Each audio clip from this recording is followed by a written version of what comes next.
Broken pieces on the floor, like you've been walking on shattered hopes.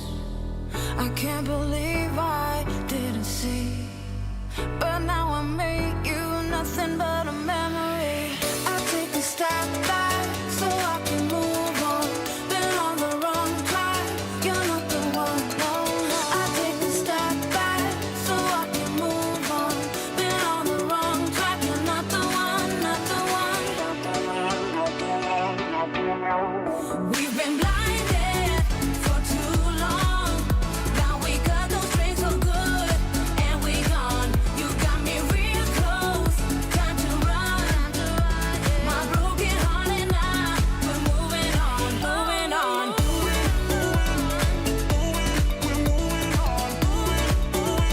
My broken heart and I,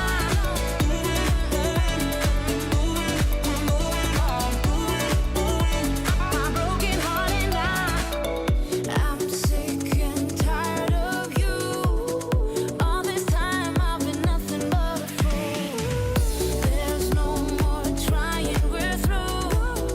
How this story ends ain't up to you. I'll take a step back so I can move on. Been on the wrong track, you're not the one, you're not the one. I'll take a step back so I can move on. Been on the wrong track, you're not the one, not the one. We've been blinded for too long. Now we cut those strings so good, and we gone. You got me real close, time to run. My broken heart and I, we're moving on, moving on.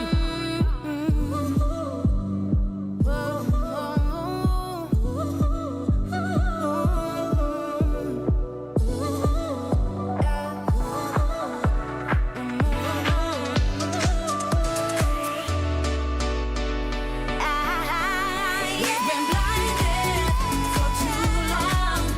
Now we cut those strings so good, and we gone. You got me real close, time to run. My broken heart and I, we're moving on, moving on. We're moving on. My broken heart and I.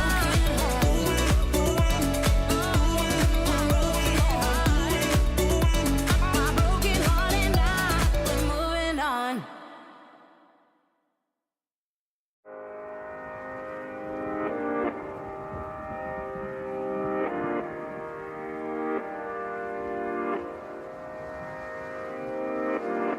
There were fallouts, we've been up, down, but I blame myself. There's no doubt, we're back up now. Who knows why we fell? Pulling, pushing, holding on for something. The blue sky is coming, 'cause we're still here. Oh, I feel the love, yeah, I feel the love. It's something we don't need to understand. Oh, I feel the love, yeah, I feel the love. Let's just go, no, we don't need a plan, 'cause I feel the love.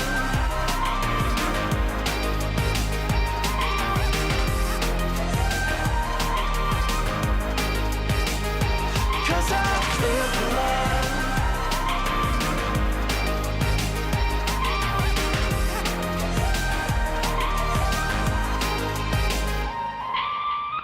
There were rough seas where we barely even knew ourselves. There's a cool breeze as the air clears. I don't know well. Pulling, pushing, holding on for something. The blue sky is coming, 'cause we're still here. Oh, I feel the love, yeah, I feel the love. It's something we don't need to understand.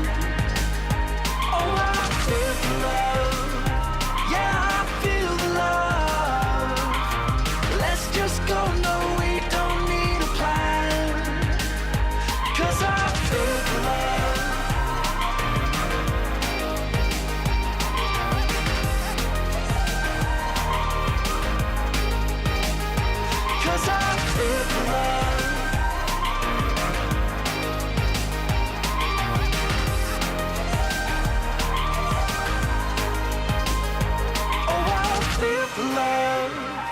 Yeah, I feel the love. It's something we don't need to understand.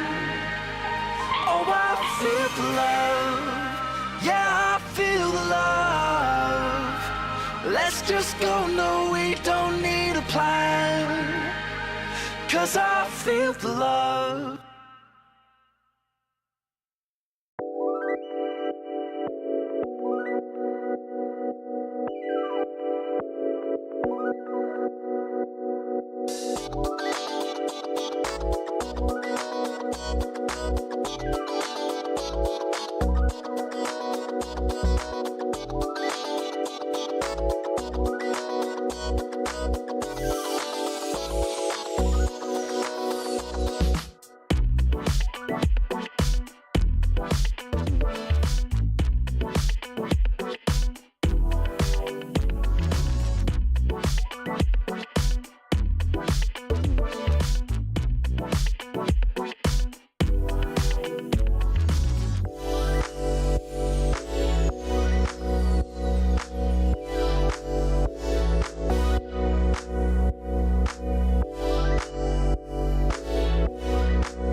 Good morning from beautiful Stockholm and welcome to day 4 of the OWCS 2025 World Finals.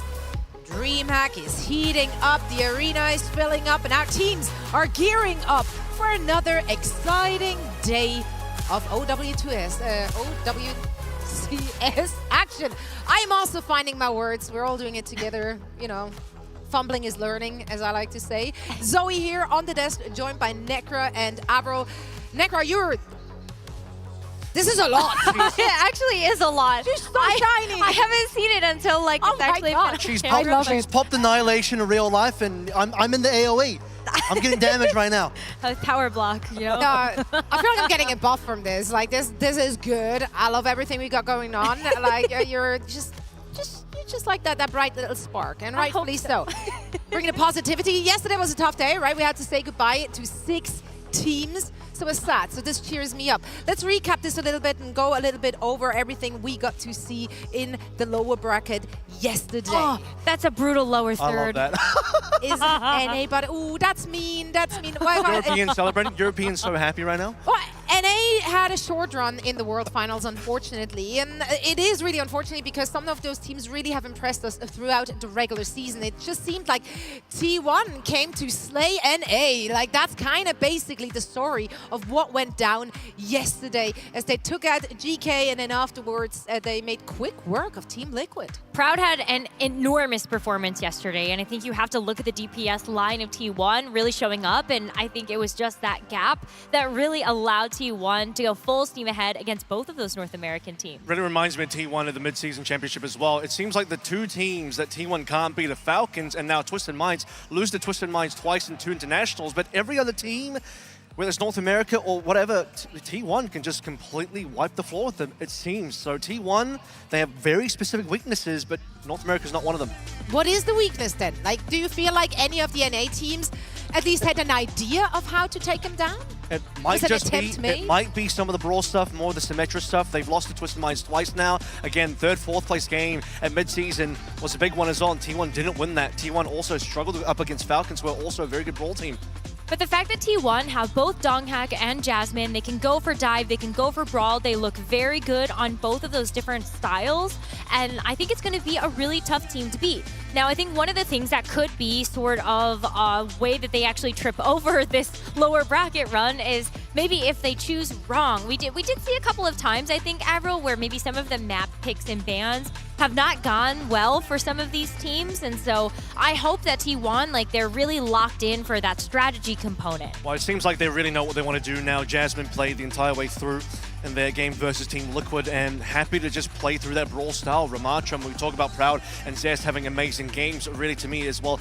Jasmine coming in for this tournament, having not really played much for T1 throughout the rest of the entire stage. Now he's the starting player for the team. But here's the thing, though. You say they seem to now have an idea of what they want to do. I feel like the times they actually did sub in Donghak, that was very specific. They wanted to have a specific type of play against who they were going up against. Right, it's going to matter a lot against their opponents. So if they want to actually take something like a dive, maybe they will bring in Donghak to actually play up against Gushwei if they meet Weibo in the lower finals. I think that would be a really great match to watch, but I think really T1, they have done a lot of homework ahead of this World Finals, and it's truly paying off. It really is. And again, like, it was really sad to see some of those teams leave us yesterday. The fans showed up, the families were here, you know, everyone was cheering them on. There was just so little resistance coming out from Team Liquid. T1 just rolled over them. It was brutal. I really don't think it's that Team Liquid did a bad job. It was just T1 was better. I mean, Proud had a lifetime performance. Oh, exactly, right? Like, how is it that you're Team Liquid, you want to win, and then Proud says, no, you cannot. But I love the Team Liquid squad. Over the course of their season in North America, they have just continued to get better and better. They got third in stage number 1, second in stage number 2, and then they finished off the year with an undefeated record in stage 1 and the Kings of North America. So for a lot of people coming from the NA region, they definitely had some high hopes riding on Team Liquid. I think the only regret here may be that for Team Liquid's POV, could they have dragged this to a more dive map, put Donghak in terms of forcing T1 to make that substitution, then have Infected versus Donghak on something like a Winston, something like a Wrecking Ball. But rather, what we got is 3 maps of Ramatra Mirrors, and Team Liquid seemed that they wanted to really try and get a win on that Ramatra Mirror, and well, 3 maps in a row, it did not end up happening. Even from that first map choice, they could have dragged it to Ilios, could have dragged Donghak in there and just see how it goes. You can see the adaptation here. New Junction, remember, T1 previously versus GK played Donghak on this map. They lost that map to GK, and now versus Team Liquid, they sub in Jasmine instead for that map. They do indeed. Now, T1 continuing their lower bracket run, awaiting their opponents from the upper bracket. We also see that we had, unfortunately, say goodbye to Chinese teams right in that first lower round because Weibo had to be facing off against Team CC. And while their upper bracket performance from Weibo was, that was a one-sided loss, really, they really cleaned it up in the lower bracket, and they're looking to make quite a run. Yeah, I think they had a lot of lessons to learn against Alcatia, but it's just a different type of matchup versus CC. The compatriots from China, I mean, they understand CC so well. Like I sort of highlighted, 7-0 over this year, now extended to 8-0, still undefeated against CC. If there's one team they know how to beat consistently throughout the year, it has always been Team CC. So Weibo, flawless through China, flawless against Chinese teams, and they do that once again. And Weibo has so much legacy behind them. We've seen this roster in many iterations. Once again, just such a household name, transitioning over to Weibo when they got picked up. But even before that, they come in playing in the Overwatch World Cup as a part of the team from China. And they also have this legacy as a part of the Hangzhou Spark from the Overwatch League. There's just so much veterancy on their roster. You know that when they come to an international LAN, they will always show up. Another thing here as we're watching the clips as well, you'll notice Kaneki is on that Symmetra. It does just prove that you can't shove in the Symmetra and try and make it work if you are not well practiced on this type of composition, on this type of hero. I was just about to say, you can do that if you're Twisted Mind. Yeah. Yeah, you can do that if you're UB on your team, if you're a Yeah. Checkmate on your team, and you're a European team that really understands how to play Symmetra. But if you're Team CC and this is not part of your normal playstyle, not part of your normal strategy, and you just kind of want to put that up against Weibo, Weibo are not going to lose to that unless it's to someone way more experienced like an Alcad. But the problem is also, like in this scenario, maybe just have to try something crazy like that because they are such familiar foes, right? They've been playing each other so often, and Team CC has not won against them. So maybe that was just like this kind of almost desperation move with everything on the line. It's like, you know what?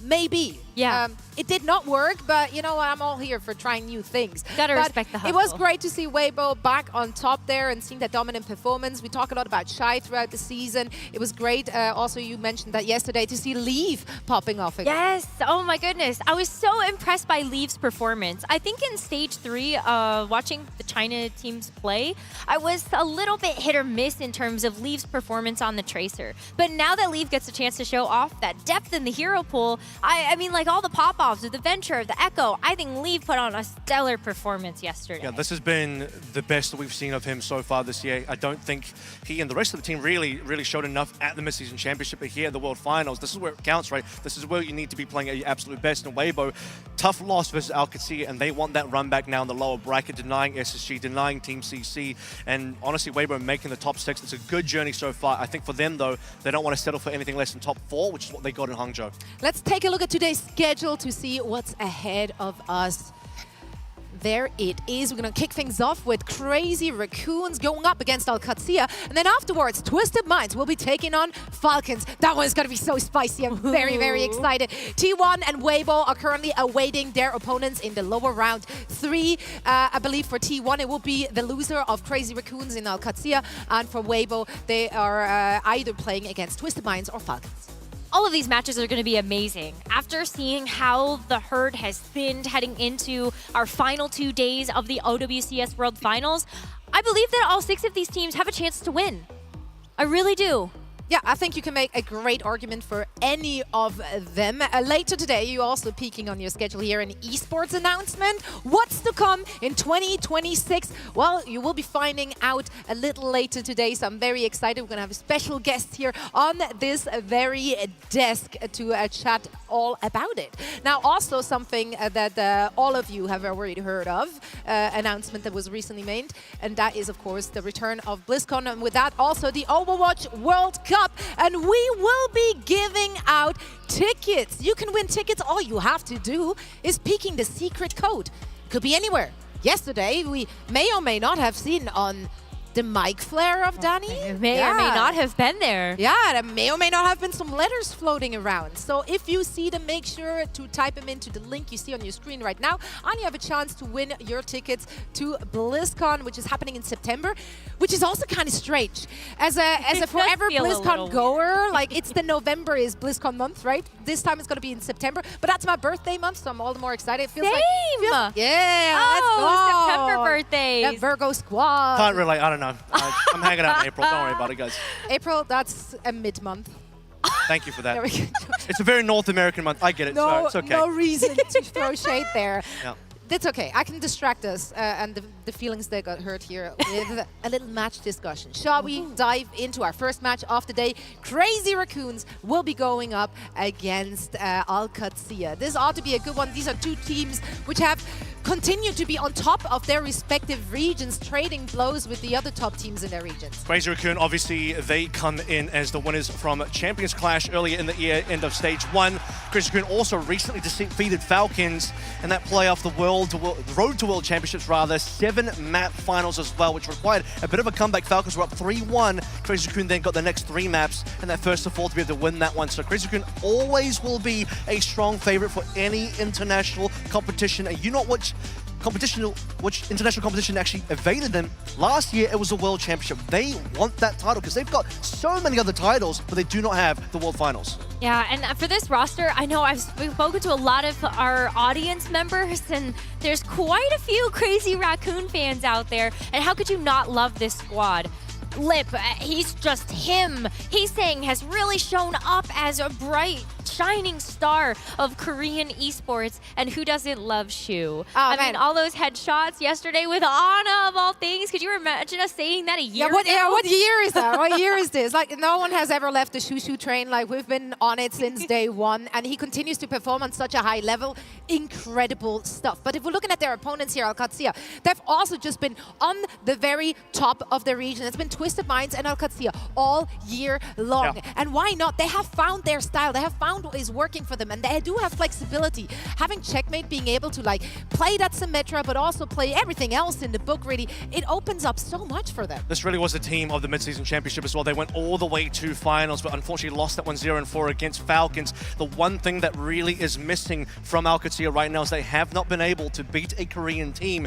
Twisted Minds, they've taken down T1 twice. They've taken down even Crazy Raccoon. Even in Stage 1 as well, GK, at that point known as Nightmare, took down Crazy Raccoon. REBROADCAST have yet to do so. If they can today, or this tournament, take down a Korean team, they are genuinely within a shot to win. We've known and we've seen them take a top 2 before, but they're looking for number 1. And Ziad leading the squad. what an amazing tank player. I mean, very well known for the Diva, has been able to show us very consistent performances on that hero. But even when the Diva is banned out, Ziad is winning maps and matches with the Zarya. And so I think one of the questions we had coming into this tournament is what's going to happen if Ziad is not able to just play the Diva in a matchup? And I think they're proving us it doesn't matter at all. They don't care. And they have so much veterancy in that backline as well with Landon and Kellex, who are just like such steady performance. Might not be like those flashy backlines, but they got your back, man. Well, the flashy backlines are on the other side. Crazy Raccoon, Chorong, and Shu. We talked about Shu already, but he is going to be one of those signature Ana players, one of the few players in the world that will be able to make Ana work in any meta. And you have to look out for that headshot perk as well. He's going to be lethal on that one, so expecting probably more Ana type of compositions. Not exclusively, but if there's a team that's going to bring it out, Crazy Raccoon, #1 for that. And both of these teams are going to go fast. You got to imagine that the Lucio is going to be there in the back line to help speed. And especially when you look at maybe how some of those Lucios will pair with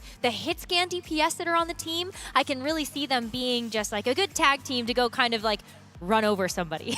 Well, I'm excited. It's going to be a high-pace game. Those teams will give it their all. They are in the upper bracket, so whoever loses still has another go at it in the lower bracket later. But for now, let's welcome our teams to the stage and send it over to Adam.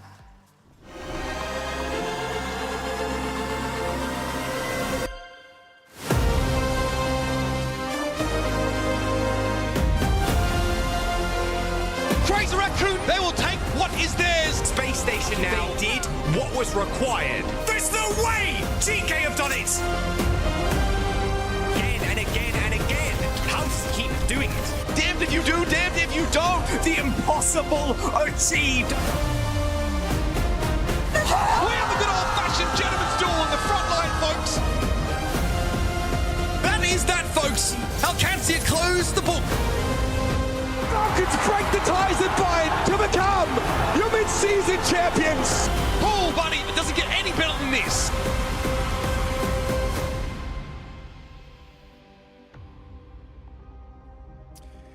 Hello, darlings. Hello, DreamHack. How are ya? They're feeling good. Welcome back to OWCS World Finals 2025, live from DreamHack here in glorious Stockholm, Sweden. It's great to have you here with us. Are we feeling good about today? Good. We're feeling really good. Welcome to the Mount Olympus of competitive Overwatch. It is all down to this now. Divinity. That is what our players are striving for. Who will go all the way and reach Championship Sunday? We began with 12 teams a few days ago. Now we're at 6. Tomorrow, only 3 can go into that grand final day. What's going to happen? We're about to find out. But I'll tell you this, it is a marathon. It is not a sprint. It's a best of 5 all day long. The teams are ready. Let's jump in and see what they have in store for us. First up, would you please welcome to the stage, Crazy Raccoon! We welcome to the stage, Chorong, Heesang, Junbin, Lip, and Shu. Wielding flawless mid-season stage runs and one of the deadliest DPS duos in the game. Through grit and mechanical brilliance, the Champions Class 2025 winners are on the precipice of upper bracket finals. They've won mission, they came here to win. And their challengers, would you please welcome to the stage, OWCS! Checkmate, Lapta, Ziad, Landon, and Kellex. They make their way towards the main stage, and they are ready to fight. Not a single map dropped in the World Finals thus far. Their meteoric rise comes down to clutches, hunger, and ambition. Alcadon underdogs in this one, they're contenders. This year has been about sharpening their synergy, and now is the time when it counts the most.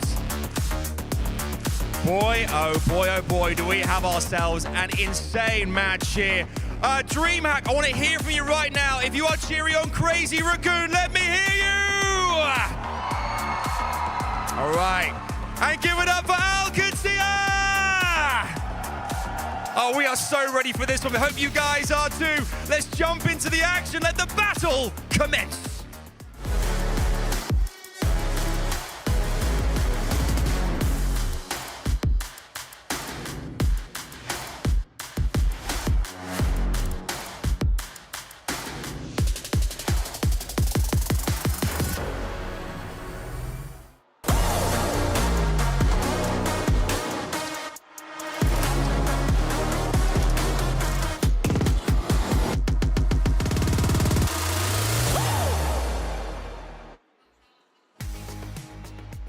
OWCS have been on nothing short of a rampage this year, taking global Overwatch by storm. A second-place finish at the Esports World Cup. It's going to leave a salty taste in their mouth, one that they'll be eager to cleanse with a victory over Crazy Raccoons here in this upper semis. I'm Jake. I'm joined by Matt, Mr. X, and we have the pleasure of covering this upper semis. Oh, I mean, I am so excited for this game.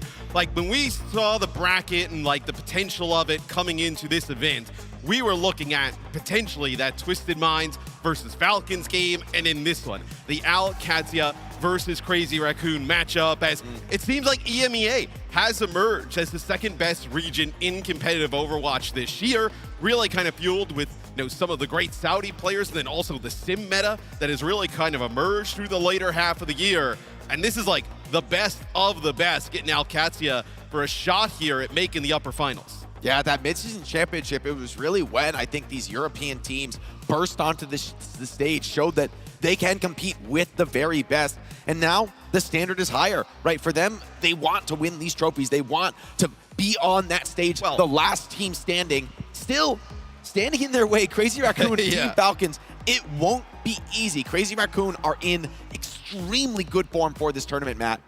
Well, I think the thing right now is that for these EMEA teams, it actually feels realistic to win an event, right? In the past, it was like, we can kind of get to the top 4 and we'll see what happens. It feels now, though, that there is a real possibility. But Crazy Raccoon, I mean, they are just on another level, Jake.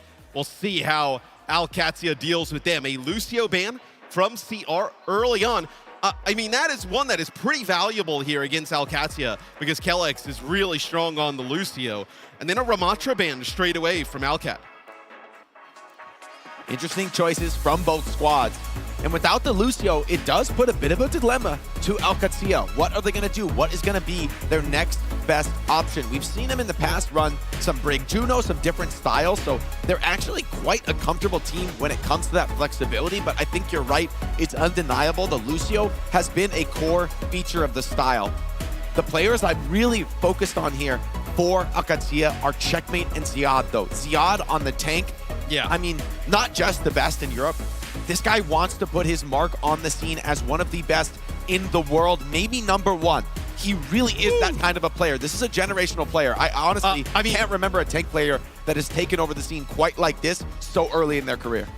On the Diva, I mean, he is up there already, right? I think so. And he is starting to round out his hero pool with things like the Zarya, with the Ramatra. Obviously, the Ramatra gone here for Busan early on. Also to note, this is a map that we did see T1 go to and use like a SIG sim setup, and it was really effective against some of these sim comps as Crazy Raccoon. I mean, this would be, Matt, a really nice shout, but OWCS might have something for him. Might be real.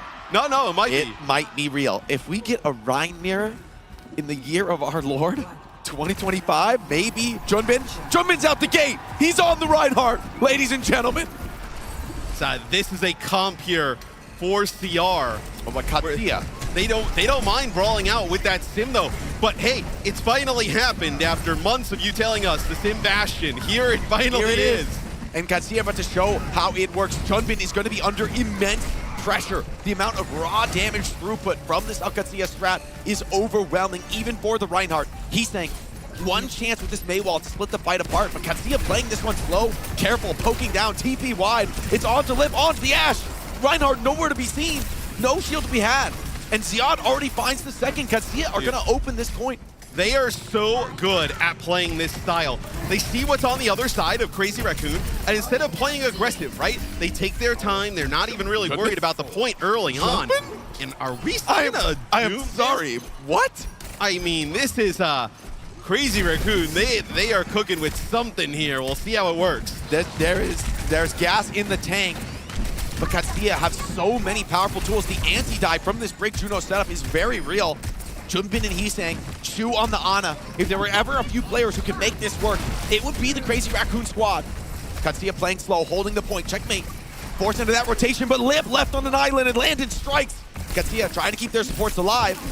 And for now, they're stabilizing. And Checkmate even, to Acros into Shu, kind of bats him back. But, I mean, the brawl looks good. And Ziad's kind of running rampant here.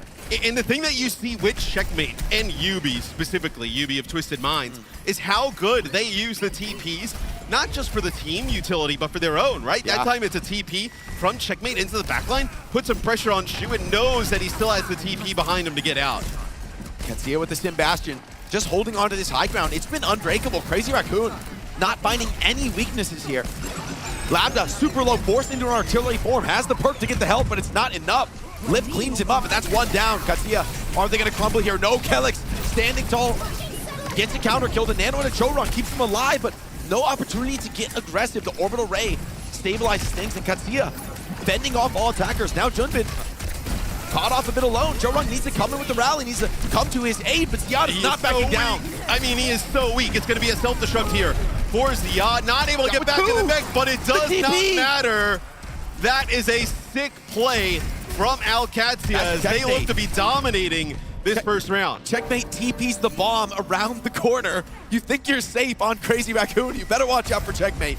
Now comes a desperation final touch. We'll have to see if Crazy Raccoon can somehow find a way in. Heesen gets the OT. Jumpin has ulti, can get a second, but they're up against a Kelix rally. Cannot afford to make a mistake. Checkmate isolates the point with the Sim Wall, and now you must take the fight into Kelix, but he's taking it to you. Now Lambda on the high ground wants to clean up this round. We're looking down the barrel of a 100-0 start. Crazy Raccoon asleep for now. The OC from Lip on the high ground needs to find kills, needs to find a connection. He's done it. Maybe just enough to keep the Raccoons alive. And so unfortunate for Lambda. No, those walls sometimes come up on the point. It comes up right as Junbin is going down on the Doomfist, and they're not able to finish him off. It will be Liv who gets on to get the point flipped. So Crazy Raccoon not going down without a fight, but they got to run it all the way back as now we have Chorong here on the Wuyang. So Wuyang Ana with a Doomfist, a very different comp here from CR. Checkmate sticking to the Sim, trusting in this EMEA style, the one that has brought them to this point. Now though, they're attacking into Shu's Ana. This nade could be a problem. TP gets them through the choke, takes things wide. Nade is good onto Checkmate, but is it enough for the kill? The support's right behind him, keep him alive for now. CR though, poking away. Chorong onto the Wuyang, a lot of poke damage and Lip. It's always Lip with the headshot. He's saying, thinking about a pulse bomb here. Wants to solidify this cleanup. May not even need it. Junbin strikes hard and fast. Yeah, and I think for Alcatia there, you may have been trying to farm up that Orbital Ray, right? You're trying to keep Checkmate alive as Ziad gonna get back to the spawn here. Gonna swap, go back to the Diva. You may have been kind of just trying to keep Checkmate alive through that bio grenade and then end up using that Orbital Ray and really brawling out with that. Is CR still a long way to go here to make this comeback. Ziad trying to get active on the backline, wants to put some pressure on these Crazy Raccoon supports, has to back off, trying to help his team. He's in with a pulse bomb, could end this push here and now. Katsuya trying to step forward. Now they come, but it's Junbin with a nano, ready to greet them. Orbital Ray is good. It does take down Lip, but it costs Kelix in return, so Katsuya low on the sustain, and Junbin's making mincemeat of them. This Doomfist is working. It is coming in huge here as they cannot deal with Junbin. So now you're like looking at what? Maybe one more hold here for CR to have a crazy run back, the 99-0 for Alcatia. They look dominant right now. CR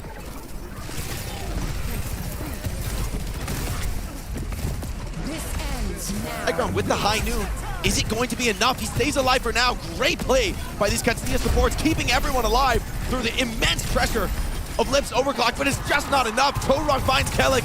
They're starting to bleed out now. Junbin, so aggressive, has an ultimate to back him up. Landon finds one, but the slam is way too much damage. That Meteor Strike cleans up, and it's only Landon cannot touch the point. Crazy Raccoon fight back into this round, and it was looking dire there, Matt. Man, not many teams would it be able to do what CR just did. Alcatia dominating there early.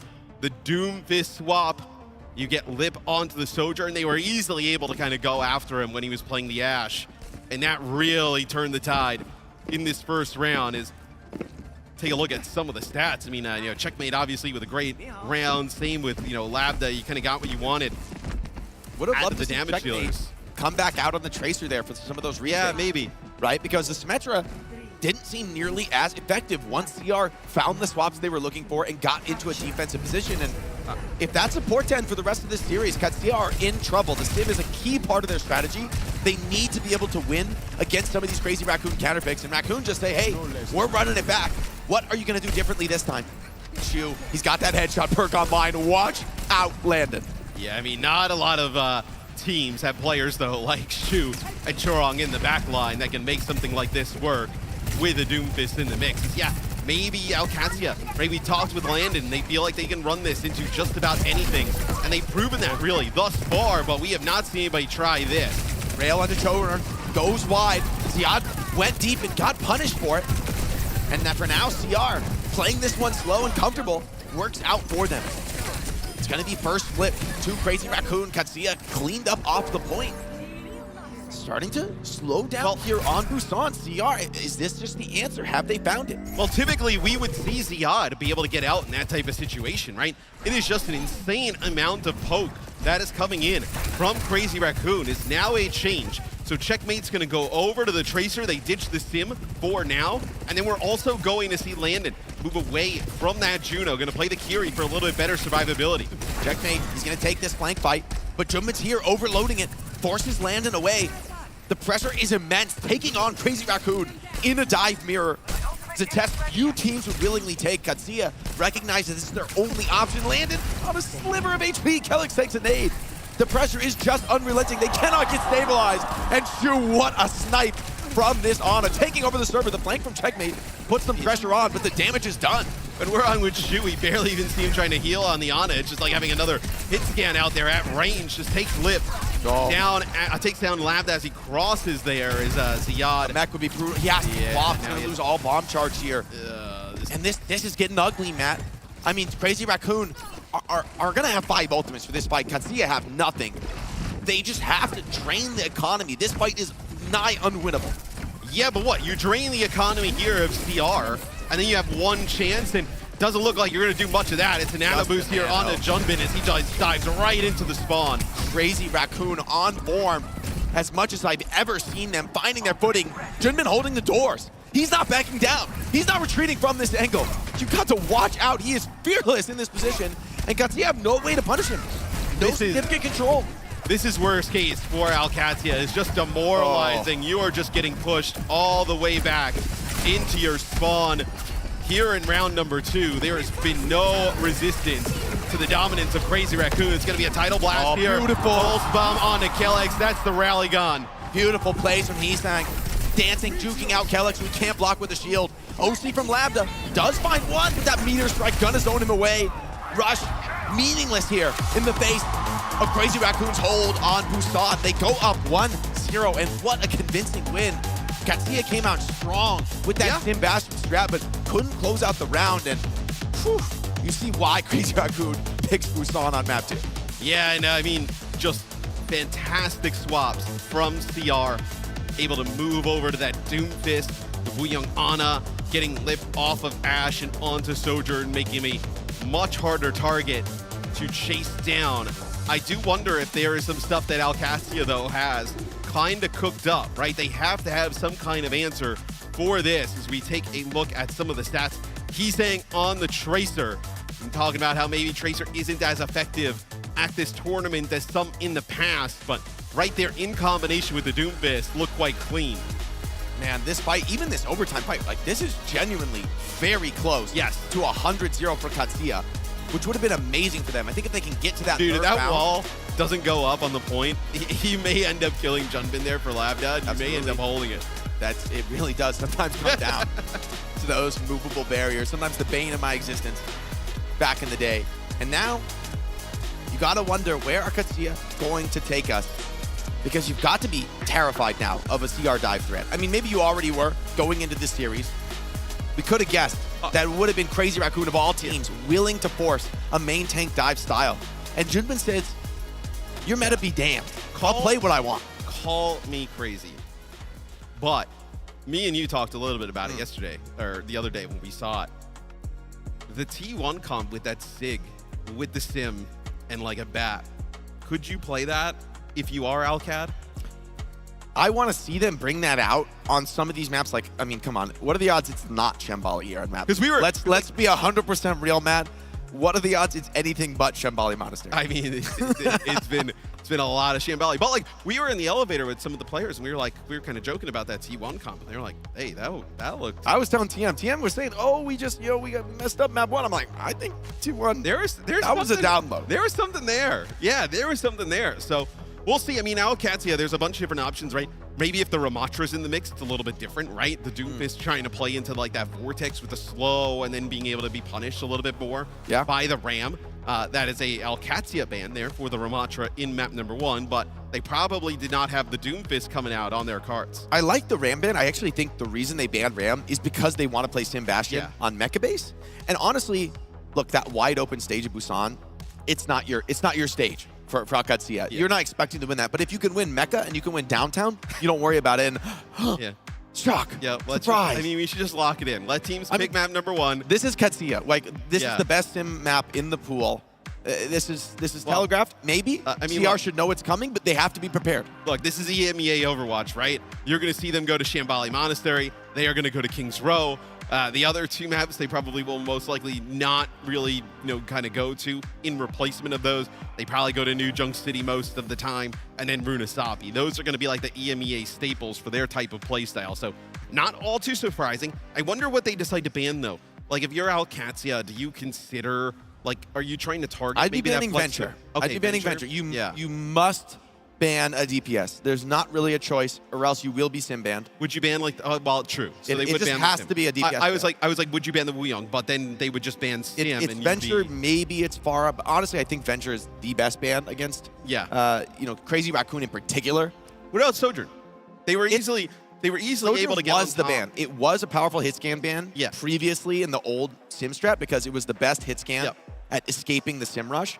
But now with Freya, you just replace. You just you ban Soj, I play Freya. Similar enough in the ability to escape the TP and play from range. And I think CR, a lot like when Falcons kind of went up against Alcatia back at the mid-season championship. Let's target the supports like Kellex. Like, we're going to target your Lucio, Landon. We're going to get that Kiri out, right? Maybe this allows Shu to play even more Ana. If Shu's going to be on Ana. Right. And you ban Kiri, this is a signal, I think, that CR want to play a dive matchup or at least an Ana variant, maybe like the Ana Ram. What does Alcatia play now in the support line? It's got to be the Bap Lucio. Yeah, you would think it would be Bap Lucio. Yeah, I think typically they want to play Bap Lucio, but you would be surprising if you didn't go Kiriko and facing with someone like Shu's Ana. He's gonna find these nades, and when you're all clumped up on a sim comp, you're trying to make these big team moves. A nade could just devastate you. Max is gonna come in for Junbin, which doesn't completely shock me. It's Shambali Monastery. This is very much a map type where you want those off-tank options, whether it's taking a Diva, whether it's even the Ramatra, which I think Max actually looked great on. And Max has looked strong all tournament long, and I feel like this has been a bit of a breakout for him, where in the past it has always felt like a bit of the Junbin show on Crazy Raccoon. And I mean, that is Alcatia's first map loss here at the World Finals, so not a lot of adversity for Alcatia thus far. They haven't had to battle back. They've been, it's been all dubs, which is nice. But then you find yourself in a matchup against Crazy Raccoons, and let's be honest, you were never going to 3-0. CR does not go down easy, period. Yeah, not much adversity faced by CR either. Not like they've been in some nail biters like Falcons, but we take a look at some of the stats here. What the? And this is just damage per minute here. What the damage cap? For Max. Dude, he's number 1 by like 200. Look, the rest of the players, like, no one is even close. Yeah, well, I mean, we also don't have in context like how many maps he's like played, and then like let's say the maps he's played. But this is damage per min. I mean, right. But let's say they've been to short, and then he's playing the Zarya mostly, dominating. In fairness, he has just been clapping through teams. Quartz has been in game. Like, the one that's impressive probably the most for me is like the 2, 3, 4, 5, because they've been in some like really long games. Jasmine's had to fight this tournament, man. He has had to struggle. Talk about adversity. The fact that T1 still in this, still fighting it out, I'm hopeful for T1 to make a deep run in this tournament. That's a team that I really get behind. I was telling Comp Ops, these North America versus the World Series, they got to be first to fours. I mean, we need to come on. Only if NA's losing, all right? Yeah, if NA's losing, let's just keep adding maps. But come on. Best of 99? Yeah, best of 1 for NA, best of first to 4 for the other side of things. Is we take a look at a little bit of a deeper dive into Max. You were talking about, Jake. He's had such a fantastic event. I mean, this is a monster stat line. That is for sure. Can he keep it up, though, against Alcatia on Shambali? I mean, this is a must-win map for Alcatia. This is their strongest map. This is a place where if CR just win this map, I honestly think the series is done. Like, I think it really is that bad. This is do or die. This is your most powerful punch. I mean, I mean, Max is kind of being thrown into the wood chipper here. Like, this is not a great spot to be subbed in. This is not, you know, a map served up for you on a silver platter. It's exactly the opposite. So Max, if he could just get a win here, or at least make Alcatia sweat, get this down to a very close series, that would be really impressive for him.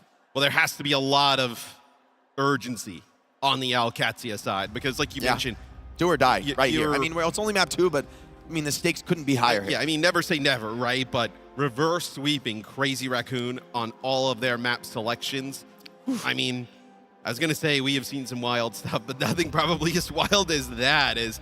That would be one. I don't know if I've ever seen Crazy Raccoon be reverse sweeped. Has it, like, truly, since the formation of this team, it may never have happened. I mean, you talk about the skill level on this squad.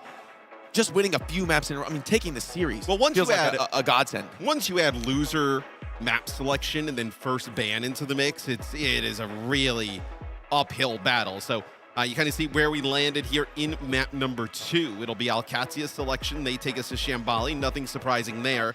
The Venture ban ends up protecting the Symmetra for them and then also getting one of the most prominent sim kind of counter picks out of the way.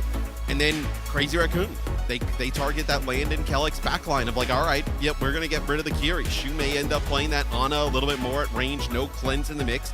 Let's see how you deal with it. I do think Landon, of all players in this tournament, is going to be pretty happy to go to the Baptiste. I don't think that's going to feel stressful for him. And if anything, it kind of ups the ante on the aggression level that this sim style can put out, right? You open up that amplification matrix, and I mean, you do not want to be on the other side of that, facing down the damage throughput that Kensia can put down, especially when you add sim TPs into the mix. There's also so many maps you can play Doomfist, right? I don't know if Shambali Monastery is like... It's not one of them, man. No, not one of them, right? I mean, look, Junman's different, all right? We said you couldn't play Winston this patch. Junman played Winston.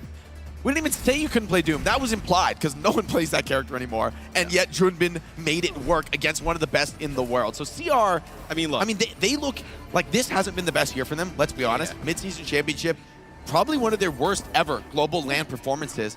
And I feel like the anger is palpable on this squad. Like, they are playing with that intensity. Think about that lower bracket run we saw in the last tournament. I mean, they're a scary team when you kind of provoke them and put them into a corner. Yeah, so it looks like for CR, it'll be a Ana Brig backline here. The Ramatra banned in map number 1 will come into play here in map number 2 as the doors do open. Alcatia, nothing surprising here, going to be going with that sim. It's going to be all about the payload. CR have incredible pick potential. Ana, Sojourn, Echo, all three could find game-opening plays, but Katsuya fighting as a unit, pushing the payload. It's going to be extremely hard to challenge that. Even Ramatra can hold it down, but will it be enough? A lot of pressure, I think, on Heesang in particular right now. What can the Echo find to open this map up? Cart inching forward bit by bit, but Katsuya sense they've got to go to the high ground. They've got to deal with this Crazy Raccoon backline. And Shu, with waiting arms here and a grenade, Lip does find the connection onto Kellex on the rotate. Landon is low, and this Sim TP map flip has already kind of gone bad. Big nade from Shu. Ziad does find one trade. Just one more trade would be enough to break this hold, but maybe they won't be able to find it. Yeah, Crazy Raccoon holds strong. Yes, I mean, it's really hard. That sucks there for Landon, as it's really difficult, right? Once you lose that Lucio, even though you have that Sim TP, right? It's already down. You can't kind of replace it. And then without the speed, especially playing this type of comp, there's no way to get out of the way. You see Chorong there just using that 3P of the Brig with the shield up to see around that corner, being able to have Shu line up these nades. Shu dropping down, going deep. He's into the back line. Nade goes wide. Dodge by Landon. Sleep onto Labno, but the drone is good. Keeps Katsuya alive. Max trying to punish for kills, trying to clean this one up. But the trades have already come in. This is getting scrappy. Katsuya starting to roll the cart. Pressure on for Crazy Raccoon. They need to close this fight out fast. You cannot give up too much card time here. Landon tangling on the high ground. fearless in the face of Lip. Yeah, and they also lose Shu though, right? So you lose a lot of the healing for CR. So it feels like Alcatia now with Ziad off of the spawn. You need to try and capitalize this. And guess what, Jake? Everybody on CR kind of makes it around the corner, back towards their more preferred defensive setup here, and Shu's back in the fight. Very disciplined from Crazy Raccoon. Max is in the corner, but remember, he's got that Annihilation. Nano comes in onto Lip with the overclock. Strikes from behind. Cleaning up one, can't get connections. Labda too clean with the movements, but it's just not enough. The ultimates are overwhelming, and a nice delay onto Ziad, further bleeding out this block. CR, gonna wait him out, send him off the edge of the map. Extra clean. Oh my. All right, he's saying, I'm pretty sure he was trying to get under Ziad's feet and prevent him from going off the map. That is like another level of optimizing the stagger. As, that is Lip with the overclock there. Also gets the nano. He basically dives right into Landon's Ant Matrix, and it just does not matter. He comes up with 3. Max ends up using the Annihilation to keep like in a Nemesis form rolling, allowing to kind of get that block. Big damage, rally aggressive. Crazy Raccoon strike first. Katsuya did not see that coming. And Crazy Raccoon wiped the floor with the defenders. That late kill onto Shu, though, is crucial. The fact that Labda finds that gives Katsuya a power play on this offense. With only 1 minute on the clock, it looks bad with the ultimate bank. So strong for Katsuya. Yeah, and I think Heesang was actually thinking about using the dupe going over the top of the building, but didn't even need to use it in that situation. Sound barrier there, just trying to keep Landon alive. Has to copy the bat. But once again, the tempo is overwhelming. Crazy Raccoon smothering these attackers. A copy Baptiste. An Ant Matrix comes in, keeping Max fighting in the flank. Heesang doing the most in this fight. Katsuya, the ultimate from Ziad, though, does keep them fighting, and Max eventually goes down, but the damage is done. This is nothing close to a clean offense. Checkmate, forced into an anti-aircraft position, not where he wants to be, but manages to get enough damage in. Still, once again, the tempo from Crazy Raccoon is dominating Alcatia. They're just not in this fight. And I mean, we are below 15 seconds on the clock. No support ults available here for Alcatia. Chorong over to the Wuyang, so a lot of extra poke damage coming on through. Bar comes out for Heesang. Overclock, this has to be big. Labda, the world on his shoulders, opens it up. What can he find? Looking first for the flank, sends a rail to Lip. But Lip peeks back around the corner. Another connection is good. Checkmate with the stim wall. Stabilizing, buying space for the moment. The cart continues to be pressure. Max has to hold these down. Nano available for Shu. It's giving it to Max with the Annihilation of the cart. You cannot back down. And Katsuya being sent packing. Max still healthy. Cleaning this cart off. And Katsuya failed to cap first. Crazy Raccoon holds strong. Yikes. The tempo, Matt. Yeah. I mean, this is a different kind of Crazy Raccoon. I mean, this is maybe what we've grown to love about them. Right.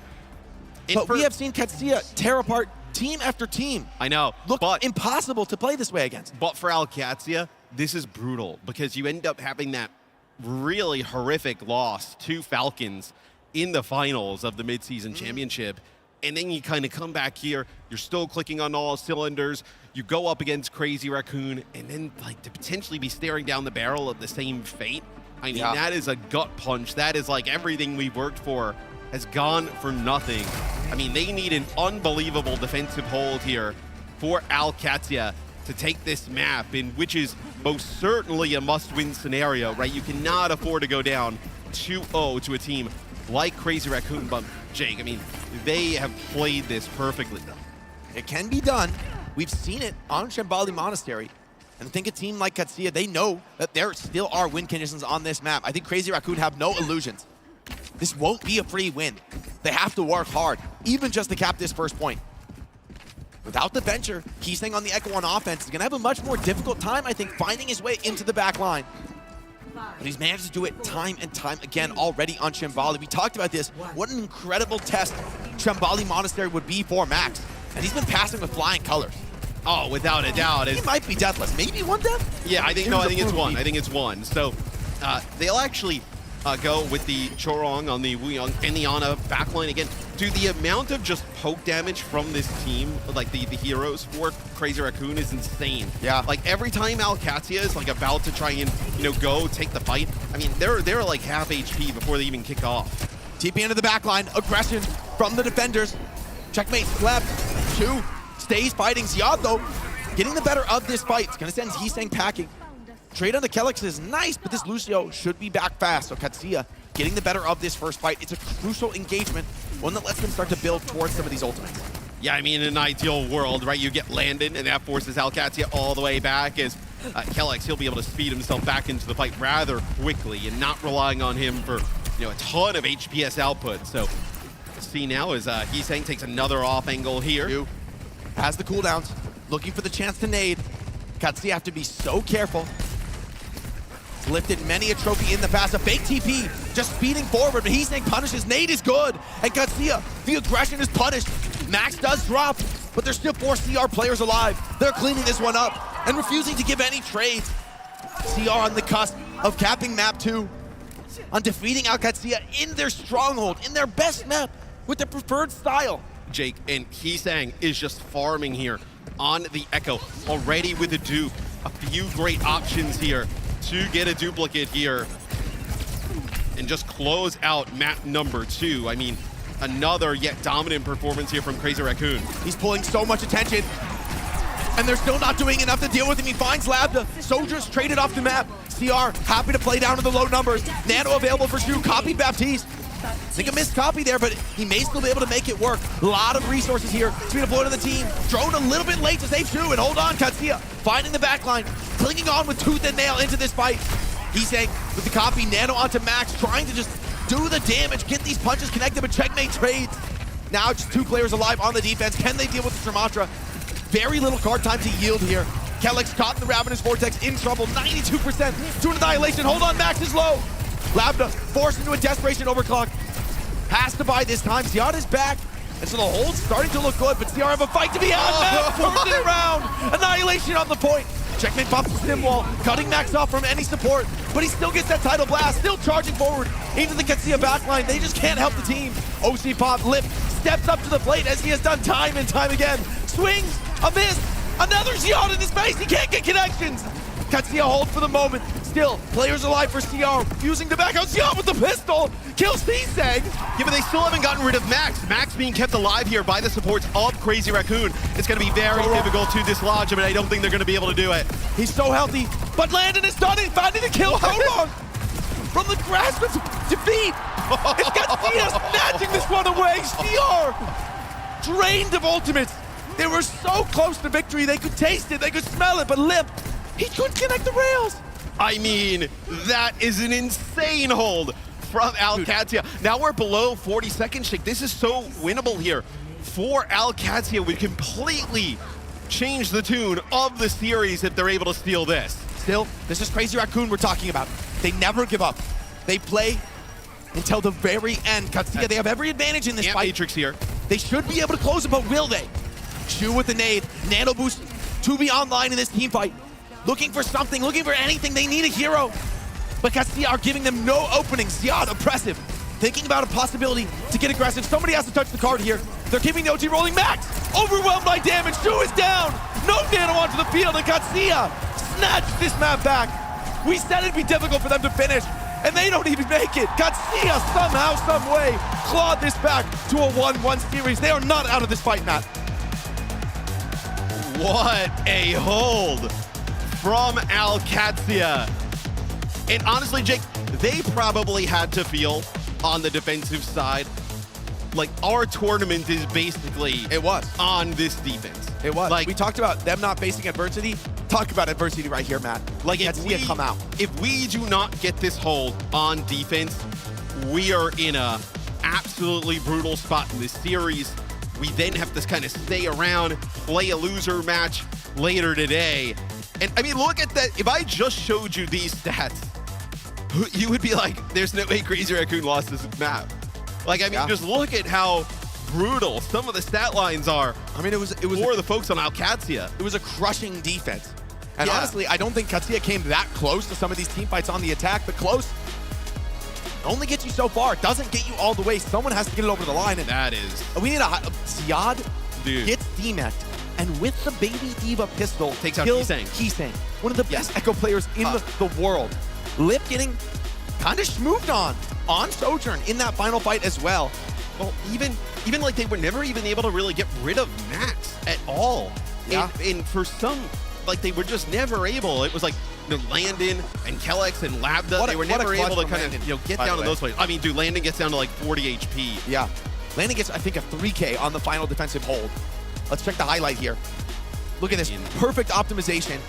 Doing everything for the team. Keeping his Sojourn alive. Sticking on into this fight. Killing Shu. Woo! Dude. That headshot is for his life. 13 HP. Dodging the shot from Chorog as well. I mean, Landon just putting in work. I mean, he dies there to any of those. Could be over. And it could very well be over. As I mean, Alcatia, they need a break after that one. I mean, that one is a nail biter. And they tie up the series here. So now we get a CR map pick. What do you do? So would they go New Queen Street to try and play some type of like aggressive style of Wouldn't play? mind it. Wouldn't where mind you it could one play bit. like Ball or Doom or something along those lines? I mean, it's a pretty open pick here for Crazy Raccoon. I think picking on Hybrid also has you could block King's Row, Yes. right? So that's pretty powerful. However, I think it's also a very good point. I mean, New Queen Street is a great dive map. We've seen a lot of teams try to go there. It is also a pretty decent sim map. Yep. You have the power though to open with the sim ban here The gap for is Crazy closed. Raccoon. The gap's I mean, closed. all right, It's over. It's over. Back this it up. series is kind of making No. It's kind of making the argument. Yeah, I mean, look, I think EMEA has stepped up in a massive way this year. Speaking to Alcad, NTM, a lot of it was credited even to Junkbuck just being a coach in the region, right? And just kind of, getting these teams. Okay, so we're both wrong. So Surabasa. So, Okay. it's an interesting pick. I do think I agree with you after I said New Queen Street. Being able to select like a Blizzard World and then blocking the potential for King's Row would have been quite huge there for CR, because then you would have forced Alcad to probably go, Runasapi, and then, take your pick on the flashpoint. So they actually go to Surabasa here. I wonder if we see Junvin come back in for, Junvin come in for Max. Yeah, I wouldn't be surprised either way. This is also a map where Max could look very effective on the Zarya. The big question in my mind is, will Crazy Raccoon deploy the sim ban here or save it for a potential map 5? Because you will get another preferred pick in this, or a first ban in this series, right? If the series does go the distance, you could save the sim ban for a later map in the pool. If you want, you could save it maybe for that final map. However, I think Crazy Raccoon, they really want to get a win now. The question is, can you deal with the sim on this map? Can you deal with Checkmate's signature hero? They let it through. Ooh. Full confidence. And instead they target Ziad with the Diva ban. Ziad looked pretty good on the Ram. I mean, it's not his best hero. His best hero is the Diva, by far. The Diva has, I think, the carry potential, right? Where he can get in lip space. I mean, he's just smothering lips, smothering Heesang. The Wu Young ban is a good one too, though, for Alcad. Yeah. Like we Because have Chorog seen- has been using it very well to put the pressure on Alcad to force them into maybe some hasty moves. Here on Surabasa, there is a lot of like really good high ground, short high ground potential across some of the points that the Diva is really good on. Yeah, Diva has looked very strong here. So does this get us into Ram and Zarya, I feel like, as the tanks here? I feel like this puts us into kind of a Ram mirror, which may be what Crazy Raccoon want. They do have a Venture available, right? So the Venture was gone in the last map. So True. potentially an option to bring in Venture here as well for CR. In the end, though, I think Katsuya are going to be feeling pretty good, right? Like, yeah, you've made Ziad get off D, but we've been talking about Ziad all year long. What makes him so good isn't just his immaculate Diva performances, it's his flexibility. I mean, he's looked good on everything that we have seen him play. And so the Diva ban, for me, is interesting. I think it's more of a Crazy Raccoon saying, look, we will dominate you on DPS. If you get this Diva out of my face, I'm going to take over the server. And honestly, with a guy like Lip on your team, hard to disagree with that. However, Katsuya, they're going to get to play the sim, the Lucio, the looks that they've really cut their teeth on in EMEA, what got them to second place in the midseason championship. And so CR doing a dance with the devil I would here. say, if you are Alcatia, and let's say you're able to win this map, right? Like, outside of the sim, all the other scary bans are kind of gone. That's the thing for CR. There's an argument to be made that you save the sim ban for, in theory, a map 5. If you can win this map, the problem is You have to gamble at some point. You have to deal with the that's the sim on one more map this series, and they're just choosing to do it now, to choose the location on which they take that contest, and it'll be Saravasa. Yeah, and I think if you're Alcatia, right, obviously you take some of the momentum off of the last map into this next one, and if you can win it here, get it to series point, that forces that sim out for that fourth game. So I kind of alluded to maybe we see Junbin come in for Max, and we do here. Is this going to be a Winston look? Or some sort of dive? Maybe, I mean, honestly, maybe the Doom. Are they going to bring back the Doom? Like, the Doom, it kind of tore them apart on Busan. I mean, remember, Junbin was bomb camping on Busan. Like, that's quickly forgotten, given the magnitude of the hold Katsuya just pulled off. There was no Ramatra in the first map, though. True. Like, True. The Ramatra can't really, you know, it's not like a... I mean, Ramatra is kind of like a one-spot-fit-all type of tank, right? He has a little bit of everything. So, like, you know, the Doom just kind of diving in constantly, like, you're going to be able to throw down that Vortex, like, almost on top of your own TPs, I think right? Zarya also dominates Doomfist, typically. Yeah, like, that Zarya is true. bubbles, I mean, Doom's ult, right, is incredibly telegraphed, easy to bubble at this level. A Graviton Surge, you know, denying Doom his mobility turns into a very easy kill in a lot of scenarios. You know, as soon as he pops that block, he's in real trouble. So I'm kind of surprised with the strategic decisions here from Crazy Raccoon, but honestly, that's been the calling card of this team. Well, they play their own way. It also feels like for CR, right? With some of that extra poke damage taken out of the backline with the Wuyong gone in the D.Va that they ban, you are banking on Lip having a crazy game here. Yeah. On Saravasa. Like, if Lip doesn't have a crazy game, I mean, you're probably, what, Chorong is going to play Brig here maybe? Lucio, so you're going to lose some of that, like, nasty Wuyong poke. You're relying on that hit scan player for Crazy Raccoon Lip, who's come through time and time again. He has, right? To have another one of those wild games. I mean, Lip's been that player a million times before, right? He's been called in this kind of a scenario to take over a game and provide those once-in-a-lifetime performances. For Lip, it's more like once a week. Yeah. But still, I mean, this is Alcatia we're talking about. They will not make it easy. They will not back down. They were taking the fight straight to Lip. And that Shambali defense, I mean, Lip had his chances. He couldn't close it out. I do wonder as well. You know, we talk about the you know, now like a momentum high here for Alcatia. Yeah. A brutal loss like that for CR on the verge of going up 2-0. I mean, that is something that rarely happens to them. I'm curious how they mentally kind of bounce back. It's going to be a test, right? CR has been tested quite a few times this year. Can they rise through that adversity? Losing a map that you felt like you could just taste the victory on. Junbin hovering the Winston here. I'll believe it when I see it, but honestly, I think it's really the pick that Junbin can bring out in this matchup. You know, you ban the D.Va, that does give Winston theoretically a winning matchup against Zarya, but I mean, the damage from especially Symmetra, Cassidy, I mean, Junbin will just get cooked in 2 seconds if he steps out of line. Yeah, you imagine, as it'll be Echo here for Heesang. Gets the TP out of the spawn, so a Lucio Kiri matchup in the backline for both sides. The Winston gonna have a really tough time, I think, diving into the backline. You know, dealing with that Sim, dealing with the Cassidy, both with Zarya bubbles.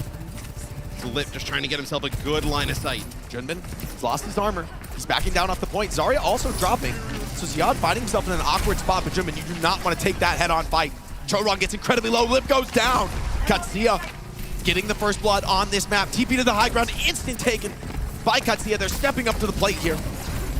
And Junbin struggling. I mean, he can't fight. There's so much damage in this comp. No, he gets I mean, rolled over. The cleanse is too late from Shu. And we talk about D.Va, you know, on this map, right? D.Va gets banned, but D.Va being able to control some of these high ground setups. When you have the TPs of the Sim, everybody can control that high ground, and you get that Zarya They're going in. 80 charged up to that high ground. Very difficult to dislodge, and you see how aggressive Alcatia looks to be here. And Checkmate is so fearless on this Symmetra. Has a very confident read on this matchup. Wants to take a fight to Crazy Raccoon. Do not give Lip the space to work with. He's saying, finds, oh, that's he's saying rather, Lip finds the instant connection, and without the Sim, the TP no longer a factor. Rush pop landed. Refuses to back down in this fight. Still committing. Junbin goes down. And Lab, the free firing here on the rush. No counter ult. They didn't expect that Lab could have it up in this fight. What an incredible build. I mean, he gets that rush up so fast. It catches Crazy Raccoon off guard, and you do not want to play as a Winston into a almost fully charged Zarya and Cassidy inside of a Kitsune rush. It is a death trap there as Alcatia Looks like they're in a Junbin great spot to just take this first beam. one. Junbin just gets deleted moving on in. Yeah, I mean, no hope on the wins. I mean, he's 50 to Primal, Matt. He just got destroyed on this first round. And now he's going to be sweating because what is the next pick for Junbin? I mean, I think he's stuck on this Winston. And I don't see it really working in this comp. It's up to Heesang and Lip. Oh, Heesang stealthy behind, looking for something. They don't see him coming. Sticks from behind, now reveals his position. But Garcia has stepped up to the point, trying to force this cap. The speed boost is good, touchdown. Heesang checkmate marks that flanker. The point opening in 10. Lip strikes back onto Kelix though. It's a 4-on-4, still a fight to be had for Crazy Raccoon. They need to keep this one going. I mean, Kelix had beat there, Jake. That would have been huge here for this fight potentially, but still. Big Who grab. is going to challenge Huge Ziad grab. on the point? It's good enough from Ziad, takes down the high ground, punishes the backline, finds exactly the targets he's looking for. And frankly, from CR, the gamble does not seem to be working. But it looks incredibly hard. How did they not expect this, though? To be honest, we've seen things like this before from Crazy Raccoon, some wonky picks, some wild bands, confidence in strategies that no one else plays. In fairness, they have made it work before. They have made me a believer when I doubted them the most, so I won't give up faith just yet. CR, 5 ultimates. Let's see the vision. Katsuya have 4 to match, and the defender's advantage. Very even fight, and an opening beat from Chorong very early. Kelix, drastically stronger, responsive beat. The copy Zarya, already 50 grab with the perk. Heesang, looking to get that charged up, TP away. Nothing left to counter the grab, shoots it into the choke, does get the odd. Has bubbles, has a beautiful stim wall. Checkmate protects his team. Primal forced out. The Deadeye. Still in control, and that Deadeye TP by 2! And once again, CR had every tool, and they cannot find this fight. Beautiful movements from Alcatsia, every tool used to perfection, and now Shu, staggered on point, takes 2 for his trouble. But You're CR, not going to they get don't another. have a touch. You are not going to get another fight. Great ultimate usage there out of Alcatsia. Kelix to the last minute holds on to that sound barrier, lands it perfectly. Ziad gets caught in the grab there from Heesang, and it is a great Simwall Kitsune rush. Some healing there for Landon. As Alcatsia up 2-0 fast here on Suravasa. A Crazy Raccoon map pick. Lip needs to open this one strong. Beautiful bubble from Ziad. Blocks all the poke on the cross. Garcia staying healthy. Crazy Raccoon take the fight to them. A beautiful landing right on Landon's head. Takes down the support for Garcia. And finally, Crazy Raccoon find a dominant fight. And without deploying ultimates at that. Yeah, it feels like they got a little bit of better position there. Backed Alcatsia into a corner, and the kill on the Landon first, just from the jump there from Junbin is huge. It's something that Crazy Raccoon, you needed a fight here to stop the bleeding, so to speak, because it seemed like Alcat was going to run away with this one. Now, yeah, Alcatsia doesn't really have much to work with here, Jake. They need a few more like that, Matt. Different approach this time from Katsuya. The choke, they take tons of damage. Lip standing tall, not backing down. But Ziad steps through the choke, Junbin is down. Katsuya low on multiple players.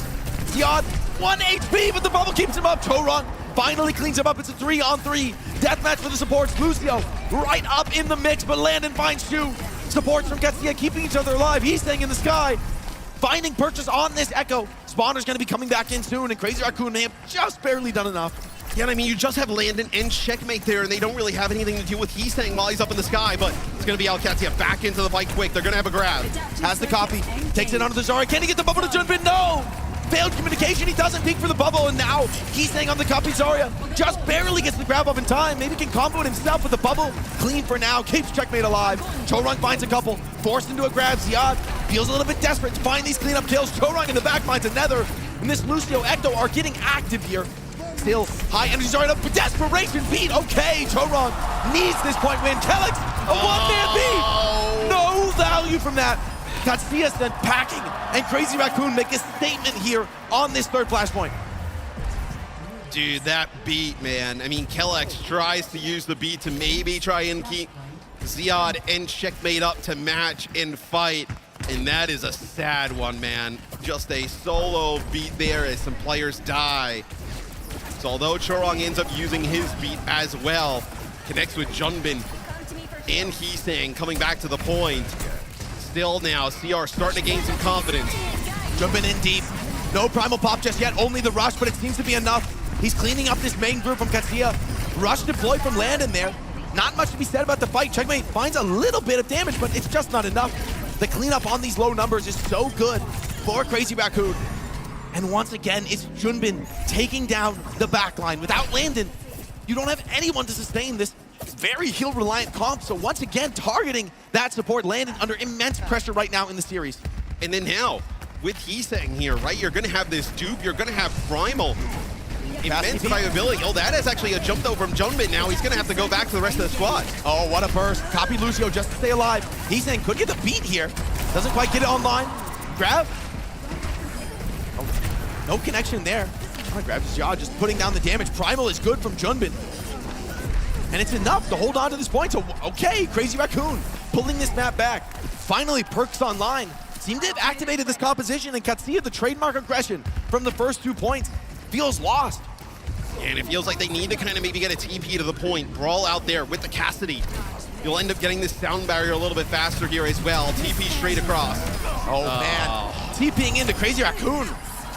This time it feels like desperation. It feels like they're getting sloppy. Lips up to a 15 streak.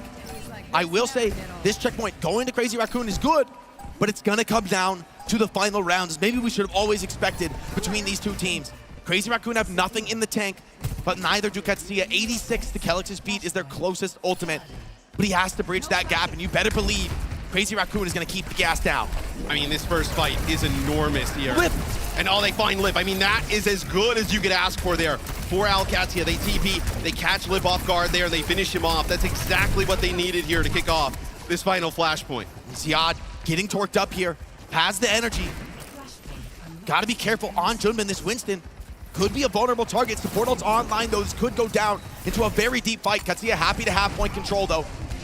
Dominating the angles for now. Junbin just playing that corner. He stays incredibly low. It's a force beat from Crazy Raccoon. Better beat from Kelix. The grab from Ziad stifles the aggression, but the rush keeps everybody alive. Still a fight to be had on the point. Ziad looking to find damage, looking to connect the kills. Labna, though, is doing it all. Finds 2.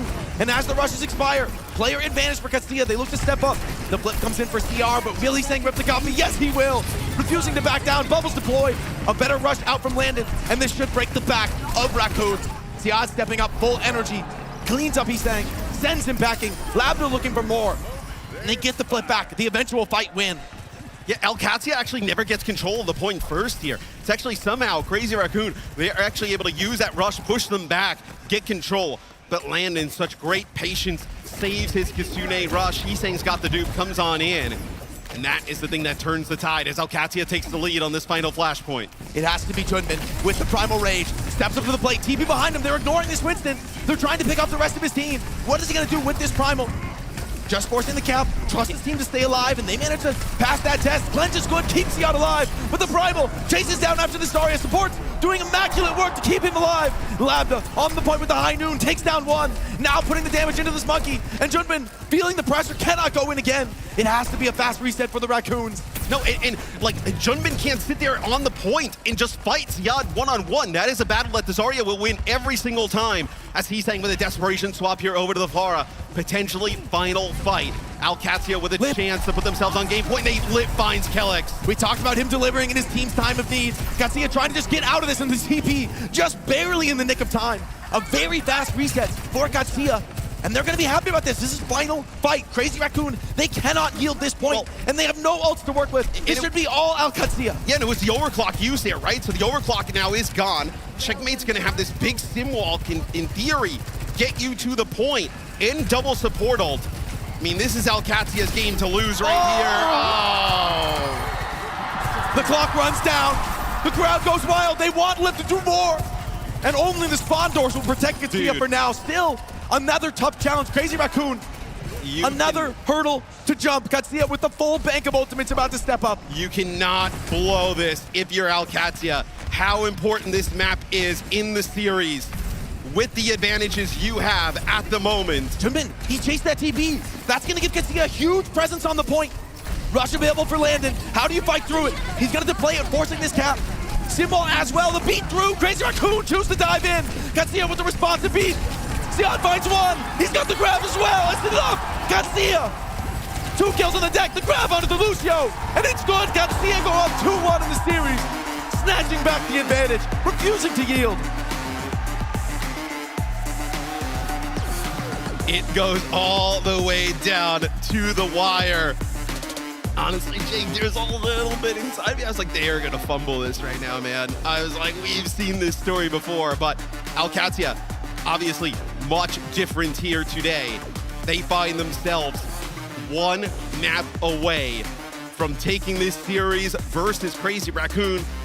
As I think a lot of people will probably have questions of like the Winston into the Zarya, the entire map. Sure, they take 2 points there on this flashpoint, but it wasn't exactly easy as we take a look at some of the stats here. Lip and Labda, those are the two I'm looking at, right? We were talking about how Lip had to have this crazy game. He has a very good game, but Labda is able to match it. Could ask for, right? Yeah, but Labda is able to match on the other side. And when you get that type of hit scan where it kind of goes even across the board, and you're at what I think most would say is a little bit of a disadvantage in terms of comps and how you're playing into this, that's how you're going to see an OWCS win. I got to be real with you, Matt. I'm impressed that CR can make this as close as it was. For me, this is actually a pretty big comp gap. Historically, Winston has been considered a Zarya counter, but when you bring in Cassidy and Symmetra, the overwhelming single target damage onto that Winston, it's incredibly difficult to fight through that. It's incredibly hard to play for Junbin.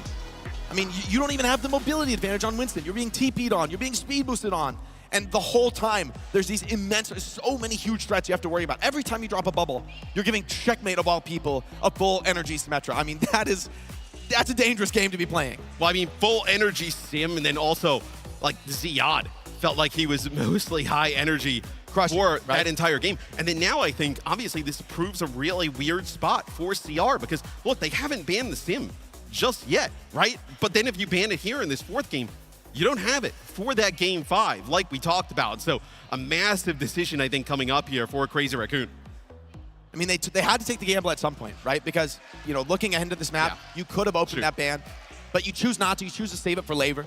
We're going to head it over to the desk and have them break down some of the decision-making as we go into the rest of this series. And man, is there a lot to break down. Yeah, Arrow's getting ready to dive into this one because we got to talk about map 1. Let's roll it back.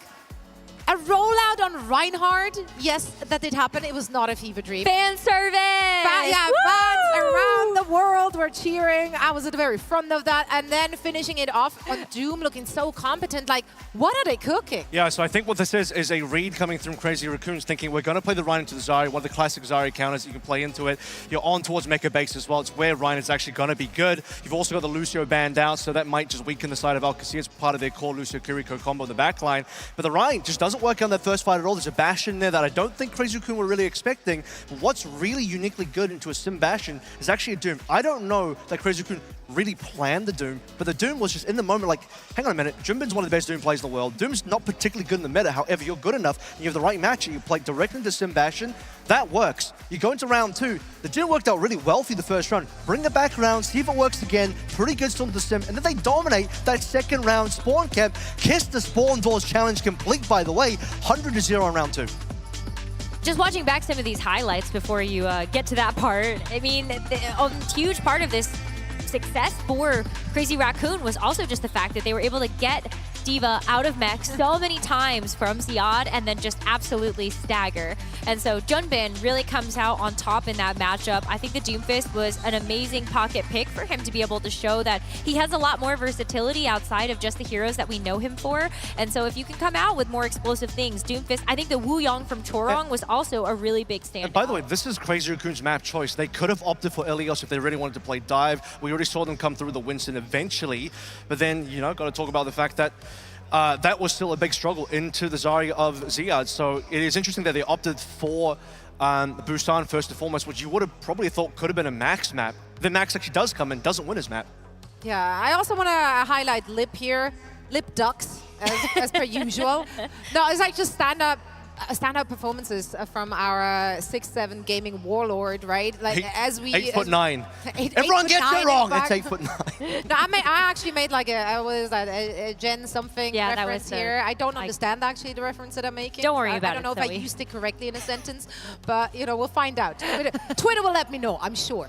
But yeah, let's talk a little bit about Lip's performance there throughout this series already, especially highlighted, of course, in that last map we just saw. But very early on, it kind of doesn't even matter what Junbin is rolling out. Like if Lip pops off, like he's taken over the server. Yeah, Lip was definitely a huge part of this Busan win for Crazy Raccoon, and you saw him try to repeat that success both on Shambali Monastery as well as Suravasa. But I think one of the issues that you end up running into is just the fact that, as Jake was touching on before we ended up getting the throw to the desk, is you have this Symmetra that's really throwing a wrench into the work. Sojourn only has so many options to be able to kite away from damage. You get 1 power slide, you know, 2, I guess, if with a perk or whatever, but it's very limited in terms of the window that you can utilize that. The way I see this now is you have to really question whether Crazy Raccoon can continue playing Jumbin in this matchup unless Jumbin's going to come through on the ramp. I know they did lose the Shambali with Max in.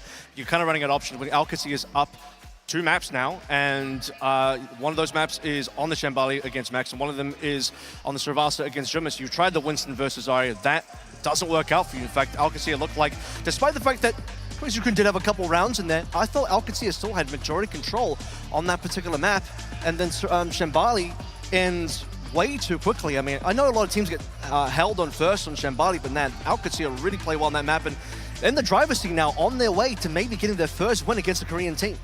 This would be a huge moment for them. We already talked about heading into this series that Alcacia has been unable to do what even one of their EMEA counterparts has been able to do, Twisted Minds. So I think this would really put Alcacia in a position where they can be a favorite to actually win the entire thing. And I love that we get a chance to see Alcacia be able to stand tall against one of these Korean teams. And I think it'll be fun to continue to watch this matchup between Jumbin and Ziad. Yeah, and I mean, on map 3, right, we talked about those compositions we saw. The Winston matchup into that Zarya matchup. And somehow, some way, Alcacia is taking that with Ziad's performance on that Zarya. Well, it's really similar to what we saw out of the Alcacia Weibo game, where even in a more extreme fashion, not only do you have the wins from Ogushe, which is really should be top 2 wins in the world, also on Ilios with the Diva ban as well. So you also had that very similar situation where Zarya's even worse on Ilios. And Alcacia, they beat Weibo on that same map, and now they beat Crazy Raccoon on Suravasa against another one of the top Winstons in the world. And so it's like, I don't think you can play the Winston into Alcacia anymore. I don't think Winston's in a good place in the meta anyway. It really just proves that main tank is probably just not it currently for this competition. We're really in an off-tank meta. Ziad is proving why that is. You say that as if this is like... that matters. Like, Doom is also not meta right now. They're clearly making it work. I think that was a surprise. I don't know, 2 in a row. I mean, Doom is always a a surprise. good Doom is a counter- vibe hero. Like, Yeah, because so that true. one, you kind of feel Doom it in the moment. Doom shows up unexpected, and Exactly. your house is in an order. It's not tidy. Give me a second here. Like, But that no, one disappears. the rocket punch just comes at you. What do you want to see in map 4 then? I think you do need to go back to the Ram here. I think you kind of forget about Shambali. It was close enough that it was still winnable. Go back to Max. Go back to the Ram style. That is probably the best direction for you, or at least minimum match up on the Zarya. That's one of Max's good specialist heroes as well. So I think, we've seen what Ziad can do. You want to believe that Max can do the same. You brought Max in and trusted in Max during the final versus Falcons just in Korea not that long ago in a 7-map series. And Max, the closer, he won that map 7 and he beat Falcons. Now you have to trust that he can beat Alcacia. Just don't go to King's Row. Crazy Raccoon, please. Don't go to King's Row. Why? They just have a bad record on that map. If you look at how they performed in the last stage, if they really, I think like maybe there's like mental damage there or something. But it's possible. Go to a hybrid, maybe even, I think Midtown might even be a nice choice there to see. And that way you actually take out Blizzard World from the pool as well if Ziad wants to continue to play the Diva. And then you're not forced to actually have to play the Winston. What do you want to see out of Alcacia then? More Symmetra. Keep doing it. It's working. And I think that has been a huge key to success for Alcacia. It's clearly been the big thorn into the Winston side. So I think they just need to keep on with what they've been working on throughout the course of the season, and it will bring them success. Well, let's find out what our teams have in store for us as we are sending it back over to Matt and Jake. Thank you so much, Zoe, and the desk. And I think, Matt, I think Rose is right. If it ain't broke, don't fix it. No. Run it with this sim. You've been tearing apart the world. Why stop now? No, I totally agree with Rose. I mean, there is no reason unless the sim is gone for Alcacia to move away from it. Which I will say, Matt, if it's not gone on this map, Crazy Raccoon have really, like, they're living up to the name. So there is an opportunity for them to overcook here, I think. Matt, there's always an opportunity to overcook. There's an opportunity here for them to overcook. What you got? They could go New Queen Street and think they could play dive, and that they don't need to ban the sim on that map. If you don't ban sim now, then Katsuya just DPS ban on map 5, and you can't ban the Sim.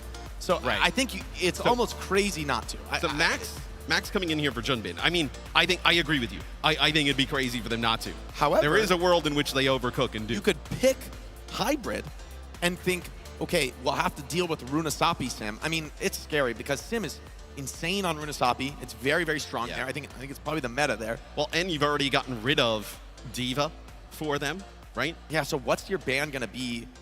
I think you do have to Sim ban on Hybrid here. I think you have to go, I mean, it could be, what are the hybrids we're looking at here? It could be Blizzard World.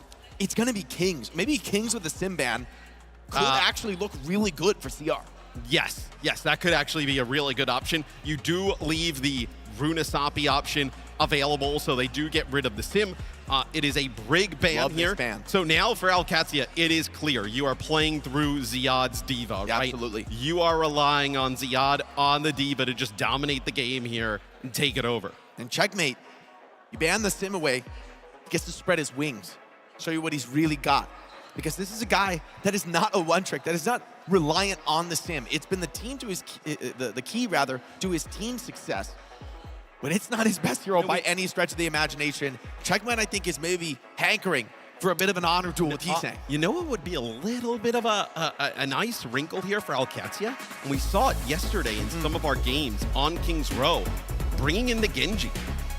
Or Checkmate. I like that. Because, Bringing in the Genji. Checkmate has been one of those guys on Genji for years. Yeah, no. This is a hero you could take it out of the meta for years, and Checkmate would still be able to come back in Gives and them some- slice and dice with the best of them. Give them some high ground control, potentially, like on offense, right? Give them some kind of like, big fight winning potential. And no brig, right? brig. No rallies to worry about. No brig. So the Genji may be an option here for Alcatia for them to roll with. As we saw Zera play the Genji for TL the other day on this map. Yeah, Proper also got it out, so it's clearly possible here. We have seen Echo also look strong, and in fairness, that's a tough matchup for Genji, right? The focusing beam cuts through your deflect and can really be a trouble for you. You know, being able to just copy Genji while he's blading you, it makes it very, very awkward for the matchup. Here's another one. There's no way they play Rush with a Mei, right? Hold on. You're cooking. Hey! You're cooking. Checkmate's thinking. People have compared me to Jungbug for years. That's what they say. That's what they say. Not accurate. No, he's going to play Tracer. You're wrong. Okay. Well, hey, It's a good you shout. could play It Mei, could though. come out. Like, you could play Mei. I wouldn't be surprised whatsoever, Matt, if the Mei does come out at some point. More of a second stage Yeah. than first point here, because you assume that Max is going to pilot the Diva here as well. So get a chance here. Labda, obviously, a lot of pressure on him here in this series going up against Lip. Fan support here for Crazy Raccoon. You hear that biting cheer. And Max gonna step up on the Zarya, put the pressure down onto Katsuya. And with no Sim to worry about, he's gonna have free reign. Katsuya gonna have to punish these DPS, but it's Lip and Heesang you're talking about. Far from easy catches. I will say, though, with this Zarya in play for Crazy Raccoon, right, if you're able to take this, now I wouldn't actually be surprised if we see a Mei potentially from Alcatia. Second part of the round is Checkmate just gets his head ripped off there by Lip. Just snapping him like a twig, and Ziad trying to mark these DPS, but without Tracer, just feels impossible. Max steps up to the plate, and Katsuya gonna back off, wait for Checkmate's Tracer, and look for the re-engage. Ziad setting up, though, on the flank. He's gonna walk right up on Shu's Kiriko. And a bit of a slow cap here, so an opportunity for Katsuya to fight this one out. Recall forced. Great shots from Heesang on the Echo. Camping this high ground, putting down pressure. Wide swing from the DPS now. Ziad steps up, and Max caught in the corner, dropping low. Labda takes him out, but it cost the suit. So there's still fight to be played. Labda can't fight good that onto Lucio. Labda a little bit needs to sloppy find with it. one. I mean, Heesang's so low there. He's caught in the disruptor shot, booped in by Kelix. And Ziad remeching, this is huge. Chu goes down, but not before drawing blood. And this Lucio surely dead to rights. Chorong could get a bubble on the exit. Try to play his way out of this, but he's caught in the room alone. Dancing with Ziad at close range.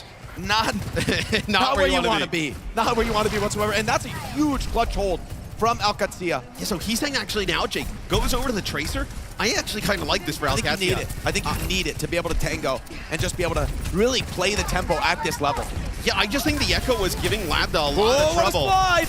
Huge aggression, the catch shot is good! Bubble is better though, and the cleanse keeps Lip alive. But Lambda may have done enough, forced a ton of resources. Rush to play from Shu, very early. Lambda with a better response, beautifully positioned from high ground. Lip needs a connection here, has a rail, desperate for a kill. Can't get in a pulse bomb instead, but the cleanse keeps him up. The beat as well. Kellex only 90 to his own. Self-destruct. Self-destruct keeps you alive. Delays this point for now. Checkmate goes down, but hold on, Kellex. 98 to the beat.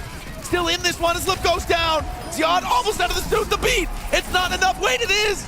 Ziad still in baby form though, and Max healthy. Graviton Surge very close on the guard. Ziad steps up with the pistol. Landon and finds 2. Hold on.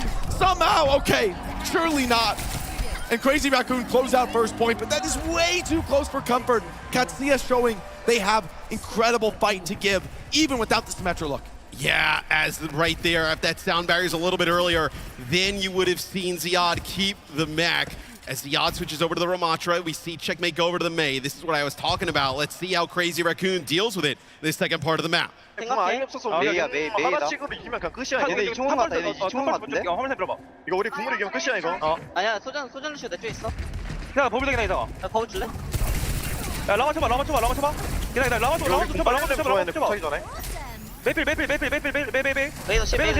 야 정원도 2층에 있다. 정원도 2층에 있다 저거. 키리. 라마. 단수 조심. 교환 조심. 괜찮아. 에이 아파져. 맞아봐. 피자. 나 데려올게. 이러면 얘들아 여기 하나밖에 안 차거든 여긴. Clinical fight there from Crazy Raccoon. Heesang calls the bubble, gets Max full charge before that fight. And Max makes it rain there with the Graviton Surge. Katsuya, no ult in the tank after this comp swap. They would love to pull off a hold here, but surely it looks impossible. Stepping up into a Lip overclock. Heesang once again takes the bubble, pulls a distraction into the back line. Landon trying to deal with this flanker, but Heesang fearless, willing to dodge these kunai, willing to dance. Crazy Raccoon continuing to pressure this point. Ziad holding it down as well as he can. Starting to drop low. Form is forced. Wall zones for a moment. Trying to force the point. Lip can't get the connection, but Heesang does. And without Lambda, player advantage. They rush. They're not out of it. They're still fighting. Quick cooldown reset. And Casilla still healthy as 4. Shu with the counter rush. Much later into the fight. Max fully energized. Cleans up Checkmate. And should be finishing off the rest of Alcatia. Crazy Raccoon, the must-win map. And they force third point. Jake, it's just that first fight in the second part of the map. You cannot let Crazy Raccoon just snowball you through that part of the map. You keep Max with all that energy here going into that second checkpoint.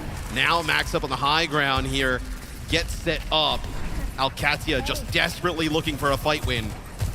But you're gonna have to deal with this beat from Crazy Raccoon. Ziad takes down Lip. Did he pull him off the map there? Somehow got that kill. Maybe just a cleanup on someone else's damage, but he'll take it. Without Lip, you see this Zarya comp really needs to back down. No hit scan threat. And Katsuya wastes no time stepping up to the corner. We've seen many teams crumble in this spot, struggling to turn this objective. Max with the grab again, his charges up incredibly quickly. Katsuya may not be expecting this to come out so fast, but few easy targets. Grab forced, but Ziad takes it, holds it away from the soldier. Get down, Mr. President, and Lambda. Makes use of the space, recall out of Heesang. Couple blinks out, may be able to slip away for the moment. But Casilla doing that with just the OC and dealing with the grab, that's a beautiful hold. Yeah, and I mean, the Ramatra is very strong in the grab, right? Can just block, and there with that Mei wall just prevents any damage coming through from Crazy Raccoon. Is Alcatia, this would be a tremendous hold, give themselves a chance to win the series here on King's Row. Huge fight on the flank. Checkmate forced into the ice block. Now Landon feels the brunt of the pressure. Later beat from Kellex is huge, but it doesn't come to Landon. He's still low. He's trying to punish Hunting. Can't quite get the connection to the high ground. Stays in for now, and Checkmate in the flank is so strong. Lambda and Kellex find blood in the fight. And it looks like another cleanup for Katsuya. Still refusing to yield this corner. Refusing to give anything to Crazy Raccoon. I mean, this is what I was talking about with those Mei comps. When I was like, oh, maybe we will see Checkmate play Mei's. The Mei can be very good into the Zarya, as now the Ramatra comes into play. Not as strong into the Ram, right? Because the Ram can block, survive when that Mei wall is behind headshot is good. And a even better one from Lambda to Lip. The rush is traded, but fantastically for Katsuya, they find the opener. Max goes down as well. And no purchase in the fight. No advantage, not even really turning the corner on this ultimate disadvantage. CR not finding the windows to pop the OC, and he's saying just can't break through these flanks. Checkmate is locking this left side down. And Jake, the poke damage here, you know, adding Chorong in on the Wuyong, it's not as devastating when you're playing this like Ramatra Mei because it's such a sturdy comp, right? You don't have that Sim in the mix who's very squishy. You can just get kind of poked down with ease. So he's saying he's struggling under withering pressure from this Mei. Frontline, still tanky. Yacht into a block, but he has that annihilation. Remember, now he steps up. Max caught in the corner, frozen by that Mei perk. Lip has the OC, but surely can't deploy it in this fight. Not without his tank. He pops it anyway.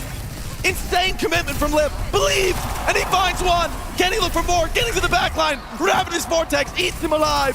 And Ziad steps up looking for more, wants to clean this up. Labda is low, does go down, but Ziad standing tall, still healthy in the front line. Nothing given, everything earned. Crazy Raccoon, they step up the form from Max, but what will it earn? He needs to break this corner. And Alcata has beat here. They have beat. It looks like they're going to be able to kind of keep Ziad alive. He's just backing up, playing these corners perfectly. You may be able to get aggressive. Into the back line, beat is good. Protects many players. Stun, drops Labda to the floor. But his shots aren't even needed. It's the beat rush from Katsuya stifling Crazy Raccoon, and they will be stopped in their tracks here on third. Katsuya set the win con here for the series.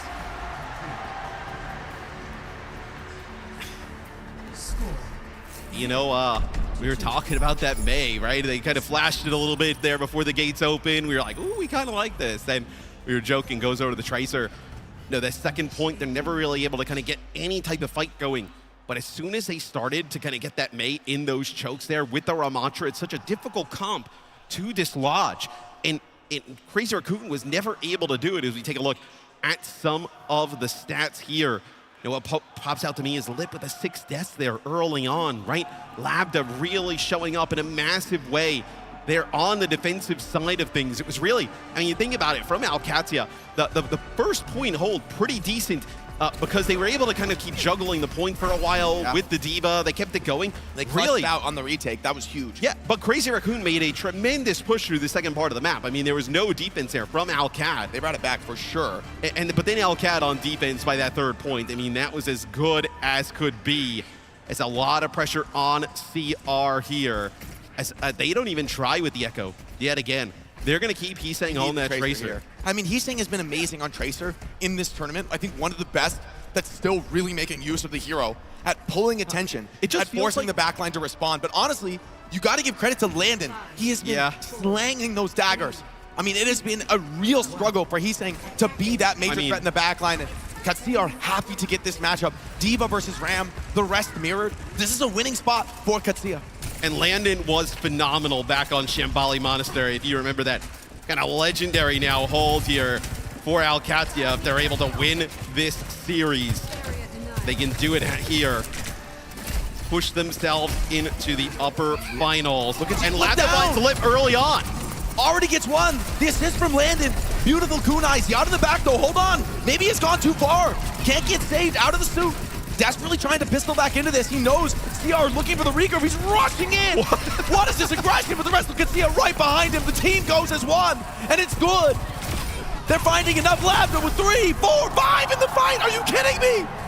Dude, Labda is kind of crushing right now. As Lip, we were taking a look at some of those stats. It's like you need him to step up, especially when you're trying to play through some of this hit scan. Labda gets Lip early on, gets 2 more kills after that. Alcad with the swap over to Mei, looking to put this series away. Let's go to a listen in.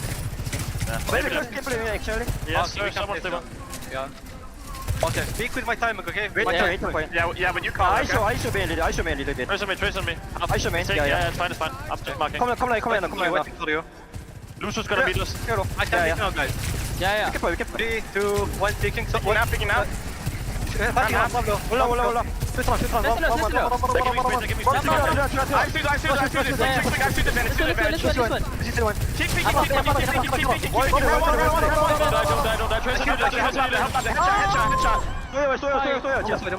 I have fun. Guys, help Blender. I'm with you. Trace the punch. Nice. Oh, I missed shot. Guys, I need help. Oh, that's my bad. Should have called. It's fine. These pulls, stay left. Close 4, okay? Yeah, we have to. He's saying, earning that paycheck right now. Soloed the card defender, but Landon, he's finding everything. 3 headshot kills back to back to back. Landon is on fire right now. I mean, one of the best series that I have seen him play. Just a standout player throughout all of EMEA. He's looking to push them over the line. They have the rush. It's going to be an overclock here with the Mei wall. Going to separate some of the members of Crazy Raccoon. A little bit early. Oh, they rush too. Double down. They're desperate to close out this point. Very early ult. Is the response going to be there from CR? Ziad steps on the gas into the backline, zoning so many players away. The cap comes in. Beautiful boots. And OWCS, they can taste this victory. The golden box within their sightlines. CR, desperation now. They must regroup. They must get back to this fight, but there's so little chance. And Ziad once again steps up to the doors.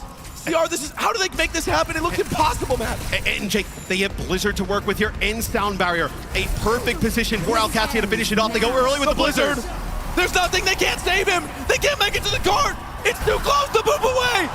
0.06, hold on. Chorung is there. Max with the ultimate. He can hold this. Kellex drops the beat. Convinced. You can't get off point for even a second. And Max with the annihilation keeps this fight going. Checkmate takes down Easting. Hold on. Gets the boop again. Kellex. Oh my God, what a win from OWCS. And to think how this match began. Crazy Raccoon stomped them out of Busan, destroyed them on that map, nearly took them to the brink on Shimbali.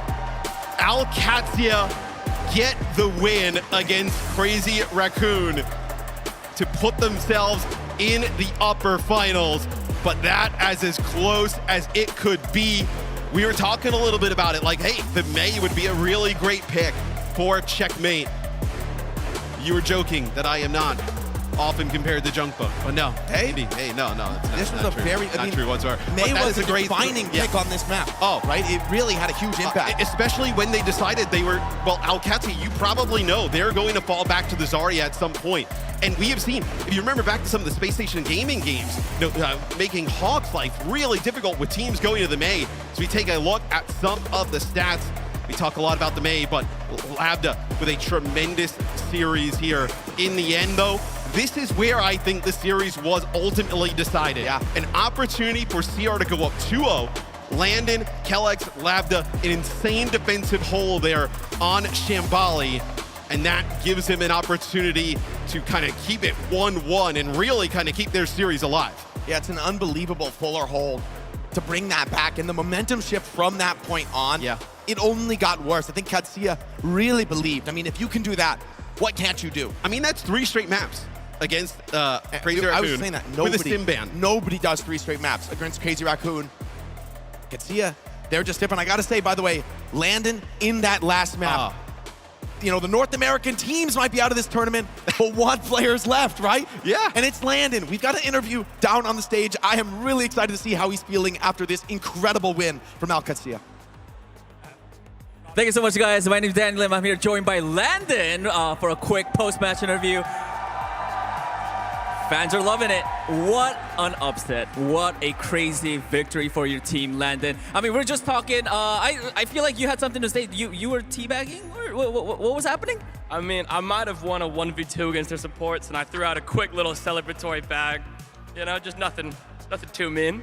I'm sure the production is gonna look for that clip, and we're gonna show it again because I want to see it. I mean, again, big congratulations. I'm gonna be honest, Landon. Like, this was a tough fight. Crazy Raccoon are the team to beat, right? And going in, of course, like every match as a team, you have to like think about, okay, we're gonna win this. But like, I feel like this was going to be a tough fight. But how did you guys get the win? In our pregame speech, the kind of overall motto and saying was, it's really not fair for us if Twisted Minds get to beat Crazy Raccoons and we don't, you know? So we have to make it fair today. All right. I mean, love that answer. Landon, another thing, I feel like, you know, you guys beat Crazy Raccoon and now you guys are going up and things are looking like you guys could actually win it all. Do you actually believe in Stockholm for 2025 Grand Finals, you guys are going to be winning it all? We got second in the last major, and to be honest, we've improved so much. We're a much stronger team than we were last time. And if last time we were good enough to get second, I think this time we're good enough to win it all. I believe that as well. Thank you so much, Landon, for the good interview. Everybody, give it up for Landon one more time. That is it for the interview. Zoe, take it away. Thank you so much. Great to hear from Landon there on the stage. Zoe back on the desk with Necra and Avro to break it all down. This is a historical moment. This is the first time OWCS is taking down a Korean team. They have been on top against NA and EMEA teams across the board, but this has got to feel really good as they're moving into the upper bracket final. The gap is closing. This is a real thing that is actually happening now. Talked to Junkbug this morning, coach of OWCS, and he told me if they can beat Crazy Raccoon, they can win the whole thing. Landon tells no lies out here. Look, they are confident against every other team in the pack. It was only Crazy Raccoon that was the real question mark. We saw that Twisted Minds got that major upset win against Crazy Raccoon at mid-season. OWCS, they were wanting to beat the Korean team as well. Fell short against Falcons. This time, true to Landon's words, they're improved even from mid-season. And if you improve from second place, that means you're in position to win first. And you can see just how much they've improved. Not only were all of the rotations that they made so clean, the symmetric teleporters, everybody was on the same page. There were also some really specific moments that stood out to me as also clear signs of progress. The fact that they were able to win with the Zarya versus the Winston, the D.Va was banned out. You just had that Symmetra just run rampant in the backline, and Landon at the very end there on King's Row. I mean, that is a performance that you should be proud of. I think the bag dropped was very worth it. The other thing is, the Very way that deserved. OWCS won is they won all different types of matchups. The only thing they did lose was, again, the Doomfist situation on that Busan. I still see it as more of a surprise that came through from Crazy Raccoon. OWCS maybe just taken a bit back by that one, but you move to the other maps, you win against the Jimbin Dive, then you win against the Max, or rather you won against the Max Shambali Ram situation first, then you win against the Winston coming through from Jimbin. You go back then against Max, as expected that Max would come in to maybe close things out. Kings Row, one of very popular picks out from Crazy Raccoon, and they banned Symmetra, and they still couldn't win. That's about as good as a matchup as you're going to get. You ban away the Sim, you believe that you can then win the Brawl battle, and if you can't do that, then you can't win the series. OWCS, they won all the possible different types of matchups they possibly could have. And it's really disappointing, I think, for Crazy Raccoon, because I know heading into that final map, I was specifically saying, like, oh, don't go to King's Row. But it was just because the recency bias of the fact that they lost that map versus Team Falcons, kind of like their arch nemesis rivals in Korea. And so I thought, well, you know, if OWCS has really leveled up, I think this is the best testament that they could do. Is like, the only other teams that can beat them are Wei and Team Falcons on one of their best maps. And now OWCS get a chance to say the same thing. Yeah, and they played it so well. They had such a good game plan for every situation, except from maybe that Doomfist that was thrown their way. But seeing individuals like Checkmate, like being able to, like, you know, play that Symmetra for the team, play that Mei for the team. He can bust it all out. He's a phenomenal tracer. Like, that just adds so much to the success rate of this team, which are now finding themselves in the upper bracket final. They're awaiting their opponent. We have one more semifinal to be played in the upper bracket. Here you see it. OWCS is through. And now it's going to be Twisted Minds or Falcons. Both of those will be bangers. Like, there's no bad matches on the horizon. And Twisted Minds wants to see if they can add another Korean team to the list, because so far they have been the team from EMEA, or just from any non-Korean region, that have had the best record against Korean teams. They've taken down T1 twice. They've taken down Crazy Raccoon in the last event as well. If they can add Falcons to that list, we are going to have an all EMEA upper bracket final. Incredible stuff. Incredible stuff. And of course, in the lower bracket, we still have some matches to be played as well.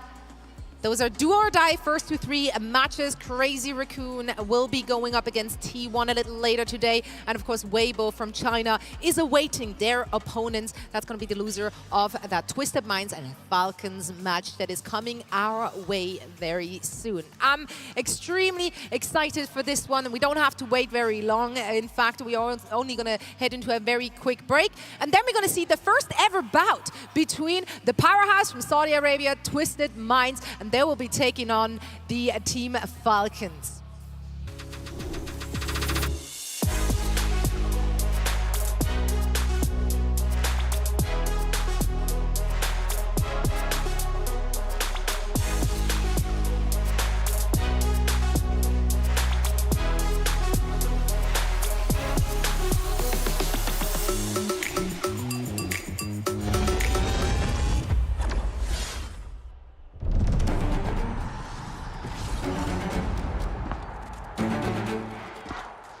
Ancora a bocca aperta, eh?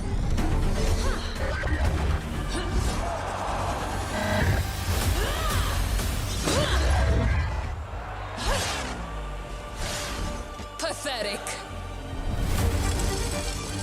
Leave no survivors. You're finished. Disgraceful. Not good enough.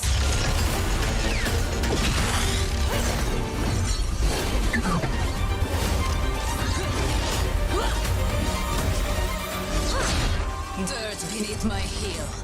Wouldn't want to be ya.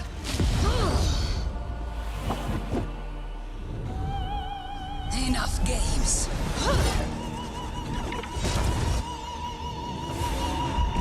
Catch up. Taste the Palatine Fang.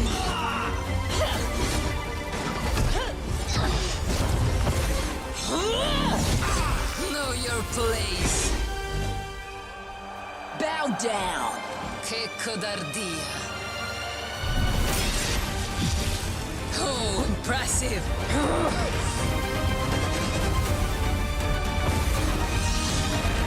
Arriva la punizione!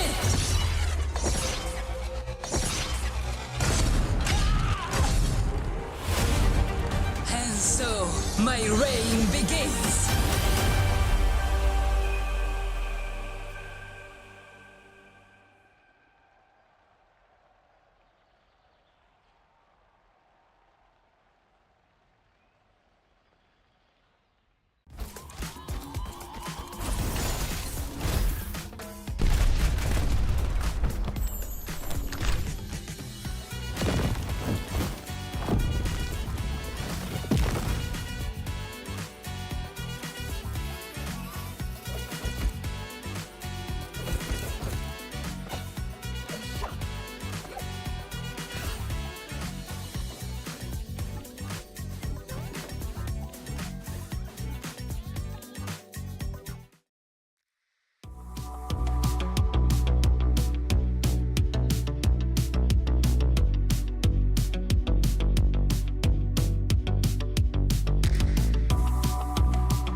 The 2025 Overwatch World Finals is brought to you by DHL. This camera? We're gonna win it this time for you. I start? No, he starts first or? Hello everyone, this is Psycho. I play DPS for Twisted Minds. Hello guys, it's Labda Headscan for القادسية. And for all our Saudi fans out there, we're gonna win it for you guys this time.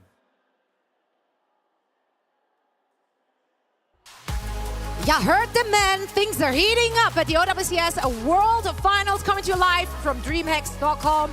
Let's get ready for our second upper bracket semi-finals match. We had a banger first series here, and I'm so excited to see what the next two teams have in store for us, as though we're here joined by Necra and Avril to break it all down.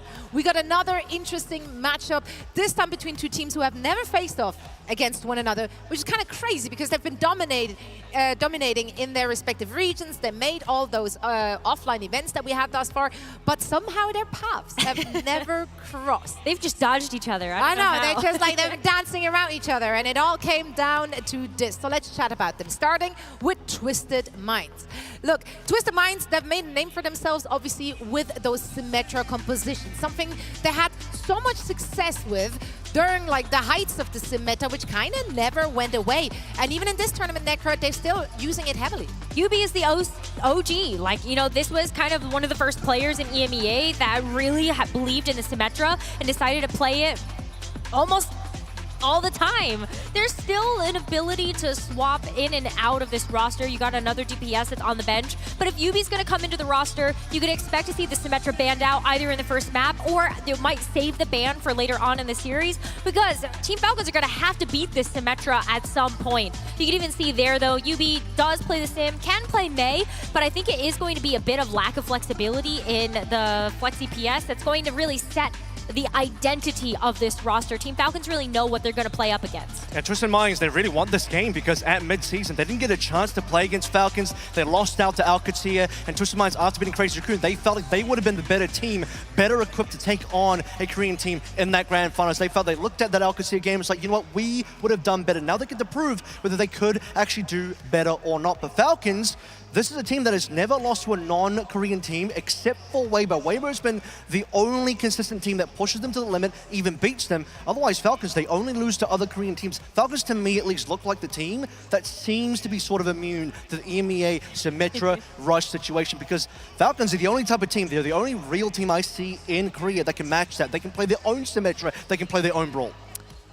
Okay, let's hear it from you then, Avril. I know that you're about to bring in transitive properties on why Falcons have the upper hand in this one. Please walk me through the mental gymnastics. Yeah, well, they did beat Alcatia at mid-season 4-0. I feel like they're really equipped for this style. They're really good at playing the same Symmetra style, the same Brawl style. Hanbin's probably going to be the majority of the gameplay here. We do sometimes see someone come in for the Ramacha, but I honestly think that Hanbin can also just play the Ramacha. You don't really need to sub him out. The Zarya and the D.Va is going to be very important here. They're well equipped to play into the EMEA style, and Twisted Minds has a very similar team to Alcatia. Really, for Falcons, it shouldn't be a surprise what they're expecting in this matchup.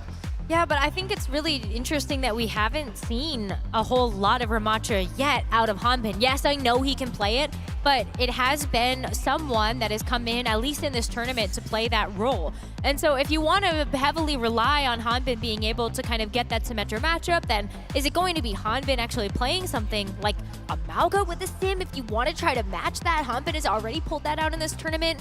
Or are you going to go more classic route? I mean, Hanbin Zarya is an elite tank. How do we feel about that Hanbin Malga though? Because heading into this tournament, I think a lot of people were convinced we see more of Malga. We've not really seen anyone except from Hanbin, which isn't shocking because it is Hanbin. Donghack played it to not very great success, and so I don't think these players should really bring these out anymore. So Hanbin probably might want to just leave that one on the shelf a little bit. I think for Falcons, really stick towards Zarya, stick towards the D.Va and the Ram. This will be the first time that Falcons have played Twisted Minds this year. At least they played a couple times last year, but for this year, they're finally facing off. Twisted Minds much better this year as a team compared to last year as well. And again, in a position to finally prove whether they can beat Falcons, because this is the game they've been waiting for. What I don't want to see is Falcons get too fancy with it. They have so much depth in terms of Proper's hero pool. He's already pulled out the Tracer, the Echo, Echo, the Venture, the Genji, the Sim. That's so many different heroes, whereas in Twisted Minds, they're going to play the Sim. Yubi's going to play the Sim. We're going to have Simple on the Kiriko. Funny Astro probably wants to play mostly the Lucio to help enable a lot of these big pushes that come through with that Symmetra. And so I think like Team Falcons, are they going to get too dizzy when it comes to trying to figure out what they want to play?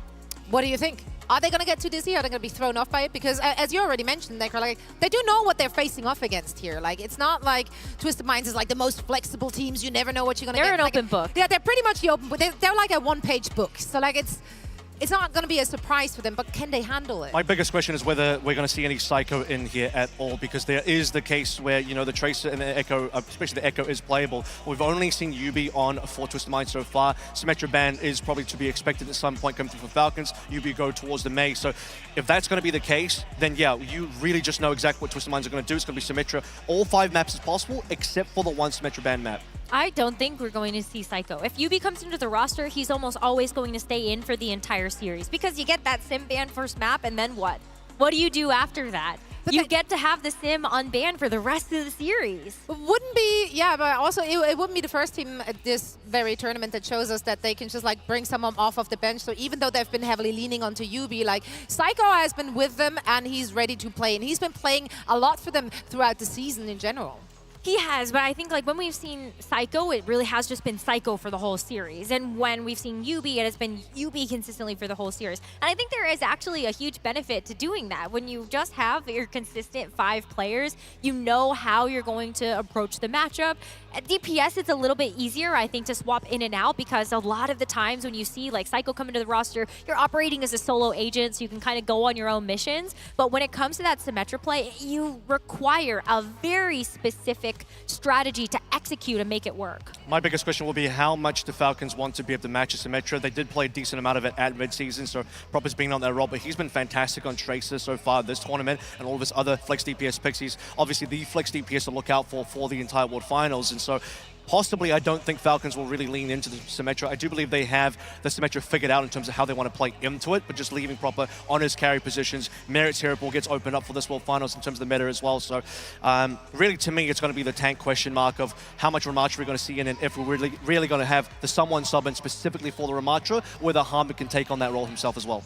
It's crazy to just have that wealth of incredible players sitting on your bench, able to be swapped in and out. I also want to discuss, of course, the support lineups for both of these teams a little bit, because we have such seasoned players there.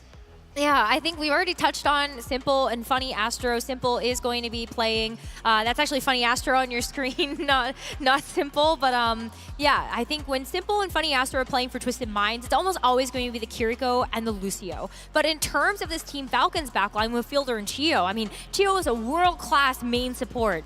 I've seen actually quite a bit of depth from him as well. He plays the Brig, the Lucio. He's already played the Wuyong and the Juno in this tournament. And for Fielder, while the Kiriko is sort of the main staple for Team Falcons, you also have the opportunity to play like the Brig and the Ana. One of the biggest differences for me is that Funny Astro has been far more willing to play the Wuyong compared to Chio. Chio doesn't really like to lean into that here. There was actually a bit of a point of contention with the Team Liquid's Falcons game as well. They thought that that might have been an area to attack Falcons, but then Chio reluctantly went on that Wuyong and actually performed in it. I don't think that's really necessarily Falcon's style, but it does prove that, okay, when forced to, Chio will move across and play something else. But reliably, you're going to mostly see, I would expect out of the Falcon side at least, Lucio plus Kiriko. Fielder far more competent on that Kiriko. Chio, for sure, definitely on that Lucio. We might see some of that Ana, but I don't think it's going to be as common because really Shu's the pilot of that on Crazy Raccoon, whereas for Fielder on Falcons, likes to stay on the Kiriko. Probably only see the Ana if like the Kiriko is banned. But like, I think it would have to be Team Falcons that execute a ban onto the Kiriko, because otherwise you're taking that away from Simple. And I don't think you want to take away something that is actually going to benefit your team. But we already saw, I mean, like Twisted Minds could also ban out the Lucio if they think that that would be a good target ban onto Chio. And then, as you said, Funny Astro would be fine to play something like the Wuyong or even the Juno. I mean, both teams also had quite a bit of time to prepare for this matchup, right? Because they didn't have to play earlier today. Like, this matchup was set up for a while, so I'm sure they've been cooking something. And like maps and hero bans will be coming in really, really big for both of these teams in this very series. So let's take a look at our predictions. I went with a friend buff here because I'm close with them Twisted Minds homies. So I went with Twisted Minds. I just really like their playstyle. They have like just so much energy as a team, and I want to see them taking it all the way. I want to see that MENA final. I think if Twisted Minds are feeling themselves, this is a team that really can benefit from just the momentum that they can generate through a series. I saw that reverse sweep onto Viral, and so I think, yeah, you got a T1, sorry, and so I think Twisted Minds, they've got this one. I'm gonna let history go. Yeah, that means I'm going to go for Falcons here. No Obviously. surprises, but they are the defending world champions and the defending mid-season champs here as well. They play well into EMEA teams. They know what they're expecting. I think they look well equipped here. All right. Team Falcons obviously being backed up here as well by the chat. They are, on paper, definitely the favorite to win it, but you'll never know. You'll never know. We are ready for all the action, though. Second upper bracket semifinal is on its merry way, so let's send it back over to the stage. Thanks very much, Zoe. What an incredible, incredible last matchup we had there. If that's a tale of things to come, then we are in for a titanic rest of our Super Saturday here. Crazy Raccoon with that first map, but then Alcad come through and book a place later on in the upper bracket final. But who will they come up against? We have two teams ready and raring to go, about to get it on here on the main stage. First up, this first team will need to go insane in the membrane if they're to defeat their foes. Please make some noise for Twisted Minds! We welcome Funny Astro, Simple, TVNT, KSA, UB and Court. EMEA's finest were forced into a slug-a-thon against T1 in the previous round where they rose victorious. Quiet strength, fierce ambition, but their next opponents will prove the ultimate test. Can they beat the Falcons? And here they come, ready and waiting. Please make some noise for Team Falcons!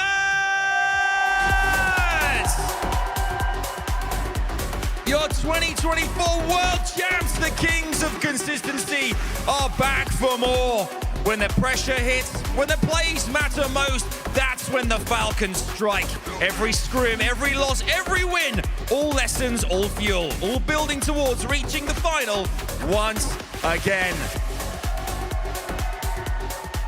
Take your seats, gentlemen. Here we go. DreamHack, DreamHack. I love what I'm seeing here. I can feel the energy in the room right now. For you folks at home, you have my permission as well to stand up and scream and make some noise. DreamHack, will you please let our players hear you one more time? Let them hear you scream! We love to see it. Here we go. Twisted Minds and Team Falcons. Let's ride.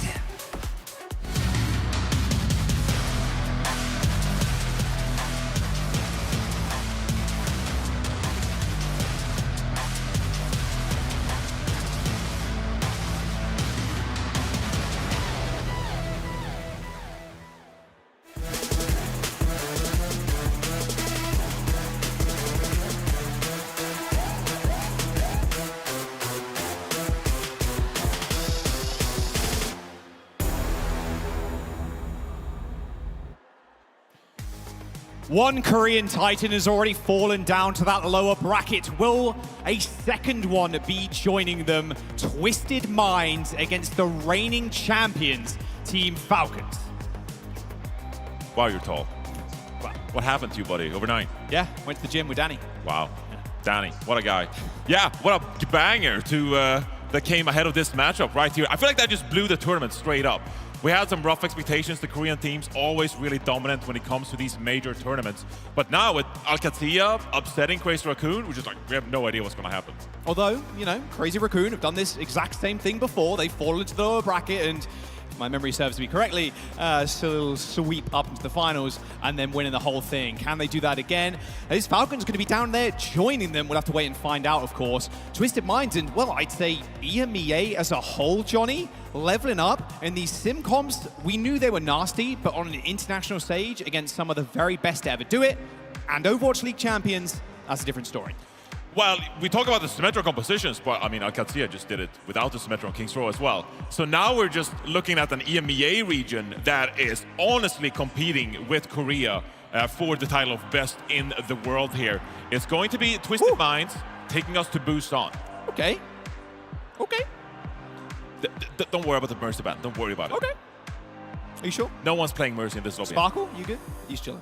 We're saving a little bit of a ban here. Yeah. All good. Expecting maybe for the series to go long, Johnny. Busan is going to be our starting map. Was in the previous series as well. Now, it's mainly been Ilios over the last couple of days. Yeah, but Twisted Minds here, because they are our EMEA #1 seed, they actually retained that first map pick going into this series. As you said, they picked Busan against T1. Now, they lost that map, even though they got that first map pick. That time, T1, they relied a lot on the Sigma to shut down the D.Va composition from Twisted Minds. Falcons, they must have studied that going into this map. So let's see what adaptations Twisted Minds have made. You're obviously expecting Twisted Minds to come out with a lot of sim, you said, of course. OWCAD not really playing it too much on King's Row, but Twisted Minds, EMEA champs, they are what feels like right now the better sim team over OWCAD. What can Falcons do here, do you reckon? Do you think you go Sigma? Like, have you practiced that kind of thing? Well, I mean, they got Hanbin in the mix, so you can always use the Sigma if you want. And it does make sense if Twisted Minds want to go with the D.Va approach. But I also feel like this is a Team Falcons roster that keep trying new stuff. We saw them try the Symmetra Brawl style the other day on Shambali Monastery. They, of course, even brought out the Han Binston. So there's also different ways to go about this. I think Proper's flexibility as a flex DPS player will come in real handy here, whether it is on the Venture. That is obviously going to be very useful in a Symmetra meta like this.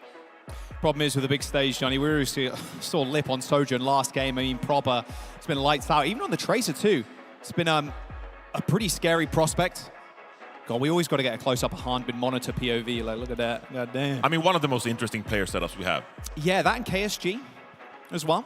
With the lean in, Hanbin's got kind of the same thing going on. Must be tank player things, I suppose. I swear it used to be worse. Like Hanbin would have the monitors like 60-degree out. I think it might have been Korea finals or maybe the semis or something, and it was horizontal. Like you're looking at, he had to crane his neck around to actually see it, and then Proper had a better vision of his own. Like it's ridiculous. Some players, they change their sensitivity. Hanbin changes the curve, the angle of the monitor to adjust his gameplay. Insane monitor ang. Yeah. But look, this is a Falcons roster that so far have played down to their opponent during this tournament. They already lost a map to Varol in the very initial round, and that's a Varol that came in as arguably the worst team in the tournament. That's not at all what you expect from the reigning world champions in Falcons. They should be stomping through this upper bracket, but instead, you know, yeah, you got a pretty comfortable 3-1 victory against Team Liquid. Still, you got full held on Shambali Monastery. For sure. That is definitely a map that is going to come into play for the rest of this series as something that could expose this Team Falcons roster. And so, going into this series, I feel like I want to see more from Falcons. I need them to prove that they still have what it takes to secure another World Finals Championship. A back-to-back would be insane. Busan, our first map. Twisted Minds picking this one as well. Mercy ban for Falcons, saving the bans for a little bit later on. Yeah, and I feel like that is going to be the story of this series, the bans, because usually we see a lot of these teams that play against the symmetric compositions. They blow the bans early, hoping they can secure map picks, and that is definitely what happened with T1. They went up early 2-0 in the series against Twisted Minds. But when those bans that are so useful, the Lucio ban, the Symmetra ban, when those bans are out of the mix, that is kind of when Twisted Minds fully come online, because they can play their natural composition without any blocking heroes, right? And so Twisted Minds here, the fact that Falcons banned Mercy, I feel like that makes me hesitate a little bit for Twisted Minds here, because that means that Falcons doesn't necessarily rely on a map 1 win here. Thinking ahead. Thinking ahead is important. No more first to 2. First to 3 in the uppers semis. Like I said, look, Crazy Raccoon have already been knocked down. Can it happen again? Our EMEA, the Korean team killers. Doors opening in 3 seconds or so. No shock here to see Yubi on the sim. I want to see what Quartz can do against Merit, one of the more legendary hit scans, even in Overwatch League as well, against Quartz, who didn't have his chance to actually contest in the Overwatch League, or contend even. He chose not to. Very much wanted, had the offers, but stuck with his team. Now here on Twisted Minds, looking to take down another big Korean opponent. Teleport from Yubi. The high ground could be so pivotal, even just trying to bait out the D.Va to use thrusters. Harbin's done just that, although taking the high ground. Yubi's kind of living up in this front line with impunity right now, but should be a fairly easy rotation now for Twisted Minds. Points unlocked. Someone's got to pay attention to Proper though. No one's looking at him right now, but to be fair, both Simple and Astro keeping Quartz alive, and that'll be the first blood. TVNT kills Merit. Trading their Sojourn plays, but finding Astro slaps back. Fielder took a left hook upside the head, and with Harbin demeched, a trivial fight now for TM. Yeah, UB's Symmetra really coming in online in the later stages of that team fight when you charge up that beam.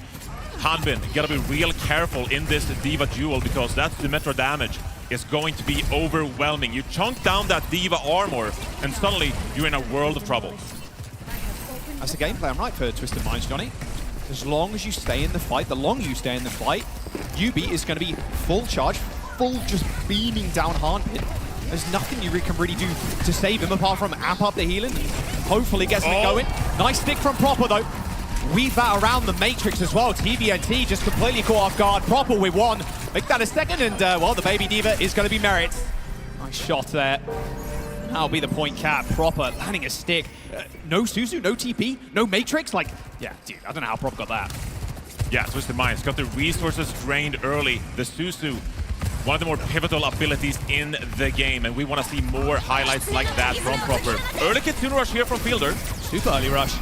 Teleport back for Twisted Minds. They don't lose anybody. And most importantly, Twisted Minds, they don't use an ultimate in response. So now the ultimate economy in their favor. Quartz got the overclock. Oh, dearie me. I think that was a right click coming through from Quartz there, as well as TVNT following up. Merit now trying to hurt people. They're trying to find some bodies to shoot at. But unfortunately, Twisted Minds managed to TP to the points. Quartz doesn't end up getting taken down though. Overclock still in hand, but can they actually finish this fight? Sound barrier comes in for Twisted Minds and Team Falcons. Hits 4 aside, but now they're going to have to deal with this wall. Falcons taking to the high ground. Wings are soaring, but they're going to get clipped by TVNT. UB falls next though, but TVNT on an absolute rampage with the help of Simple. And that is Team Falcons just tailing and running. Twisted Minds with the point cap.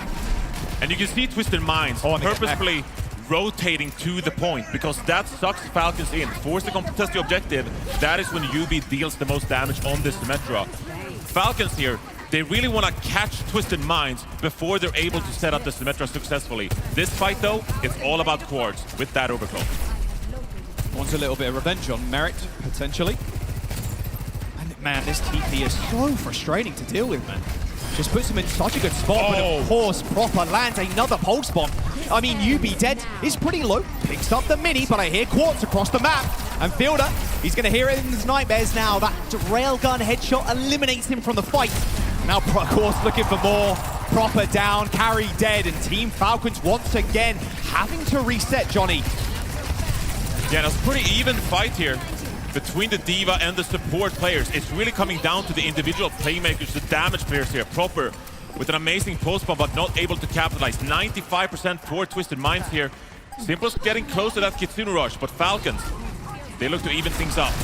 Yeah, Fielder's got 10% already towards his, so they should be good for another touch here. There's one more that comes in, 2%. Fielder desperately trying to get this online, eventually ends up using it. Self-destruct for TVNT in the choke point. Oh, the self-destruct's good. And TVNT with a double remake kill. Harbin Shio flattened like a pancake. And that's the way you make a statement on stage. Twisted Minds take round 1. Are you serious? A double remake kill to kick off this series? Don't see that every day. You barely never see one. That is rare. Wow, what a shutdown, and Twisted Minds off to a hot start. Bro was like frame perfect too. You see Harbin was in the corner, getting out of mech, like, okay, I can get back in it. Maybe TVNT just taps him on the shoulder and hits the little mech call button, and you're dead. And I think Chio too is trying to get Harbin in a position where he can get away from him, trying to save him. What an incredible first round from TVNT. 11-1 for the tank player on Twisted Minds. And that just shows you how on point he is with the rotations and synchronizing with UB on that Symmetra, moving around the map, being active. And Twisted Minds sticking with the Symmetra on this very open, wide point. They need to rotate around this map. try to look for those individual picks. And keep in mind, where is Proper? Always look out for the Tracer. It's a nice point as well for the teleporter, right? A lot of open ground you can kind of cover. Well, they're looking out for Proper, Johnny. If they manage to check no recall. No recall at all. Harbin tried to go in for the rescue there with the Matrix, Johnny, but didn't end up working out. Chio extremely low as well. Now Falcons need to make a decision. Do they stay in this fight? Merit definitely wants to. A nice right-click headshot onto Yubi, but Chio is dead. Speed now, not in Team Falcons' favor. You can see Harbin kind of bleeding out on the sidelines as well as TVNT goes for the body block. And there's the D-Mech. Things really open up after that initial pick. Hanbin kept alive here for the moment. He's going to look to rebuild this mech, but another nice find from Quartz. And that is just going to stagger Falcons even more here. Yeah, don't give him a chance. Even over the last couple of years, Johnny, since OWCS's inception, Quartz has just been insane at the top of his game and improving every year. One of the best hitscan players in the game. And in an international tournament like this, he's shown repeatedly that he's capable of making the plays necessary to secure the trophy. Proper, setting up a bit of a flank here. Simple, he's got the first Kitsune rush here. See if Twisted Minds go aggressive with it. They do. Suzu into the rush. Falcons, they've got a good escape route here, but can they get everybody out alive? Swift step from Fielder, but he's pretty low. Another TB from Yubi. He's using these off of cooldown right now, and Chio is low. Johnny, they're completely split up. An easy pick off onto Merit. Falcons, they get cap, but it'll be a menial amount of percentage here gained. Yeah, it's all about the quick rotations for Twisted Minds. And if you get a couple of kills, that is enough to turn around, re-secure the objective. You don't really have anyone on Twisted Minds here who can compete with Proper's point presence on that Tracer. So Twisted Minds here, it's all about sticking together, utilizing the mobility of that Symmetra, and look for these picks. Chase down Team Falcons. Now, Team Falcons, they got double support ultimates here. Twisted Minds, how do they wrap around and play around it? Small touch on the point there for Team Falcons. And I'll be Proper. Sound barrier for Astro, same with Chio. Two of the best Lucio players to touch the game as well, mind you, in the server right now. Definitely best Western Lucio player in Funny Astro. 10% to go. Overclock popped as well. A lot of that is getting eaten by TVNT, and well, unfortunately now Merit's going to have to deal with this wall, tries to reposition, find another angle. Peeking, looking for a pick here. It's going to be the Kitsune rush. Yeah, Kitsune rush laid over the point, and still Falcons have to touch this. Merit is on there with the rest of the team right now. These turrets are kind of being annoying, though. They're going to have to clear them at some point. TVNT with the self-destruct. Falcons, they do end up using the sound barrier. No remake kills, not just yet. As Quartz finds his like-for-like in Merit, but can't find the kill, but now turns his eye to Proper. And a nice little tag team there with Simple takes down the Tracer. Self-destruct from Harbin, not enough. Chio falls and Twisted Minds. 99% goes to 100. A map win on Busan against the Korean Titan. Falcons showing some weakness here. Not really being able to compete with this Symmetra composition coming out of Twisted Minds. And Twisted Minds, they're just going to keep playing it until it doesn't work any longer. Great to secure that initial map win. That means that for the time being, you can rely on your own individual map choices, even though you might lose the next one. You can pick the map of your choice. You can enable this Symmetra composition in a way for the rest of this series. Maybe regretting the Mercy ban a little bit, I'm not sure. 18-1 from TVNT. Look at that damage as well. 7.7, not to mention Simple only with a single death too. I mean, this is a dominant showing on the first map. I think the point could be made that Falcons are still trying to poke around and figure out a game plan. How do we actually play around this Symmetra? And we've seen this in tournaments. You can have all the preparation, all the practice you want leading into an event, but it's nothing like playing on stage and getting the hands-on experience of the opponent you're playing. And in this case, Proper made some huge plays on this initial round. Merit came up with some clutch picks with this Sojourn. But it felt like Falcons, they just weren't able to keep up with what Twisted Minds were throwing their way. You see Chio, his last 2 frames of motion. Insane stuff. I mean, look, Is this Falcons playing down to their opponent right now, Johnny? Do they think Twisted Minds? Do they think lesser of them maybe? Like, look, we are the reigning champs. We know we have some of the best players to ever touch the game. Improper, for example, right? Or is this TM just playing up to a whole new level? It will be Falcons' map choice now. Look, we talked about it going into the series. These are worrying signs for Falcons because they haven't been their dominant self. And so now you see them roll out on a pretty standard composition, the D.Va, the Tracer, the Sojourn. This has been one of the biggest metas in Overwatch. We've seen it for a very long time. And meanwhile, you gotta question yourself a little bit. T1, we already saw the recipe for success on Busan. It was the Lucio ban and Jasmine's Sigma that clutched it up for T1 on Busan. This time around Falcons, we're just going to ban Mercy. We're gonna sit back and play our own game, and it just didn't work out for them. Like the ban of the Zarya as well, real nice for TM. Definitely would have had the same potency, their composition in the last map if you could play the Zarya if you're Harbin. A lot of TM fans showing up in the crowd, that is to be certain. And I think go now, though? This is an interesting pick here. Dorado, actually. Oh. This might be the first Dorado we're seeing all tournament. Yeah. A little dive action. I mean, this could be the recipe for success for Falcons here. We're yet to see if someone is going to be subbed in here or if Hanbin is going to remain in, because obviously that will have big influence on what kind of composition we're seeing out of Falcons here. Dorado heavily favors those kind of dive compositions because it enables Winston to really get going. But D.Va, another great dive hero as well, and obviously a comfort pick for Hanbin.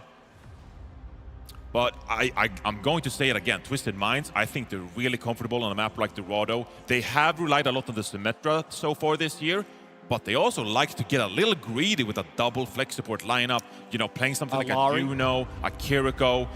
Simple has flexed around to some awkward niche heroes, the Yara, but in the case of Dorado, like the Juno Kiriko could be something that Twisted Minds rely on. It's going to be the Wu Yang ban from Twisted Minds and Symmetra ban from Falcons. Looking at Hanbin right now, oh yeah, looks like he's staying in. No, someone didn't see the blonde hair come out on the stage, so Hanbin will be in for Falcons, no subs. Now, with the Symmetra as well, it's kind of a, I won't say game-breaking hero, but it breaks the flow in a way that, well, we're not dive characters. We don't have like a jump button, but we have this instant teleport that can get us to the high ground. So it just negates all this wide open space, this high to low. So like taking them to Dorado, then banning that sim away, it's like, okay, play us front to back. Okay, definitely. Play us on the dive. It breaks the way space is used in this game. And we saw yesterday in Team Liquid series, when they faced the Symmetra from T1, it just changed their entire approach. You have to play reactionary, and it was the same thing for Falcons on that initial map. They always have to be wary of where is the Symmetra, be scared of where can they teleport and put us in an awkward position. Removing the Symmetra from the equation here means that Team Falcons, they can play a bit more of a straightforward game, which maybe suits them a little better. But I gotta put emphasis on this map, Jaws. This has become a must-win map for Falcons. If you lose back in this series, if you lose here and you've wasted the Symmetra ban, you're in a world of hurt. Then straight down to the lowers. A couple more teams obviously going home today. TVNT chuckling away. And I'd be super happy with my performance too. You died one time against Falcons. Like, you are chilling right now if you're Twisted Minds. The confidence is probably at an all-time high. And I did message Astro like, hey, have you got any kind of fighting words? And he was like, oh, I haven't got anything too deep to kind of say. Like, nah, we're just confident. And I think that's the thing that they regained, I think, in mid-season, Johnny. A lot of hometown crowd as well, home crowd energy coming in for Twisted Minds at mid-season really propelled them. And I mean, I remember Astro saying too, he was shaking more than he's ever shaked before on a stage, and like the adrenaline was that high. And having that experience and then bringing it into like a World Finals, you're sailing. Yeah, and that was a huge win for them at the mid-season championship, but you put that together with the release of Wu Yang, which really enabled Funny Astro's hero pool as well. To expand. And it felt like everything just came together for this team. And they found their form, obviously the #1 EMEA seed. They finally took down Alcazia, sort of like broke through a little bit. A team that has been in their way all year long. And they just kept building on the performances, and now coming into the World Finals, they're peaking at the right time. I mean, they've been trading series all year, right? Like their Pokemon cards. It's been insane to see the rivalry between Alcad and TM, but now on the global stage, making it this far for both squads is just a beautiful sight for EMEA fans. I mean, TVNT has been a huge part of it. You mentioned him. It's really coming to form, a player that has his rise to success has been so quick and now pivotal in a series like this. It really has. Again, another young player. You look at Falcons roster, and then you go, okay, so who played in the Overwatch League? Okay, yeah, okay, pretty much all of you, okay? And even Sparkle, that stands behind him, has played in the Overwatch League. Like, the guy's been around for a long, long time. And some of these players on Twisted Minds, it's like, well, we didn't play in that era of the game. Quartz, like you said, had Office, but TVNT, he's matching up against one of the greatest of all time on the off-tank and winning. Yeah, I mean, in many ways, this has been a golden generation for Korea now. Team Falcons, Crazy Raccoon, they are both superstar teams. They are two of the best teams that have ever played in Overwatch Esports. And we already saw earlier today, Crazy Raccoon taken down by Al-Qadsiya. Twisted Minds this time, they look to conquer another Korean superstar team with this up-and-coming generation. Funny Astro, though, lots of veteran experience, of course. Oh, yeah. But he's kind of guiding these players. TVNT, I will even say Simple. Simple as well, for hasn't seen that level of success. But on this Twisted Minds roster, we've really seen him flourish. Oh, Quartz on the Freya. This is a very, very defendable backline for Team Falcons. The Chio Brig fielder on Kiri, like, being able to one-pop somebody is going to be rather tough. Yubi's job, very difficult hit. And he's just trying to force the position to harm it, but already he's been forced out. Did shoot proper a couple times. Merritt, 1 HP. And he's just a slink away, though. Yeah, and even though Twisted Minds, they don't have a Symmetra, just consider all the mobility on this composition. As TVNT keeps poking here, but Quartz on this Freya going to be so dynamic in the sky, raining down these bolts, always looking for picks. TVNT, though, has to be careful for this Echo, the focusing beam, deadly. Quartz trying to find an angle. Looks like Falcons, giving them the space, at least for the time being.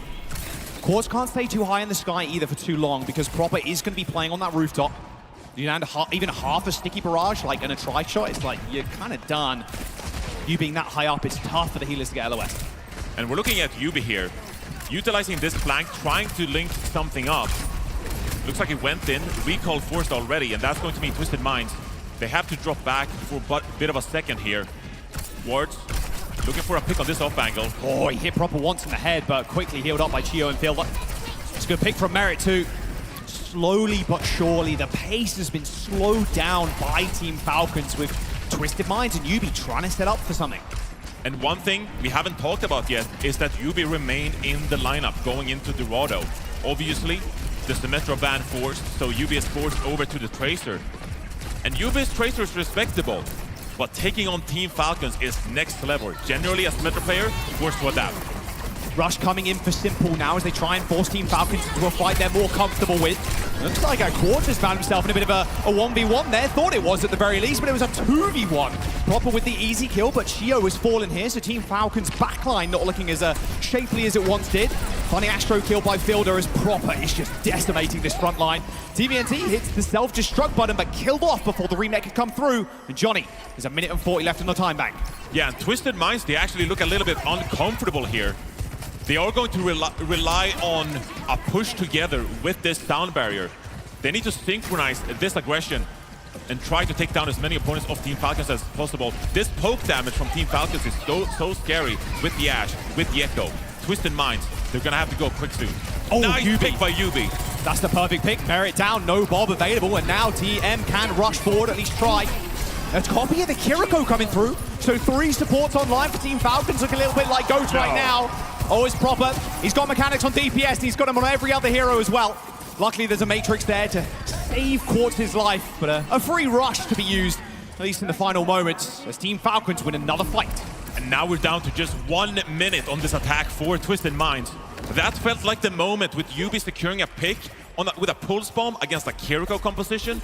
That just shouldn't happen, but Twisted Minds unable to capitalize. Now, this funny Astro sound barrier. This is the moment we're looking for. Uh-oh, Bob in the back line. Nice little Suzu there instantly. from Simple, followed up with a beat. Fielder now down, Merit in trouble, barely able to even get a shot off, needs to hit the full reload. TVNT with a couple, gets demech, but job's done for TVNT. He's already found 2. And that'll be Twisted Minds getting this point as well. No shot. There's going to be a self-destruct used here by Harmbin. And Merit, dies to Ubi. There it is, point 8 unlocked. 2.5 minutes to go. And now you get to push forward here for your Twisted Minds. Set up this angle for Quartz. Coming up on an overclock here, and on a map like this, you're really at a lot of liberty to push around, take a lot of big flanks here. Let's have a listen into the comms.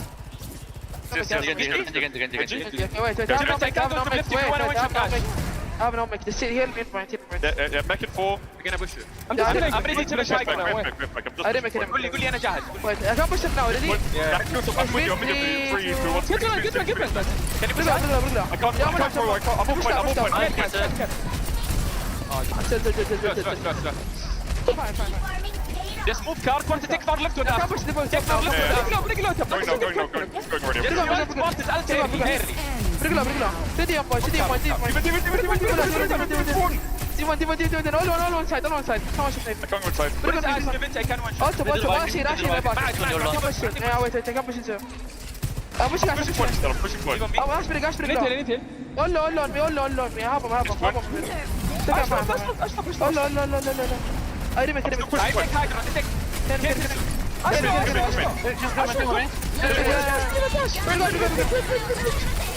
Get one.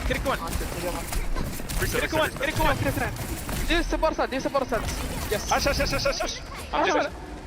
All right, both support ultimates used by Falcons there. Was a really nice, I must say. Chio then kind of holding forward, not kind of inting into bank. I'm hoping he can follow up with a kill, trusting in his team to do that for him. Holds the front line, pops the rally, hits the bash, though TVNT can't go in for the save with the mech. Yeah, one of the most pivotal heroes here for Falcons is the Brigade. They're trying to take care of this Diva, control this space for the rest of the team. And TVNT struggling a little bit to find value now here on this second point. Coming up on a big fight here. TVNT actually going to swap over to this Soria. But Soria on Dorado, that is going to get tricky. You obviously have the stairs here if you want to contest that high ground, but it's going to be tough pickings. 26 seconds to go here. Gonna be stuck on the cart, contesting this objective. Ubi with the pulse, spotted out. Oh! Pulse bomb straight over the gap. Here comes the bob for Merit. Twisted Minds with a spark of hope here potentially, but Quartz ends up getting snuffed out. Now TVNT, like you said, is gonna struggle getting anything done here. Popper pops the blade, and in the courthouse, sentenced to a loss on this round here. No more capture points. Easy kills for Proper, and there's just nowhere to go, Johnny. There's no mobility on Team Twisted Minds. Ubi, lights out for you, my son. And that'll be it. A single point on the board for TM. It's so tough on that attack because you don't have that high ground.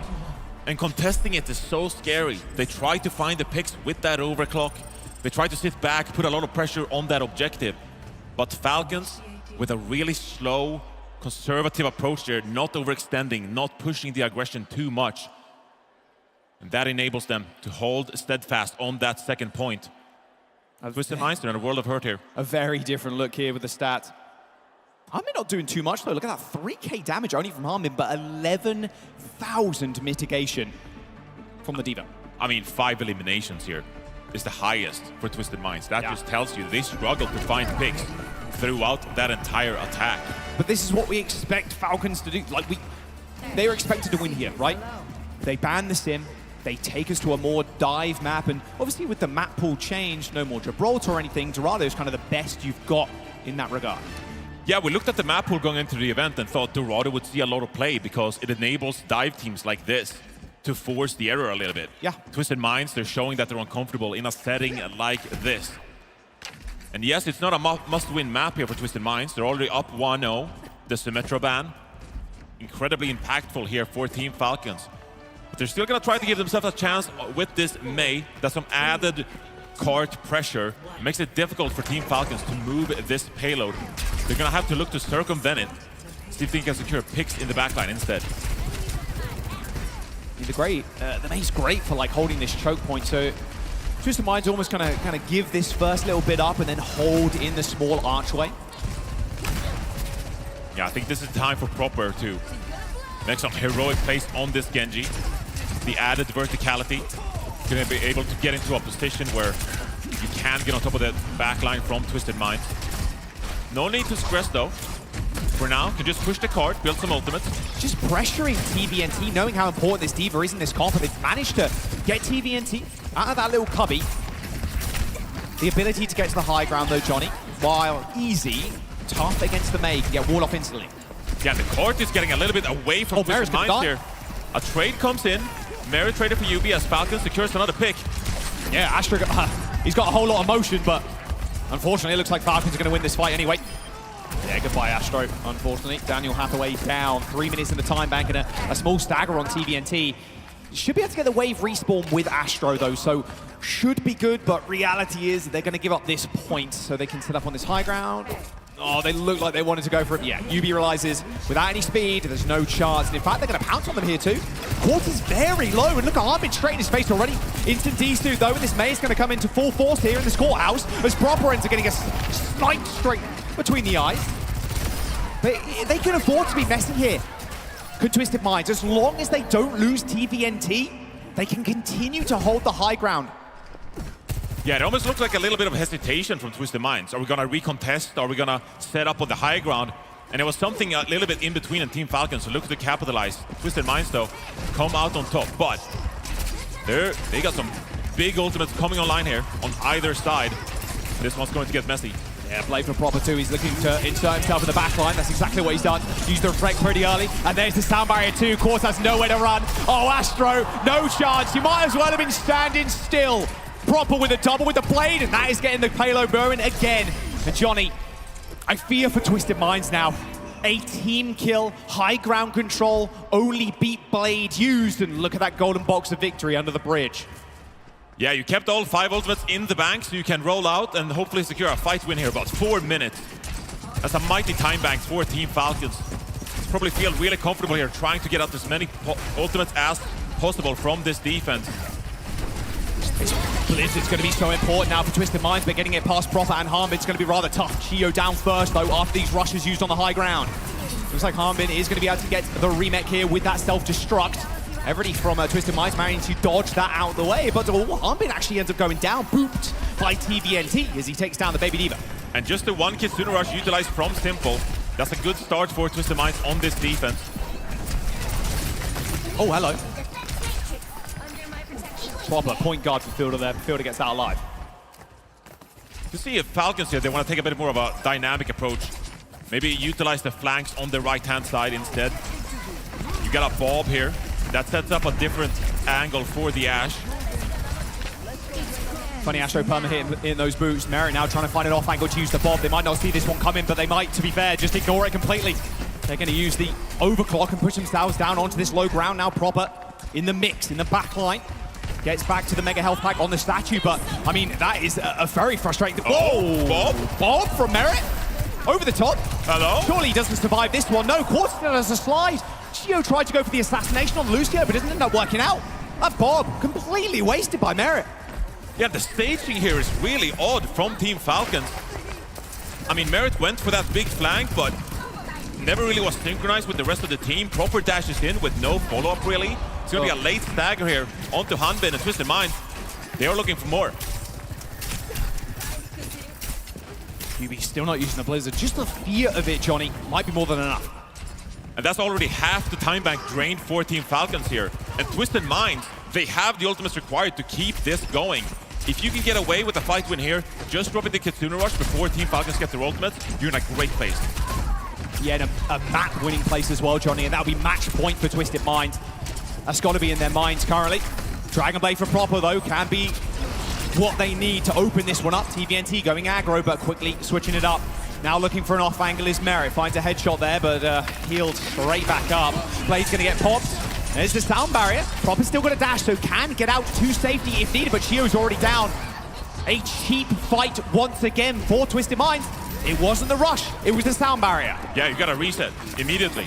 Oh, this stag is going to be massive. This is huge. Surely so they- much time. Yeah, this is a ridiculous. They're going to put them in one fight now. Harmby's just going to go down here. There's no chance in saving him. Remake comes in. Nope, denied. And Twisted Minds again. They're looking for more. Proper is going to make the swap over to the Venture here. But most importantly, Team Falcons, they have the double support ultimate here. They are some of the strongest in the game. And so if you land them successfully in a good place, you're guaranteed value. Yubi here with the Blizzard could play spoiler, but how do you circumvent Hanbin's defense matrix? They just got to focus Hanbin here. Surely that is the game plan. Get him out of mech, get a free Blizzard on the point, wait for OT. Like, seems kind of simple on paper, but if they can actually execute it, that is a different question. Falcons are trying something different here too. They're trying to go for the full wraparound. Yubi on low. Quartz is also coming up on this overclock the longer this pre-fight segment goes on here. TVNT forced to put the Vector here. Can they actually get this kill though? The self-destruction in a good spot. Self-destruct over the top. TVNT. Mech gone. Perfectly timed. What a boop. Shio gets the boop on the mech, so that is TVNT basically out of this fight. Proper finds the kill to follow up. Is there Kitsune Rush still available from TM, but the Blizzard might be massive. Hanbin though gets Tuzu'd and he's gonna get out. Sound Barrier comes in. A push into bank. It seems unwinnable now for Twisted Minds. Quartz on top though. He gets one. Deflex gonna send him one back. The Wrecking Ball comes in, but Quartz with another.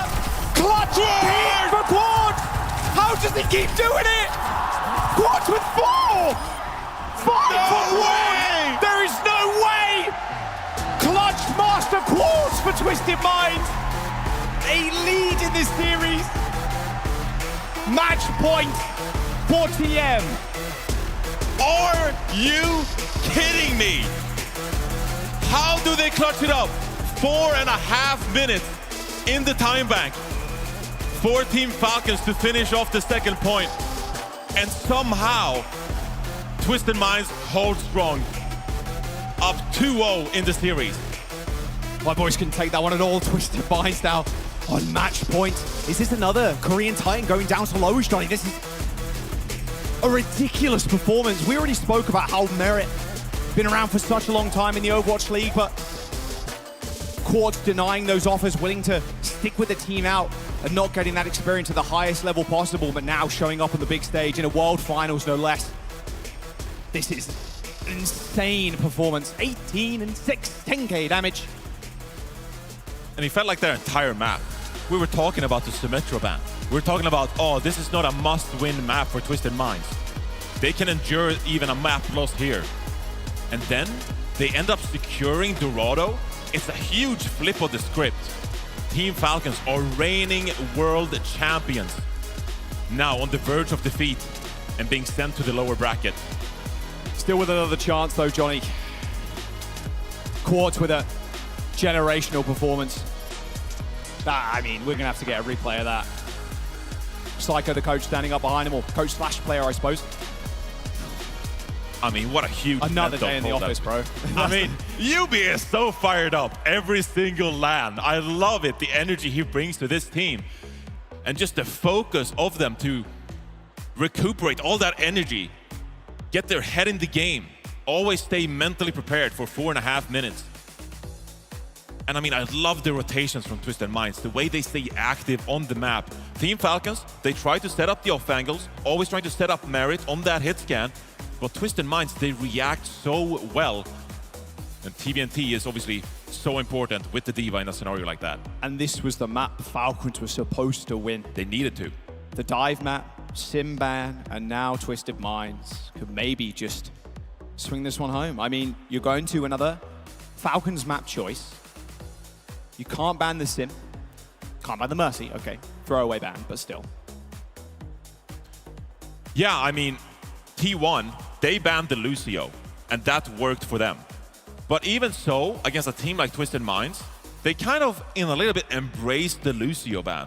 Funny Astro, able to play a lot of these flex support characters. Yeah. They love to play the Wu Yang as well, so that has to be respected. And so it's not that Twisted Minds, they rely on the Lucio, in a sense that like Alcadzia and Kellex does. Twisted Minds, they're hitting their peak form right now.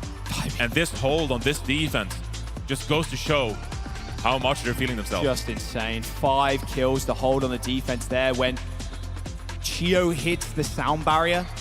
TVNT has to come back on ball. The Blizzard gets Suzu, so Harbin stays alive. Like, so many things for Team Falcons went right there. Just one thing they didn't count on was Quartz coming up clutch. Twisted Minds on match point. Someone being subbed in for Team Falcons now. Wow, what a moment for one of the best tank players in the game to replace Hanbin here. Obviously a slightly different hero pool, someone. He prefers the Ramatra, the Winston, the dive characters that Hanbin typically doesn't play. And maybe this is Falcons, in a way, admitting defeat on the Diva composition, saying we need to flip the script here. We need to try something else. So we're gonna give time for someone here, get his setup ready to go. And I can't wait to see the map pick here coming out of Team Falcons. Where do they take us next? Is it going to be something like a new Queen Street? That is what T1 tried. Obviously, they have Donghak, one of the best Wrecking Ball players in the game. Yeah. Oh, yeah. Someone, he doesn't play Wrecking Ball to that level, but you kind of want to force these wide open, spread out maps so you can set up these angles and try to pounce. It's going to be King's Row, which means we're probably headed to more of the Ramatra from someone. Yeah, it makes the most sense here.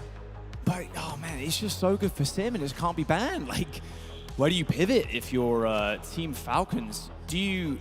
Okay, well, they're going to ban the Diva. Twisted Minds banning Venture away from Proper. And I mean, the Venture being removed there is so big. It's a massive pick that is so helpful against dealing with the Symmetra composition, with these tight brawl compositions. And so Falcons having to find a composition to take down Twisted Minds without it. It's going to be mightily difficult. Tracer was a slight nerf just a month ago in the mid-season patch. Not as efficient anymore to take down compositions like this. So where do you go if you're Falcons? Do you rely more on the Mei in these close chokeholds on King's Row? Do you maybe force the Echo a little bit? You have Proper, of course, in the mix here. So impactful on that hero. But Falcons, they're struggling in a moment like this. They need to come up with something that changes the way this match is playing out. Yeah, maybe someone is that secret source that they need. Resetting the monitor position as well from Harbin, but man, to see both Korean teams go down to that lower bracket, who for a lot of the other regions, Korea has been the villains for the entire year. Yeah, win here from Twisted Minds. That will obviously guarantee an EMEA team in the grand final. It will mean that either Crazy Raccoon, Team Falcons, T1, Weibo Gaming, they get eliminated in the lower bracket. And that is a huge win for EMEA as a region. We've seen them on the come up already with Alcalcia finding themselves in the mid-season championship grand final already. But that time, it was a brutal defeat, 4-0 that time to Team Falcons. But just a few more months of practice, few more months of prep, and it seems like EMEA as a region has leveled up even more, now ready to claim that trophy. Right. Just quickly getting someone set up still. Making sure everything is good. They need a reverse sweep now to continue in the upper bracket. Alcad and TM going to face each other eventually. And that is going to be, again, another one in the books. You mean, if you look at the head-to-head on like Liquipedia or something, like it has been going back and forth. They've traded wins, but TM this time, they've really leveled up. They've really come into their own. Their sim comps have just been better. They're playing these Zarya comps too to counter Alcad. It's been just a ridiculous rivalry to watch. And in some ways, Twisted Minds, they're making it happen, not even playing what we saw from them in Stage 3. When they were so dominant, when they took down Alcalcia, they didn't play as much of the Symmetra because there was some kind of mutual respect in that, okay, we know Alcalcia, we know you're a better Symmetra team, and Alcalcia said, well, we know you can beat our Symmetra team, and so the Symmetra kind of find itself out of the meta. But in a moment like this, when you're playing the other regions, Korea, they don't have that same level of practice against the Symmetra, and that's really being exposed here in a moment like this, where Twisted Minds, they're saying, of course, that we can beat you with the Symmetra composition on a map like Busan. And the fact that Team Falcons weren't able to win Dorado with the Symmetra ban in place, that's a very dooming sign for Korea's prospect to hoist the trophy again. Only one can make it out of that lower bracket too, so. Yeah. All right, Kings Row is the map. Twisted Minds now on match point in this upper semi-finals of the World Finals of DreamHack. Can Falcons punch their ticket on, or are they going to be facing maybe even Raccoon down in lowers? We'll have to wait and see. Kings Row could be the decider. And as the map pool dwindles, so do the bands, and Twisted Minds just continue to prove that they want to make a statement on an international stage. They almost did it in mid-season. So close. They look so firmly in control right now. This puzzle that Crazy Raccoon and Team Falcons can't quite solve. What are we going to do? How do we deal with these EMEA teams? And they don't have the answer right now. And so this Kings Row, this is going to be another attempt for Falcons to really crack the Rubik's Cube here. Even if you go down into the lower bracket, yes, you lose a life, but you can still make a run back in this tournament. In a map like this, it's all about for Team Falcons to find something that works, that flips the switch.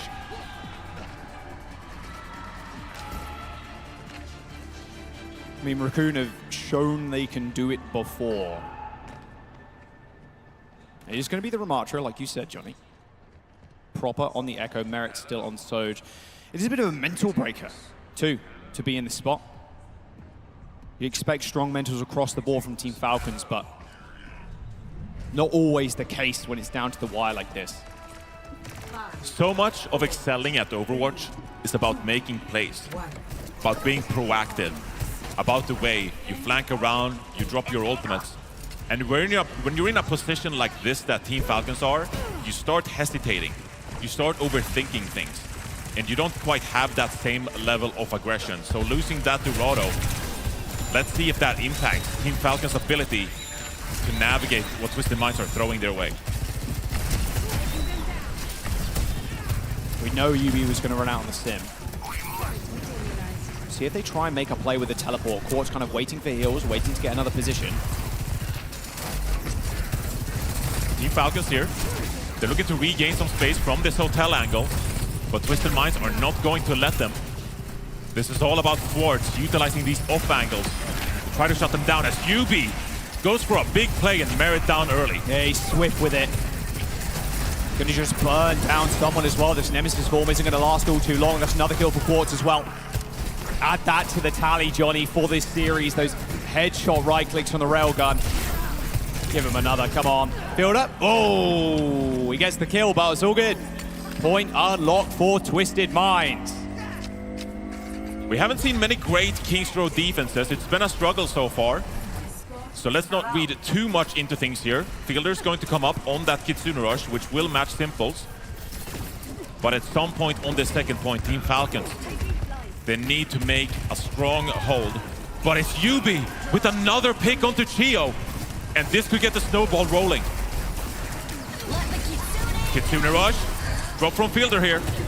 Nice little Suzu there as well, but later Kitsune Rush here coming through for Twisted Minds, and Falcons know it as well. They're going to have to backpedal ASAP, but escaping this teleport is going to be really tough. Core sliding away, has got the overclock in hand, but Prober's clone is just going to get absolutely destroyed. And now Quartz is set up with a perfect angle, Johnny. Even sliding up to this high ground might be the case, but looks like Merit's going to beat him to it. And there's a slight timing here for Twisted Minds. He's going to go. Oh! Merit down. No use fighting into that wall again. Quartz on fire right now. And Twisted Minds, they are running Team Falcons out of town. I mean, they are peaking at the right time, looking unstoppable here. They did use quite a few ultimates, investing both the overclock and Symmetra's shield wall. So let's see what they can cook up with this sound barrier. If they can count on a timing here, Merit can't play spoiler on this soldier. Sound barrier for Funny Astro staying with Chio. Nerves to steal here. Is this overclock? It's kind of ripping through your front line, but Twisted Minds, Johnny, they managed to escape. And that's good. You drained another big resource from Team Falcons here, evening up the ultimate economy. Twisted Minds, they go for a wide swing flank here. They do. Merit gets the sound barrier. They're waiting for Funny Astros. There it is. are in a little bit of trouble. You can see them huddling on the payload right now as Twisted Minds try and march forward. There's both annihilations. We're basically looking at the sun at this point. It's so bright.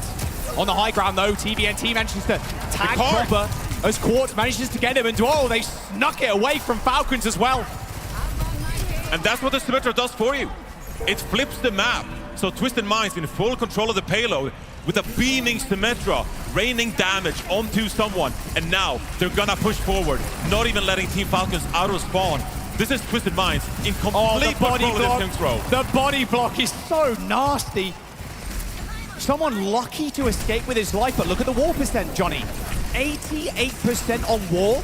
You have to fight on this as the payload goes around the final corner. I mean, this is so scary for your Falcons. You don't want to invest the Kitsune Rush just to gain the tiniest amount of space here. But this is last fight territory with 4 minutes left in the time bank. TP bait, wall comes in. Kitsune Rush is laid on top of each other as Quartz is nearing another railgun. And Team Falcons, this isn't a backbreaker, this is a mental breaker. Team Falcons, they are falling over. It's like their first day playing Overwatch right now as Twisted Minds finish with 3 minutes and 37 seconds in the time bank. Devastation for Team Falcons.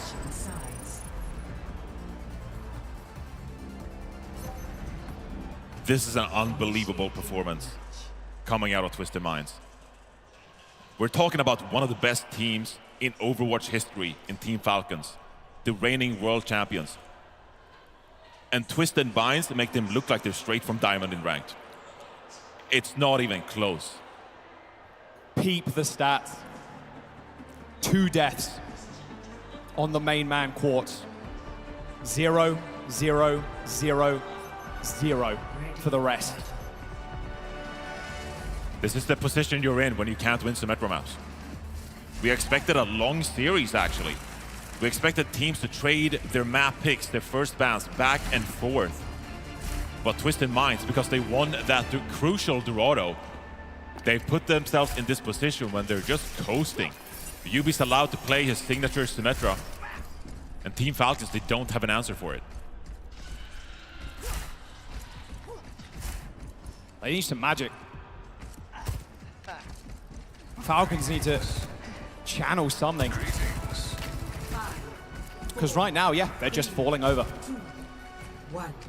World champions, Johnny, from last year. With Proper on the team.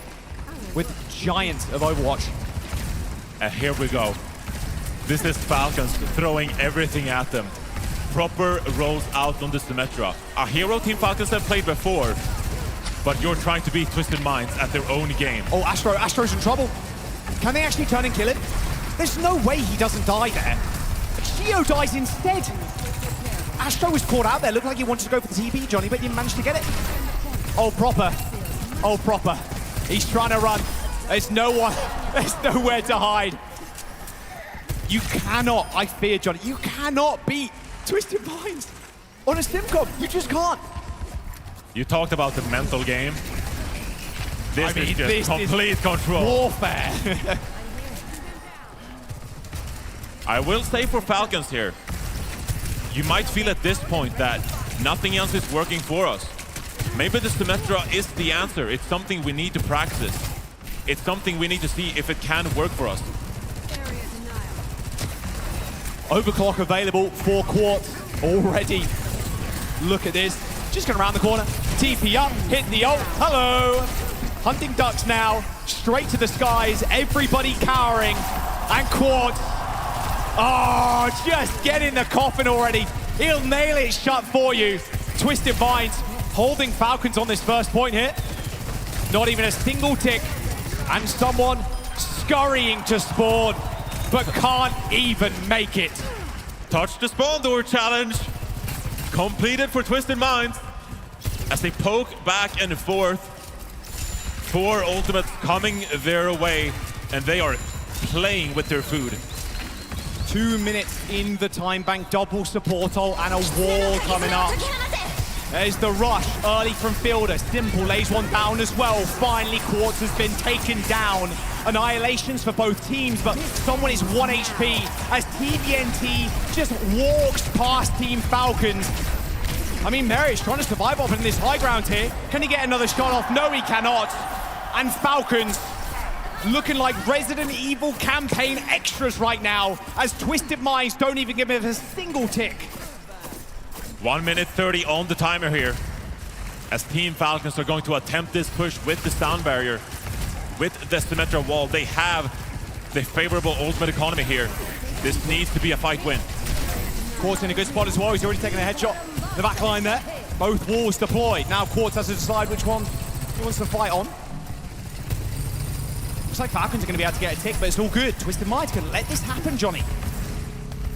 They can chill for now. They can wrap around, re-secure this angle. Quartz is getting pressured. Here's the sound barrier. Sound barrier does end up hitting fire as well. TVNT, unfortunately, doesn't have a sound barrier of his own. Yeah, an overwhelming amount of support ults there and an overwhelming amount of health as well from the beat. He's going to secure them the point. But they got to steam ahead and capture this payload real quick. Let's take a listen into Team Falcons and see how to get it done. 웬만하면 기대 쏟아줄게. 계속 쏟아줄게 이거. 근데 키리공 하나 치실 저기도. 키리공 하나 쳐. 나좀 맞을게 준이야 이거 키리공 쳐야겠다. 이거 쳐야 돼. 채우고 기본사 먼저 한 다음에 키리공 할 좀 해봐. 얘네 웨이칭 가는 거 같은데? 잠깐만. 손으로 저기. 나 소주 한번 아니다. 다음 비대. 나공 할게. 심해 쳐야 돼. 심해. 팀에 잡아 다. 노티비 머리. TP 없다 밀자. 그냥 심해. 알겠어. 루슈바. 안에 궁금 되고. 따라가. 나올게 이거 계속. 키랑 얘 TP 없다. TP 없어서 지금 3개 들 때는 앞에. 아니 길게 본다. 키리 공 있다. 야 앞에 나온다. 나가.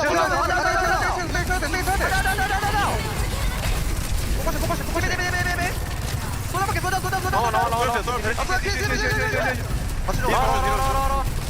포커싱. I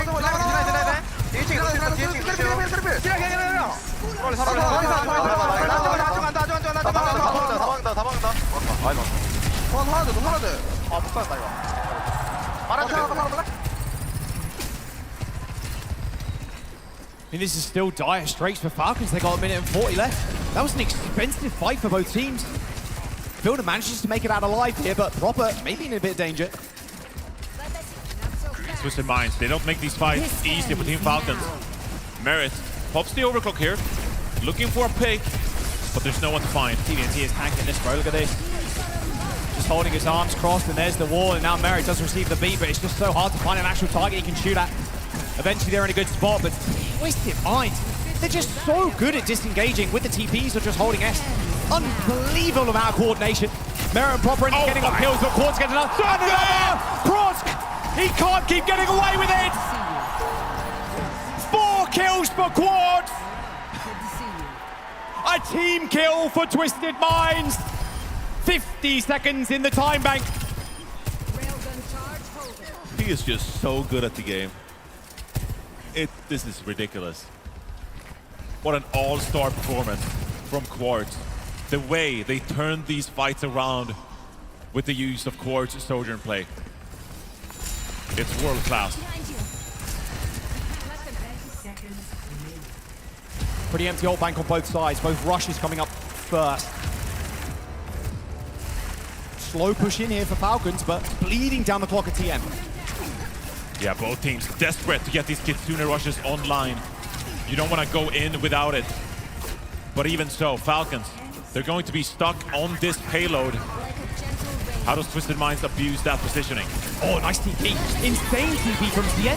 They've stopped this flank for Falcons. Both rushes laid on top of each other. Now Quartz looking for a pick. And he does it again. Chio, where you running, buddy? Because you're not running away from me. Twisted Minds. They knock down another Korean giant to the lowers. A 3-0 dominant victory as EMEA continue to just decimate the upper bracket. 3 Overwatch against my reigning world champions? That is not at all what we woke up and expected this morning. The gap is closed, my friend.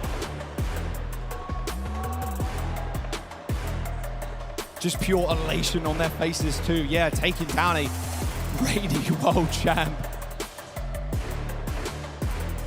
I think history, Johnny, is really being made. If this continues, an upper bracket semi-final spot for Twisted Minds with both Falcon and Raccoon down in the lower bracket. Say that again. Team Falcons, Crazy Raccoon, both in lowers.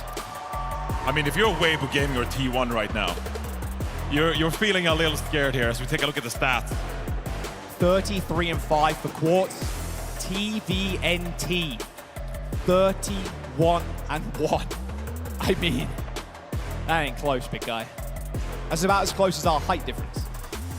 I mean, that's as dominant as it gets. Just to contextualize the stakes here, Joss. We've never seen a region be this competitive with Korea. At a major event like this, Korea has always come out on top. They've always had the best talent, the best teams.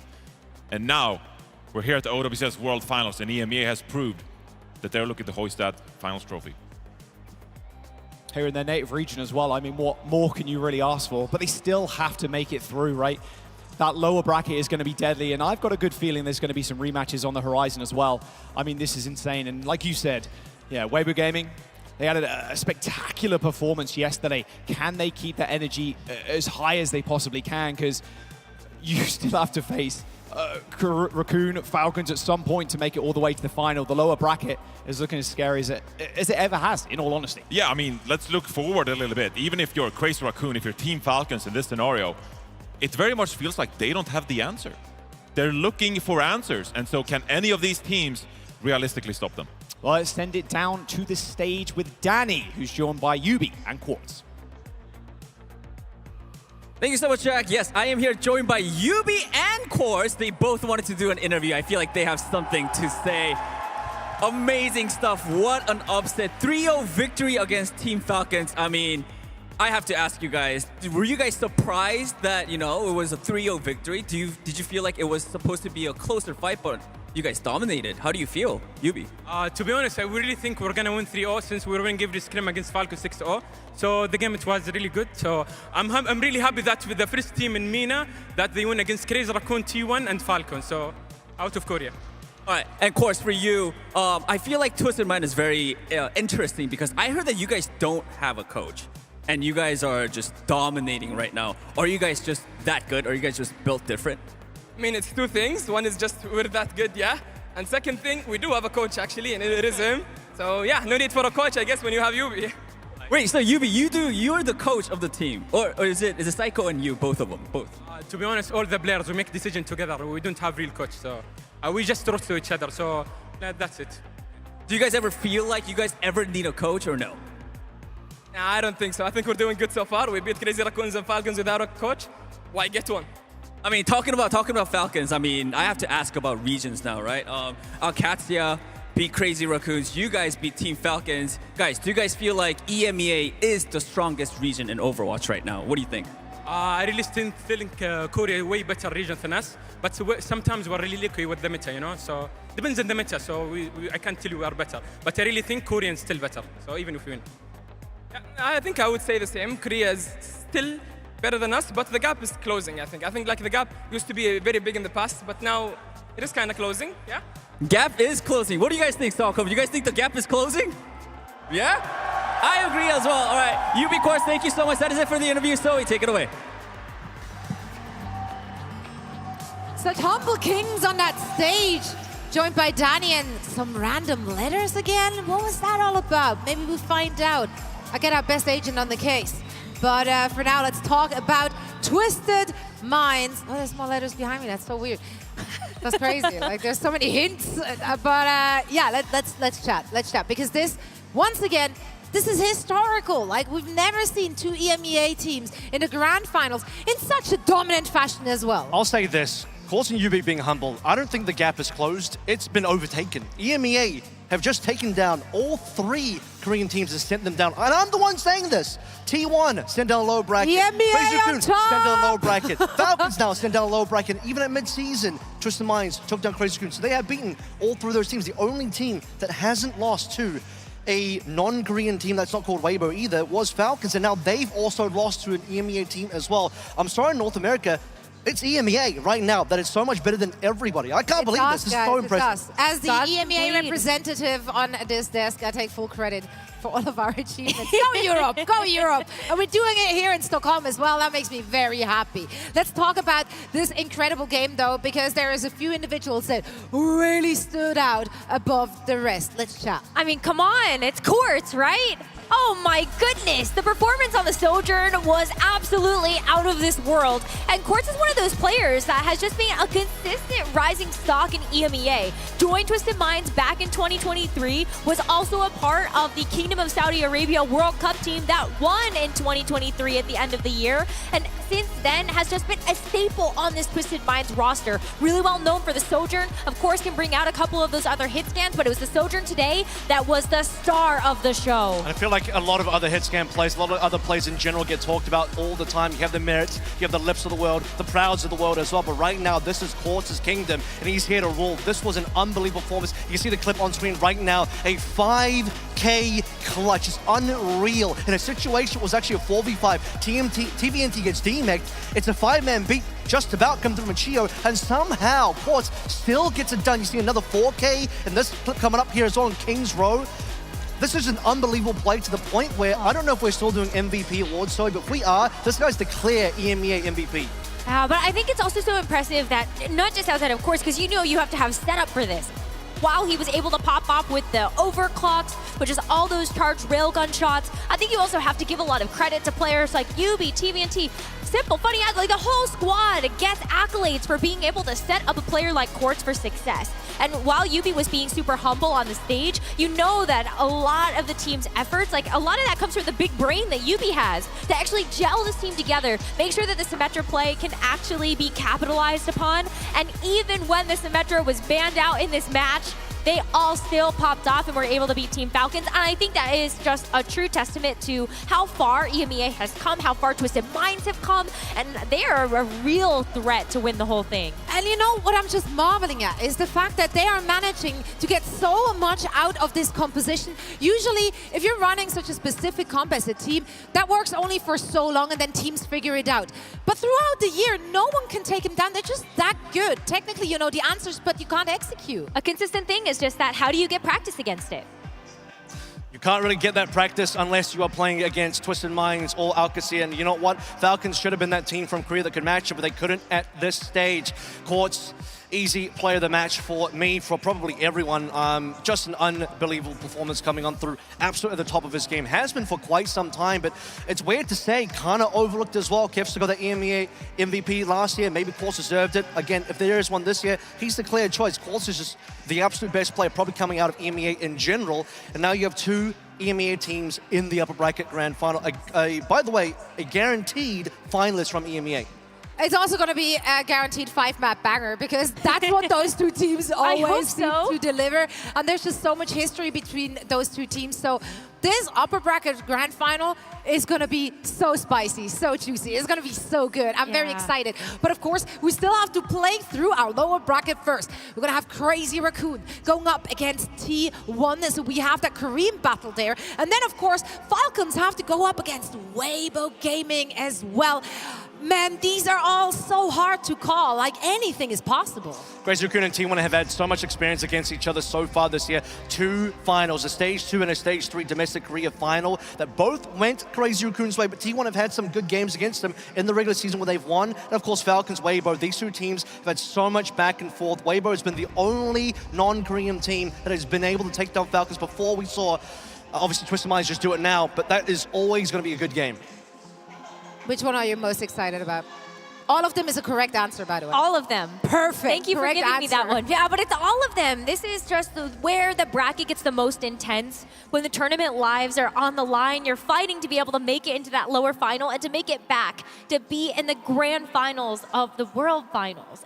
There's just, I love it. This tournament has been amazing so far. If we're looking ahead at that upper bracket final, though, like, is this just going to be a sim versus sim? Do they have to pull out something special? Like, what do you want to see? It's going to be a sim-off. This is a El Clasico of EMEA, Alcatia versus Twisted Minds, back and forth. Both of them constantly taking matches and wins off of each other, constantly finding each other's in a final situation as well. So, of course, we were always going to get our Giga Banger from EMEA, Alcad versus TM.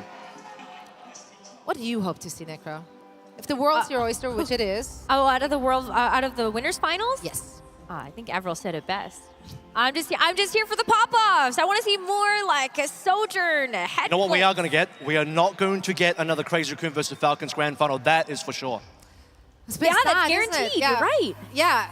Man, this even heading into this event, like looking at who qualified, we had so many players that have made it to every single LAN event, to every single like World Finals, and we didn't get to see them. And we're just keep on going with the surprises. Everything new, everything shiny. We're so here for it. We are heading into the into the lower bracket actually, just after a quick break. So please stick around. Crazy Raccoon will be going up against T1.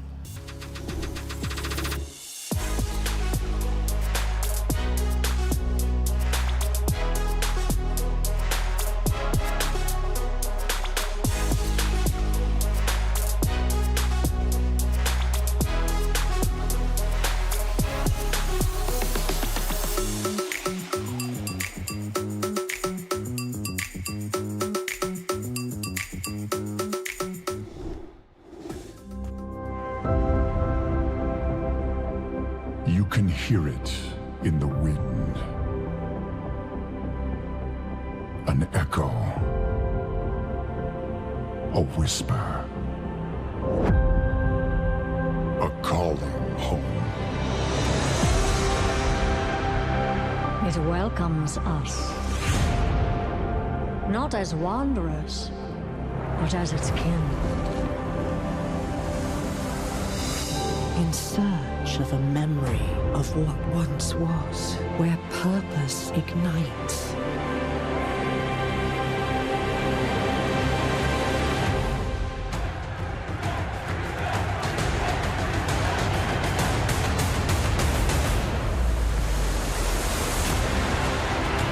A refuge where warriors can lay down their weapons and join forces with one another.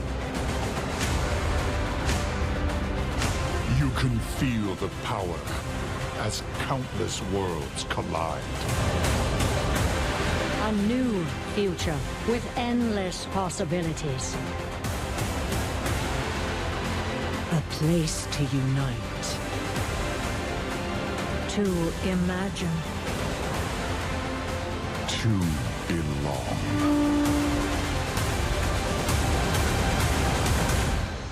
Are you ready, BlizzCon? It's about time.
The 2025 Overwatch World Finals is brought to you by DHL.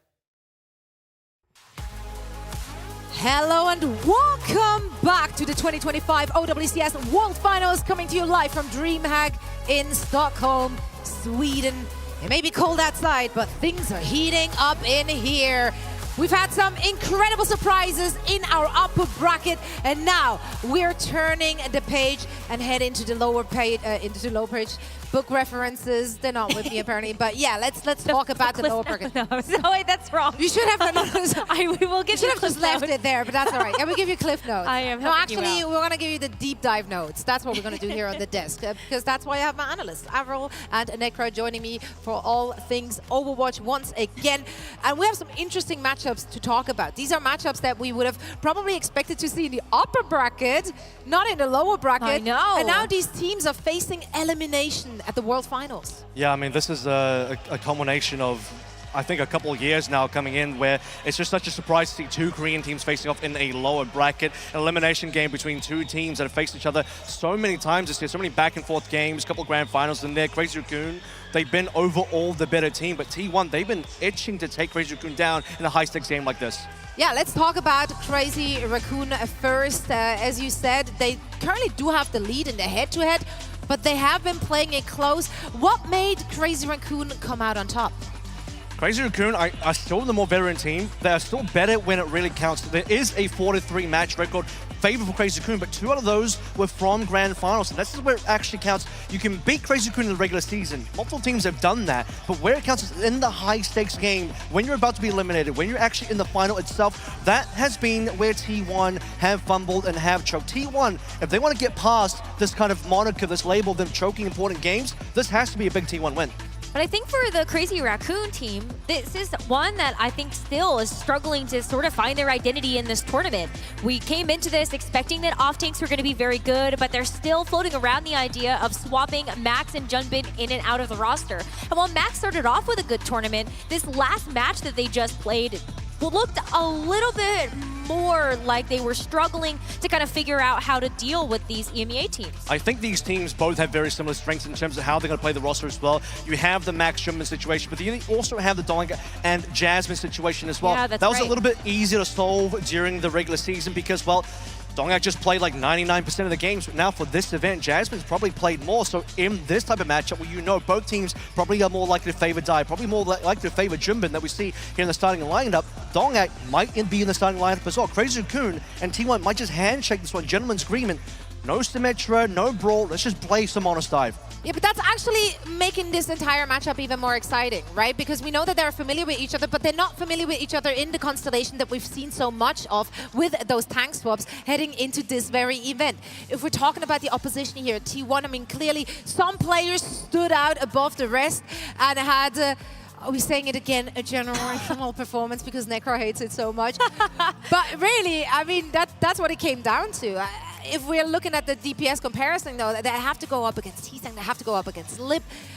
Like, even in their loss, Lip was out there. He was trying, okay? But you know what?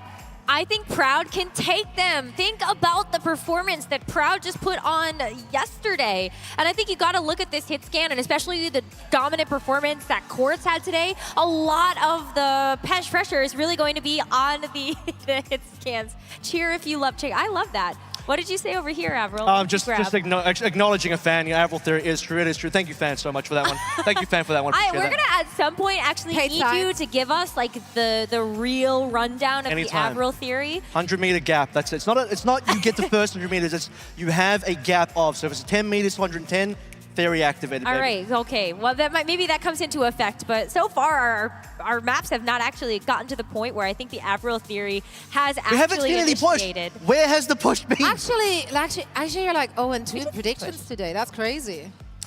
Just, you know, imagine going for the Korean team. Shame on me for going for the Korean team. Wait a minute. Shame on me. Wait till you see my next few Preds. Hey, why not that? Hey guys, we can be right with a Korean team. We all have to right pred for a Korean team this time. True. Okay, so yeah, one thing's for sure, a Korean team will be coming out on top of this one. So lock it in. Let's chat T1 though. They have to be considered the underdog, but not by much. Even though when we're talking about those Korean teams, it's always about Team Falcons, it's always about Crazy Raccoon, but T1 is up there. Exactly, and I think that's, again, where we we turn our attention back to Proud on this Sojourn, just really dominant. And I think if you can continue to like kind of feel yourself, right? Sometimes playing hit scan is just all about the confidence. It's all about the aura. If you could like aura hacks Crazy Raccoon, I think it's actually going to be a matchup that Proud can take.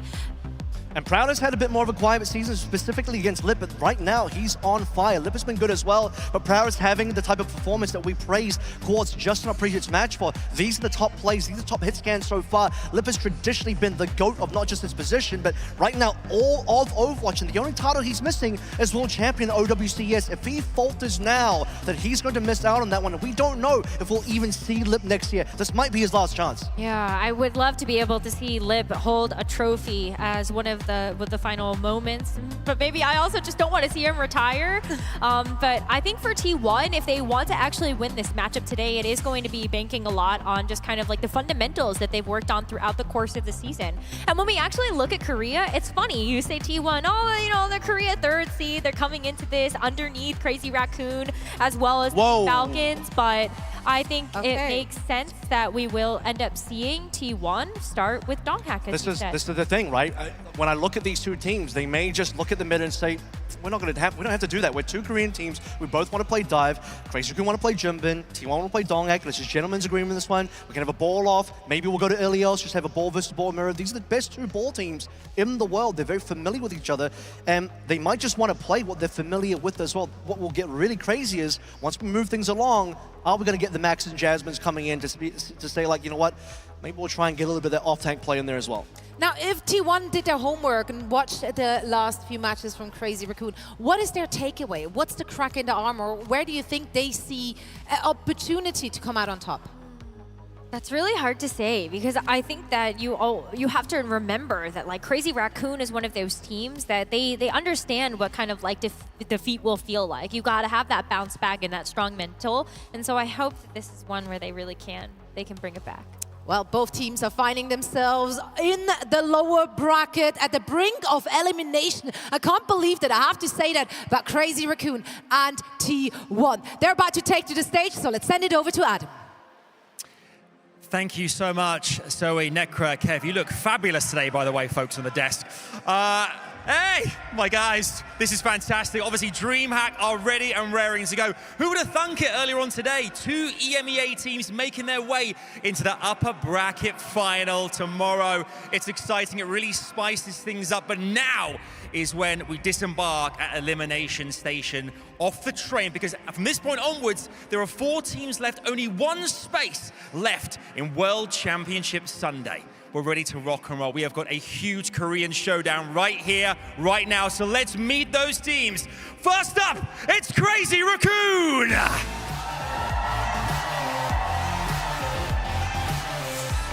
Please welcome to the stage once more, Chorong, Heesang, Jumbin, Lip, Shu, Max, and Spitz. They are eager for redemption to remain in this competition. The fans are ready and they are ready too. Can they defeat their foes and progress through to the next round? And facing them, would you please welcome their opponents to the stage? It's T1! We welcome Proud, Zest, Jasmine, Donghack, Skewed, Vigilante, and Viper. A roller coaster ride of results, wins, losses, and sweeps. This is a team that prides itself on pace, energy, fearlessness that requires a championship mindset and world-class execution if they're to beat their challengers. Best of luck to both of our teams. This is going to be one for the history books indeed. DreamHack, at this point in the competition, and you folks at home as well, we need you to make as much noise, be as loud as possible. So one more time, I'm asking you, Stockholm, please, make some noise! You're beautiful, you're beautiful. Let's hop into it right now. Here we go. It's all about to go down. Crazy Raccoon T1, let's get it on.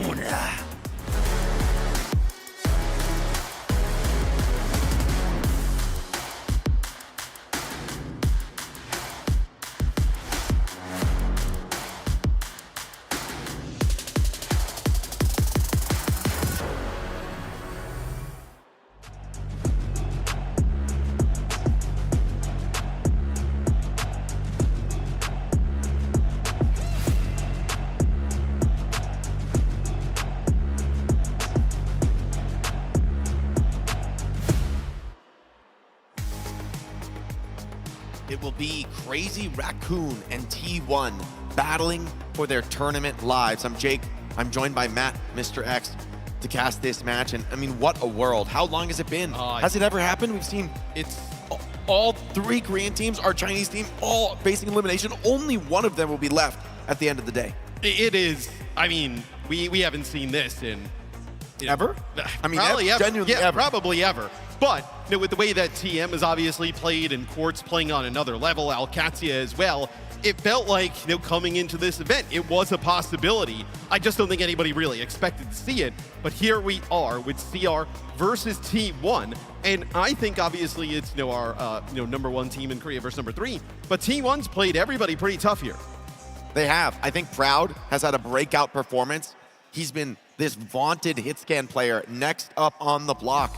Young player going up against one of the veterans of the sport in Lip. I mean, this guy's talked about as one of the greatest of all time, and you'd be kind of crazy not to put him in that conversation. But if you give it the eye test, this tournament, I think Proud's been the better hit scan player, and that's a remarkable achievement over someone like Lip. I mean, for my money, right? I mean, Proud and Quartz have been the 2 best hit scan players here. And look, I mean, outside of maybe like 1 or 2 games from Proud really early on, it has not really been that close. So for me, Proud, if you continue to see that play out of him for T1, this could be a series they could certainly take. I will also say for T1, their bans and their different strategies that they've used throughout the tournament have been very effective. I mean, you think back to kind of like some of the Sigma Symmetricums they ran against TM. They were very innovative there. Yeah, a lot of different changes here. CR, they will get rid of Ashe early on here in the series, and then T1, it'll be a Lucio ban. It's an interesting choice here to take away the Ashe, and I think I'm really interested to see the strategic direction of this series, because these are 2 teams that have been struggling against these European sim looks all tournament long. Finally, they get to sink their teeth into a matchup that's a little bit more comfortable for them. Fans here in the venue joining us in Stockholm, and of course the fans around the world watching. Few would have predicted that maybe either of these teams will be going out so soon, but of course we've come to that point in the tournament. We're only going to be saying goodbye from here on out. And I don't even think, some of the arguments online will probably be like, oh, well, it's like Sim comps, whatever. Sim was stronger back at the midseason championship in Riyadh. It should be weaker. It should be weaker, right? The teleporter obviously has been nerfed since then. I know some adjustments to kind of bring her back up, but still, it feels like Sim was stronger at that moment, not as strong now. It's just the rush comms from the EMEA teams just kind of reign supreme, especially with a lot of off-tanks in the meta. Interesting, though, that Donghak will be in the lineup here to kick things off for T1. I mean, it is Ilios, right? And Crazy Raccoon made the Winston look insane on this map previously. Yeah. And so I think for T1, these are 2 teams that are relatively comfortable in this mirror. However, I think when you take this Symmetra away, well, the hit scans are going to really get going in this opening map. Lip has to start strong. And I wonder, will CR go with this Tracer Sombra style that they've liked in the past? True. Yeah, and I mean, with this lower bracket, I expect to see gameplay not similar to the rest of the tournament, right? With these 4 teams down there, Crazy Raccoon, Falcons, Weibo, and T1, all of them want to play some variation of dive and aggression.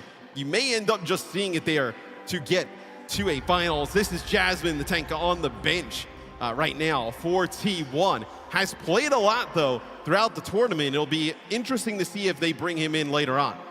I think both Max and Jasmine, look at them, top 2 in the damage per minute. That's incredible. And honestly, of course, I think at some point in this series, they're likely both to come in, right, to see some of this off-tank play. One of the more interesting things there is, like, you do not see Lip or Merit on that sheet right there. Those are players that have lifted trophy after trophy. Yeah. That have earned real veterancy here. Quartz is in that mix. Proud is in that mix. Just some fantastic Shy as well. Hit scan play by some of the other players in this tournament, as I think, for my money, Proud could definitely win this series for T1, cause another massive upset. Absolutely. I think there's a lot of pressure on especially the flex DPS with Tracer taking some nerfs, forced into all these uncomfortable picks. I actually think this is a fantastic tournament for Heesing. As good as he is on the Tracer, he is a player who I think is more happy than most to go deep into the hero pool. If you make this a question of flexibility, Heesing has all the answers. And as we go to Ilios, this may not be the map to showcase it. This might still be the haven for Tracer. Yeah. I mean, if we're talking Winston Tracer, this is just one of those iconic matchups here in Overwatch Esports. Two of the best teams in the world at dive, going head-to-head, familiar opponents, friends even, but now on opposite sides of the stage, only one can survive. And sure, you may be able to get to tomorrow playing that dive style, but you are going to have to go through 2 Rush teams to win this World Finals for any of the teams that make it out of this lower bracket. Feels like eventually you're going to have to deal with that problem. It may not be though today. But you can't think about that yet, Matt. We've got a critical match to play. 2 more to survive into Championship Sunday for these squads. Honestly, Crazy Raccoon should be the heavy favorites. Cheers of fighting from the fans here in the venue in Stockholm. Both teams considering what do they want to play. Will it be the Winston? Will it be the Wrecking Ball? This is Ruins after all. So it looks like some old school honest Overwatch here is T1 looking like they will play Winston with Tracer and Freya, and it will be CR like you talked about. Lit piloting the Sombra, one of his most famous heroes, that and the hit scan. So we'll see how impactful he can be. You might think there's no hit scan on this Crazy Raccoon lineup, but remember, Shu on this Ana. Disgusting place throughout the tournament. Great move. Sends Vigilante out of the flank, has to TP back. That leaves Zest on an island now. The cascade of abilities, T1 trying to stay alive. Counter push comes. Hold on, Vigilante finds Lip. And CR dropping the first player, still healthy. Playing around this break, skewed. An iconic player on the roll. Proud takes down Junbin, and T1 finds the first cap. And this would be scary for CR, right? You played a game today, maybe you're a little bit down in the dumps, you get T1 coming in, playing pretty hot after last night, and if Proud can continue that strong performance, you're in a world of trouble. Shu climbing up to a perch on the high ground. Be crucial for this fight. But T1 bunkering so efficiently. Oh, sleep attempted. Recall from Zest at the sound cue. He doesn't want to take that chance against a player like Shu, and that's understandable. Now he sneaks around once again, making Crazy Raccoon consider the backline. They want to keep pushing forward. Here comes Junbin with the jump. Dongak takes a step back here, playing his life well. And with the point in contention, T1 forced to make some action here. Forced to take this fight. Heesing with the pulse bomb, needs to get this connection. This is going to be critical when Junbin takes down Dongak. The distraction good enough. Yeah, they're just not able to keep Donghack alive. I mean, constantly getting poked down by Shu and the rest of Crazy Raccoon, and then eventually Junbin healthy enough to get in there and make a play. And with Vigilante and Skewed both under pressure, not able to heal up that Winston, so the point does flip to CR. This has been the calling card of CR, just the boa constrictors on this composition, poking you out from all angles, pulling you apart, and now sensing a chance to strike. The nano onto Junbin.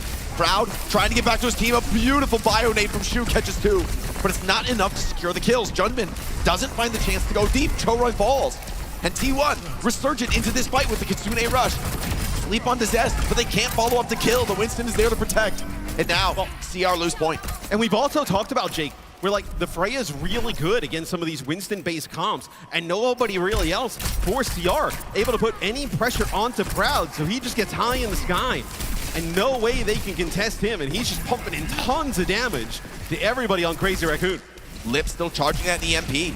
This is a brutally challenging comp to play Sombra against. Both the Brig and the Kiri, remarkably powerful tools. Dongak pulls the enemy to chase him into the spawn, playing around that primal if they don't take the bait.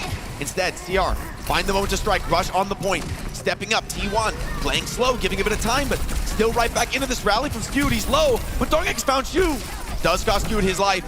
Trades are good. Dongak with the primal, though, keeps this one in contention. CR have found the flip, though.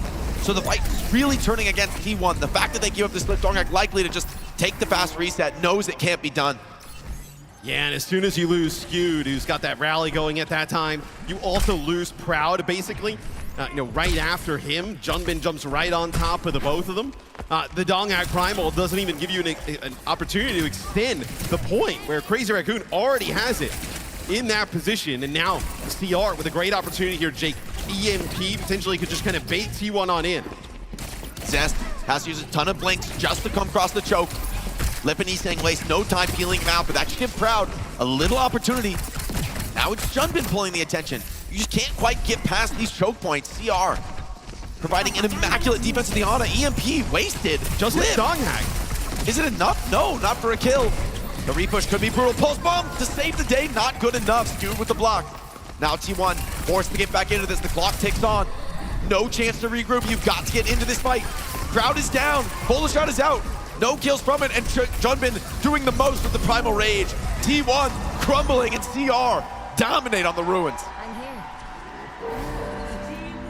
Started off pretty good for T1.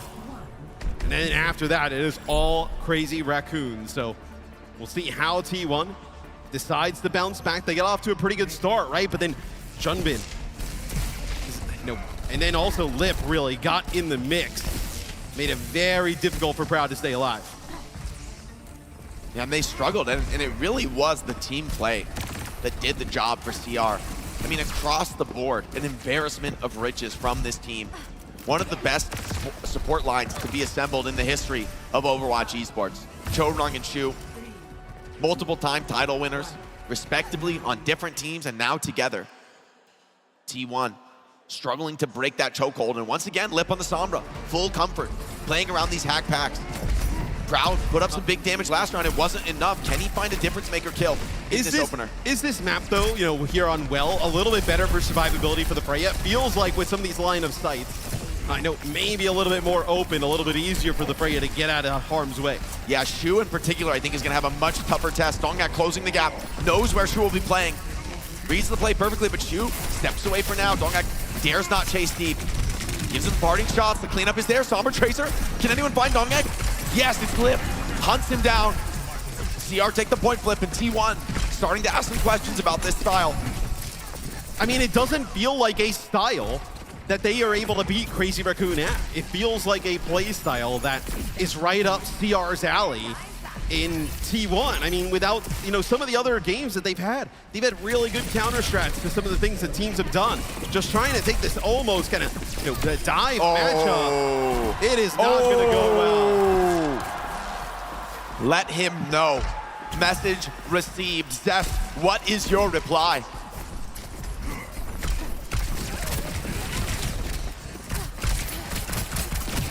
Now the walk up. Proud wants to take that high ground. He's saying defending it. The help of the Tracer should be able to move up. But Crazy Raccoon just setting the trap, daring you to step forward, daring you to test them on this point. He's saying battling on this Tracer flank. Doesn't want to let Zest through. Zest grabs the pack away from him though and has a fight to be had. Now, Pulse, no joy. Bash almost takes Skewed off the map. He took a risk there, but drops down low and is still fighting. But Shu, once again, the man in the ivory tower here in the back, and no one has been able to bridge the gap on him. Yeah, I mean, expert in this position. He's going to get the nano here as Chorong is able to stay alive. And even when this fight kicked off, you're going to be able to nano Junbin, send him in, and he is just going to cause chaos for T1. Here he comes. Nano is good. It's on to the Skewed rally, who starts to get low. Caught, pincered by the Tracer as well. With a kill in the support, it could be good enough. Primal pop. TP available for the Kiriko. Can she get out after that swim step? He's looking for more. Zest, meanwhile, though, is cleaning the back line, and the jumps are good. He's off the map. Junbin. A rare misstep from the main tank for Crazy Raccoon. And T1 wastes no time in seizing the flip. So a few kills go in favor of T1, and even though the Primal is rolling for Junbin, not able to find anything, the Nano expended there as well for Crazy Raccoon. But here you go. Now you have an opportunity. Kitsune Rush plus EMP. No big support ultimate on the side of T1. So it really is only one more fight for CR to get this flip. So still in a very good position. Shu stands his ground. Bullies the enemy Tracer away. The hack pack. No resources possessed in the backline. He's got to work with so little here. Lip stepping up. Looking for a chance to find the EMP. Junbin's already found Vigilante. Here comes the EMP on a Donghak. He's down. No chance to Primal. Now, CR surging forward. They want to get on this cap. T1 gonna give the flip. Look for a last-second touch into the overtime regroup. CR would love to choke out this fight, get some dominant kills. They have the overtime touch for now. T1, the next comes from Skew, but will Zest die? He's caught alone in the back line. Lives for just a moment longer. And maybe it'll be enough. Donghak, he's back with the Primal. Pulse Bomb, no connection. Donghak still waiting. Now the TP out from the Kiriko. Could look for more. Shu is hiding. You can't find him. Here he comes in the sight. Donghak dives in. Primal out on the cards here. Oh, nice lead. He should be up soon, though. And Shu does go down. Primal Rage advantage is enough. Both supports down. CR just fighting with the DPS. And Lip caught on the teleport. T1 retaking this control. CR, one last test to answer to have this Ilios in the bag. Man, nicely by Shu. It is not enough, though, for CR to close out the map. T1 not going down easy as Donghak gets good value out of that Primal. The Pulse Bomb there from Heesang just hit onto the Winston bubble, so didn't feel to have to prop it at that time. Shu with the Nano. Let's see who he decides for the target here. The counter focus good. T1 aren't giving up anything for free. But CR taking this top control. Zest finds Heesang. Massive kill. And now trying to get down on a Proud. It's enough from Junbin. Very close to that Primal. The rally trying to give up this backline. It's not enough. Junbin slams them to the floor. Primal looking for the finish. T1 nowhere to be found. Have to dance away. You cannot stand tall against the Primal Rage. No TP left. Vigilante could be in trouble. No, manages to get back on the map. Now it's desperation for T1, looking to hold on. Junbin reads the play. Now, blood in the water, dives into the choke point. Whip shot missed. Scoot has to fall back. Crazy Raccoon just picking them apart one by one as they step up to the point. Zest keep this overtime going for quite some time, but Chorong finds Proud. Things dwindling for T1, a desperation Doomfist. Surely not like this. The rush as well. Chorong finds another. And T1 falling apart on Ilios. The rush as well, an embarrassment of ultimates. And CR open strong on their map pick. The #1 seed from Korea, proving pride of place here. T1 looking like the little brothers for now. What will they respond with on their map pick? Yeah, they did a nice job of just kind of cycling on to the point there, touching it, kind of keeping OT rolling, but not able to find any kills there were T1. Donghak back on the Doomfist, just trying to make a play for the point. He ends up falling, and CR. Look, if you're going to take that type of duel with them in this, like, fast, aggressive dives type of play style, T1 is going to be in a lot of trouble. It feels like they got to try something else here to swing this game in their favor, and at least now it looks like Donghak getting up, so we might see Jasmine come in, which would mean a pretty big shift in terms of play style. I think that's the huge shift is exactly what the doctor ordered for T1 in this series. We take a look at the stat card and look at Junbin, man. Huge performance on the Winston, really being enabled by this Tracer Sombra style, not to mention Shu, keeping the death to a minimum there. Crazy damage output from your Ana, by the way. That's on top of the nades, on top of the sleeps. I mean, you're really getting a lot of aggression out of an Ana in that comp.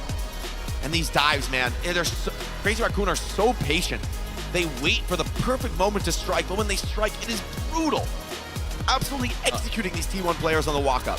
Yeah, and I mean, this is nasty. I mean, this is pushing him back into the spawn. The bags are out there for Heesang, and he threw down the gauntlet right there, Matt. I mean, there's there's no. Yeah, but they didn't really swing back. There's no misinterpretation. I mean, for Zest, it's like he's telling you to get out. He's telling you to go home. And if you lose this match, that's exactly what's going to happen. Zest needs to reply strong in the next series. It just does not feel like T1 really playing to their strengths there, at least to me. Because, like, their strength, I mean, obviously they're a good dive team, but against Crazy Raccoon, I mean, they would love to play that style every match, every map, and it's like you're just playing into it. And, you're probably not as good playing that type of style against them. So it feels like, that's exactly playing into what CR wants to see. Yeah, I mean, honestly, though, this is Ilios, right? This is the way of the Winston. Crazy Raccoon got exactly what they wanted, tactically setting themselves up, advantage in the series. We got a lot of Overwatch left to play, though, Matt. And I think T1 have some interesting tricks up their sleeve. We've seen that from them all tournament long. They've been willing to bring out the Sigma, bring out the Symmetra, things that the other Korean squads here really haven't dabbled in. And I think it's that flexibility, it's that adaptability, and it's, especially Jasmine coming in that maybe unlocks some of those threatening potentials. Yeah, but if they never go to it, what's the point, right? I mean, we saw them do it against Twisted Minds, but not against anyone else. So like we talked about, Jasmine will come in for Donghack. We just showed a little bit of a stat graphic before about how good Jasmine has been throughout this tournament, playing a lot of these off tanks. So we'll get a chance to see what T1 decides to do in terms of maps. Maybe some comp changes. It looks like here we're also going to get a sub. So Max is going to come in for Junbin. Must be an off-tank map pick here. Shambali? Yeah, both teams are the same read. I mean, Shambali's been so popular, but for the most part, from my perspective, that's a feature of like Varel wanting to play these double flex support comps, and the European teams really wanted to play Symmetra. But what does T1 really want to play? I mean, they have been a chameleon this tournament. They've been adapting to each opponent one after the other. But I feel that beating CR demands more than adaptation. It demands a vision, a belief in that, a look that you have, a unique style that you can bring that CR can't answer. Yeah, so they go over to King's Row. They will ban Zarya off the rip, and Venture will go by CR. So with Zarya gone, you're looking at Jasmine on D.Va here, D.Va Ramatra potentially. Then CR gets rid of Venture, where we've seen Zest put up some crazy games on that hero. Jasmine throwing down the gauntlet on D.Va, which has been an absolutely dominant hero this tournament. I mean, maybe the best tank in the tournament, maybe defining, I think, what we might expect to see in our upper finals, maybe even the grands. D.Va performers, big names have been made on this stage. TVNT and Ziad, breakout stars from Saudi Arabia. Now Jasmine and Max trying to stay alive. Remember, only one of these teams, of the four we're about to see, can survive in a championship Sunday. I mean, that's a tough spot to be. We've got to send a lot of great players home today. Yeah, and I mean, look, you talked about, obviously, Ziad and TVNT. You think, for EMEA, right? Obviously, you have the OWCS in Stage 3, but you also have the Saudi E-League, where there's a lot of talented players coming out of that region, coming out of that league, but it also gets really high levels of competition, real games for those two teams against each other. They've kind of forged each other into, obviously, world-beating type teams where CR, T1, Falcons, and Weibo now trying to climb the mountain of the loser bracket to just get an opportunity tomorrow coming out of losers to maybe make some noise. But if you're T1 here, you're probably looking at playing some type of D.Va comp. Do you even think about playing Sim? We've seen them play some Sim. I know Zest could actually pull it out. And with the Venture gone, maybe it's something you're like, hey, you know what? We didn't really plan on it, but this is a pretty decent opportunity to do so. A lot of options here for T1. It's time for them to set the stage, right? And to really take control of this series. Coaches had an opportunity to prepare this. You knew you were going up against Crazy Raccoon on Ilios. That was predictable. Honestly, losing the map shouldn't be a shock to you, right? That is the stronghold for Crazy Raccoon. Very few teams can challenge them in that kind of a comfort zone. And even for T1, you don't have to win that map, right? You can give that one up and make the run back in the series, but it's got to start here. You got to plant your flag. You got to show your look. And Jasmine may be part of that success. Max has kind of been, he's been the second fiddle tank player, and now he's kind of called upon, I think, in this meta to lead and play more often than not. Yeah, especially how often we're seeing these off-tanks heroes in the meta. We can take a look also, guys. Scarlet Flare bundle still available here at home. Make sure you contribute to the OWCS World Finals prize pool. That's how we were talking. All these skins look awesome. You get that trophy emote as well. For my money, the Freya skin, that's the one right there. I mean, that thing looks awesome. Beautiful name cards, great art. Blizzard, they don't miss. They don't miss. The artists. No, I mean, every skin, that kind of comes out. And it feels like even lately, they've kind of hit a new gear. They've set a new kind of level for the skins they got coming in Overwatch 2. And obviously, this bundle goes to support the prize pool. So if you love the action you're seeing here, support the players, make the prize pool as high as we can get it here for the World Finals. Dude, look at this. This is the new level of tech. Look at the players have got a little fan for their hands while they're playing. I've seen a couple players with one of those. That's next level. I never had one of those. I mean, did you need it? Apparently. I mean, maybe that was the difference all those World Cups ago. That was probably it. Yeah, we didn't get a Jake fan hand cam. I need a hand fan. Yeah, a hand cam. So we take a look at our incoming subs. So Max for CR, Jasmine for T1. I mean, these guys are the top 2 damage per minute in the tournament, right? Yeah. Like, these have been the heaviest hitters. Zarya's off the table, though, which has been, I think, a strong point for both of them. So the fact that T1 banned this, they're showing real confidence in Jasmine's flexibility, willing to go deeper into the hero pool, straying away from the really core rush style that we've heard it. Max is very comfortable on. And so I think maybe going this diva direction is the way they can differentiate themselves. Yeah, you go with the diva here. Possibility, as I was talking about as well, you can end up playing some type of sim, as we've seen T1 play in the past. So some options here for them that can make it quite interesting here. Yeah, the Venture ban does surprise me quite a bit, though. Because honestly, Heesang has used the Venture in the past to great effect. It's been central to CR winning a lot of these matches. And I mean, Zez has played it too, but it didn't strike me going into this match as like the hero that really T1 would want to play in particular. So as we get into game, we'll see who we have starting on the defensive side of things first. That'll be obviously where you can tell a little bit more about what's going on. But CR with a chance to really take a dominant lead in this series, Shake. An opportunity here for them to go up 2-0. And hey, I was talking about it, right? We saw them play this the other day against TM. It was one of our games that we did in the studio, and this comp looked sick. We've been wondering why we haven't seen anybody play it. We were saying that we saw some of the players, I know, from EMEA, and we were asking them about it. They're like, hey, there might be something there. We'll see if T1 can make it work here against Crazy Raccoon.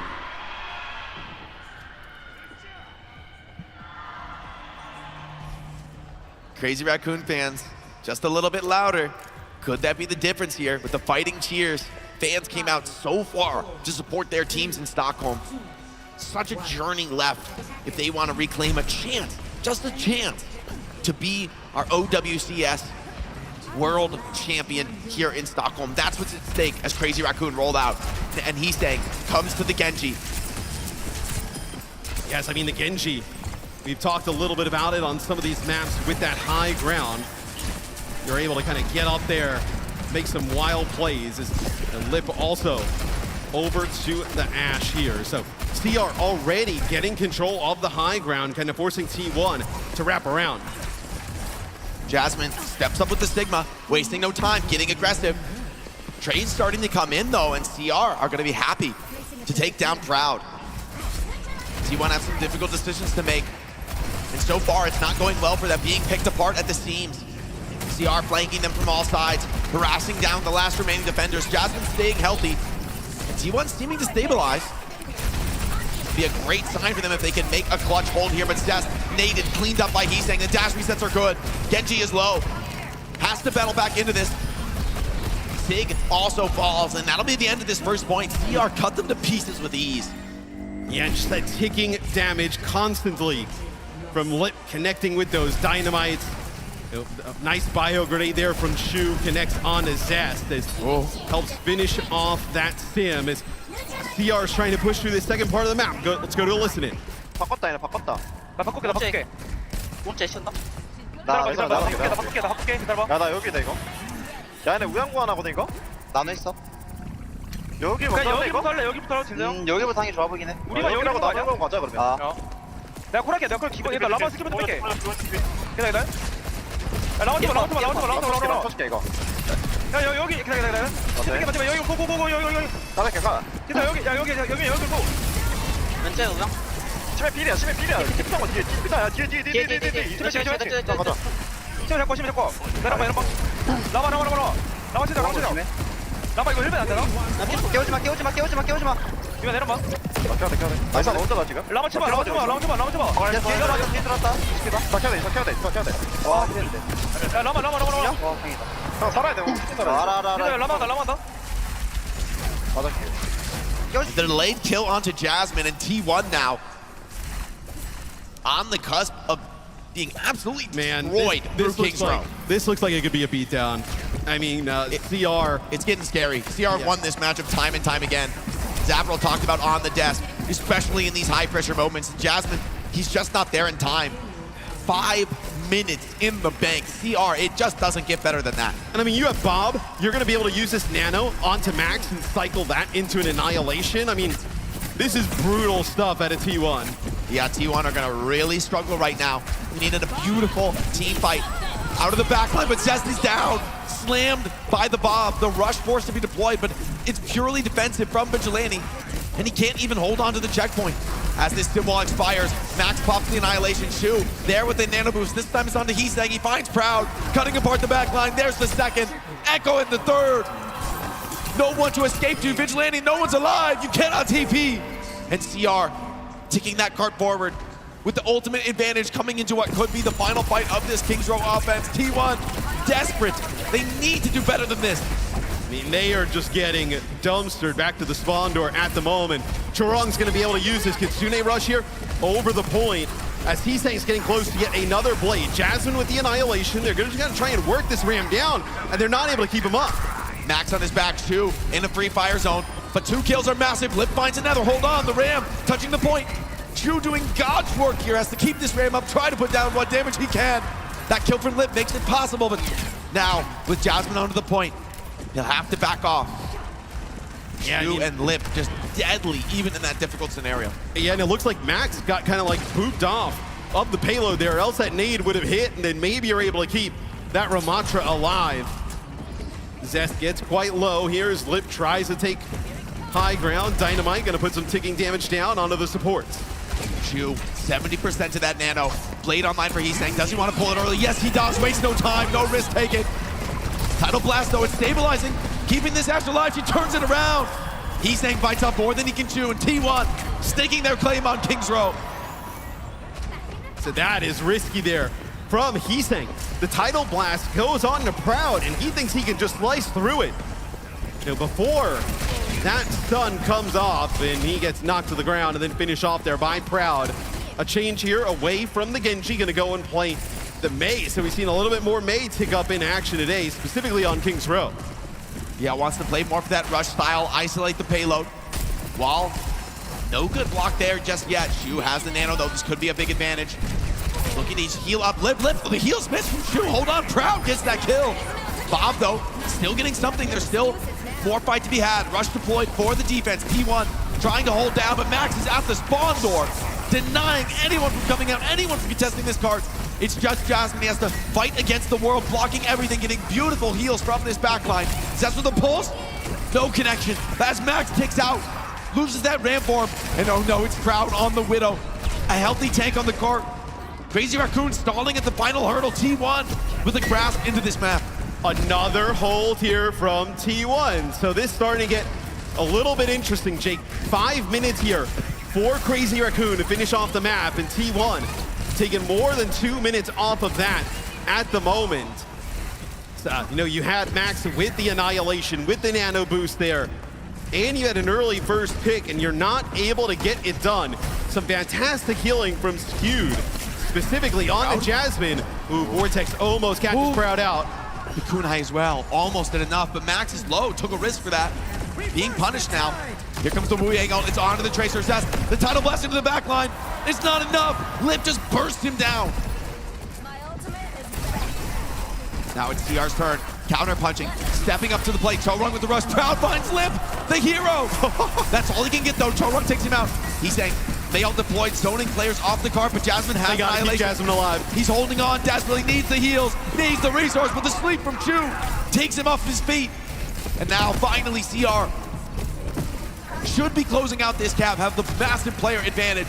Can Zest get a last second touch? No, he cannot. However, T1 a lot of time off the clock. They stalled to just under a minute, which is a crucial threshold map, because now if you can just cap in overtime with T1, we will go to an OT round. I mean, with the way things were going, I mean, T1, they capture, CR captures that second checkpoint, and they have like above 5 minutes on the clock. I mean, they are in a great spot to potentially finish that map with like, 2-3 minutes in the time bank, and T1 kind of holds them all the way down. Some swaps at the end for T1, but I really think it was some nice support play from Skewed and Vigilante to be able to keep Jasmine alive through a lot of these fights. Is Proud, you see here, the swap to Widow at the end. Fantastic headshot taking out Lip. And now I feel like this is a moment for Crazy Raccoon. I think they maybe got a little ahead of themselves coming into that Kings Row third point. Yeah, probably. Well, they were feeling themselves, right? I mean, they were dominating the game. Exactly. And in the end, you get it done with a healthy time bank. I mean, you're feeling good.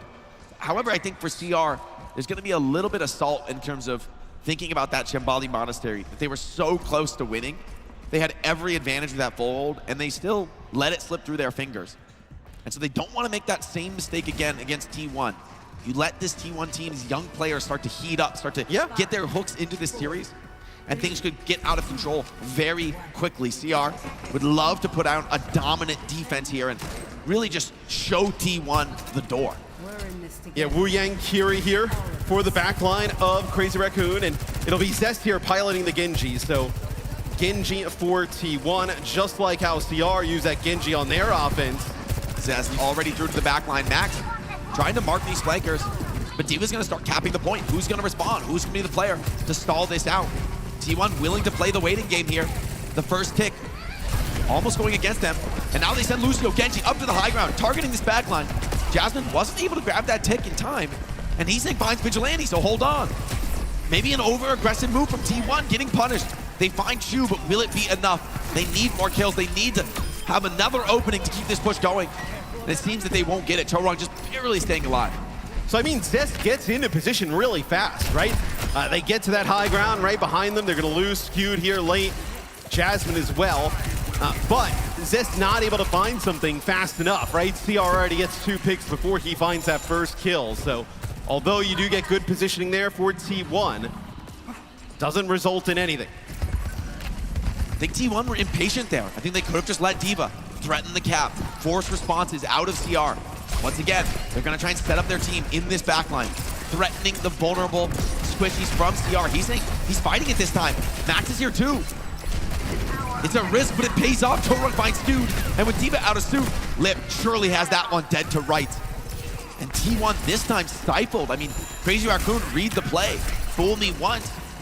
This time they come back and just immediately punish those flankers. And I mean, Lip there with Shu, you're not going to be able to finish that off if you're Jasmine, right? I mean, you're going to be able to keep Lip alive, whether it be the Suzu and then some healing, and eventually just going to kind of chunk down that D.Va. Sure, I mean, they're getting into position. You see Zest and Jasmine up on the high ground, but at what cost? They're already basically dead. They're so low, and Max is punishing them, sending them away.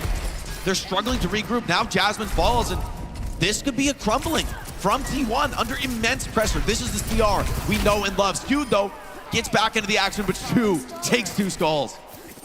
I mean, you haven't even forced anything out, like, major from CR, right? Everybody going to get back. You're going to have all 5 ultimates here to work with. We've got Zest in the enemy spawn, I believe. Is he with the support here? He's being attacked. They're taking him out. They're going so deep for this. Lip finds that kill. Vigilante is here as well, but what can he do as a Kiriko all on his own? Well, who can even TP to? There's nobody close. Oh, this is getting so bad, Matt. Things are really falling apart. D.Va up on the high ground, trying to get us up and lift, but the heals are so good. CR, they know where their bread is buttered, keeping Clip alive. The Gaming Warlord steps up, and CR are coming into a final fight, having not deployed an ultimate yet in this round. This is not the T1 we have seen against other teams. Obviously a level up in competition with Crazy Raccoon, but still, T1 very disjointed here on their offense. And they only might get one really good attempt here, Jake, with ultimates. The bad part is they haven't been able to force anything out of CR, so they're gonna have everything to work with too. And CR has turned a comp that typically plays so defensively and just turned it on its head. Look at Heesang this time, harassing crowd in the spawn, forcing resources to this Sojourn. And the rest of CR are swarming forward at the same time. Here comes the aggressive beat, very early out of Skewed. Lip hiding, waiting out the initial burn. Blade is good enough to take down Shu. Chorong forced to ult him out self to stay alive. Genji just wall climbing away, dodges the stun for now. Maybe that kill will be enough to get this cap. Vigilante finds Heesang. And so far it's been all T1 in the feed. Just Max holding on desperately to dear life. Getting just a little bit of heals from that Wu Yang, but will it be enough? Crowd with the OC. Denies the angle from the supports. Max still alive though. Somehow. How is that possible? Oh, the speed eye! No way! No! Oh, that one was... Oh, that is the worst one that I've ever seen. Oh, don't show us CR. What is going on the T1 side? I mean... Show me the T1 players. We need to see. That is. If no one slammed their desk, they're not passionate enough. That's, oh my God, that is so egregious, Matt. I thought we'd see a fist through a screen. I mean, that is one way to go out. Is that? Oh my. Hey, we were like, how is Max not dead? Maybe the issue was everybody was trying to kill Max and nobody was over by the point. That cannot happen at this level. That is the worst one I think I've seen. That's the worst C9 I've ever seen in competitive Overwatch. That's Youngjin-esque. It's a throwback back to the Dorado, where he just kind of walks off in OT. I mean, that is one way to go up 2-0 as we take a look at the stats. I mean, look, the way the map is going, frankly, CR are almost certainly going to win. Don't try. Yeah, I mean, right? sure, but still. But that's the copium to even say that, Matt, is out of control. T1, I mean, like, honestly, don't upgrade to business class on the plane, because if you sleep, I know what's going to be happening in the nightmares. Yeah. It's going to be this Kings Row C9 for a good few months. You take a look at some of the highlights, and hey, look, we're kind of obviously, conservative T1. I mean, that's a ridiculous play.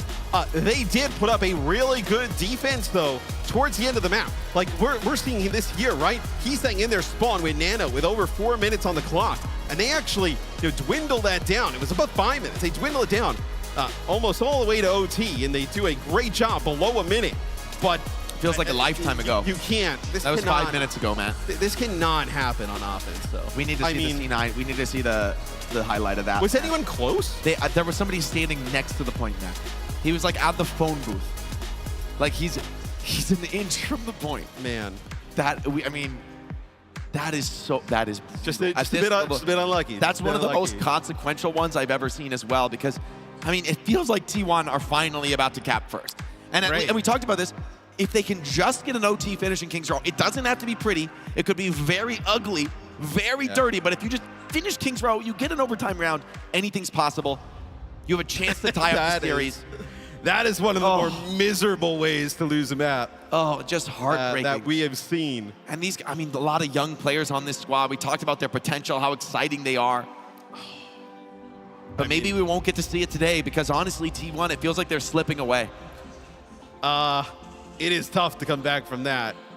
So we take a look here on the stage. Looks like we are going to end up getting a sub here for T1. So it will be Viper coming in for Zest. We saw him really early in the tournament. I believe looked good, I think, against Team CC. Yeah, it was the first game of the tournament. We saw them get Viper against CC. So I mean, honestly, this is a moment where you just need to make a change. You just need to, it's not even about Zest. It's like you need to bring in a player with a fresh mental and just somebody who can change the narrative, change the feeling in the comms, because honestly, this is the type of series that Map 3 can just Have you ever been that away. player that comes in after some kind of tragic map loss and like, what are you doing here? I mean, I think the key is this isn't about some rah-rah speech, right? This is about getting into the game and just being dialed in and really just believing, despite all odds, despite all evidence to the contrary, that you really could claw this back, that you really can win 3 straight against crazy Raccoon. Yeah, I mean, I don't even know what any type of rah-rah speech you'd give after that one. You'd be like, hey, it fall on deaf ears. You'd be like, at least I wasn't there. at least it wasn't me. So how you guys feeling? So what's up, guys? Where does T1 take us here? So they end up picking Kings Row for that last map. Let's see, Runasapi. Okay, so one of the rare instances that we don't see like hybrid and escort off of the board right away. T1 will take us to Runasapi. And we'll see what they decide to ban. Look, I think you just need to get away from an attack-defend map after what we just saw. I mean, this was CR fighting with vengeance. CR gonna ban the Maga. T1, get rid of the Echo. So you're bringing in Viper, you're saying, all right, let's bring out a Genji game here. Take out the Echo, put our flex supports on Genji, and let's tangle. Let's see what Viper has to say about this series. Can he be the hero in such a dire moment of need for T1? The Maga ban is like we literally don't care. We'll just burn the ban here. Honestly, like the Mercy ban. Maga maybe you could see Maga sort of viable here on this map. Yeah, I mean, it can be played. I still can't believe that just happened. Oh my God, that's devastating. There's like a pit in my stomach because I know my experience. Man, you don't have to make a mistake like that for you to be reliving a moment from a match for the next 6 weeks every time you go to sleep. And I promise you, for T1, it's gonna be a long road to recovery. Maybe this can be thought of as a moment in the future as like it's the hero's journey. You know, it's the trials and tribulations that great players must go through. And we know this T1 squad has that potential. Dare I say it, Matt? The talent is there. I mean, you can't bring that one out. I mean, that is a reserved one for former Owl days where the Vancouver Titans played 900 games and we had to say it's something nice. Viper though, take a look at the tournament stats from him. Very small sample sizes. He played what, the one game against Team CC? Out of the games that we've casted of T1, and I think we've seen a few. It was just that one game against Team CC, at least for us, that we have seen Viper. So. Good in that one. We'll see how it fares off in this potentially final game for T1. Certainly looks like that. Crazy Raccoon, seen this story before, right? You knock them down to the lower bracket. Whew. Pray for the teams that match up against Crazy Raccoon in the lower bracket. They're fighting. There's real life, real vigor in this Crazy Raccoon team. They know they're down, but not out. They plan to be that one team surviving out of the lower bracket today. I promise you that. Yeah, as CR is not, look, they're going to be a tough out. I mean, we may end up with like a CR Falcons game where only one of those teams makes it on to tomormean CR Falcons elimination game, and it's not the grand final. Falcons has looked a little shaky. I mean, all right, I got to say, Katsia got that win over CR. Yeah. But they had to cling. I mean, that was blood, sweat, and tears. That was everything. Take a look at our bracket. Weibo, a little bit on a heater here. I mean, that's not a free win for Falcons. Weibo Gaming, we've been talking them down. You know, it's been such a struggle in the Chinese region, and what's the competitiveness of those teams. But Falcons as well they just got beat down. Yeah. By Twisted Minds. Like, that is going to sting. Those are players that, how often have they ever lost in a 3-0? I mean, really, it doesn't happen to a team like Falcons, and yet it just did. The EMEA teams are in the upper final. Man, look at all the signs. I mean, we had some awesome ones for Shu, Chorong. I actually saw Avril down there giving money to the people with the Avril sign. No, I didn't want to call him out, but I saw. He had his marker out. Yeah, Avril's been drawing him up and tossing him out. Yeah. Cargo's here? Yeah, Cargo's, get your DHL here. Drops. Find a Vast. He's dressed like a DHL employee, and he's hanging around with Cargo. So you can find them. They're going out while the DHL drops. This is actually one of the rare instances. I was joking about it. We have not seen much push, like Avril was talking about on the desk, and we have not seen really kind of. But his theory is correct, right? I mean, if you go down that far and push, I mean, it is almost impossible to come back. Not to be too toxic, but is the Avril theory that if you have a massive lead, you're probably going to win? Avril is right here. And he is, look, Avril is more physically imposing than you. He's got his dukes up. He's got the dukes up. And I will tell you, I am not very physically imposing, I mean, so I will not be able to get in the way of Avril. In fairness, I agree. If you have a giant lead, you will probably win. That's a good point. I mean, dude, you've had some good ones this week where first the two is like, hey, this second map, if you don't win it, you're in a bad spot. You are in a very bad spot if you lose the second map in the first of two. I'll tell you what. That. No, here's another one. T1, play the objective. If this one ends in a C9, Matt. There are C9s, and then there's what we just saw. Yeah, there is a difference between what we have seen. That's a defining one. This will live on in infamy. Somewhere Youngjin is like, I am not the example anymore. He's free. We have a new thing to point to. He's now free, absolved of all C9ing on Dorado directly off the payload. Look, with the way this series has gone and how the last map went, this feels like CR slamming the door on T1. But T1 has had some really strong performances with Proud, Enco, Viper coming in. Maybe there's a little bit of a change here of pace, and we can see them pull something out. They need a hero here. They need somebody to step up in such a major way. It feels like too much to ask for. Feels like an impossible challenge. But these are professional players. if they want to stand tall, if they want to reach those heights, lift those trophies, this is the type of moment you have to endure. You have to be able to still believe, still find the hope, the confidence in a dire strait. And we come to Runasafi, what could be the final map for T1's tournament life. They push the chips into the center, taking us to push, bringing in Viper, cold off the bench, an unenviable spot to be. And obviously the Echo Ban is really good against Heesang. It also protects Viper to play the Genji. So maybe that is also a little bit of a 2-for-1 there for T1, wanting to up the pace with this Zarya Genji. Will be a speed out the door and then changes here for T1. The Vigilante going over to the Kiri. CR, though, they will continue to play this Wooyoung with Kiri backline. Chorong and Shu, just every series it feels like they are just incredible. Still in this one, just putting down a lot of damage, playing perfectly. T1, they have to be aggressive in this matchup. There's no room for passivity. There's no room for playing slow. Lip, though, has already taken out the legs from under this composition. Now Proud, fighting for his life, desperately trying to get healed up. With Lip off the board, though, one of the key threats for the Crazy Raccoons is down. And Heesang starts to pull the card away, putting the clock to T1. What are you going to do? What is the response going to be? Viper, that's the answer. He takes down Shu, looks for more. And Max seems to be bullied out for now.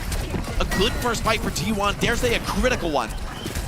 Absolutely, with the way things have gone, most certainly needed to win the first fight on this map. And it looks like Viper working with Jasmine, being able to get these Zarya bubbles, make a play for the backline of CR. And maybe you feel like the Wooyoung Kiri is just too easily diveable by the Genji. You make a change and bring in the Lucio. Yeah, they want to be able to play this tempo, play that pace. CR loves to bring that heat. Heesang starting to pull some attention into the back line. This creates opportunities elsewhere as Max steps up the jump at Viper. He's out of gas, out of cooldowns, cut down. The sports weren't ready. Now Jasmine isolated, alone. And Crazy Raccoon, 2 kills in the fight. Heesang has pulled so much attention, has done so much work, but it will cost him his life. And Jake, it doesn't even really feel like as all Proud takes out 2, but then gets swung on it by Lip. We haven't seen like these crazy eruptions from either side of the hit scan in this battle. It feels like it's been a lot of the support line, and then whether it be Max or Junbin from CR, that has really been the difference. Viper wants to find an opportunity to get aggressive, to get in. Lip, no slide of the Sojourn. Big reflect in, but the cleanse blocks that dash damage. They're turning to punish. Max finds one. Viper dances away for now, but Jasmine under fire. Has to get the rush pop from Vigilante, but it's so defensive. They're completely on the back foot, and they're just trying to retreat. They're just trying to stay alive with this Zarya energy. That'll be the consolation prize, but it's not much to write home about as Crazy Raccoon take the lead.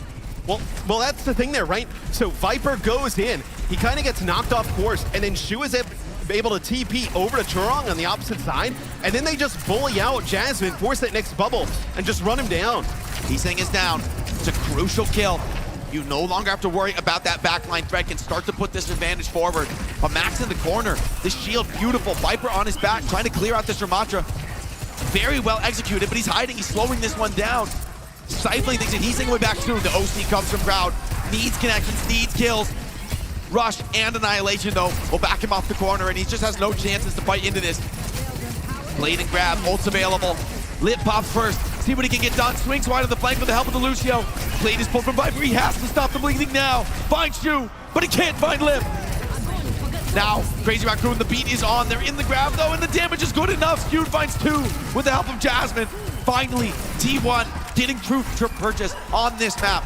A dominant fight win, and still the map on the edge of a knife here, Matt. Incredibly close in the objective status. Well, they end up saving the beat there for the grab, but everybody is so low for Crazy Raccoon before the grab comes on through, and you are just not able, even with that overhealth, to save anybody as T1 gonna get stopped here before taking the lead here as CR wants to fight.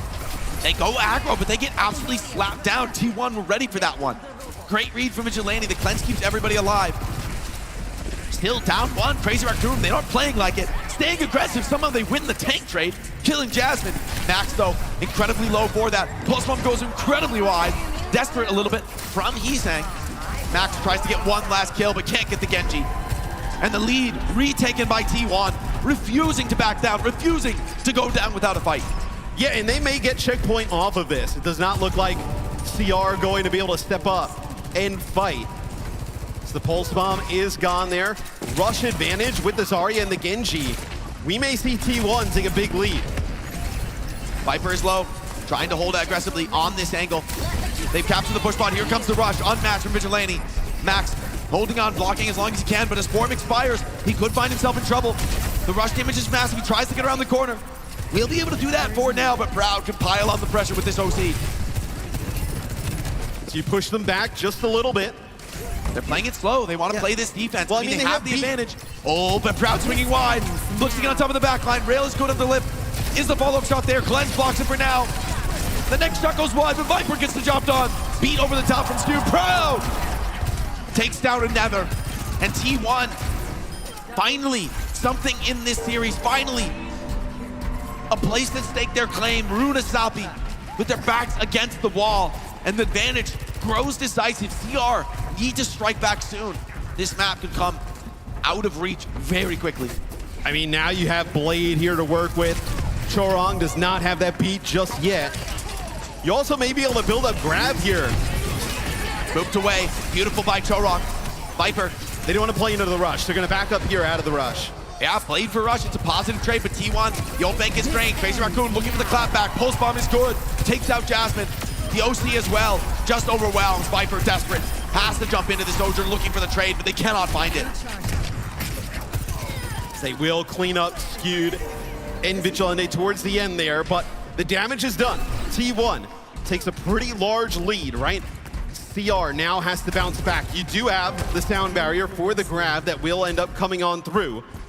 Can you just get better value out of it? They just held on to it for a little bit too long the last time. The neutral game is so important right now. It's going to be hard for CR to force this aggressively. T1 going to play it very passive. They're letting Max take all the space. They could live to regret that one. A cap for free would be brutal right now. And T1 on the back foot heavily. Jasmine steps up, but ooh, that cart, you cannot give this cap for free. Jasmine doing what he can, trying to stay alive. But the annihilation is enough. The grab comes in, but the beat stabilizes things. And CR grabbed the cap. Not to mention crucial kills on top of it. Jasmine goes down. Yeah, but the grab wasn't good, Jake. The grab goes past like half of the team. You know, Chorong doesn't even get caught in it, able to end up using the beat, saves the players inside of it, and able to speed Max on in with that annihilation. So just a poor use of the grab there by T1. Jasmine got the instant spawn though, off of that cap. He's right back into this. Now they rush onto the cart, starting to pull this cart away. Crazy Raccoon can't fight into it. They have to give up the cart position. He's saying, taking his signature spot around the backline of T1, but they're ready for him. And now CR, you've got to come back to this cart. The lead is against you, the clock running down, and you're coming right into the arms of Proud with the overclock. They take the jump pad. It's a dangerous game. He's gonna get shot. There it is, lift down. Looking for more, still has that rail charge. CR cannot afford to give up any more progress. And Proud, he demands it. He looks to seize it away. He's saying pulse bomb, it's good! Proud is down on the slide. The beat comes in, T1, desperate, looking for kills. Shoot with the rush though. Tries to stabilize, tries to turn things around. And maybe he's done enough. Skewed, beautiful movement to stay alive for now. As Vigilante drops low, so does Jasmine. And they crumble. T1 thought they could finally break the CR hold. CR gonna get that one last chance to retake the lead. 2 minutes on the clock. They do get Crazy Raccoon to end up using the Kitsune rush there, which is huge. You are gonna be able to kind of build up towards this beat. You're gonna have this overclock from Lip. If Lip can find Viper, I mean, that is a huge opening there. Viper, that is the kill he'll be looking for. Viper has such a small window with this Dragon Blade. It's gonna be the first ultimate available. But Chorong just 15% away from the beat. No time to work with Viper. Called upon in your team's moment of need, subbing in for this map. Can you be the hero? Can you force a continuance in this series? OC up, Viper is low. Liv looking for connections, he's saying. Already takes down this Genji, but Proud. Keeping this in contention, keeping it winnable. Liv though, he's seizing this map, he's seizing the series. He's sending T1 home. And Crazy Raccoon destroying T1. Their hopes, dreams mean nothing. The veterans take the win. And that's a huge advantage. Retaking the lead at this moment in the map with 1 minute left on the clock.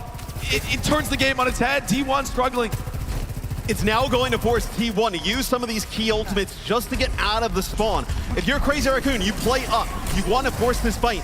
in this type of area of the map, not give up the space and allow them to hold on to some ults. Max has Annihilation, he's in the back line, Proud finds one, but the trade is good. Here comes the Kitsune rush, T1, they need more ultimates, they need to stay alive deeper into this, but Crazy Raccoon burning the clock and looking for counter kills at the same time. Jasmine, can he win this without the grab? It would be crucial to any chance of a T1 comeback now. Maybe they've done enough with Max falling. The rest of T1 staying out through the pulse from he won't back down. And CR, fearless despite the player disadvantage. Not bad for T1 though. They're obviously down, but they hold on to some of these key ultimates, so they still have a chance here to make this run back. So many fights back to back in overtime. They gotta be perfect though. You cannot get off the objective. Everything at stake right now. And Viper has the blade. Deflect keeps him alive for now. Lip swinging wide. Beat forced. Out of skew, just trying to stay alive through this rush. Instant kill onto Lip. Okay, Viper. He's still in this game. The move away. Hold on. Jorun dances back. Somehow alive still. Holding on to the carbon. Viper again. 2 for Viper. You still hold on to the grab. Players from CR are falling. So the bot will go deeper back into Crazy Raccoon territory. We crossed the midpoint of the map. No close spawns here for CR. You have a grab to work with. No sound barrier on the other side. This is very doable here for T1. You're also going to have a rush, a huge ultimate advantage here. The OT spawns. They've given Crazy Raccoon only 1-5. No way. Takes down one. Proud desperate now with the OC. It's going to be a long wait for Vigilante. Can T1 hold out with just 4 players? A soldier kill right now would change the game. He's saying no, he's right in Proud's face. He needs to heal. It's not coming. Crazy Raccoon still having the grab into the backline. Jasmine finds one, but he dies for it. Lip still alive. That OC so close on the cards. And CR so low, but they're all living. T1 running out of gas. And CR have done it. Sending T1 home. Finishing this up when they retook the lead. It all fell apart. And Lip able to find Vigilante before you end up getting that Kitsune rush, which would have been huge there at the end. Just the health bars of T1 not able to be kept up there. I mean, T1, tremendous effort after their blunder there, the end of map number 2. They battle back on Runasapi. They make it interesting, but not enough in the end. CR, they live on to fight another day. I tell you what, Matt, when you lose the lead that deep into a push map, it is incredibly hard to turn it around in the final fights. You just have such a strategic advantage from Crazy Raccoon and T1. They just couldn't hold on to that advantage. I gotta say, Viper, though, what a hero. To come in a game like that quite well and put up a huge performance as he did, incredibly impressive as an individual. As we take a look at some of the stats from this final map. Yeah, I mean, Proud showed up there on the final map. Same with Jasmine, as Jasmine has been pumping out the damage all series long. For me, it's really the support line. You know, it's Shu and Chorong are just incredible. I mean, really, they are. They are just, you know, the best support line in the world, in my opinion. I mean, they play like it all the time. Yeah. I mean, that is a 6 series from them. Yeah, I mean, and to be honest, they were getting pummeled on Runasapi. They were taking blows left and right. But CR, they're this team that is so durable in these difficult situations. In the lower bracket with the backs against the wall, it feels like they go to that next level. And I just don't think T1 was ready to step up, ready to challenge the incredible veterancy that is just, I mean, pretty much the entire roster of Crazy Raccoon. And to speak to one of those veterans, one of the greatest of all time in our sport and Overwatch esports, we've got Danny down on the stage with Lip. Thank you so much, Jake. It's Danny Lim here, joined by Lip from Crazy Raccoon after coming out from a great win against T1. I mean, Lip, I feel like, you know, preparing for this match would have been a lot more difficult because this is your second match. So I want to hear from you. How did your team prepare for your match against T1? 자, 오늘 승리 축하드리면서 아무래도 첫 번째 경기 패배 때문에 좀 많이 시간이 없었을 거라고 생각을 합니다. 립섬스, 이번에 T1과의 경기 좀 어떻게 준비를 하셨나요? 솔직히 이제 T1은 코리아 지역에서 많이 했던 팀이라서 딱히 별 준비는 안 하고 이제 저희는 또 당연히 뭐 트마나 이제 알카다시아 쪽 생각하면서 경기했던 것 같습니다. This wasn't the first time we were playing against T1. We've faced them a lot in Korea as well. So there's nothing really specific. All I had in my mind was to get revenge on Alcatia, and that's what we focused on. Talking about Alcatia, since the subject came out, if you guys do go up against Alcatia one more time, are you confident that you could beat them that time around? 방금 알카시아 말이 조금 나와서 다시 살짝만 여쭤보고 싶은데 다시 한 번 더 그 경기를 치른다면 이길 자신이 있으신가요? 실제로 앞 두 경기까지는 저희가 많이 유리했었고 그 이후에는 저희 페이스를 못 찾아서 진 건데 다시 하면 이길 수 있을 것 같아요. 이길 수 있을 것 같아요. Yeah. Lip says that he definitely feels like he could beat Alcatia one more if they face off against them one more time. Just because they had the lead in the first two maps and then it all sort of fell apart after that. So given one more chance, Lip is confident that they could beat Alcatia. One final question: this isn't the day's not over for Crazy Raccoons. You guys will be facing off against either Team Falcons or Weibo Gaming. Who do you think is going to be your opponent next? 자, 아직 하루가 끝나지 않았습니다. 오늘 굉장히 기네요, 라쿤한테는. 다음 경기 어떻게 보면은 이제 팔콘과 또 웨이보 거기에 승자와 붙게 되실 텐데 어떤 팀과 경기를 하실 것 같으신가요? 솔직히 지금 상황으로 보면 반반 확률이라고 봐서 누가 올라와도 안 이상한 경기인 것 같아요. I can't really say because honestly I feel like it's going to be a 50-50 on who's going to win, so I can't really predict that matchup. All right, that is it for the interview. Thank you so much. Zoe, back to you.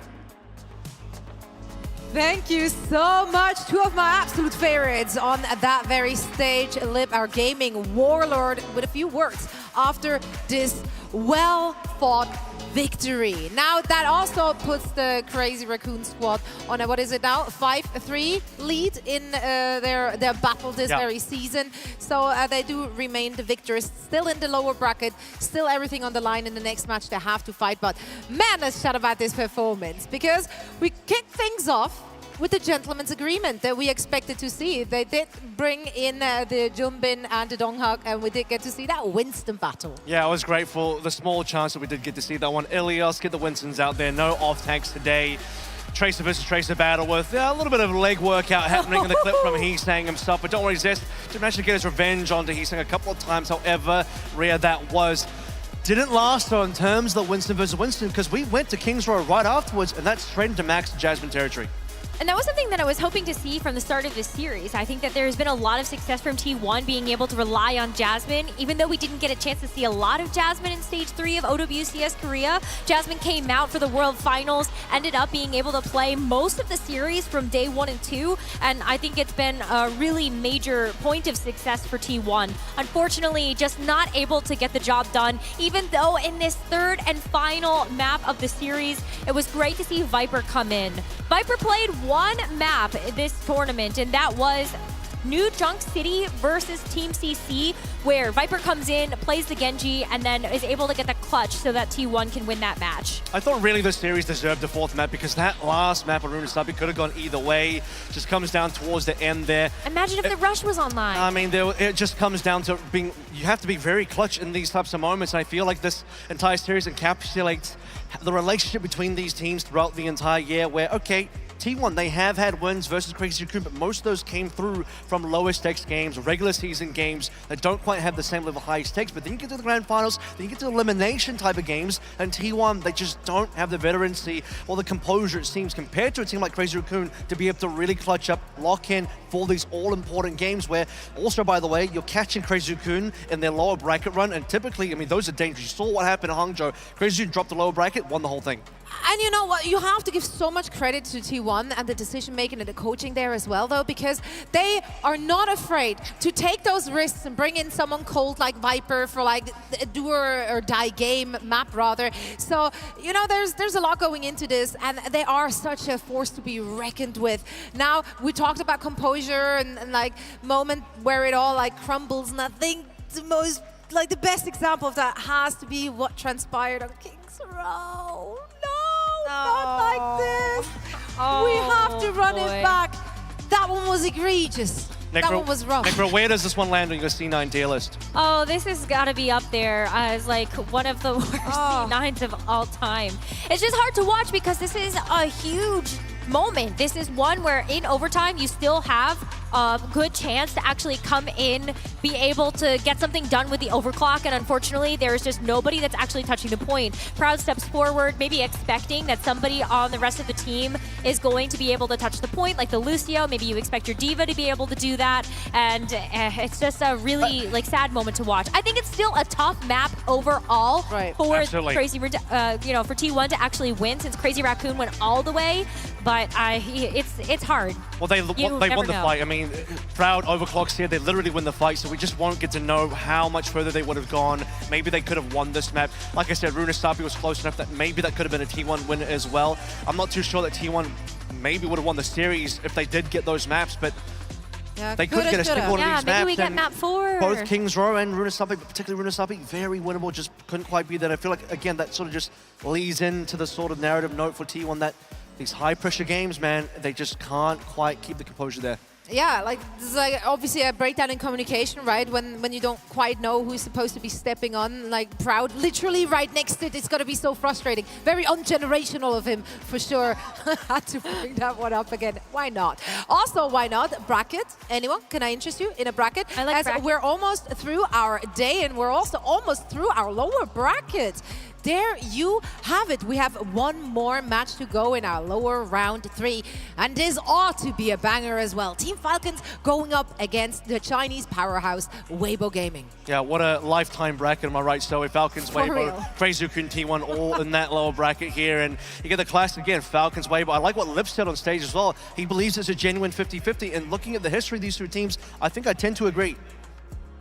I agree as well. I think that both of these teams have an opportunity to win, but if it is Weibo, I want to see them lean into more of that Gushue Ramatra. Similarly for Falcons, I think they just have to pick. Is it going to be Hanbin? Is it going to be someone that actually comes in? And maybe it's just going to be the Ramatra versus Ramatra with someone in the roster. And we don't have to wait long for that match either, Necra, and those questions might be answered. First, we're heading into a very quick break, and then we are back with our last match in the lower bracket round 3. You don't want to miss it.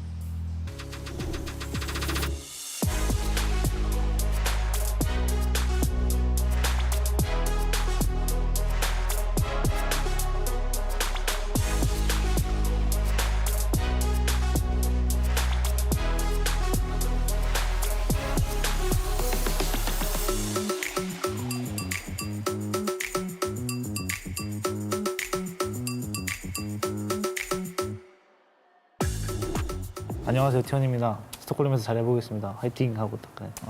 이번 스톡홀름에서 잘해보겠습니다. 화이팅! 한 번만 더 할게요. 안녕하세요. 안녕하세요, 티원입니다. 저희가 이번 스톡홀름에서 잘해볼 테니까 많은 응원 부탁드리겠습니다. 화이팅!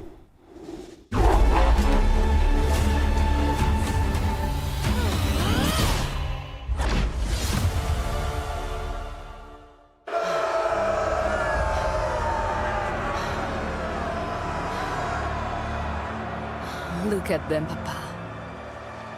Look at them. I wish you were here to see their faces. The crowd. The lights.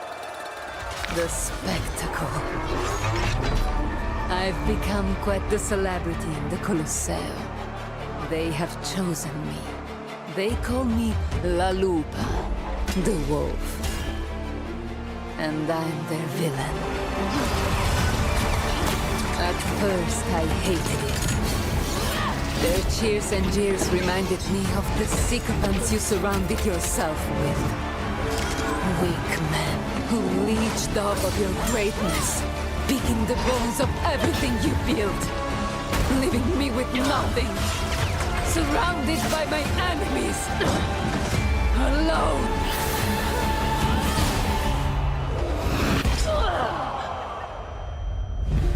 But you were preparing me for this, weren't you, Papa? In your way, you showed me that fear was a weapon. You helped me temper my wild and reckless nature with patience and guile.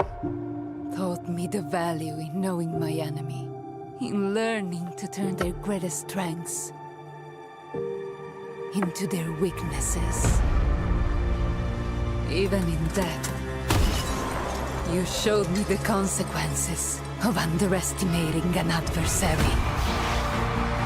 I promise you, I won't repeat your mistakes. Look at me, Papa. This is no longer the face of your little girl. Your enemies are still my enemies. But I am so much more than you had the chance to see. My recklessness is now focused rage. And I finally embraced what I once hated. I am the wolf. I am La Lupa. They're right to fear me. They will respect me. This arena, this mob, this moment is all just a means to an end. Every lesson, every loss has been tallied and recorded. I will take back everything that was stolen from us. And I will use them to do it.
The 2025 Overwatch World Finals is brought to you by DHL.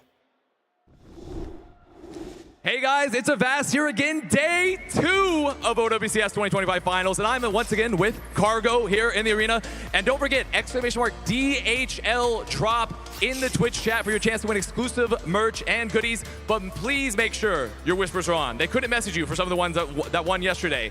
Just remember that. Cargo, make sure to remind them. Say like, please, whispers on. I don't really know if you can do a whisper. Perhaps like one of those. But today we're looking for some more signs here in the arena to give out some exclusive merch. I've seen a couple good ones, and I see one right over here to the left. Someone that's happy if either team wins, and a Kiriko cosplay. But most importantly, to me, I see a Toronto Defiant logo. Are you a Defiant fan? Yes. Yes. And then, I mean, who are you supporting now since Defiant's gone? Team Falcon. Team Falcons? Okay, I like that. I like Weibo though. So yeah, so I'm happy if either team wins. Either team wins. Okay, perfect. If either teams, I like a good sport. I like a good sport. Thank you. Well, I'm going to move down here because I see a mass of people that look very pink, and it's looking like Weibo fans. Weibo Gaming. There's it up there, Weibo. And I think you're our representative here for Weibo for today. That's what I was told. So Weibo, obviously, I'm sure you're very excited to play next. How are you feeling about the upcoming match? I can't put it in words, but we're all here from different parts of the world. We're here to represent our team, Weibo Gaming! Let's give it up for Weibo! Yeah! Okay! I would love the energy here. We love the energy. Thank you so much, Weibo fans. But I'm moving even further back. Good luck, Cargo, because I'm moving to the back because I have a Crazy Raccoon fan here as a go crazy style. And obviously, I'm sure you're feeling pretty good after the last match. Yes, I am. It's my first convention, so I'm happy to see Shu doing well. Well, that is, I mean, they did very well. I'm a little sad, but that's okay. I don't matter. That's fine. Thank you for the crazy recruitment. And I think I saw a Falcons fan over here, and they're coming up next versus Weibo. Sorry, Weibo fans. I know, different cheers, but can you explain your sign? 6-7. Okay, that's enough of that. That's enough of that. We're going to move away from that one now. We're definitely moving away. And I think the sign I like the most and the most impassioned fans here, Weibo fans, we're going to give you guys a free jersey. Ooh. Where is my jersey? Where's my jersey? Right here. Put it up. Can it's signed, of course. Can you also unfold it? Show it to our camera here. We want to show it off here a little bit. That's fine. There we go. There we go. It's a Peps. I'm signed by everyone. Thank you so much. There it is. Weibo Gaming. And then I'm going to head on back here because we're just about out of time. But guys, keep up the signs. We're giving away 3 jerseys tomorrow. So I'm going to be finding even more signs for the final day. Thank you, everyone. Thank you, Weibo Gaming. Cargo, could you perhaps give us a little wave? A little wave to send us off there, Cargo. Thank you so much, Cargo. There he goes. There goes Cargo. And I think, Desk, we're going back to you.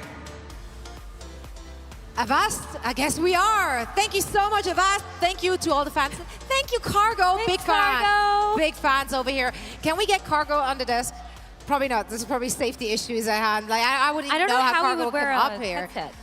We make it happen for Cargo. I mean, look at it. Anything for Cargo. Look at them. Cargo. The GOAT. You find him in a crowd, so make sure to take some pictures as well. And of course, keep the signs coming. And everyone in chat, keep the spam coming as well, because you can get yourself some goodies as well. Now, let's chat about these 2 teams. Team Falcons, this is defending world champion with 1 leg out of the door, Necra. Which is surprising because this is very unfamiliar territory for Team Falcons. They don't usually find themselves in the lower bracket, needing to make a long lower bracket run. But here they are, having to play 2 matches on the day to make sure that they can actually keep their tournament life alive. Usually when we found them, especially in that last OWCS Finals, when they were in the Grand Finals, they made it all the way through the upper bracket. So now Team Falcons, I want to see how they do under pressure. This is a team that is looking to go for the repeat victory, the back-to-back 2024 and 2025 World Championship. They already got the mid-season championship underway this year. They missed out on Champions Clash in Hangzhou, but still a potential to run through this lower bracket. They would have to go through their nemesis in both Weibo Gaming and also longtime rivals in Crazy Raccoon to get there. It's such a stacked roster, and the same thing can be said about the opponents here today. Weibo Gaming, the Chinese powerhouse. It's just stacked from top to bottom as well. And this is one of the only teams in the world, not in this competition, in the world, that has managed to take it to Team Falcons in the past. And this is also the team from the Chinese Overwatch region that's held that torch in the #1 spot for so long. As China returns to the OWCS in 2025, we've been waiting to see what this team is capable of doing in Champions Clash. They got top 4, 4th place. And that included a game where they narrowly dropped to Team Falcons. It was a 3-2 victory for Falcons then. Falcons then took down Weibo again 3-2 in the mid-season championship. But last year at EWC, they lost to Weibo Gaming 1-3. So every time that these 2 teams have faced off, and you could even push that even further back to the World Cup as well in 2023, where the Koro Falcons, you look at Chio Field at Hanbin, even Coach Sparkle, part of that, lost to Weibo Gaming's core of Team China in 2023. So every time, many years in the making, that these 2 teams have faced in their cores, it's been tight. It really has been, and I think heading into this matchup, we already saw Team Falcons was going to start Hanbin in the roster, and so for Weibo, I think you have to be prepared for the fact that Hanbin could play D.Va, could play Zarya, and so Guxue's Ramatra, I think, would make the perfect choice to really research this team through the lower bracket, and you saw that giant cheering section there for Weibo, and I'm really excited, and we've got a guest joining us on the desk. we got our favorite on the desk as well. We got Cargo back this there. Is only goats in this hall. That's for sure. Only goats in this hall. You might be able to peek Cargo in our back in just a second. There he is. It's Cargo. We love you. Just so you know. I don't know. You probably can't do it. That's a heart. We go with Yay. that. Yeah. Make sure to drop by when you see Cargo. Again, what a guy. What a guy. And the same can be said Look at about that all cargo. teams. Look at that cargo. That was good. And drop the chat Thanks, stuff, Rose. obviously. You're welcome. I'm here Guys, on this LinkedIn. is so hard to call. Like, even just like Yeah. thinking about what they could possibly be showing us today. Both teams have been knocked into the lower brackets unceremoniously by the MENA teams, actually, respectively. And now Weibo's run in the lower bracket, they didn't have to show too much of their cards. Like they won their matches quite convincingly. So was there anything that the opponents can take away here? Well, the good news here is that if you're Weibo Gaming, you went through Space Station, which is a very heavily off-tank focused team. You're up against Hawk, you're going to go into Zarya, you're going to go into D.Va. I think going up against Falcons, it's going to be much of the same. I'm not expecting any honest Winston mirrors here, unfortunately, today. Falcons also first seed in this particular match as well, so they're going to get first map choice, first ban, and guess what? I think Falcons are going to make sure that we're going to stay in the off-tank territory as much as possible. They know what Weibo's strengths are, and they know that in the past when they've tried to Winston mirror, oftentimes that can and has gone Weibo's way. So Weibo needs to be familiar with going from the Space Station game into going to this one, expecting a lot more of the D.Va, Zari, and Ramatra in particular that Falcons are going to bring to the table. I think that means that we should expect to see something like a Ramatra ban at some point in this series. I think also Lucio would make a strong ban just to make sure that you don't have that speed to be able to enable something like the Ramatra. And so hero bans really going to be important for this match. And what is Weibo looking out for, looking at Team Falcons? Like, how can they utilize the maps and the bans? They want to be in a situation where Ramatra versus Ramatra is going to be a standard. Beyond that, if you're up, well, here's a good thing. Because you know the sub situation for Falcons, Hanbin in likely going to have a D.Va sort of situation there. Ram versus D.Va is going to be a good matchup for Gushui. Someone in is going to be someone Ram versus Ram in that type of matchup. So you're probably wanting to see a lot of that. I think you are going to get some Ram versus Ram today for sure. And that's where Weibo need to make sure they can win in the mirror. One thing's for sure, this one's going to be a banger, so let's send it over to the stage to meet our teams. Thanks, Zoe. It definitely is going to be a banger. And the crowd here at DreamHack can feel it too. Just like that, we say farewell to T1 in this competition, and we see a sweeping victory for their opponents into the next round. See, 9 teams need to be gone by the end of the day. Only 3 can progress through to Championship Sunday. That's 1 down, but 2 more to go. Our next 2 teams are vying to stay in the competition. And I know the fans out there, you guys at home are gonna love to watch this one unfold. Let's meet the first of those teams. First up, it's Team Falcons!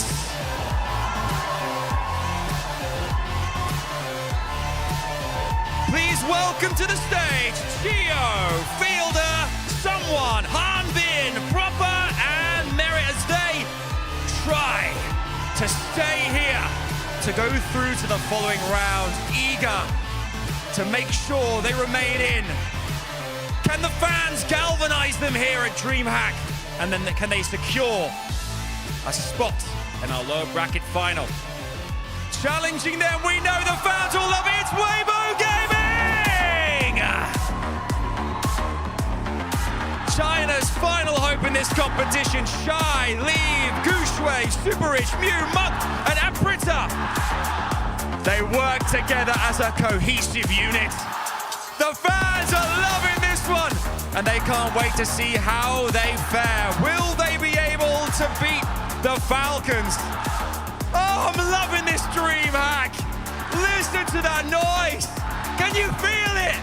I can feel it here on stage. The players can feel it too. Let's see how this one shapes up for us. One more time, DreamHack, make some noise! Let's jump on in.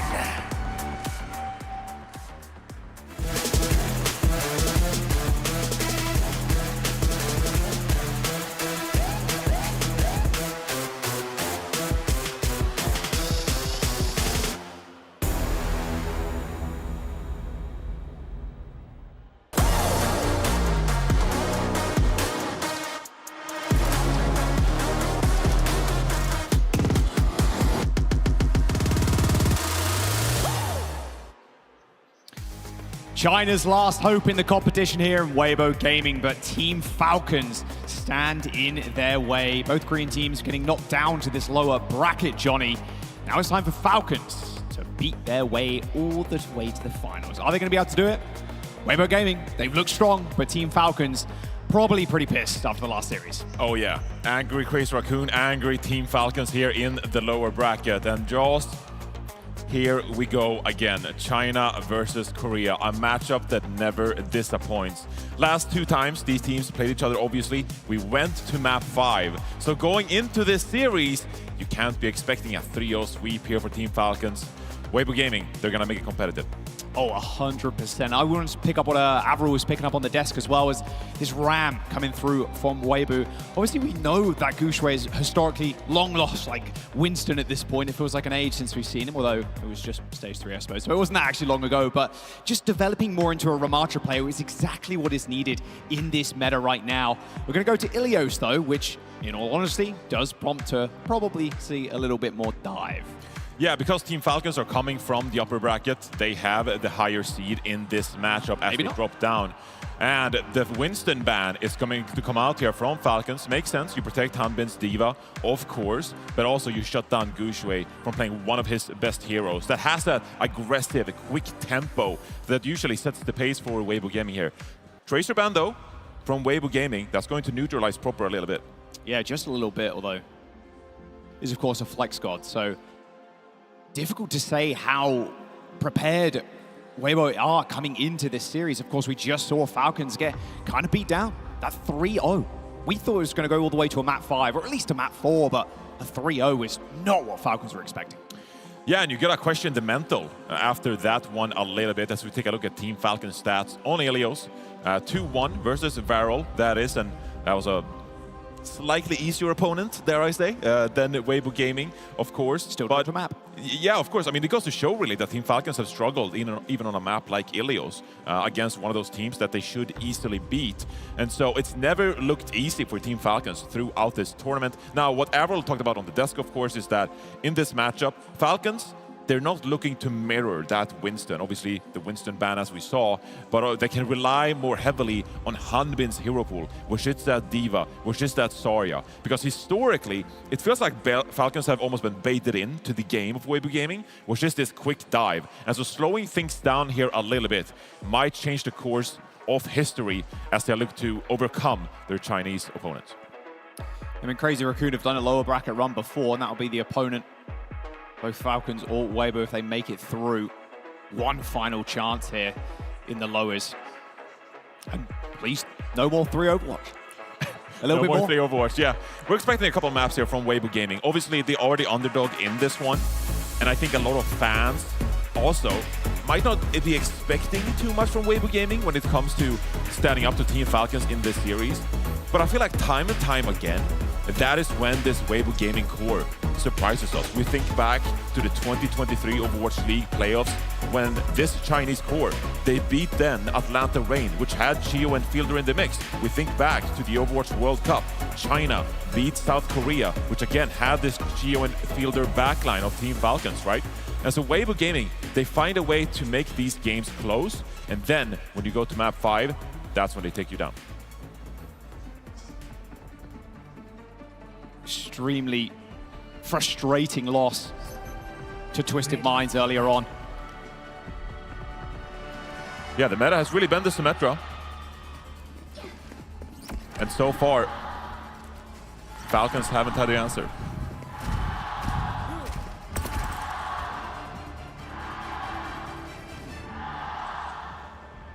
No more Hanbinston. Zarya, probably the port of call here for Team Falcons. Oh, GOWCS. Zarya on Zarya.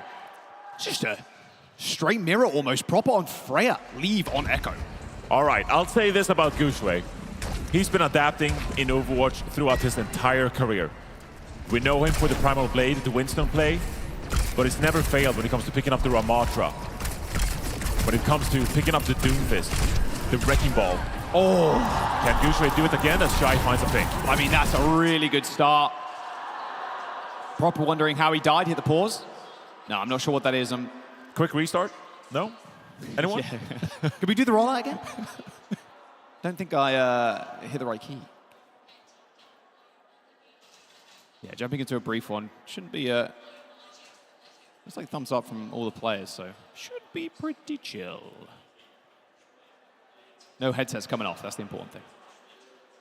Obviously, that first pick from Weibo Gaming is really going to set the pace here in this initial opening round.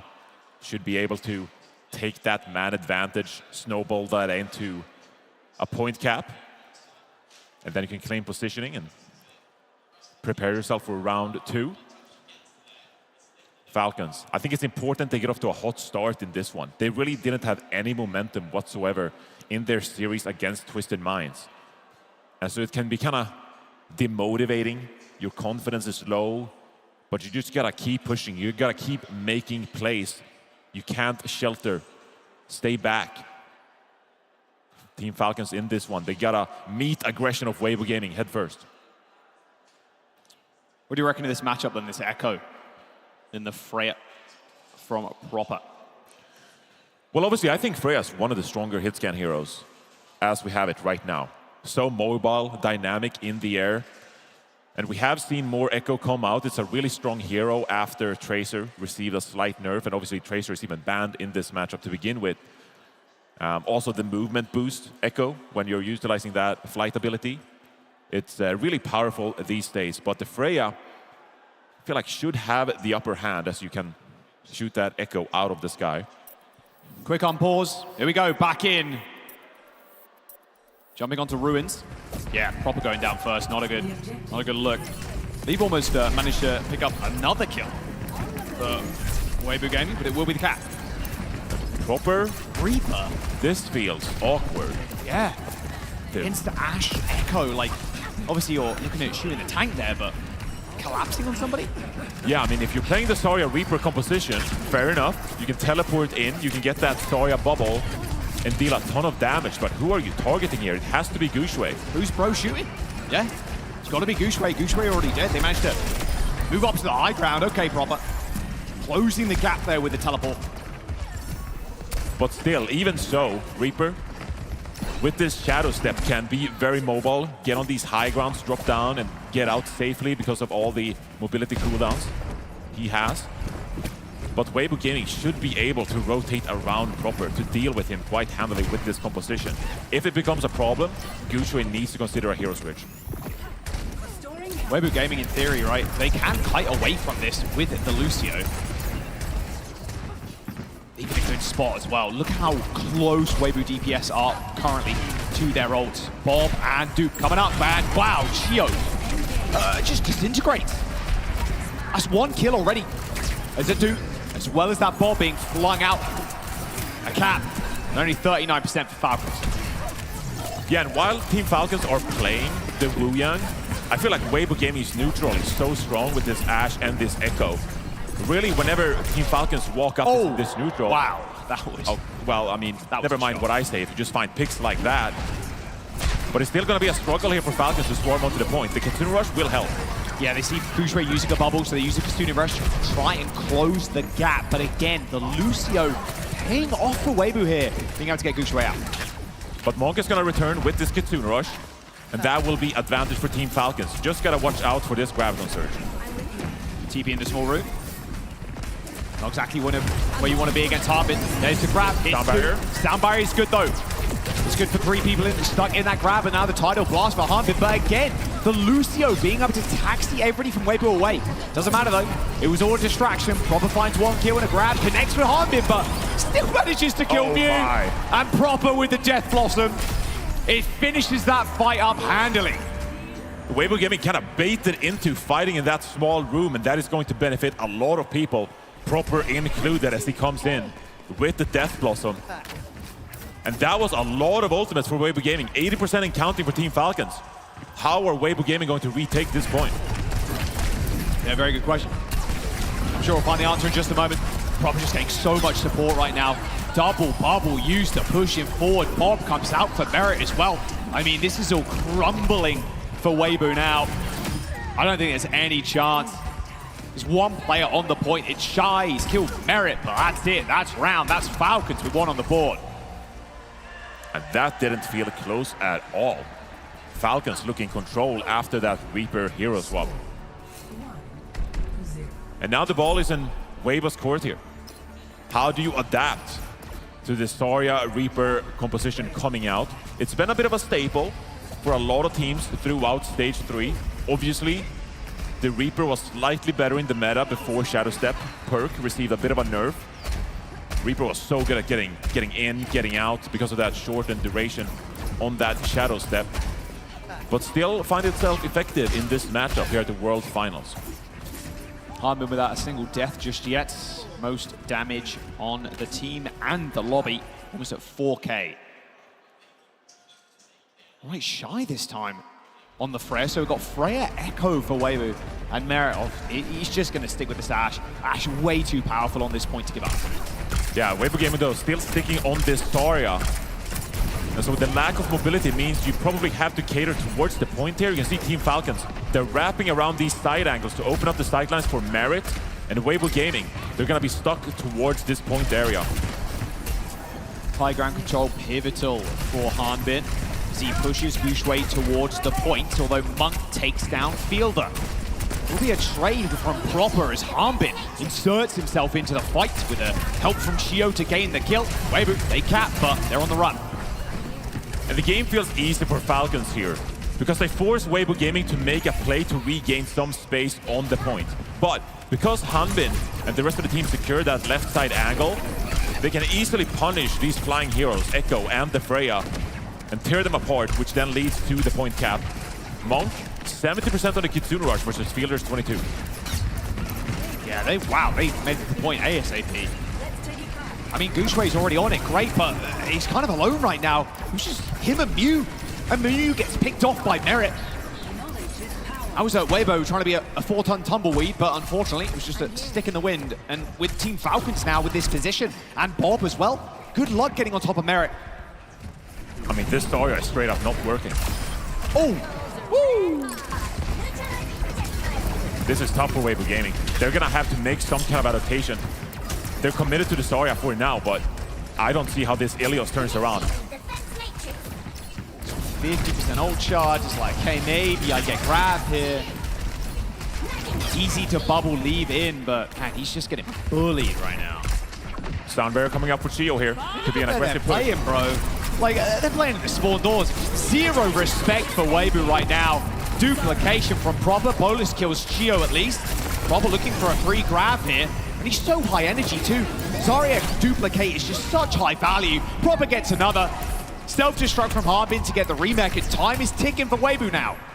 Easy pickings for Proper in the sky. Gushwei still alive here with the beam, but no, he's Fielder not. finds a pick on Monk. No, he's not anymore. Chased down by Harbin. What a move from Shio. 80% here, Joss. They're pushing spawn, bro. Like, what can you do now? If you're Weibo, you have to use ults to get out the spawn door. Wow. This is insane. At least let them out, please. They're rushing in spawn. Merit leave trade. Who touches? Weibo, you got to touch. No one can touch. You got to touch, buddy. No one wants to touch. Proper puts the sticky bombs on the back of Mew's head. Falcons take that one. I mean, Johnny, come on. That was not close. We talk about how Falcons are pissed, and hey, if you can channel that energy into your gameplay like this, you got another spot. You got another life waiting for you. It's Crazy Raccoon. That was perhaps the most one-sided map we've seen all day, and we've seen some gigastorms so far. Falcons showing that even though they're here in the lower bracket after a very disappointing showing, they still got what it takes against one of the best teams in the world. This is just one step in their path towards qualifying for that grand final. And then Weibo Gaming unlucky to be on the other end of it. Yeah, Humber didn't die. 16-0, 9 assists. Real tough look. I mean, the Zarya comp, you're just, okay, you're like, great, we can play Zarya, it's D.Va, but with the amount of high ground control and how far you were playing up with Team Falcons, like, it's just so hard. And that's the thing with control as well. You're stuck into these kind of comps, like waiting for your ultimate to come up, at least use it. And they just didn't want to pivot that quickly, and it cost them big time. Yeah, I think it's important to mention, though, that this was not the must-win map for Weibo Gaming in this series. And obviously, Falcons deploying the Winston ban early on. It is a really powerful ban when it comes to negating Weibo Gaming's preferred playstyle of that tempo dive, right? We saw in the previous series Falcons, they hesitated to deploy a very powerful ban, Instead, they banned the Mercy. They didn't want to give anything to Twisted Minds too early. But now, with that Winston ban already deployed and map 1 win secured for Team Falcons, that at least allows Weibo Gaming here going into map 2 to go their preferred direction and free up Gushui to play his signature Winston hero. Do the rest of the maps allow that though? Obviously Dorado is in the pool. Yeah, Dorado is in the pool if you want to go that direction, and obviously you could try to target ban Hanbin on the other end. That is kind of how these tank matchups work. If you are a historical main tank specialist when it comes to the Winston, then you want to deploy a hero ban onto an off-tank player who prefers the D.Va in that matchup. We just saw how Gushui felt like he had nowhere else to go. Realistically, I said maybe he'll have to look to a different hero than the Zarya, but where do you go? Is it like the Ramattra on Ilios? That doesn't feel good. Is it one of the more mobile heroes like Wrecking Ball? That doesn't feel good either. And so a lot of these series early on are going to come down to these very impactful bans being targeted onto the tanks, and hopefully you secure your map win and allows you to get later into the series where things open up when it comes to the hero pool. Yeah, I mean, you can target the Ram pretty easy, right? Then have Hanbin play whatever. If you want to force Gushui onto an off-tank, like, it's tough, man. It's tough out here. Weibo Gaming, though. I'm eyeing perhaps a Dorado. It's the go-to dive map for a lot of these players, and I will say perhaps you don't feel like you need to, you obviously don't need to protect ban the Winston anymore because it's already utilized, and so maybe there is a different hero you can ban instead if you're pretty comfortable with Hanbin playing the D.Va to begin with. And so there's a lot of optionality here for Weibo Gaming, as they don't need to worry about the Winston ban ever for the rest of this series. You know, so many times you see a lot of these teams that have perhaps a specialist, whether it's a Lucio player or in this case a Winston player. They want to protect ban a lot, and that is quite consuming because you're not able to target ban the other team. In this case, the Gushui target ban is already out of the way in map 1, and now Weibo Gaming, they can deploy strategic. Hey, though. He's all good. Don't drop the notes, Sparkle. We got the notes. The ban notes. I mean, He's that's, like, no, that's a don't lot look. of paper, actually. That must be a lot of research. That matches Kasor's and Danny's work on Team Liquid. It does, yeah. Sparkle. Ex-Dallas Fuel, ex-Paris Eternal, ex-Element Mystic. Been around for a long time at this point. So I was surprised to see him in the coach role. I'm going to be honest, Johnny. Thought he might have a few more years left him in playing, but it's good to see Sparkle nonetheless. Clearly done very well on Team Falcons, of course. They have a lot of support staff behind them, and it will be Weibo choosing Dorado. Yep, and again, I wouldn't be too surprised to see the D.Va ban come out here just to make it more difficult for Hanbin. But there are quite a few options here if you want to go a different direction, of course. Weibo Gaming here. They've looked fairly inconsistent this tournament. I think back to that series against Alcazia, they just didn't have an answer for the symmetrical composition at all. They were fairly shaky against a team like Team CC, even from their own region, right? And so a lot of teams going into this tournament, they questioned Weibo Gaming. Do they still have it? Do they have what it takes to compete at a major tournament? And then I feel like in the previous matchup, we saw with this team, like the pace, the tempo, it was back. They were rolling. Shy was popping off, giving us those big highlights that we know Shy for. And so that restored your confidence a little bit. You felt better about this team going into this matchup. But they show that when that Winston is not available, they are not comfortable. D.Va ban from Weibo Gaming. Okay, that makes a lot of sense. Just don't want to bully the Winston too much, but a Wu Yang for Falcons. Yeah, the Wu Yang ban is an interesting one. Obviously been a go-to hero for a lot of various support players, you know, flex support and main support players. Yeah. Being able to play this poke style, it is quite effective, especially when one of their teams, they play a bit more close-up brawl kind of composition. They clump up. The extra damage from Wu Yang and the disengage available from the Surf. It is really good at just keeping the pressure on from far away without being punished. So in a matchup like this, I'm curious though to see the Wu Yang ban deployed. Weibo Gaming, they played a little bit of it, but it hasn't really been a mainstay of theirs. Yeah. You know, Mew loves the Lucio already, so I'm not expecting too much difference in that regard. Yeah, a lot of Lucio here. Dorado's been a fun one to watch, especially since Watchpoint Gibraltar has been taken out of the pool. Now for Falcons, probably going to have Merit again back on the Ashe. I want to see Shy show up though on the Sojourn. This map is very good for the Sojourn. A lot of decent long sight lines, high ground control is very easy. Burning a lot of cooldowns to get on height. So your slides are just so useful to getting away from those very fast dives, like you said.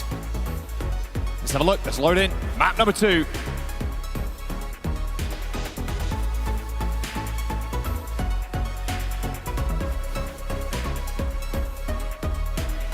Can Weibo win on the dive? It's really your only chance to play this as well. You look at the rest of the map pool. I mean, maybe you play it on push. Maybe Runusapi. But Dorado definitely the best fit for the team. Winner here advances, plays Crazy Raccoon later. Insanely long day, by the way, Johnny. For everybody here and the teams too. Some teams playing, what, 3 games? Like, come on. That is exhausting mentally. Let's have a look at the defense, though. Weibo staying on.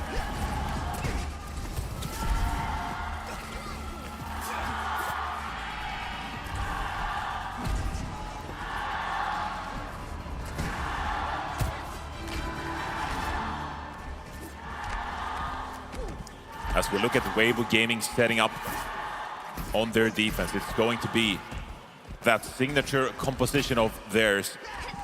This is the composition we've seen them take some of the best teams in the world onto map 5 and even clinch victory at points. Hanbin is going to look to Winston himself. Not one of his preferred heroes, but we've grown more and more familiar with the Hanbin stun over time. This should be a hero matchup that Weibo Gaming should capitalize on.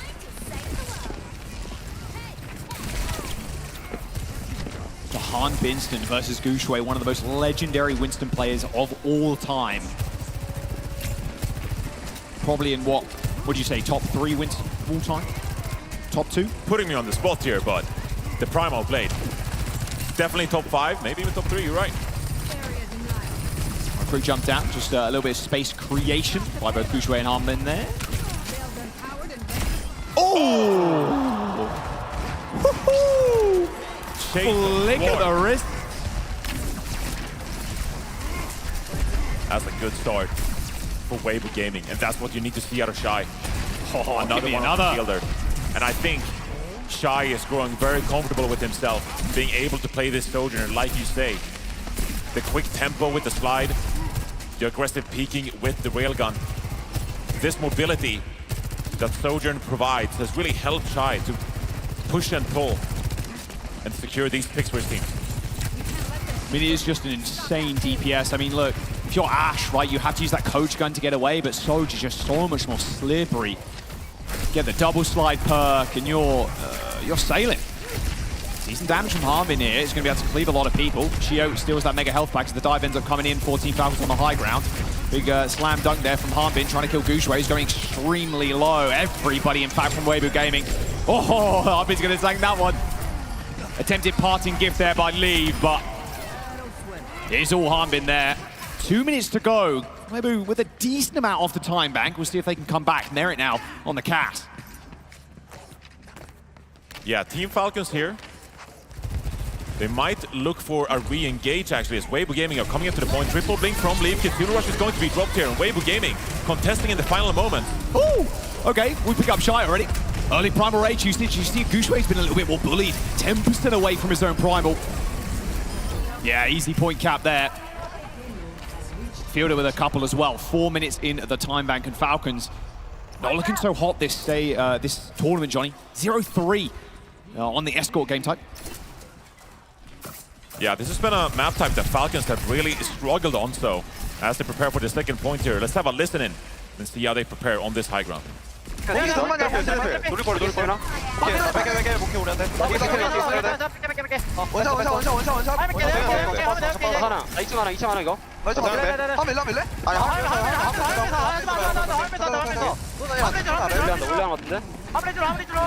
올려한다. 뺐다 원숭이. 원숭이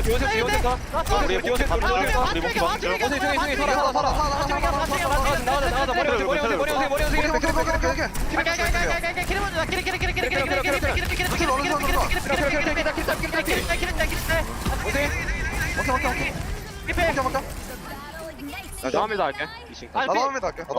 나도 합니다 올라갈게. 다시. 내 사람 이번 되돌아봐. You call a target, and Johnny, I'll dive on it, no worries. There was a lot of Kiri callouts there, trying to kill Monk. No CDs, jump in, easy kill on the Kiriko. And this is when Merit is at its most lethal, playing this Cassidy, has the high noon able to deploy here. Weibo Gaming, they pretty much gotta use this down barrier to get out there to begin with. Chio dropping it first though. Oh, look at that aggressive beat, yeah, trying to kill Monk, but they've ended up flipping the table here on Weibo. Oh, the high ground control though. Problem with the pulse bomb, helping Merit get the kill, and the Deadeye finds one. Double kill for Merit. 2.5 minutes. Shy behind them. It's got overclock, Johnny, but I don't think he's going to get a chance to use it. No one to help. It'd be a throwaway if he did. That is a speed run a second. But Weibo Gaming, they kind of had a poor defense here because they went for that last-minute contest on first. They weren't able to set up their second point defense properly. They had a poor engage there. And Team Falcons, they've just stormed through on this attack. Now, with the high ground once more, they still have this Kitsune Rush from Fielder. So they could choose to retain this positioning here. But it looks for now they're going to forfeit it. Yeah, I mean, this overclock might be what they need, but Shy, he's getting damage in. Eventually, Harbin goes down. Oh, snappy shot onto Fielder too. But it is like the old adage, Johnny, it really is. Weibo, they're giving Falcons an inch, but Falcons are taking a couple of kilometers at the very least. Like, they are not letting Weibo rest. It's constant diving in the backline, constant trying to get Monk to use that TP. Yeah, and even with Hanbin on this Winston, what he lacks the mechanical ability, he makes up for in smarts, and he still secured that crucial positioning for the rest of his team, setting them up. And now, with this Primal Rage and this Kitsune Rush, they could drop it aggressively, but Weibo Gaming goes first. Oh, nice jump onto Merrick, though. Harbin still with this Primal Rage, but looks like they managed to even this one up as Fielder finds two. Monk and Shy end up going down, leaves in the health pack. Proper, come back! I need to finish my kill. And here come the Primal Blades as well, as Shio just gets stomped on by Gooseway. Backline down. You'd think he had a blade in his hands, but it's just his monkey fist. Few falls, so it's a bit of a trade, but Weibo, happy with that? They are definitely happy trading out that Kitsune Rush that Fielder had to drop in response to Monk. And now Team Falcons still building that sound barrier. They don't have a lot of tools here to secure positioning. Merit on this Cassidy. They gotta set him up for success, but Weibo Gaming, they are the ones with the positional advantage at this time. Hanbin looking to change things. Yeah, he's trying to like boot the Sojourn over the top to get a free kill. He's gonna go back in. Monkey's 1 HP. Same with Leave, has to recall. Payload's still going though, Johnny. Sound barrier. Sound barrier. Yep, coming in. Mary's trying to hide. Pops the Deadeye. Bubble dance. Oh, dodges the post bomb, luckily. And a late beat from Shio, helping Merit land the snappy kill onto Leave. And the payload is still moving. Weibo, they don't want to get them close to that OT. They got 1 minute and 20 seconds to go, but that post bomb does get suited in the end, but they don't touch. Leave went down on the Tracer, and no one was there to back up the point. You can see Leave come in on your frame, triple blinking, right out of spawn, trying to get that touch. But someone had to commit their life there. Gushue, get on top of that payload, stall it out for just a bit, try to buy some time for Shy to find a pick. Weibo Gaming aren't able to, and capping out Dorado, we know that is a really good accomplishment for any team. 1 minute 17 in the time bank to go for Falcons as well. And so they are looking real pretty on this Dorado so far. God, it feels like I'm watching it in reverse now, where Falcons game against TM. They want to go Dorado. They want to ban the sim against TM. It's like, okay, we win the dive now. This time it's Weibo going in, banning D.Va, and say, we want to win this dive map. But it's Falcons setting the pace. 1 minute and 17 in the bank. I mean, realistically, we talked about it, right? banning the opponent's tank preferred hero. It's such a powerful ban. So in this case, Weibo Gaming, lots of pressure on them to actually win this map for their chances the rest of this series. It's a must win for them. But they've dug themselves a little bit of a hole here because of their lacking defense on the first and second point. They just haven't looked themselves on this composition, but now is the time where you gotta show up. You're facing elimination in the lower bracket. Yeah, let's see what Shy can do on this angle. Not the best one, especially against Merit, who's going to be sitting pretty on the high ground. With the Ashe, oh, that was a good lot of dynamite damage. And so for now here for starters, obviously if you're Weibo Gaming, you just want to push up this payload here a little bit. You can afford to do that. But at some point, Weibo Gaming, they need to consider the high ground. How do we take Team Falcons off it? How do we capitalize on our speed advantage? Because Team Falcons, they get so much passive value out of this composition with the Ashe, with the Echo. And Weibo Gaming, pressure is on them as Gushway goes down to the Echo. You can just see the damage coming in from Team Falcons' damage duo. Yeah, I mean, Monk, Suzu, while good to save him for a brief window, it's just shattered as soon as Proper gets on it. And the Suzu, you know, the invulnerability doesn't last that long. Like, the beam is going to immediately pick back up as soon as that Suzu wears off, and it's just a free kill for the Echo. You see here Leave poking away at the Echo. That's a favorable matchup for Leave as Gushway falls again. Got Bash, couldn't jump away. I mean, Gushway needs to set up his team, right? He has to be the sacrificial lamb with this Winston barrier. Try to get on top of the Team Falcons backline or on this Ashe. Enable Leave to combine with him and secure a couple of picks. But this has been a poor start so far for Weibo Gaming. They haven't even crossed the first corner. Yeah, there's 2 minutes to go. Both rushes are going to be online around the same time. Merit's Bob is going to see to things, though, if they do end up collapsing on that courtyard. It looks like they're going to flip here. Monk in trouble, teleports out. Yeah, they're going to hit that rally, though, but Shy tried to join the rest of his team on that rush, but slides away, but straight into Hansman's grasp. And then the bomb now cutting the team in half. Chio does end up going down, but Proper and the rest of the gang are just going to follow them down into the sewer. Can't let Harbin go down, though. 98% couldn't get Primal off. This hesitation from Weibo Gaming puts them in doubt. And Team Falcons, they capitalize on that mistake. The rotation came through the choke. The rest of the team wanted to flip the map, but Shy not on the same page at all. And Team Falcons, they storm on top of them. You have this sound barrier in play now, but can you capitalize on it? These few seconds are crucial, but Shy goes down again. Proper is picking them apart. Yeah, Proper is just on another level right now.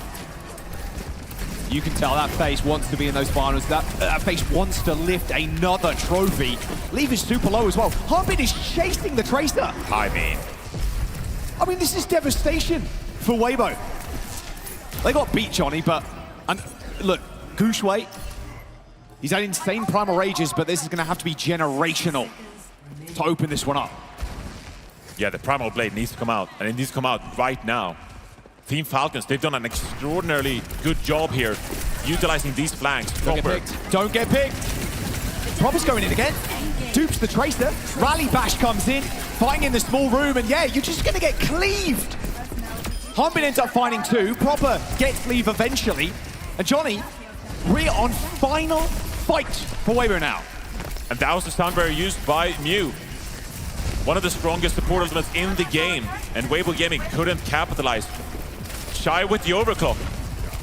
Weibo Gaming, they need a hero right now. Shy needs to come through. He's going to try and go, but Proper still in hot pursuit. Suzu used really early as they try and trade positions now. Pulse Bomb from Leaf's going to be good for 1. Merit also down, so DPS eliminated for Falcons. All good, though. Reset on the point. OT for Weibo. Yeah, and Team Falcons, realistically, I don't think they need to worry about recontesting this one. Obviously, they don't have any speed available to them either. So this should be Weibo Gaming marching towards the second point. Kitsune Rush still in hand. This is going to be a crucial ultimate for trying to establish some kind of positioning up top. The rest of the team joining Monk in that mission. Going to rush on the high ground to try and take it early here. Proper knows exactly where he needs to be, and that's not in the fight. Okay, they've successfully taken high ground, Johnny. But what they're going to do with it? Mew kills the Bob. But you need hero picks. Heal, Proper. Please. Oh! a snipe from Shy. He needed heals. I think Field and Chio both pack and then offered to just dent his way, but they couldn't get him. Monk ends up getting traded here as the rush on the high ground from Field is going to be good to sustain people, but here comes the Primal Blade. Going to try and isolate, but a good whip shot from Chio. At least there was backup there for Gooshway. Oh, Merit still gets him though. Yeah, they're trading back and forth here. Team Falcons with the better Kitsune rush in that one. Leave, pushing the payload forwards here. But Team Falcons, they should be able to get back on this high ground. Hanbin. Now is the turn of the Han Winston. What can he cook up with this Primal? Man, it's so tough right now for Weibo to take this high ground. Basically impossible, right, against the Primal Rage. Cycling these jumps. Pops the Primal, in fact. Sees an opening and takes it. Suzu's early for Monk. Now, Mew in trouble. Sound barrier. Oh, sound barrier connects. Luckily there. Hanbin super low. Has to get back to the rest of the team. This rally is massive for Chio. He holds the door. He holds the line. Hits the bash on 2. And you can meme about Han Winston all you want, but what more can you ask for? Your Winston popping Primal Rage, forcing the enemy team to use Sound Barrier. Weibo Gaming, they're gonna find 2 picks here actually, but Team Falcons Chio look to still be in control of this payload. Chio's got some motion out there on the brig. Dupe available, Johnny, as well as this Bob. Bob is coming up here for Team Falcons, but Shy has the high ground and this overclock. This needs to be another moment where Shy comes up big for his team, opting for this right side flank with clear sightlines. He's done it once here, he can do it again, but Mug's so below. Had to use Suzu super early as well as that TP. Leave ends up killing Hanbin, and now Shy sliding in onto the back line. Merit dodging out of the way, but Fielder with the backup. It's not good enough. Bob's out too. Proper has got the dupe on the Winston, so he's going to be able to create a lot of space here. But the Bob's kind of holding it down right now for the team. Hanbin kills Leave. Mew, they've died so deep. And with the OT coming in and the spawns for Team Falcons, it looks inevitable that they're going to be able to secure this. And Chio is holding it down. Gooseway with the Primal Rage is all they can hope for now. But it's almost out of health. Overtime is ticking. OT Someone's gonna touch! Gooseway with the leap back in. Pixels away from getting another touch. But that is Falcons on match point. I gotta say, Hanbin playing an extraordinarily good Winston on that map, setting his team up for success on a crucial Dorado, which realistically, Team Falcons, they shouldn't win if Weibo is to stand a chance in this elimination series. Team Falcons, they're looking for revenge in the lower bracket here after an earlier defeat today. Yeah, guaranteed place against Crazy Raccoon to try and get that final spot. I mean, at the end of the day, like, they've done it on a stage before. Crazy Raccoon have made it through a lower bracket run before and taken a finals in Hangzhou. Team Falcons, they have the capability to do the same thing. I mean, they are a super team. They're some of the best players to ever grace this game. Hanbin top fragging on the Winston, the most damage in the lobby. Play of the game. Yeah, play. Yo, baby. Like, Hanbin crushed it. You gotta say. And so when you talk about Hanbin's Winston being a weakness, I don't think you can talk about that much more. Is it the same level as someone like a Donghack, a Junbin? Maybe not. But still, Falcons, they're showing that Hanbin can set them up for success on the maps like this, even when his diva gets banned away from him. The Merit looks really good on this Cassidy as well. And this is the map too. Remember Shy a few years ago, what was it, 2021 maybe? 22? Hangzhou Spark. When he had the most insane Sojourn performance of all time on Dorado. Just couldn't repeat that same success. Although it feels like light years away at this point, but... It was 2022. I mean, it was 3 years ago. But 3 years ago feels like forever. I don't know. Light years, bro. Come on. I don't remember what I was doing 3 years ago except playing Overwatch. We were doing Overwatch League, Johnny. That's true. We were casting Overwatch League.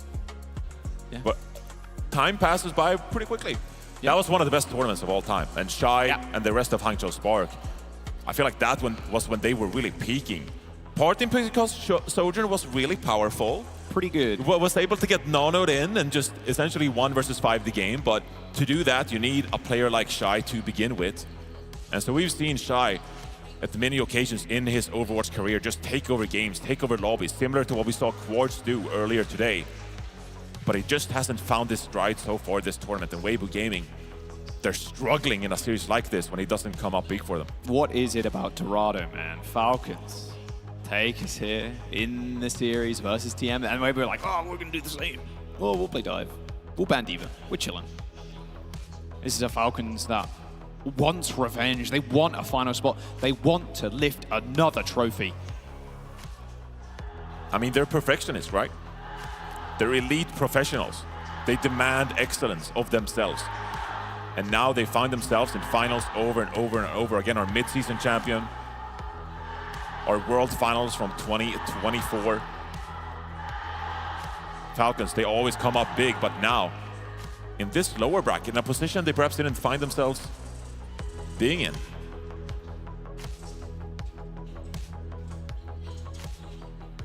Just deliberating now what we want to go to, but Weibo Gaming, they need a reverse sweep. Say no to 3 Overwatch. Unfortunately, it might be the same case here, but hoping we get another map out of them. There are no good choices here left on the board. Kings. It's going to be King's Row actually here, so perhaps you can lean more into the Ramatra mirror now, if you would like. Gushue can perhaps get away with that hero pick. He doesn't need to face the threat of a really good Zarya or D.Va as much from Hanbin. Might have to protect a tank here. Very well could be. You got to keep that Ramatra available for Gushue, so that would make a lot of sense. Ban Zarya, ban something away might as well ban the Zarya now, yeah. Yeah, and then at least you get to play the ramp on King's Row. Because if you go for anything else, it feels like, well, Falcons like, okay, well, Hanbin can play any off tank, it doesn't matter. I will say maybe you want to protect... No, you couldn't possibly protect the support here. You gotta protect the tank. You gotta protect the tank, man. The scary thing is that allows Falcons as well to ban something like a Lucio. Obviously, they're very comfortable playing Juno Brig in situations like this. We've seen Chio pick up the Wu Yang as well.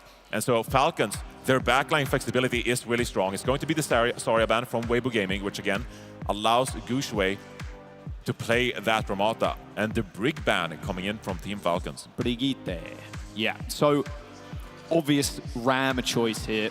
Falcons could, do you reckon, double flex it? Do you think Chio's just still going to play the Lucio? Like I said, could play a little Wu Yang.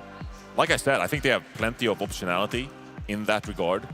If they want to play the Lucio Kiriko, they're one of the best backlines to play the game.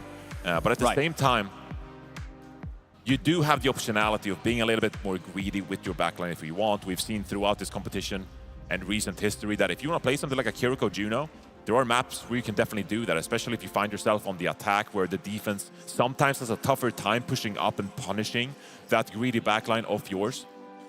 But Weibo Gaming, I think they're really satisfied playing with tempo, playing with speed. And so whatever backline Falcons decide to go for here, Weibo Gaming, they're still going to be quite comfortable trying to punish that greed from Falcons. A stressful situation, no doubt. And then we see proper, like, even in the last map on the Echo, that was a dirty performance. The dupes look really good, but just the clean dive bombing in the backline, like Monk, time and time again, was having to just Suzu TP or TP Suzu, like almost instantly. Proper was hanging around the periphery of the fight a lot of the time, waiting for the engagement from Weibo or waiting for Hanbin to jump in, and then he can go for the assist. Yeah, that's how you play Echo at the highest level. You go for these big flanks, you force the cooldowns out of the enemy team. You want to try to expose a Kiriko from using that teleport to Suzu and then punish those mistakes. But also you have to be very aware of where are you going to escape. If things don't go your way when you're going for that assassination, where can you retreat to? And Proper, he's one of the best players to break the game. I'd say he's the best player in the world right now and has been for a little bit here. And so very comfortable playing that Echo as we head into King's Row, our third map of the series with Weibo Gaming facing elimination going into this one. Man, it's always on the DPS though, you know? I mean, we've had insane hit scan performances from a lot of players like Quartz on the Sods, like Proud as well, had just ridiculous performances. I mean, the game does revolve heavily around DPS kind of making plays, but this tournament specifically, there's just been so many unbelievable highlights.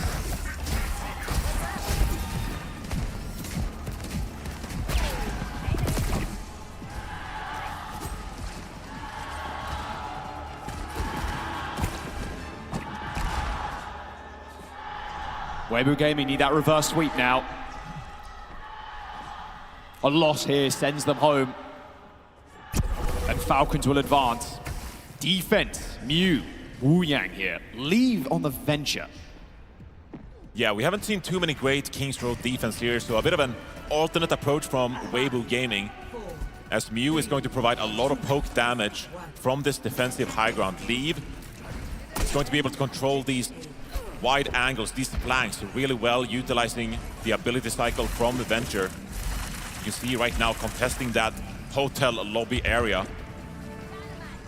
Merit swaps over to the Sojourn and proper on the Genji here. If you're Team Falcons, they are looking for a quick rollout here on the left-hand side. Not able to punish Leave, obviously, but they're constantly hunting for someone to dive on top of.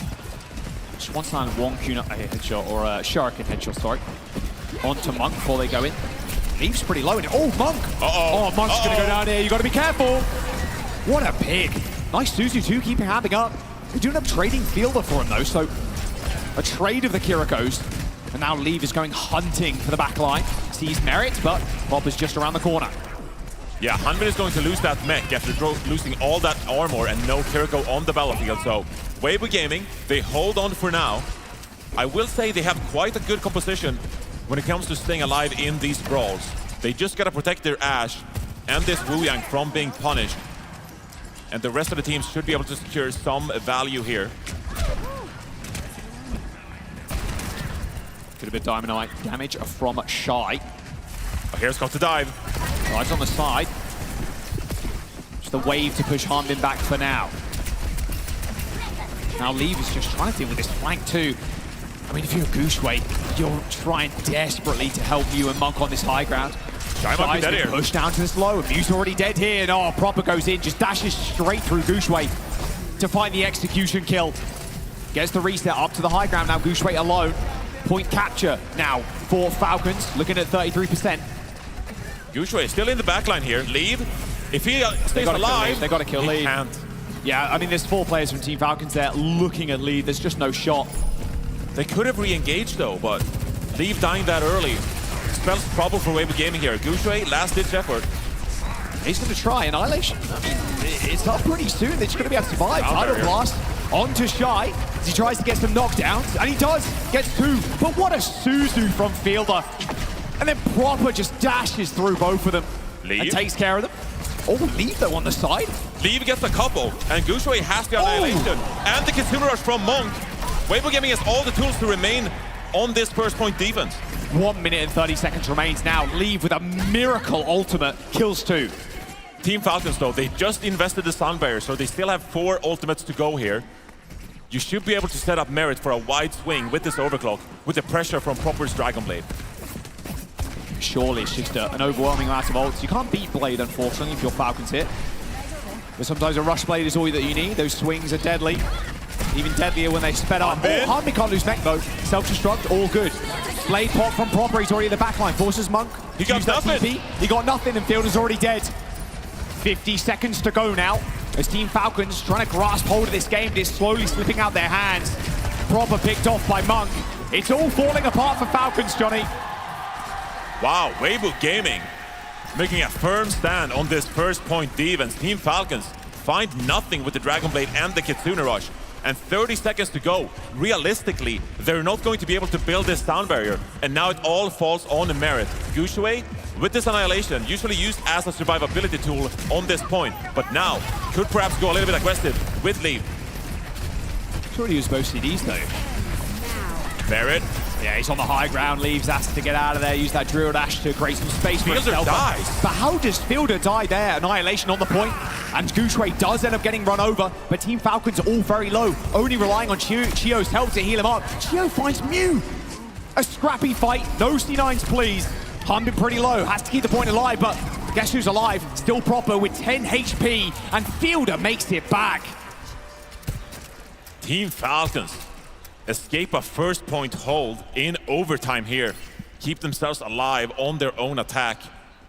Weibo Gaming couldn't quite close things out, but it's still a highly successful first point defense from Weibo Gaming as they look to advance here. Chio is going to have an earlier sound barrier here. And Proper's over on the Symmetra. This added mobility could be lethal when you storm through with this sound barrier in hand. Chai almost got quad dinked there. Be careful. Chio. Yeah. Especially with these right clicks from Proper, can be deadly on the corner. Chilling though is Leave, not really fussed about the harm bin damage right now. Weibo Gaming coming up on double support ultimate here, but they gotta get it first. It's so close. I mean, Monk's got the Russian 1%. There it is. Instantly hits it too. Chio with the sound barrier. Hits on 5. Straight into the front line here. Goes Proper, trying to build up beam energy. But Mew with a later beat is going to make sure they survive the onslaught of damage. Fielder's got this Kitsune Rush now. Advantage Falcons. They got to just use it around this corner. No. Wait for this Nemesis form to run out. Under we go. But Leave. He picks off Proper really early on in the fight. I mean, this tectonic shock is just ridiculous. Suzu does end up saving them, and there's the rush, Johnny. Straight to the back line. Mew in trouble, running for his life. Yeah, the Kitsune Rush neutralized by Weibo. Bit of a Lucio duel, honest. Chio comes out on top here. Yeah, Payload's moving back, though. They need to actually touch it. Harm's on the wrong side of the map. Completely wrong side. What are we doing here? I have no idea. They've got to get out alive at the very least. Payload's still going, though. Team Falcons, they still have a lot of powerful ultimates coming up here. The Symmetra wall is so good for securing positioning for your team. Weibo Gaming, can they make a play or will they falter? Okay, there you go. Wall deployed, and this Annihilation is going to be really tough to use now. Gushway's been isolated, Johnny, as well. There's the Suzu. Everybody from Team Falcons descending on their prey.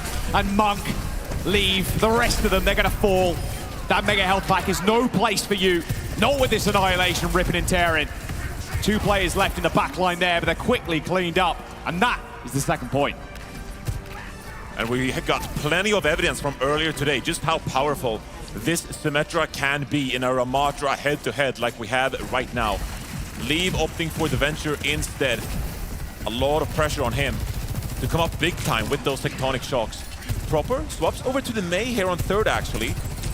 And because it's late in the round, you're going to generate those perks that are so crucial for Mei early on. Overclock from Chai, but it's very early. Can you even find a pick here? I think the Ravenous Vortex slowed Chai down there, tried to dash forward. Chio, don't peek! Oh! Yeah, now they're just going to get bullied in this corner. They forced Proper to use that block super early on in that fight. Good fight win for Weibo. Yeah, Proper found himself offside. And Chio just peeked around the corner, thinking about using the sound barrier to save Proper, but instead goes down himself. And that was fight over for Falcons. Now, you look at Weibo Gaming here, they're positioning. Leave is on this high ground, double support ultimate. If they want to deploy it, this is the aggressive approach. You gotta utilize these Venture abilities. Leave's got ult. Leave's got as well, chasing Chio. Chio's still got the sound barrier. There's the burrow. Rush on the point for both Monk and Fielder. This sound barrier from Mew and Chio. They're going to have to deploy it late as humanly possible. Leave going in once again, but Shy ends up going down. Shy caught out, but there's the sound barriers from both sides. Tectonic Shock's good for Leave, but he's already lost that green overhealth. And he's trying to get some damage in, Johnny, but Fielder's just being healed all the way back up. Same with Harmbin, full HP. Nice boot from Chio too. It's going to end the fight, but we're in OT. It's a rough fight for Weibo Gaming as they lose Shy, and now Team Falcons. They have the advantage going into overtime. Overclock from Merit, and he's got all the sidelines. Proper with a Blizzard pop, pushing up here with Hanbin. They're gonna make it really difficult for Weibo to get out of spawn. Feels like he's just going on a Blizzard to spawn here from Proper. It's exactly what he's done. Merit blocking one of the entrances, and Merit snipes Leave. Where's the touch? An OT finish for Falcons. And they gotta feel good, escaping that first point, and then ending up capping third. Weibo Gaming on the other side. Gotta be kicking yourself. You were this close to first point holding Team Falcons, and perhaps earning yourself a way back into this series. And now you gotta come up with heroics once more here to stay alive in this tournament. As we take a look at the stats here. Chio, Hanbin, Merit, all fantastic contributors to Team Falcon's attack.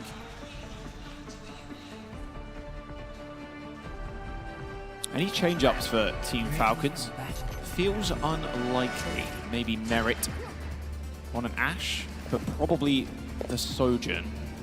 We have seen the Ashe and the Echo defense deployed by a lot of teams here. Okay. Little Ashe. It's really good when you sit back, the poke damage from Ashe deserves your attention.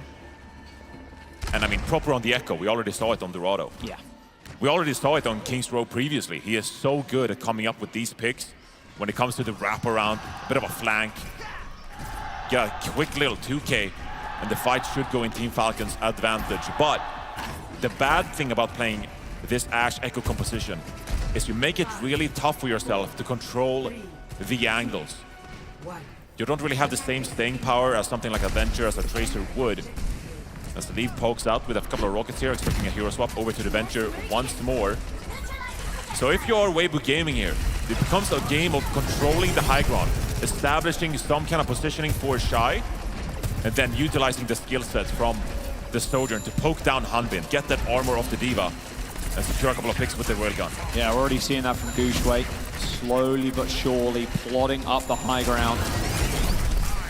A lot of damage taken there from the sticky bombs. Very easy to create space there as well with the Venture. Wow. They trade though, still Merit finds a pick.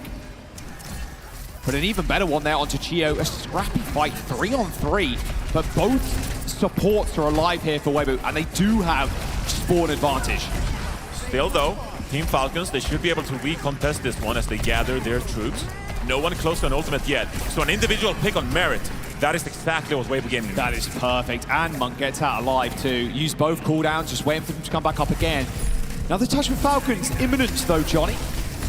Yeah, Hanbin was forced to touch there with the Ravenous Vortex, but ends up getting back onto the point. Needs backup. Backup arrived. Fielder and Proper find a kill each. Hanbin's still dead though, but Proper is just decimating the front line. All right. I mean, 3 kills already. Make it a 4. All right. He's here to make a statement. This is what I'm talking about, to re-engage with the Echo. Proper does this time and time again. They wait for a coordinated moment to re-contest the point, and then Proper sweeps in from nowhere and secures a couple of kills. That's 2 minutes gone from Weibo Gaming's push here. Ooh, Shy's like 1 HP. Aggressive rush here. Yeah, super aggressive, straight towards the spawn. Oh, but Fielder oversteps by a pixel. Shines have taken him down, but here comes the duplication from Proper, getting a little bit of revenge for his fallen brethren.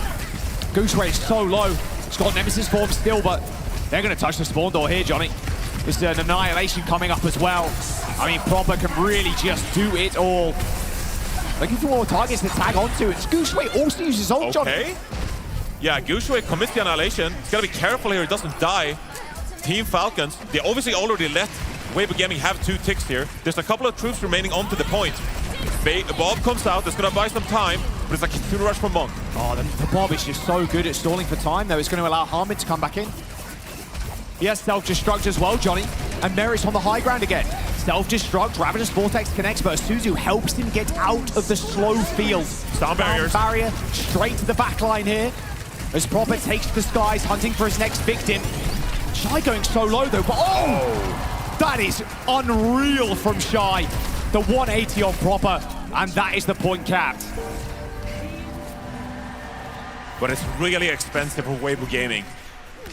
They had to deploy their entire ultimate bank to secure that first point capture. And now moving on to second. You need to mimic what Falcons were able to accomplish. Struggle on first, but steamrolled through second and third. Let's have a listen to Weibo Gaming as they push this payload forward.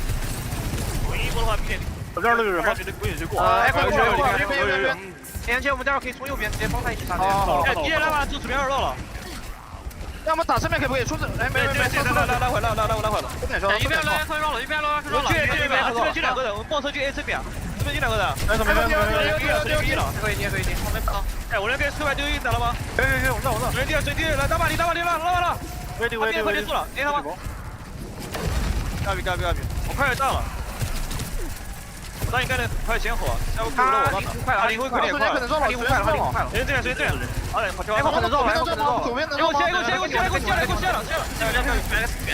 有离会要切了，离后面站后面点，回大了，球点手绕了，球点手绕了，可以我再压一波，一个再，接着。我这脸上，第，我走，慢，乘一，你过这边，我来过这边。然后我们我现在不车了。Oh, Gushway and Monk and Mew remain yet again. Is there going to be a touch? Looks like Chio's going to be able to get there in time. A duplication from Proper as he goes for the point. Kiriko in hand, a free rush, and yeah, Weibo Gaming, none one of that. They can't afford to disengage here. Both teams got that Kitsune rush, and both teams coming up on the sound barrier as well. Proper's going to buy some time here and some positioning for his team. So Weibo Gaming, they have to fight back in the neutral. As the Merit goes for a bit of a flank here, combining with Chio. It's going to be Monk dropping his rush. Fielder drops the rush as well. Chio's so close to Samba. They need to keep Shy alive, though. Shy's low HP. Again, Proper descends. But Monk comes up with 2 out of nowhere. Make that 3. Okay, Monk. We see you. Point 2 unlocked. 2 and a bit minutes as well. And they need a minute here to get a free attack, Johnny. Yeah, they look really composed, but like you say, if you can finish this map with 1 minute in your time bank, that at least guarantees a draw and a 4th map in this series. If not, if they just capture it flat out, then both teams gain time as we head into overtime. So Team Falcons still got everything to play for here, as they have overclock on either side. Oh, leave. Shy's already found one. Rips the head off the field, are looking for another Merit. That's a double, and they want to get him, but a double slide away, and Proper inting into the back line to find a kill. He gets 1, but how long will he survive? I'll tell you, it's not that long. 2 minutes now for Weibo. And this is again an opportunity where you could push up, but because Monk died in that fight, you don't feel as comfortable without your Kiriko healing. As the Weibo Gaming, they're going to sit back in this one. This is going to enable Proper to build up the ultimate charge required for the duplicate. And we've seen in this meta how impactful that is. Could go for a bit of a flank here on the left-hand side if he wishes. He's going to remain still for now. Just wants the dupe. They're fighting for an OT fight here, Johnny. Sound barrier's off kilter though. Mew's so far ahead of Chio right now. He's chilling. He's thinking about it. He's thinking about the wraparound. They want Weibo to make the first play. Well, there's the annihilation. Weibo decide, no, we're going to back off. Proper kind of low here, actually. Can't die here. By Shy. This is an opening. Duplication, not available anymore. And Heartbeat's so low, he's 1 HP. Annihilation's going to be taking him down here. Chio jumps into the mix as well. Gushway tries to touch the spawn door, but not quite there. There will be a sound barrier just in time, though, for Weibo to run over Team Falcons. A final rush here, a final attempt at defense. Proper hits the dupe, but it's all over. He gets taken out of it, and only a matter of seconds can he buy. 40 extra seconds for Weibo on their next attack. Weibo Gaming, they waited for that mistake to come through from Proper and Team Falcons, and they capitalized on it. But crucially, Team Falcons, they gotta be quite happy with the way that Weibo Gaming slow play that enabled Team Falcons to get some time on the board going into this overtime. Now the rules are going to shift slightly, of course, in going into overtime. Both teams will be able to pick a minor and a major perk for their heroes. And that changes a little bit here. What heroes could be the most optimal? The other day we saw Tree pick the Bastion instead. I doubt we'll see that here. That was crazy, to be fair. But suddenly a hero like Mei, for example, you get the perk where you can freeze the opposing Ramadra. It's really good. You combine that with the point presence that a Mei provides in overtime. Weibo Gaming, they're going to opt for this defense with the Venture again. It was a good first point defense for either team here, so maybe he doesn't feel the need to change anything. But Team Falcons, did they want to shift out their rollout? On their previous attack, they rolled through the hotel area. They looked for a pick very early on. This time, it might be Proper on the Symmetra. 5, 4, 3. Merit with a little bit of scouting with a... Don't jump. Sonic Arrow? No one's going to... Don't peek. No one's going to peek. I'm just saying, it's happened before. It's happened before. Proper on Sim jump. mean, why not? Really good in this from Mirror. Easily secure the high ground here for his team. And look for this wraparound. Be careful. Yeah, you can't get jumped on now. Leave with the Barret. Okay. Trying to dissuade Team Falcons from being on that high ground, but nothing's really going to do that. 30 seconds. And I think Weibo Gaming, they're actually quite pleased by swapping around here a little bit. Obviously, Shy loves this for his high ground capabilities. Nice TP, really nice TP. Mew almost goes down there on the Lucio, but looks like Gushue is in a little bit of trouble. They've also super low. Nemesis form for Harbin on the point, taking enough damage to force him back. He's so low. They've got to make a play at some point, and that's the play that you want to see. Shy dead, carry down for Weibo Gaming. Leave up to the next one in Leave. He's in a good spot to find an off angle, but he has to use the burrow to get away. Ultimates are going to come online here pretty soon. Gushue desperately wants the annihilation, but this pressure from Proper is too much, and the rotate has to come in from Weibo Gaming. Yeah, and he predicts it as well, putting those turrets on the high ground. There's a couple of check marks on the point already, looking for a third. Gushue jumps down, annihilation has to be pulled. Sound barrier. Proper just continue his menacing presence in the front line. Sound barrier ends up coming up clutch, Mew down. The rest of Weibo Gaming are split. Fielder, nice TP. Oh, can't get the well, can't get that teleport, sadly, but Merit does the job. And it's a great job by Chio there. Amping heals for the rest of his team. Get that quick sound barrier online, and that was what turned the tide in this overtime fight. Now, of course, stick to the payload, you must. Don't be like T1, don't step off. Weibo Gaming here, because Chio utilized that sound barrier, that obviously grants Weibo Gaming the ultimate advantage going into this next one. And so you're thinking, Merit, can you come up with a big play with this overclock? If we're Falcons here, we need to find an alternate way to win this fight. We can't take a straight up engage. Have to be able to burn ult. Here he goes. Falcons just trying to go fast. Johnny Monk's got the rush, needs to heal Shy, but Shy ends up going down. Mew dies with a sound barrier as well. Not like this. Well, they might only need this rush in this overclock. It's an OT push through street space, Johnny. Weibo looking to stack ults and dump them in the next fight. So that's the Kitsune Rush gone from Monk here. But still don't underestimate the powerful sound barrier from Mew. That being said though, the survivability tools from Falcons are so strong with the Sledger Wall and the Annihilation, and they're gonna put the pressure on early while their Kiriko is back on the card. They want to drain these resources away from Weibo Gaming early, and Mew commits the sound barrier. Two-man sound barrier. No way! It only hits himself and Gushue, but Shy, oh, he's able to pick up the pieces though. That overclock has found a couple, and oh my word, the push ends. But what a push for a single minute. Wow. Just before that second point. Now Weibo have to match with 1:40. It looked scary when that two-man sound barrier came in. You're thinking, oh no, we might be looking at a 6-point Kings Row game. But they found the picks required based on that momentum, and obviously Team Falcons, they had one member pushing the cart while the rest of the team was pushed forward. Still though, Team Falcons playing really well, and so I think Team Falcons here, they got a great thing going. Weibo with 1:40. Can they actually make it to that second point? Proper on the venture now. Okay, no more sim, doesn't make most sense. On the defense, yeah, you can play it, but I think much preferring to kind of cut people off as soon as they kind of barrel through the choke. Lever's hovering Bastion. Maybe getting the perks ready. Maybe getting the perks ready. Some players, they like to do that. Pick 20 heroes in spawn and try to get the perks online for all of them, so you don't have to do it later. You never know what hero you're gonna swap to in overtime.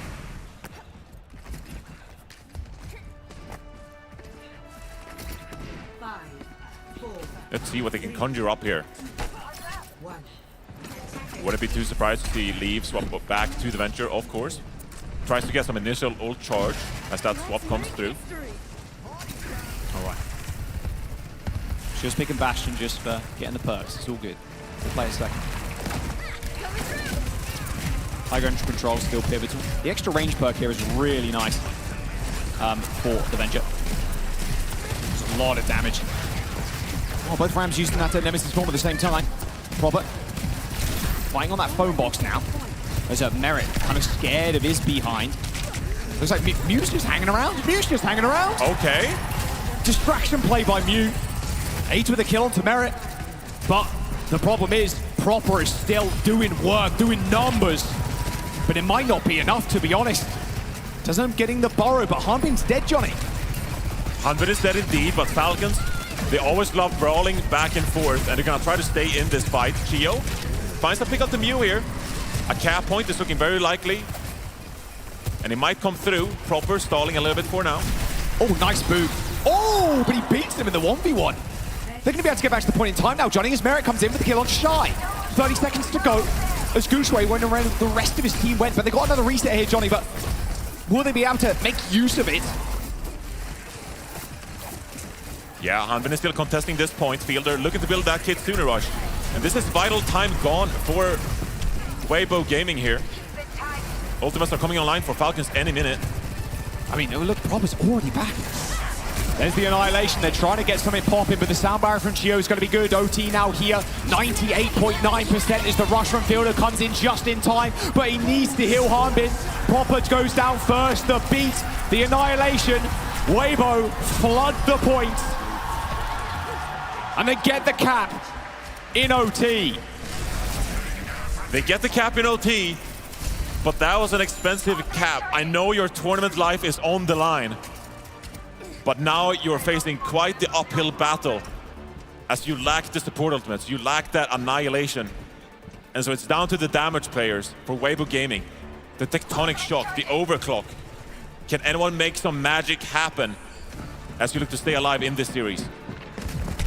Oh, they spotted Leave already. Yeah, get me out of there. Double DPS ult. There's one time for Shy to pop off. It's going to be now. Popper's already trying to go faster here. He's found him though. He's found him. He's found Shy. Shy needs to win it, and he does. Can Merit steal the deal though? It's all on the Ventures and the Sojans. Hanbin on the point, pops the Annihilation, and now this point is going to be deadly. No DPS available for Weibo Gaming. And Mew going down is not a good sign. Gushue pops another Nemesis form, Johnny, but it's all falling apart. Weibo Gaming have lost their support. They've lost their lifeline, and China have lost their #1 seed as Team Falcons advance. Team Falcons recover from defeat earlier in the day, reclaiming some glory as they look to soldier on here in the lower bracket, securing a spot in a match against Crazy Raccoon later on today for an opportunity to reach top 3 in the tournament. Weibo Gaming still has to hold their heads high here. Not the performance they wanted going into the World Finals, of course, but Team Falcons is a nasty opponent, and this was not the favorable meta that Weibo were hoping for. Didn't allow Gushue to be comfortable. Yes, the Ramatra was in play, but Hanbin very comfortable on his own. Team Falcons marching on forward. An exhausting day for the team. And unfortunately, Weibo end up falling. A really nice run from both Chinese teams. TC as well have looked way better than they've ever done on an international stage. There'll be another chance next year, but for now, the journey ends here. Team Falcons, though, they're going to advance. They want to get that trophy lifted once again above their heads. And Johnny, is it looking like they're going to be able to? They brought out the Symmetra again, Team Falcons. And maybe they're thinking now, overnight, if they beat Crazy Raccoon, that is, that they can go and study enough, go practice enough, to the point where they can at least match some of these EMEA teams.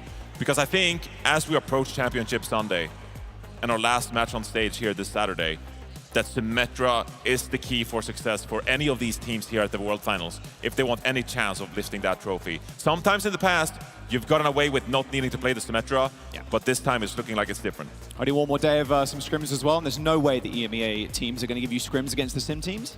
Absolutely not. It's scary stuff there for both Crazy Raccoon and Falcons down in the lower bracket. They got that single lifeline remaining to make it through to the finals. I mean, look, at the end of the day, we expected a Korean team to be there and maybe even lift the trophy, but maybe just maybe, this finals is different. EMEA looks like a different beast. But for now, we're going to jump down to the floor with Danny and Proper. Jack and Johnny, thank you very much. Danny Lim here, joined by Proper from Team Falcons, coming out from a great win. Proper, big congratulations on getting the win. I mean, I'm pretty sure you didn't have much time to prepare against Weibo Gaming, but you guys did clutch out the win. How are you feeling right now? 자, 오늘 승리 축하드리면서 방금 이번에 두 번째 경기이기 때문에 좀 준비할 시간이 많이 없었다고 생각을 하는데 그래도 좋게 승리를 하셨습니다. 좀 지금 소감 말씀 부탁드릴게요. 일단 웨이보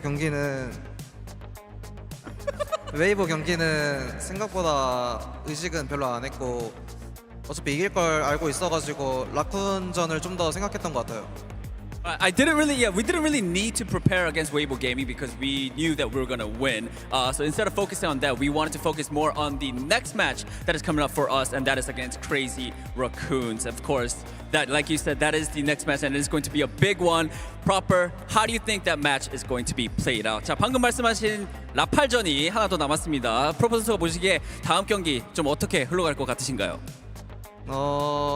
패자조에서 이렇게 만날 줄 몰랐는데 라쿤은 올라가도 어차피 유럽 팀한테 질 것 같은데 저희한테 한번 양보하는 게 어떤지.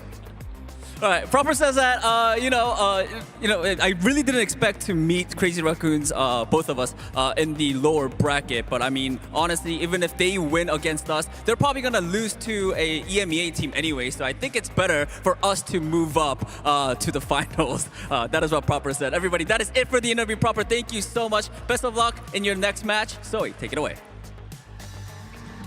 Thank you so much, Danny. Absolutely no fear, Lim. Did you see him like swatting at Proper's hands? The guts that takes. I wouldn't dare personally. Like Danny used his ult. That's risky. That's risky. Yeah, no, but you know what? You gotta establish the dominance in order to hold that mic that the players always want to grab. What's wrong with you guys?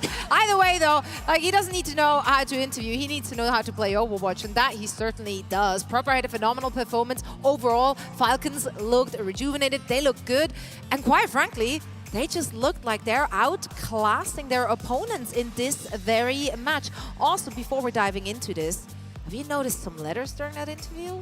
If you did, perhaps, I don't know, drop them in the URL you're about to see and potentially win tickets for BlizzCon 2026 and follow us there for the Overwatch World Cup that will be returning. And now, though, let's talk about the competition at hand. Let's talk about the match we got to see. Falcons are moving on, but man, like, this is a heartbreaker for Weibo. I think it should have been a closer game, and historically it has been quite close, but in this particular tournament, maybe as more time has gone by, Falcons just keep on pushing through. They're looking for revenge against EMEA. They're looking for that game against Crazy Raccoon as well. I mean, you go into map 1, you're expecting Zarya versus Zarya to definitely go Harbin's way, definitely go Falcon's way, but this map, you look at Dorado, this is the opportunity for Gushu to establish dominance as one of the top, maybe the top Winston in the world. However, the Han Binston has been a bit of a meme in the past. Right now, though, this year, he's stepped up. He's been practicing Winston a lot. He's even been playing the ball recently, domestically in Korea. The fact that Hanbin can not only keep up, but at times outplay, beat Weibo, beat Gushui, and then eventually win the map, that really says everything. We saw the Winston already come out from Hanbin, and it was very successful in a previous match already in the World Finals. And so the fact that Hanbin can show us so many different tanks, I feel like this is probably going to be the look that Team Falcons end up relying upon for the rest of their journey throughout this lower bracket, especially when it comes to their matchup versus Crazy Raccoon in just a little bit. This has to be the way, right? I also think the other important thing is that we finally did get to see a little bit more of that Hanbin on Ramatra as well, because typically Falcons, they've been subbing someone in to play the Ram, but here they're just trusting that Hanbin can stay in on King's Row. Zarya's banned, doesn't matter, we're going to play Ram. Obviously for Weibo, they're thinking, okay, we've lost in the Zarya, we've lost in the Winston, we're now going to go towards the Ramatra. That was actually a close look, that could have still gone potentially towards Weibo, maybe pushing a little bit further, looking for more Ram gameplay, maybe then forcing someone to be subbed in. But for Harbin, he got it done. No subs required for Team Falcons. A quick, swift 3-0. Weibo, unfortunately, out now. It's China all gone, and now we've got 2 Korean teams and 2 EMEA teams. Yeah, it definitely wasn't a meta for Weibo Gaming in this very World Finals. It certainly is one for Team Falcons. They're showing flexibility in every single department. Proper, once again, an opportunity to just pop off left, right, and center. He and Merit are just such a strong DPS duo. They are, and I think Proper especially, you know, and remember him probably from that rookie performance that he had on the Tracer in the Overwatch League. And it's just really this season, I feel like we've really gotten a chance to see Proper blossom. He plays so much else. Reaper, Echo, Venture, Genji, Mei.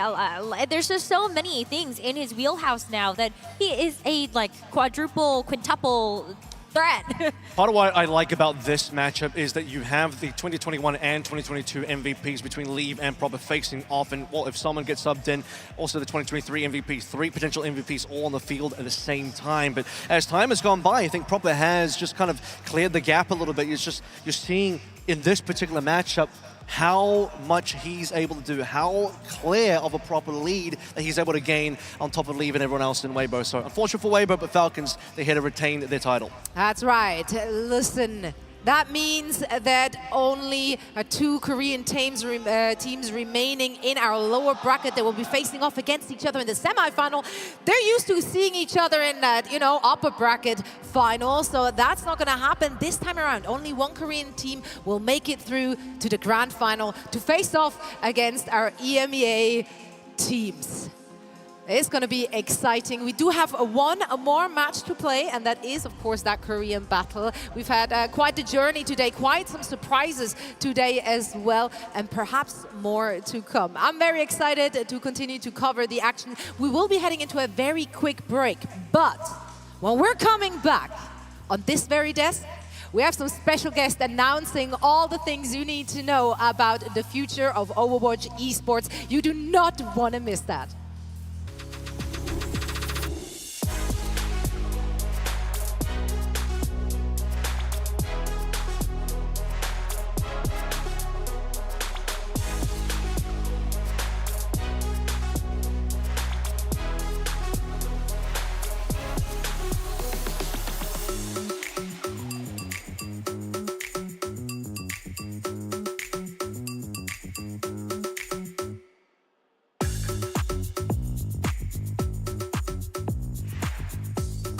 可以，我口头这样说的 ，OK。大家好，你数个3、2、1吧，那个。3、2、1。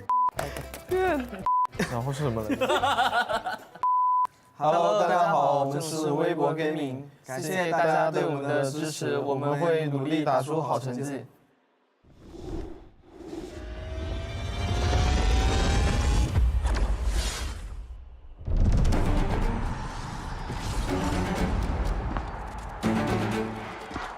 Ancora a bocca aperta, eh?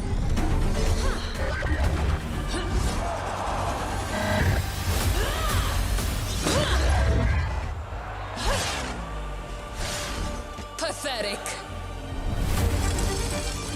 Leave no survivors. You're finished. Disgraceful.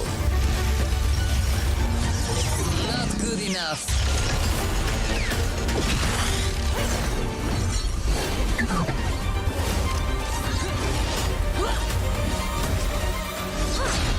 Dirt beneath my heel.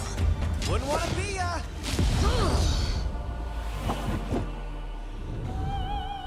Enough games.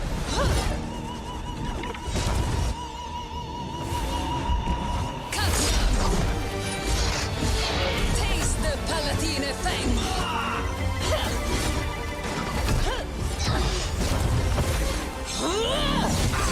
Know your place. Bow down. Che codardia. Oh, impressive.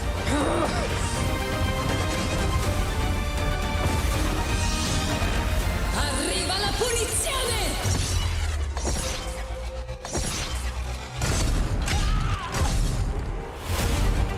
And so, my reign begins.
Day 4 of the Overwatch Champions Series World Finals is in full swing. We got one more match to cover tonight, but first, help me welcome my two special guests here on the desk. It's Sean Miller and Fernando Valdez. Guys, how have you been enjoying the event so far?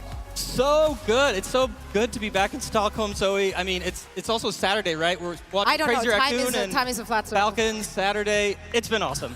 Yeah, it's great. We love seeing, the stage come to life, and obviously, like, the energy from the fans is always really nice. Yeah, they've been showing up today, man. The rows are filling up even more towards the end of the day for that last and important match we will be playing. It's been such a phenomenal year of Overwatch. There was so much happening. Let's take a trip down memory lane here, Sean. Yeah, I mean, 2025, our second year of OWCS, but we've done a lot. We've introduced a partner program. We have added a third stage. We've integrated FACEIT League into OWCS. And we've welcomed China as an official region into the global OWCS circuit. Had an event there, of course. And so when we think about the 4 total regions competing over these 3 stages, culminating here, like, what a year. What a year indeed. Let's actually visualize that for all of you at home. Let's take a look.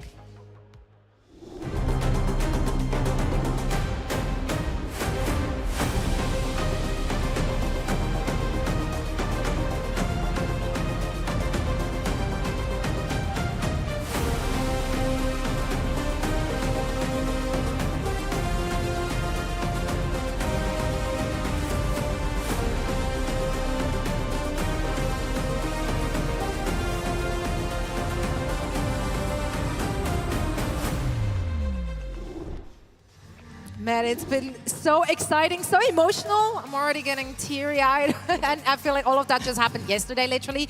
But let's take a look into the future.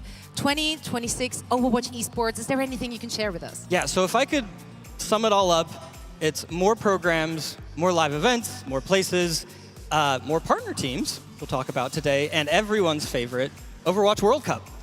Oh yeah, that excitement and We're the very announcement, excited. we have to talk more about that. But as a general thing, like looking at the format and everything that was going on in 2025, is there anything that will translate over? Yes, so next year we have more going on across the world than we've had since OWCS launched. And OWCS will be joined by the familiarity of what we just said, Overwatch World Cup. We'll have collegiate programs, FACEIT League, some new ones we're excited to talk about today. As you can see there, the OWCS preseason boot camp that we'll be talking a little bit about, and a new NA collegiate live event. So we're hyped. Yeah, I have like a million questions right now. Anything you want to dig in first here? Let's start with OWCS. When we think about OWCS, we built the 2026 season with all the things made 2025 great in mind. So a very similar format. Next year we'll feature our same regions of North America, EMEA, China, and Asia, with a season made up of stages that'll lead up to regional competition, to a live event, ultimately culminating in a World Finals where we'll crown a grand champion. Right on, there's the pyramid. What else is new though? Well, we will have some new teams joining us. New teams? New partner teams? New partner teams. Okay. So the partner program has been such a resounding success, and I am really excited to be back with the program where we'll be taking the teams from 9 to 11, total of adding 3, 2 in North America, 1 in Europe, as you can see. And on top of that, we'll be adding OWCS China officially to the partner program. We'll share more on that later, but I think we should start with North America. Yeah, let's do it. Oh. Do it. Wait, you're actually going to announce the partner teams? Right now. Okay. Let's do it. Oh, Toast. I love Toast. I like Toast. Yeah. You like Toast? I'm indifferent about Toast. Why are we talking about Toast? 10 years ago, I participated in my first Blizzard Esports title. Local Toronto Hearthstone celebrity disguised Toast. Wearing this mask. It was a local Hearthstone tournament, and I managed to win the whole thing, thus kickstarting my career in gaming. Now, 10 years later, I want to give that opportunity to the next generation of players. So I'm happy to announce that in 2026, our Esports org DSG will be part of the Overwatch Champions Series, and we'll be fielding a competitive Overwatch team. I'm incredibly grateful to take part in all of this, and I hope all of you will support us in the year to come. All All right then. All right. Listen, we go from cardboard like masked into like stick figures. They're here with us next year. This is incredible. Let's go. Let's welcome Toast to the 2026 OWCS Partner Program. Yeah, let's give it up, everyone in here. This guy will be joining us in 2026. Incredible stuff. But you said it's 2 NA teams. It is two in NA. So we're really excited to wait. Who's that guy? Is he? Whoa! Isn't he the guy? Yeah, that's the guy. That's the guy. That is the guy. That's the guy.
Anyone else crying in the audience? Because I certainly am about to. This one hits. This one hits. I just come here. Come here. Come here. Welcome back. Welcome back to the Dallas Pool. We want more of an opportunity to burn blue. Dallas Fuel. Thank you for letting me catch my emotions. I've seen that like 5 times, and I'm still. No, that one hit. Man, 2022 Overwatch League champions. Yeah. The cycle of misery. Hopefully not back. Okay, So, we're avoiding that welcome one. back, Dallas Fuel. We are so excited to have you. We really are. All right, all right. So that covers NA. Are you gonna make me cry even more? Yeah, no. What's gonna happen over here in EMEA? Ça va, Zoé?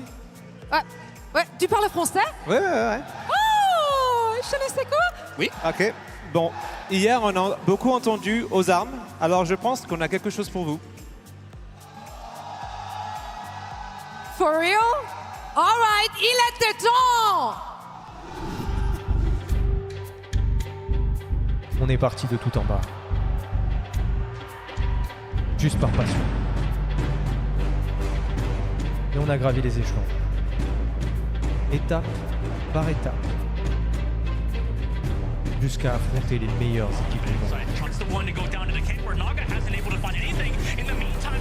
Au milieu d'organisations au budget démesuré, on a tracé notre propre chemin.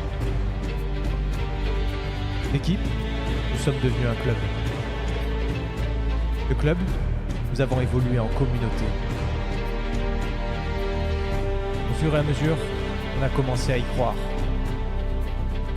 Nous aussi, on mérite notre place parmi les grands.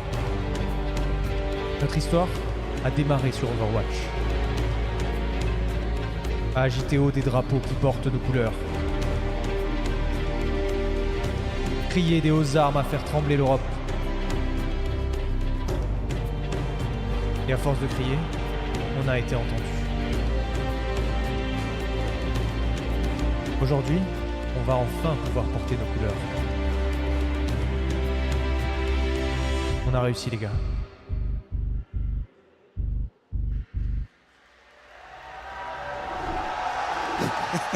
An early exit in the World Finals, but we will be seeing them once more in 2026. Welcome, Team Peps, to the 2026 Partner Program. Ozam! Ozam! Oh man, I know you guys made a lot of people in this audience very, very happy. Bienvenue, Team Peps! Oh, we are so excited about these teams. We're so excited to welcome China. Oh my God, we could just do this for a little while longer, I think. I know, Frenchies show up. If they know how to show up. Oh my goodness, I love that. Well, again, welcome to all of our 2026 partner teams. We'll have more to talk about for China in the near future. But just like last year, you'll be able to rep these teams with their own bundles in the game. And keep an eye out. We'll be sharing more details for all OWCS things very soon. Oh man, this is so exciting. And that was just the first part of our chat here, because you mentioned it earlier as well. The Overwatch World Cup is back. Fernando, what can you share about the program? We're extremely excited about the return of the Overwatch World Cup, and we can't wait to share more with you. So here you go. It's official. The Overwatch World Cup is returning in 2026 to celebrate 10 years of Overwatch Esports. The wait is over, and this year, 30 teams from around the world will compete for the title of World Cup champion. In 2026, we are inviting 19 teams to the OWWC. The top 16 from 2023, plus the 3 top performing teams from EMEA.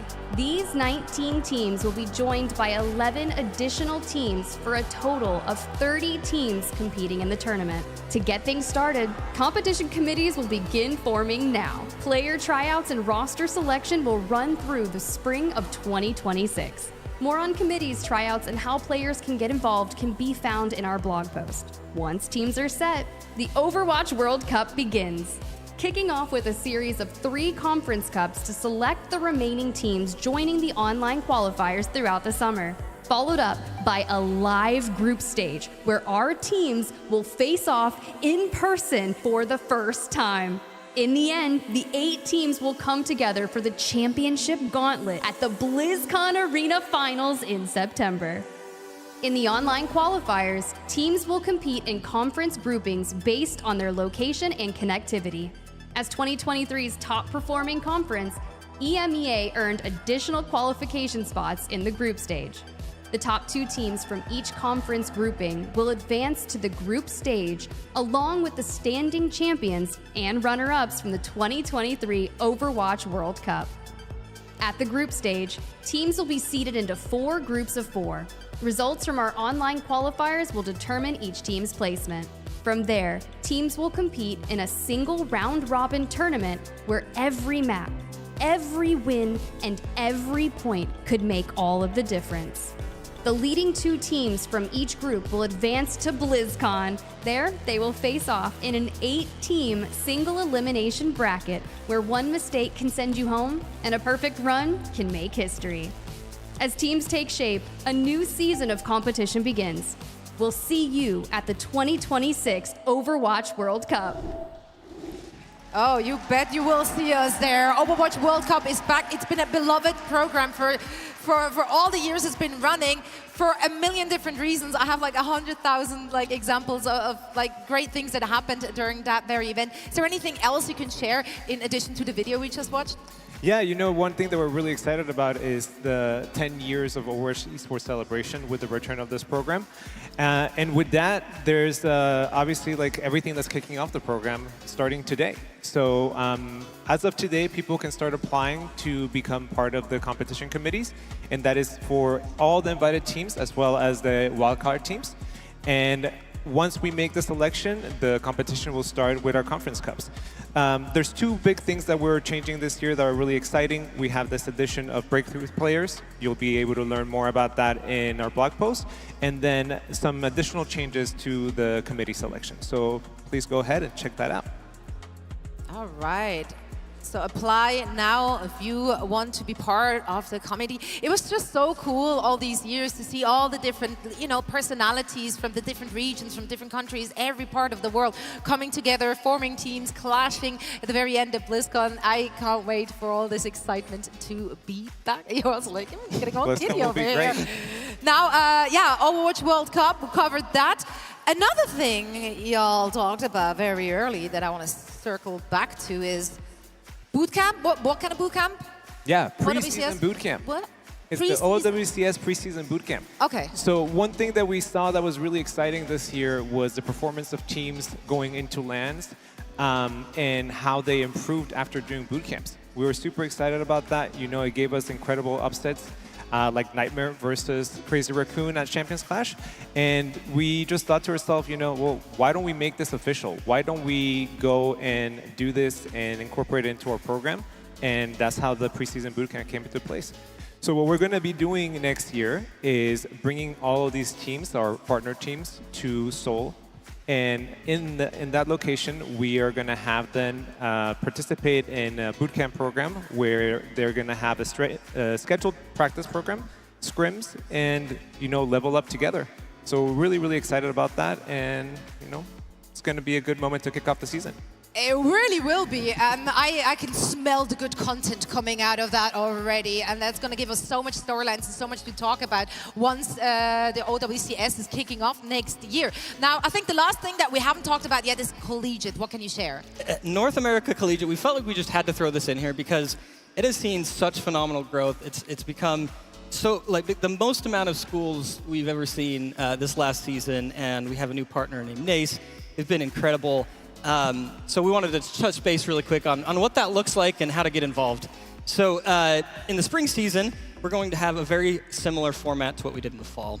Schools across North America will be able to compete in this season leading to the championship, both open and varsity divisions, so that there's something for everyone to play in, starting in February, concluding with a live event of these top teams across North America in April. So you can register now, learn more at our blog that we'll be posting now, and sign up. Oh man, there's going to be so much Overwatch esports to partake, to watch, to consume next year. I'm just so excited. I'm so very excited. Any final words from you guys? I'm excited. I think those are good. I use those too. That's the biggest thing. I mean, let's look forward to February, in the preseason boot camp.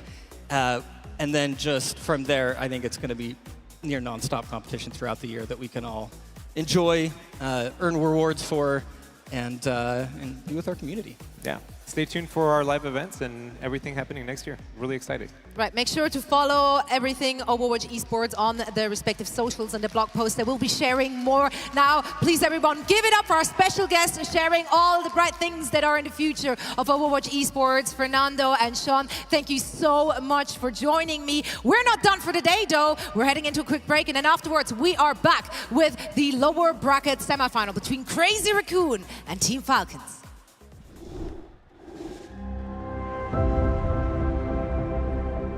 You can hear it in the wind. An echo. A whisper. A calling home. It welcomes us. Not as wanderers, but as its kin. In search of a memory of what once was, where purpose ignites.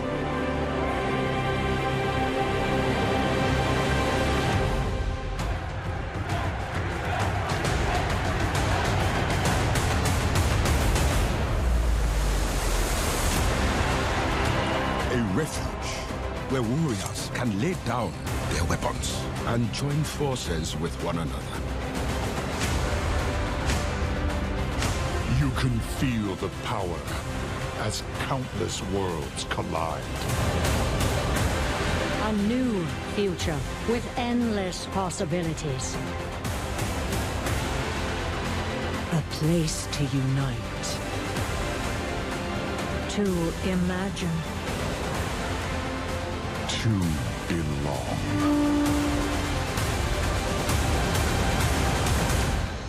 Are you ready, BlizzCon? It's about time.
change our side. Someday, at my day, I will change my life. People, it doesn't matter where you go. Don't stop for me. People, this is the place where I follow. Here on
The 2025 Overwatch World Finals is brought to you by DHL.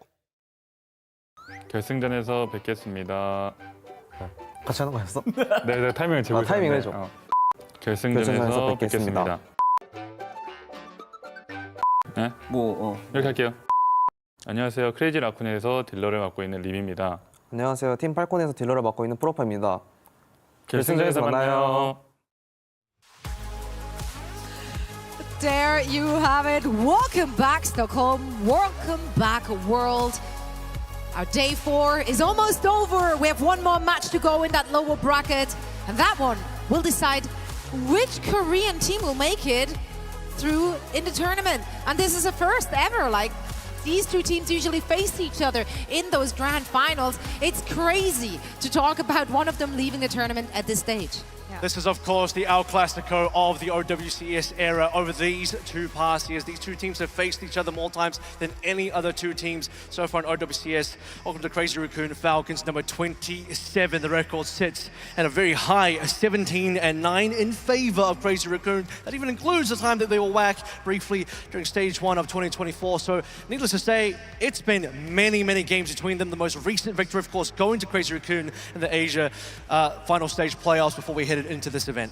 And this stage alone, I mean, this season alone, it's been 8-3 in favor of Crazy Raccoon, just to kind of put that into perspective for the 2025 season.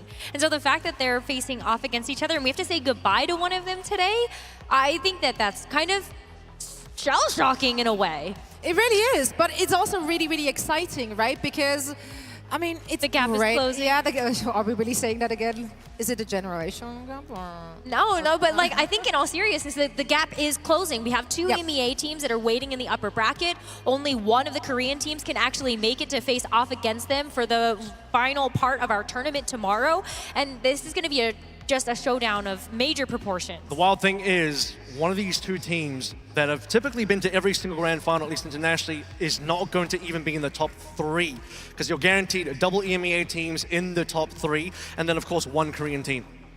Indeed. Now, actually, I've been told that Proper and Lip had an opportunity to talk with each other before, so let's hear what they had to say. All right, what's up everybody, Danny Lim here, and guess what? This is a special interview. I am here with two of the best DPS we have probably in OWCS. It's none other than Lip from Crazy Raccoon and also Proper from Team Falcons, everybody. Round of applause. 박수! I feel like this is like the first time that I've had a sit-down interview with like two different teams, like representative from two different teams. Very excited, I'm very excited. First of all, do you guys believe that you guys are the best DPS in OWCS? 네, 동의합니다. 네, 개인적으로 동의하고.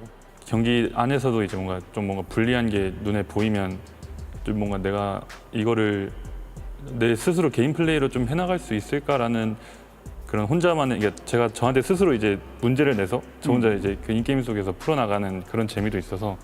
I wanna ask you guys, what do you think about Proper? Like, what makes him so good? And you, Proper, what do you think makes Lip so good? 영웅폭이 넓은데 그것들을 다 이제 평균 이상으로 다 잘할 줄 아는 게 이제 제일 큰 장점인 것 같아요. 메인 딜러들은 다 똑같다 생각하긴 하는데 근데 재훈이 형이 저는 항상 상대에서 느끼잖아요. 근데 대회 때 절고 좀 더 못하는 사람들이 있단 말이에요. 평소 스크림 연습 기량보다. 근데 재훈이 형이 특히 결승전 때 좀 잘하는 것 같아요. So yeah, if you guys could borrow from each other like one thing, what would it be? 저는 에임. 에임. 오. 전 지능. 지능? 뭔 지능? 게임 지능. 그러니까 인게임에서 약간 좀만 더 말해줘. 뭐 지능이 무슨 말이야? 그러니까 이제 뭔가 불리한 상황이나 답답한 상황을 좀 풀어나갈 수 있는 해석 능력. 그게 프로포가 좋아? 그런 것 같아요. 네, 맞아요. 맞아요. 딱 중요한 순간 타이밍 때 해주는 그런 느낌? 그러니까 원래 좀 떨리잖아요. 결국엔 사람이. 근데 그럴 때 뭔가 재훈이 형은 뭔가 놓치는 샷이 아예 없어가지고 그런 부분을 좀 가져오고 싶어요, 저도. 근데 이게 에임이라기보다 그냥 침착함? 침착함? 네, 침착함? 자꾸 말을 바꾸시는데요. 뭔가요? 에임이 아니에요? 뭐예요? 침착함이 더 뭔가 맞는 것 같아요, 표현이. 다 비슷해요. 솔직히 다 에임은 다 비슷한데 이제 플레이 쪽 부분에서 좀 약간 그죠 마인드나 이제 좀 플레이 쪽에서 많이 바뀌는 거지 실력들이. 메인 딜러들은. One last question. Do you guys have anything you guys want to say to each other? 그러니까 이게 작년에는 제가 중간에 낙오가 한번 됐어가지고 결승전에서 못 봤었는데 이번에는 서로 누구 하나 낙오자 없이 결승전에서 멋있는 게임 한 판. 이런 식이야? 너무 겸손해 가는 거 아니야? 난 애초에 이렇게 생각했어. 라쿤을 만나가지고 결승 때 재밌는 경기 한 번 더. Alright, everybody, that was a interesting interview with Proper and Lip. Hope you guys had fun. I guess that's it. Good luck, best of luck to both teams, and yeah, we'll see you guys later. Thank you. Bye bye. No, thank you, Daddy. Also, I love Proper's. Is that the style? Like, is that too humble? I love them both so much. It's really going to be a very fun DPS showdown. Yeah, for sure. Proper and Lip, I think definitely the two best DPSs out there. And for one of them, Proper, the chance to go for a two-peat here back-to-back. And for Lip, this is the title that evaded him last year, the World Championship, and only one of them is going to get their wish. Indeed. Two Korean juggernauts will be taking to the stage. So let's welcome them. Yes, they certainly will. Thank you, Zoe. Overwatch 2026 looks absolutely incredible. Quite the adventure in store. But speaking of adventures, journeys, two teams eager to make that journey into Championship Sunday. Now, DreamHack, I want to do something here. I want to do a little breathing exercise to prepare ourselves, okay? So everyone, I want you to breathe in with me. Breathe in. Let me hear that. And breathe out. One more. Breathe in. And breathe out. All right? I'm getting ourselves ready here. Our Overwatch meditation treatment center help, but also preparing ourselves, bracing ourselves for what's about to happen now. Now, come a little bit closer here. We've got two teams, two juggernauts, both eager to get into the final. I need every ounce of fire in your tummies. When they get out here, you let them know you're here. You scream. You got that, DreamHack? You ready for this? Yeah? I said, are you ready for this? All right. They're amazing. Let's bring out the teams. First up, would you please make some noise for Crazy Raccoon! Here they come! Jorong, Hisang, Jumbin, Lip, and Shu! They are eager to stake their claim and make their way into Championship Sunday. Will it happen? They'll need the crowd on their side. They are confident and they are ready to go. But facing them are Titans. Would you please, DreamHack, give it up for Team Falcons!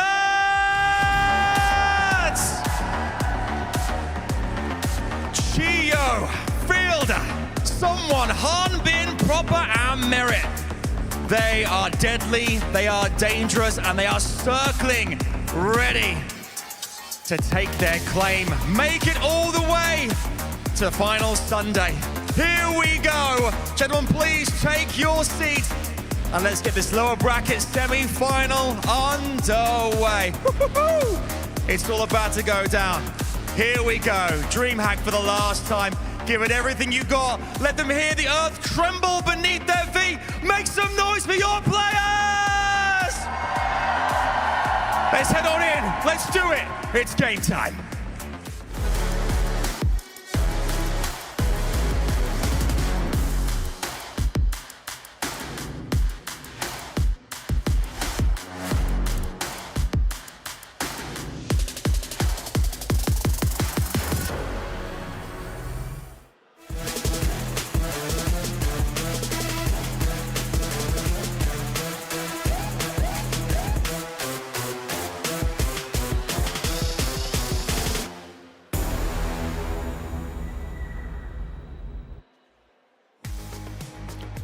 Two titans of the sport. You heard it from Lip and Proper. They had hoped they would meet in the grand finals to repeat this Overwatch El Clasico as it has been seen time and time again between these two squads. But we get in a loser semi. I mean, this is a spot that neither of these teams expected to be in on the international stage, let alone against each other. I mean, this is one that we usually just pen in for the finals, everything that happens in the bracket, awesome up until then. This one, Jake, though, it feels like there's even something a little bit more on the line, right? Like, you lose your tournament life. You lose your tournament life here, but then also to lose this early at a World Finals, you start second guessing the roster. Who knows what happens with players in the offseason? Like, these teams could be looking drastically different going into next year. Maybe the final battle for these two in this shape. So we go to Busan to kick things off. Crazy Raccoon are gonna open the high seed from Korea with Busan.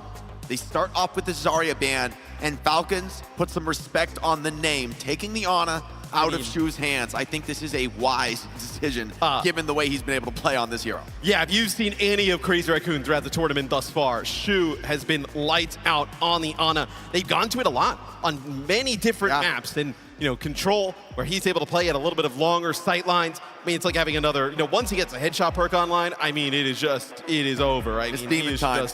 He's like really focused on healing at that point. He's just dominating the server in terms of damage. I will say, Falcons has looked rough compared to Crazy Raccoon at this event, right? You have a 2-1 with Varel, you get 3-0'd by TM, you're dropping maps here or there. Crazy Raccoon, they obviously lose to Alcatia, but outside of that, they have been clean. And that was a hard-fought battle, right? That was very competitive, and honestly, I think Twisted Minds put on a much more dominant showing. So Falcons, if there's anybody coming into this match with confidence bruised, it's got to be the Falcons. That being said, they both dispatched with their previous opponent with ease. I think they both saw this match was destiny. It's fated. They had to challenge one another. Well, if you're these two teams, you get knocked into lowers, and you see this match in your sights later in the day, I mean, it would be embarrassing for each of them if they didn't make it, right? I mean, these two teams, you expect to be in our World Finals. They usually are in our finals of internationals time and time again. That will not be the case here in Sweden. So one of these teams will not make it to Championship Sunday. Looks like for CR, potentially Junbin here on the Ramatra early on. We'll see if that holds. And for Falcons, Hanbin on the Diva. Fantastic on this hero. This will be a fun matchup. Lip, the veteran. Composure under pressure. That was what Proper said he envied. Proper himself, Rookie of the Year and MVP for the first time ever in the history of Overwatch. Now they face off. And this time it's for their tournament lives in the lower semis. And we see Lip taking this high ground here on the Ashe. So perfect opportunity where it looked like Falcons, at least at the start, Jake, they want to come out and play some sim, but they quickly make a move off of that, allow Proper to play the Tracer here into the Heesang Echo. Merit's very low. And Junbin on this Ram is stepping up. Team Falcons on the Diva. Mobility advantage, but can they use it to leverage for kills? Merit taking the poke, and so much space for Crazy Raccoon to work with. Falcons struggling with this comp. Hanbin demacked. No real chances at a kill just yet. And finally, Hanbin does go down. He's with Lip on the high ground, with Heesang down and dirty with Junbin. Crazy Raccoon dominate this fight. That was not close. Yes, I mean, that is really easy looking there for CR. I mean, for Falcons, you're never able to make kind of like any ground on putting pressure onto Lip, onto the high ground. And then obviously you have Proper playing the Tracer here, great against the Echo, but I mean, Hanbin, he gets demexed instantly. I mean, no way to kind of get in there, make a play. So we'll see Proper here take this off angle, gonna try and wrap all the way around Crazy Raccoon. Crazy Raccoon are just holding them at a distance, delivering blow after blow. Falcons poke down on all heroes. Looking for their hand, Hanbin steps up, but takes so many stickies to the face. The pressure from Heesang's Echo, immense, and he's burned down out of the suit once again. This has been a punishing round for the Falcons. Fielder finds one, maybe a fight to be had, but Crazy Raccoon still so strong with 4 here. Lift, the backbone of this squad, continues to put down damage. Merit caught by the Ravenous Vortex, but Gio finds one, Fielder gets another, and so there's still a fight to be had. Falcons need to clutch this out. Need to start to turn the momentum here on Busan downtown, and maybe they'll do just that. It's the veteran supports in the back line, keeping this one in contention. Lip drops the bomb. It's going to hold point for now. Team Falcons, though, need to continue to battle, need to continue to put this pressure on, and they're going to do just that with the rush. And they have to use the rush, right? The Bob stalls out for a reasonable amount of time. They feel like they have to use the rush because Junbin coming on back in. They didn't want him to kind of round that corner and make a play for the point. Merit also now over to the Ash here for Team Falcons. Is you have this dupe here, Heesang playing up on this, trying to get a vantage point. He's going to copy the Diva. That's just to stay alive. Needs to do it there, but it did pull resources out of Hanbin. The rest of Crazy Raccoon following up, stepping up towards this point. Who's going to touch? Gio with the beat, only gets on 3. In perfect position there from the boot. Now Choron with the rally, living for now. Manages to survive, and the bomb from Heesang takes down Hanbin.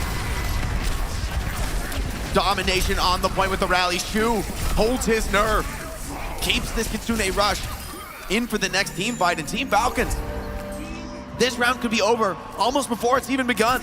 Man, it has been a bit of a mess of a round, I would say here, Jake, from Falcons, as see Hanbin wraps around here. He's going to be the one that tries to get a touch here with Proper, but you're going to be walking right into Shu. He's got this Kitsune rush as Hanbin will jump down if he'll get a touch. Everyone is in his face, and he's taking so much pressure. Crazy Raccoon smothering the opposition. Here comes the rush from Shu. Falcons, this overtime wick burning down. They're using every second they can. Merit, the hero in this team's moment of need. The touches come one after the other, but this time it costs Hanbin his life. Merit needs more. Bob on the point, stalling yet further. Shu is low as well.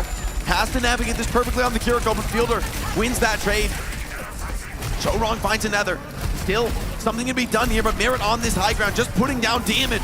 Refusing to back down in this fight. Still Falcons holding a nerve, keeping this overtime rolling. Now it's Fielder on the point. Merit with another, but he can't make it.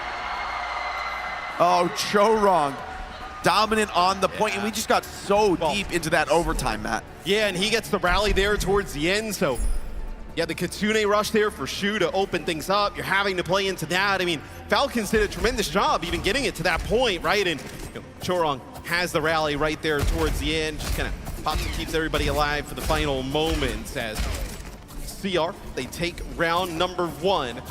I did like some of the Falcons adjustments, right? I don't think they could have, they looked like they want to play some sim early on. I wonder if they kind of think about maybe going back to that. But the adjustment for Proper over to the Tracer, and then I think Merit over to the Ash was definitely the right call, maybe just a little bit too late. Honestly, Hanbin's Diva struggling in this matchup. There was so much pressure on him from Heesang's Echo to Chorong's Brig. Team Falcons gonna take their hands towards the Sim this time, and on Mecha Base you can hardly blame them. Lot of corners to work with here. Sim loves these TP rotations, and Lip is on the Ash. Dynamite is good onto the TP, but will Team Falcons keep pushing? Yes, they will. It's Merit finding that kill. He's saying running for the hills here, just trying to regroup desperately, but Chio doesn't want to allow him that courtesy. Chio's got to be careful, though. Needs to play his life. Is kind of working here with Merit. They're just kind of trying to put so much pressure on him. He's saying they're not going to be able to finish him off. He's saying able to kind of get out of dodge, and now going to see if he can kind of come around on a flank as Junman doing his best to stay alive. He's in alone. Merit trades Lip, but with Fielder down, Team Falcons struggling to stay alive on this point, struggling to keep the sustain up. CR fighting together as a unit. Heesang now steps up to the point, threatens this capture, and Junbin bullies back Proper Symmetra, dodging incredibly well in the Sim, but not enough still. That bought time for Merit, who takes out Heesang. Junbin keeping this one in contention. I feel like this Sojourn really starting to light up in Merit. A good sign for the future of the series, but it won't be enough this fight. Yes, it'll be Crazy Raccoon flipping here as no, they just tried to make a play there for Junbin, right? He's using that block, the Nemesis Swarm wears out, but Shu and Chorong able to keep him alive, and then over time, get the Ramatra back with the Nemesis Swarm yet again, and Lit putting down some damage. Then you can turn it. Let's see how Falcons maneuvers around with this sim, but it's gonna be a rally to open things up. Rally in the face, but Team Falcons are happy to shrug that one off. Run the clock down a little bit more, yes. But now Falcons are out first. Rush is good. Shu punishes Chio. And Team Falcons just a little bit slow on those support ultimates. Yields a fight win for Crazy Raccoon. Now CR feels like they got a little bit of control, right? Chorong ends up using the rally, and then they kind of back up. Does Falcons, but you get that pick off here, and you see Heesang just kind of watching this angle here. Can't get caught off. No TP available yet. Scary moment. Beat out from Chio. Very early. Gets him out into this fight. Heesang already off the field. CR have to hold with only 4. Junbin has drained onto Hanbin. Off sync. Down in the lower. No one was with him. Team Falcons getting caught unawares there. And now holding on to point without their tank. Proper Stimwall maybe could allow them to do just that. Annihilation from Junbin. Forced to back off. Even Ramatra can't hold his ground here. And Falcons, despite losing the Diva, holding on to this checkpoint. Taking control right back. Yeah, I mean, they have to use the beat and the rush there to be able to get it back, but it felt like it was almost necessary at that moment in the game, right? You allow Crazy Raccoon to go up 70%. Look at this. Heesang on a bit of a flank here. Oh, with the dupe. Oh, you've already lost Chorong, though. So, I mean, although Heesang gets in a great spot, you're not going to be able to push. Bob on a point. Can it turn the tide here without Chorong? Falcons TPing around, rotating. They don't have the ultimates for what they lack in strength. They can make up for in mobility. Yeah, they lose the control, so maybe forced into that, knowing they just can't take the fight to the main group of Crazy Raccoon, who are playing from lower, just bunkering in on this point. Proper looks TP and punish, but the boop is good from Chorong. Keeps the sim off his back for now. And the wick has really started to burn down here. 75% for Raccoon. A copy comes in, maybe forced here, but the Kiriko can get a lot of value in a situation like this. Self-destruct to use there by Hanbin. They're going to get in before you can get a mech back, but they do give up Chorong's life. As Heesang finds Chio as well. Gets the rush down on the point. It's going to last for a few more seconds. Can they take down this sim? The answer is yes. Junbin gets it done. And Crazy Raccoon now on the verge of opening up this series with a map win. Falcons desperation time to touch. Merit gives his life for the cause. Just Hanbin back now on the Doomfist. But surely the full line of Crazy Raccoon overwhelms him. And CR, inevitable now on Busan that they will claim this map victory. Not another delay to be had for Falcons. 1-0 Crazy Raccoon, and they looked quite good there in our first map. Really taking it to Falcons. Falcons, Jake, they tried that sim in round number 2. You know, proper TPing them around everywhere. They could never really collapse on anybody, though, from CR. And obviously, you see when you cannot get that sim in position, right? And they can kind of do a nice job from Crazy Raccoon maneuvering around the map. Very difficult to get a win using that sim comp. Definitely didn't look like a perfectly comfortable strategy for the Falcons, trying to adopt some of what defeated them in that previous series against Twisted Minds, but it's proven to be that this sim comp is far from an easy win, man. You need an expert piloting that hero. And Proper, for all of his experience, his game intelligence, struggling to find the perfect TPs. Falcons not as comfortable on that style, and Crazy Raccoon stick to their bread and butter here. And it's also a little awkward because the Tracer doesn't seem as potent right now from Proper. Tracer hasn't been, you know, the kind of go-to hero for this event at all, really. It's an unenviable comp to be playing Tracer into. I mean, Brig Kiri in the back line, so durable. Yeah. Ramatra constantly attacking and swarming in. I mean, CR just are staying on the front foot always. They're keeping Falcons back, keeping them low, keeping them down, and that's denying them the opportunity to get aggressive and dive in. Oh, Jake. 1 and 8 from Hanbin. That's a rough one there. I mean, we were on his POV a ton. This guy, I feel for the guy because he's just getting booped to hell. And I mean, you see them trying to play the sim, and I think by watching them play the sim, you clearly see the difference between teams like Alcad, TM, and, you know, just kind of anybody trying to pick it up, right? And this isn't anybody, it's Falcons. it's just really difficult where if you don't kind of have those TPs down exactly how you're going to try and track some of these players, you know, ultimate usage really dialed in with that comp, it's very difficult to find wins. Yeah, it's going to be difficult. You always knew it would be going up against Crazy Raccoon. These two teams, a lot of faith in the Falcons to find some adaptations to take us deeper into this series. I think Merit came out shooting, had some very big moments on Busan. And we've seen the impact of our hit scan players in this tournament in particular. With some of these peak flex DPS characters, Genji, Tracer, popping some moderate nerfs before the tournament. All the more important that your hit scan is delivering the goods. Yeah, no, Lip was great there in our first map. And now if you're Falcons, where do you decide to take us? I mean, we've seen a lot, mostly from EMEA teams of Shambali Monastery as that second map.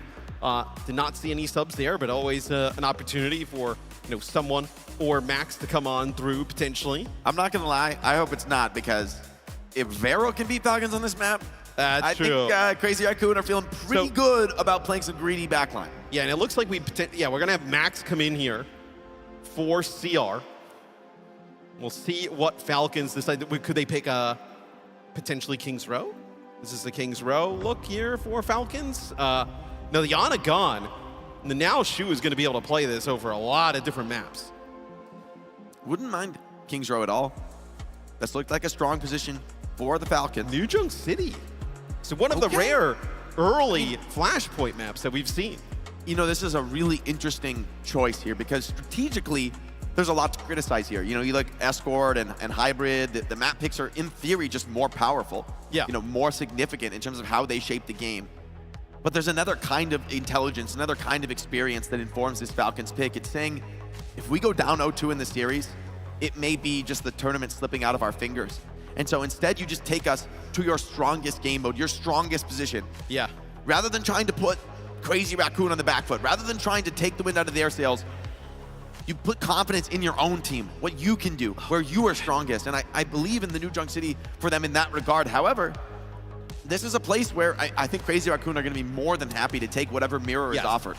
Well, I'm also thinking now for Falcons, what do you even ban? It's not like there's a great alternative to go to here if you are Falcons, right? So they will actually get rid of the Kiri. And then Crazy Raccoon gets rid of the Tracer, Jake, which like, I don't actually hate that even for, like we were just talking about how, Proper wasn't doing a ton. Okay, here's something interesting. Hearing from our producers in Comp Ops that actually Falcons deferred the ban. So obviously they get the map selection here in New Junk City. They defer the ban to CR. CR gets rid of the Tracer first. I mean, it's a rare case where I actually don't hate the ban deferral because, I mean, what would they really ban going up against CR? You'd almost rather have a responsive ban, be able to try to see what CR wants to do in terms of directionality with the bans. Yeah, I mean, it's really interesting. We saw it a few times throughout the year and a little bit on the international stage of teams deferring that first ban at times.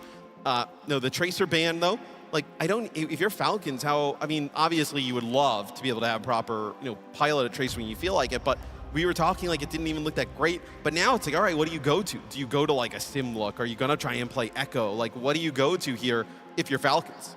Venture's been incredibly popular between both of these teams and on New Junk City. So I wouldn't hate to see it here. Do you like the Venture, though, into, let's say they're going to play Ramatra, Sojourn, Echo? It's interesting because honestly, I suspect both teams are pretty likely to play the Venture here.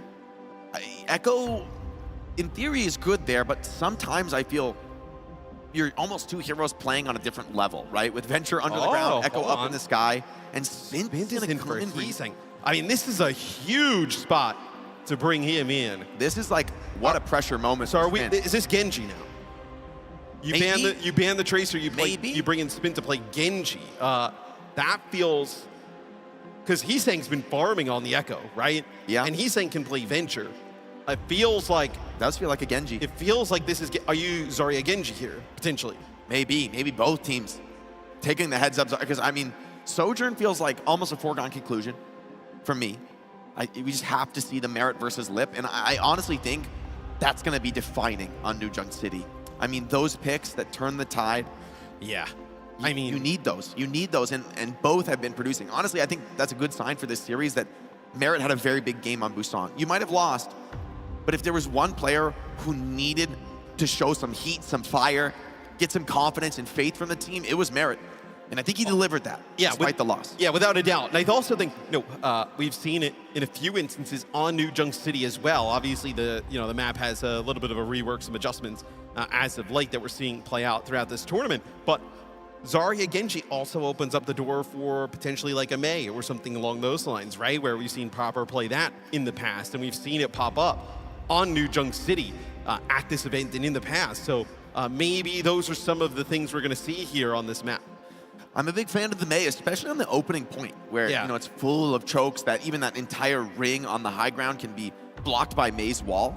A lot of opportunities to make that difference. But honestly, these two teams, I think we're going to get a Genji mirror match. Yeah, I think these teams, either it's Genji or Venture in my eyes. These two teams, they want to take that heads-up brawl. I don't think they're that interested in the trickery of compositional advantage. Yeah, we casted the game that Sprint came into earlier in the tournament. He was fantastic. He looked good. Came in for the final map, one of their numerous kind of 3-0s that they've had, and played a lot of the Genji, played a little bit of Tracer too at times. So we'll see if that's kind of what he's coming into play. I imagine it will be some Genji, and then with Max coming in, it does seem like potentially we are headed towards Zarya Genji, that type of matchup, as we take a look with the Max and Spint, the two players here coming in for CR, making kind of full use of their roster here at this event, Jay. Yeah, what a pressure spot for Spint to come in, though. I mean, if there was ever a moment to test the player's nerve, it would be bringing them in against Falcons. Well, we saw him in the studio when we were doing the studio. So he was very good, but that was, I believe, day 2. They were dominating SSG. Yeah, it was a first to 3. It was a beatdown, as I recall. But we did talk. We did talk at that time, though, about how it was good to get him in early if you needed to bring him in late. Yeah, maybe this is that moment. This is a pressure game, though. I mean, you talk about two very different scenarios. You can say, you got him in the studio, you got his land jitters out, but come on. We're in the venue now. We've got crowds. We've got the audience behind you. The pressure is on, and you're playing now for your tournament life against the longtime nemesis Falcons. Yeah, and you have Proper and Merit on the other side. It's like, okay, good luck, right? And so, Spint, this could be a career-making moment for a player like this. And I mean, incredibly impressive that Crazy Raccoons even gives the look to another player with a superstar like Heesang on the roster. Right? I mean, a lot of other players like Heesang would be like, what are we doing here? Like, I'm not coming out. Like, I could play this as well, but no, they have full confidence in Spint to be able to get in there and play. And remind you guys, watching, we got drops. We got loads of drops. We got DHL drops in the venue. We got drops at home. Make sure you guys connect your Battle.net account, and all you got to do is start watching after that. We got the rebroadcast too, so if you're not awake during this, you can actually catch it a little bit later, or just double up. Why not? I mean, just get everything. Just watch twice. I need those level ups. And the OWCS Honest-Skin, Dark Mode? Okay. I love how the first thing, like all these beautiful cosmetics, the first thing that went to your mind was Battle Pass level ups, which, hey, they're pretty important. Look, I'm going to keep it 100% real. I need those level ups. Yeah. I'm trying to get that max title. Because you're one of those in-game whales they talk about. You're taking your paycheck and you're handing it back to Sean Miller in exchange for skins. I want them all. Gotta collect them all, man. Me too. I mean, you don't want to be the one out there in your Overwatch game. Like, are you even playing the game if you're not flexing? Right. You don't want to be the one without the newest swag. I mean, come on. It's kind of lame. I mean, hey, with that announcement, you can bring those Dallas Fuel ones back out. Not me. Oh, yeah, you forgot. Yeah. Definitely not you, but some of the fans out there. Yeah, some of the fans out there can. You will not. No hard feelings to the fans, but come on now. Come on now. How much to get Jake to get old Dallas Fuel? Dallas Fuel home blue. That'd take a lot. I'm not gonna lie. I'm just keeping it a buck. Yep. We'll tell Tasmo to hit the ATM and come around back. So they're just getting ready here. We have 2 subs, right? So Max and Spint in. So we take a look as Max, obviously. I mean, dude, look at this. Max, he's saying N Junbin. 1, 2, in 3. Number 3 is actually out for this game. So they have, but their tanks, I mean, we talked a little bit about it earlier. I mean, having Max and Junbin on the same roster, I mean, it is unreal. I mean, like the entire team of Crazy Raccoon is featured on this leaderboard. Well, their wins have been. I mean, they've been even their loss was extremely close. They had games. I mean, some of the games, the maps they lost against OWCS, their stats were better. Yeah. And on top of that, when they won big. They are no stranger to brutalizing opponents. And honestly, with a map 1 win, you got to ask the question: is this just going to be a repeat? Falcons have been competitive in the past, but you look at the overall, it's heavily favored to Crazy Raccoon, and the eye test how they're playing right now, I'd call Falcons the underdog. Yeah, and I think if you kind of found the Alcancia and the TM players right now, who they are obviously waiting in our upper final tomorrow morning, if you ask them, who do you want to be that third team on the day?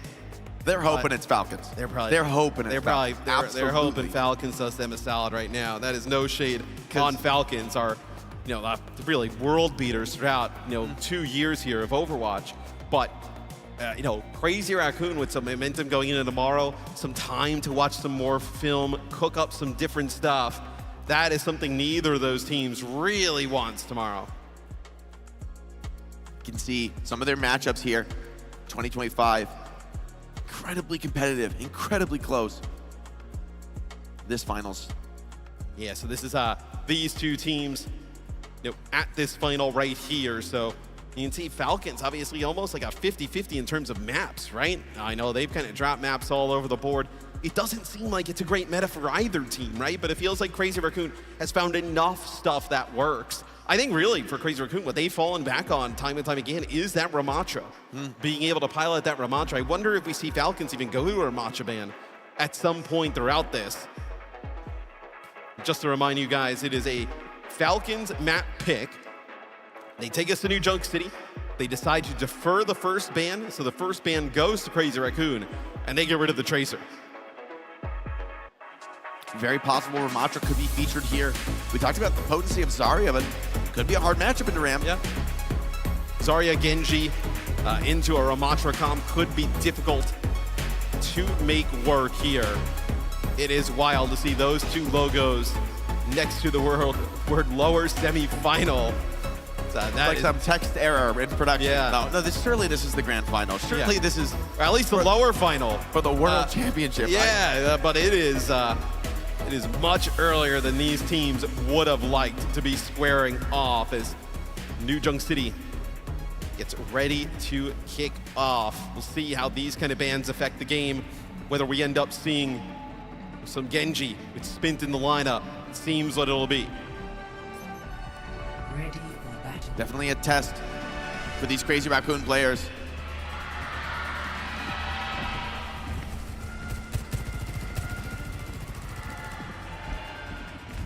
Oh, we got a serious bias here in the venue. The Crazy Raccoon fighting cheer. So much louder. The energy behind this team. And only a few maps stand in their way.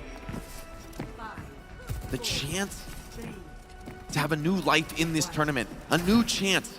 One last attempt on Championship Sunday hangs in the balance. And proper Hanbin, it's the Reaper Mauga. Oh boy. I did not have this one on the bingo card, but yeah, this is a little bit of a throwback, right? I mean, we haven't seen Mauga really in ages at the competitive level, like the highest level. He's in. Taking the off angle, putting the pressure on his Spin. Spin gets the bubble though. He's healthy, stands his ground for a while.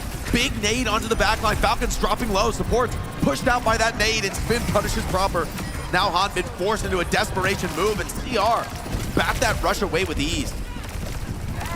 I just don't think, Jake, that like the Mauga is very, like this is like a comp, I mean, that you could have gone to, obviously no Wuyong in the game in the past, but like eons ago, but it feels like into the Zarya, yeah, it is not a good option. So I like this decision from Falcons to make the change straight away. So it'll be Fielder now on the Anochio.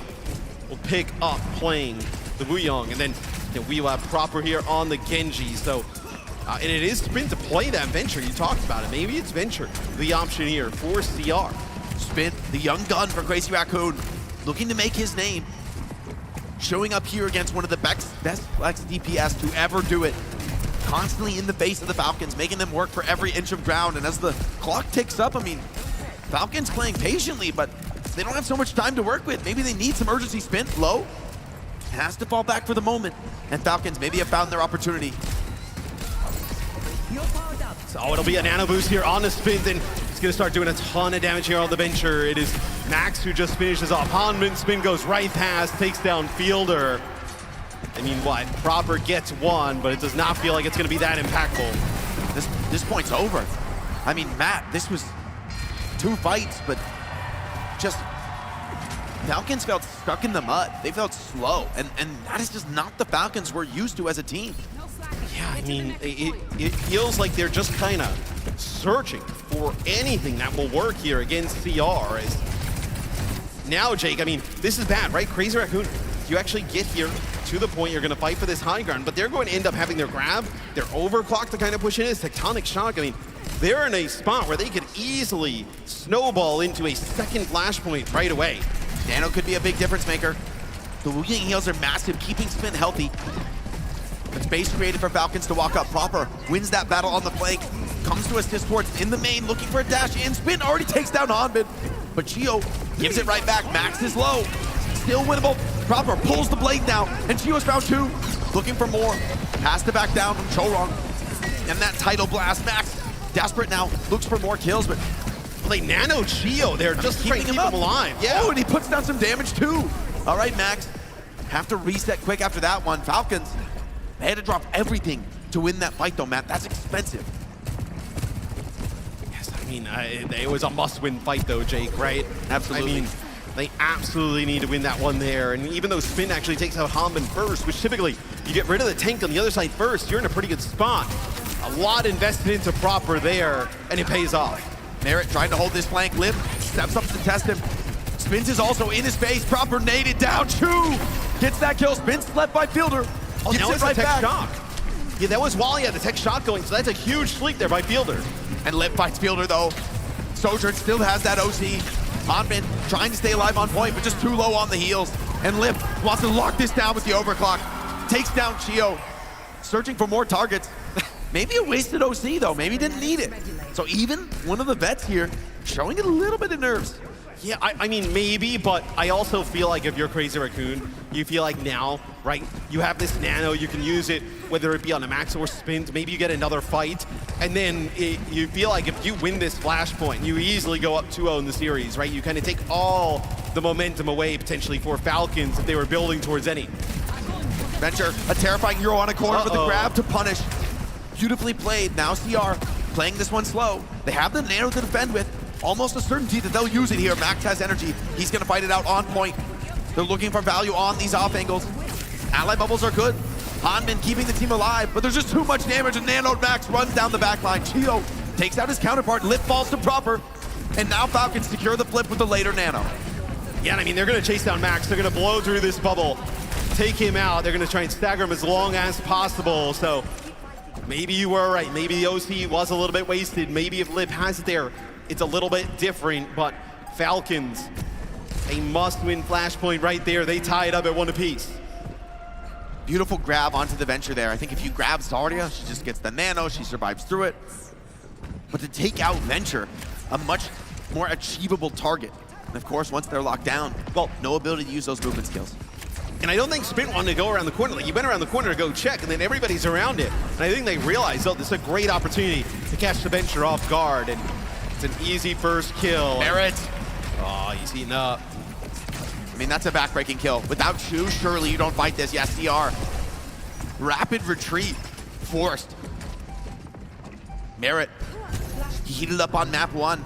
If he could deliver a map 2 victory, equalize this series, it'd be massive for his team's momentum. I mean, the Venture contest is so difficult, right? Because now it also allows everybody from CR in. For now, the Wu Ying ult, Tidal Blast holding on for just a second longer. Bit of point advance, Tidal Blast in on the Genji. He's trying to break that bubble. Does he do it in time? Grab comes in, but no follow-up. Max pushed back. And Team Falcons with a real grip on this map. They're bullying Max out of the fight. They want to drop this Zarya full energy. Will you continue to chase? Yes, Proper perked up on this Genji. Puts the bleed in, but Crazy Raccoon stabilizing immaculately. Hold on, though. Geo finds Spin. Pushing for more would be so risky. Dare they go for it? I think they really wanted Max there because he is full energy and they're not able to capitalize on it. Proper gets in, but no, cannot give up his life as it does allow Shu with a lot of that damage, and he's healing it up to build up towards a nano, and then Max gonna hold on to some of that energy going into this next fight. This Ana Wu Yang Zari is incredibly slow paced. I mean, one fight feels like an eternity here on the flashpoint. Genji into the backline, naded by Shu. He steps up, looks forward. Nano onto spin, he cleans up Merit. But Hanbin wins the duel. Onto Max with the help of that nano boost. The Zarya overwhelmed. Spin gets the second. A rookie task with a crucial map in this series. Can he deliver a kill? Grabbed again, but hold on. The follow-up is there. Chio and Proper fighting together. OC is popped. I mean, that is lit popping the overclock there. You do have Shu here with Max who gets the point. And even though you don't get anything with OC, you at least get into OT. And Merit looking for a trade here.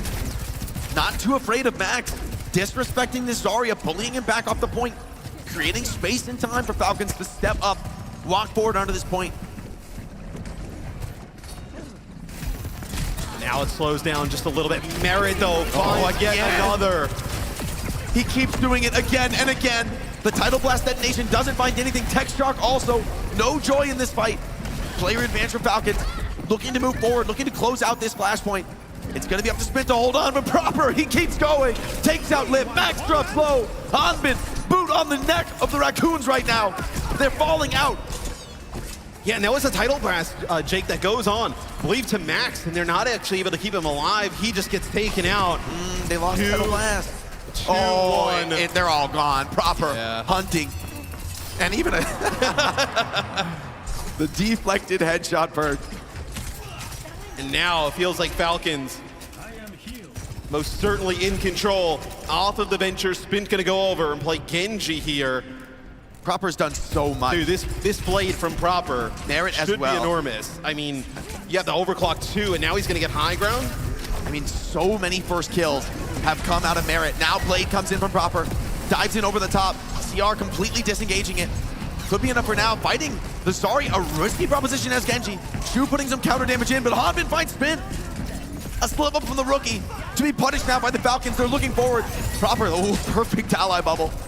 Saves one, but once again, you're reset and the walk back is interminably long here. And I mean, this is such a hard thing to play into. And that's gonna be Shu who takes out Proper to kick things off. Merit's gonna use the OC. Trying to find Chorong. Nice nano boost there from Shu. Counter nano is good. It shuts down this OC. Falcons overextending, and now it's Max's turn to step up to the plate, punishing, threatening this cap. Falcons just want to regroup, just want to stabilize and hold on to that energy, and the lack of speed in these comps is going to let him out for now. Spint, you cannot fall here. This is a crucial moment for CR to regain control. No, I mean, he gets the benefit of a bubble here, but still cannot fall here. The Wu Yang poke coming around the corner there from Chio. Has to also be careful of Proper. Spint, looking for anything. Lip with the OC now on the high ground. Needs to deliver a huge fight. Grab comes in. Lip finds another. And it's going to be a quick reset for the Falcons. Crazy Raccoon bats them away, but honestly, I think the Falcons are happy to get such a quick fight.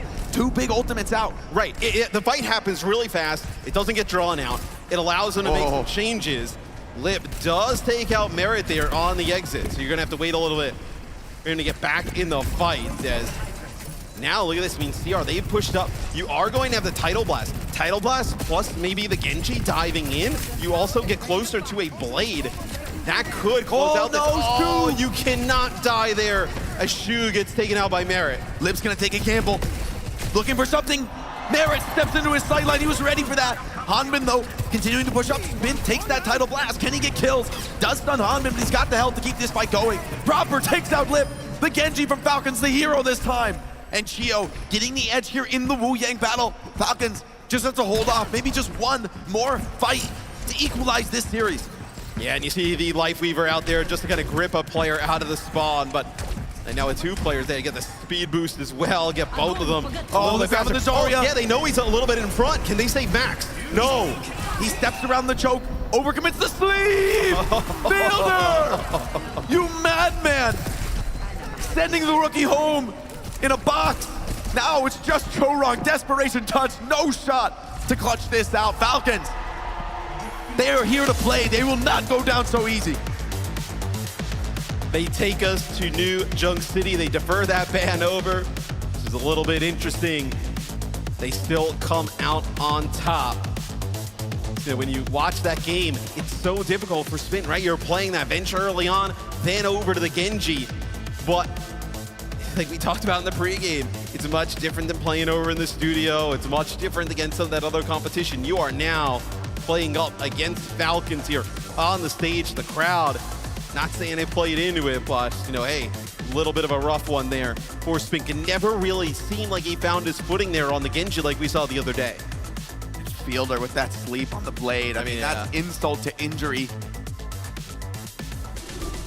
Wouldn't be shocked if we had to see Heesang come back in. I mean, such a heavy hitter on this team. You're competing with a legend for playtime here as we take a look at the stats. And it's the DPS taking just blows on both sides. A lot of Destiny's DPS, but on both sides. I mean, this is just the nature of the strategy. But Proper and Merit taking those risks as well. Yeah, I mean, but look, you look at just the damage output from Proper, right?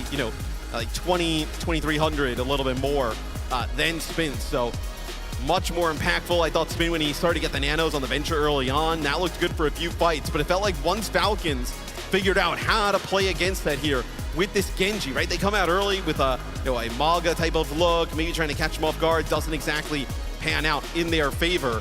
Once they switch over to the Genji, feels like they started to get rolling.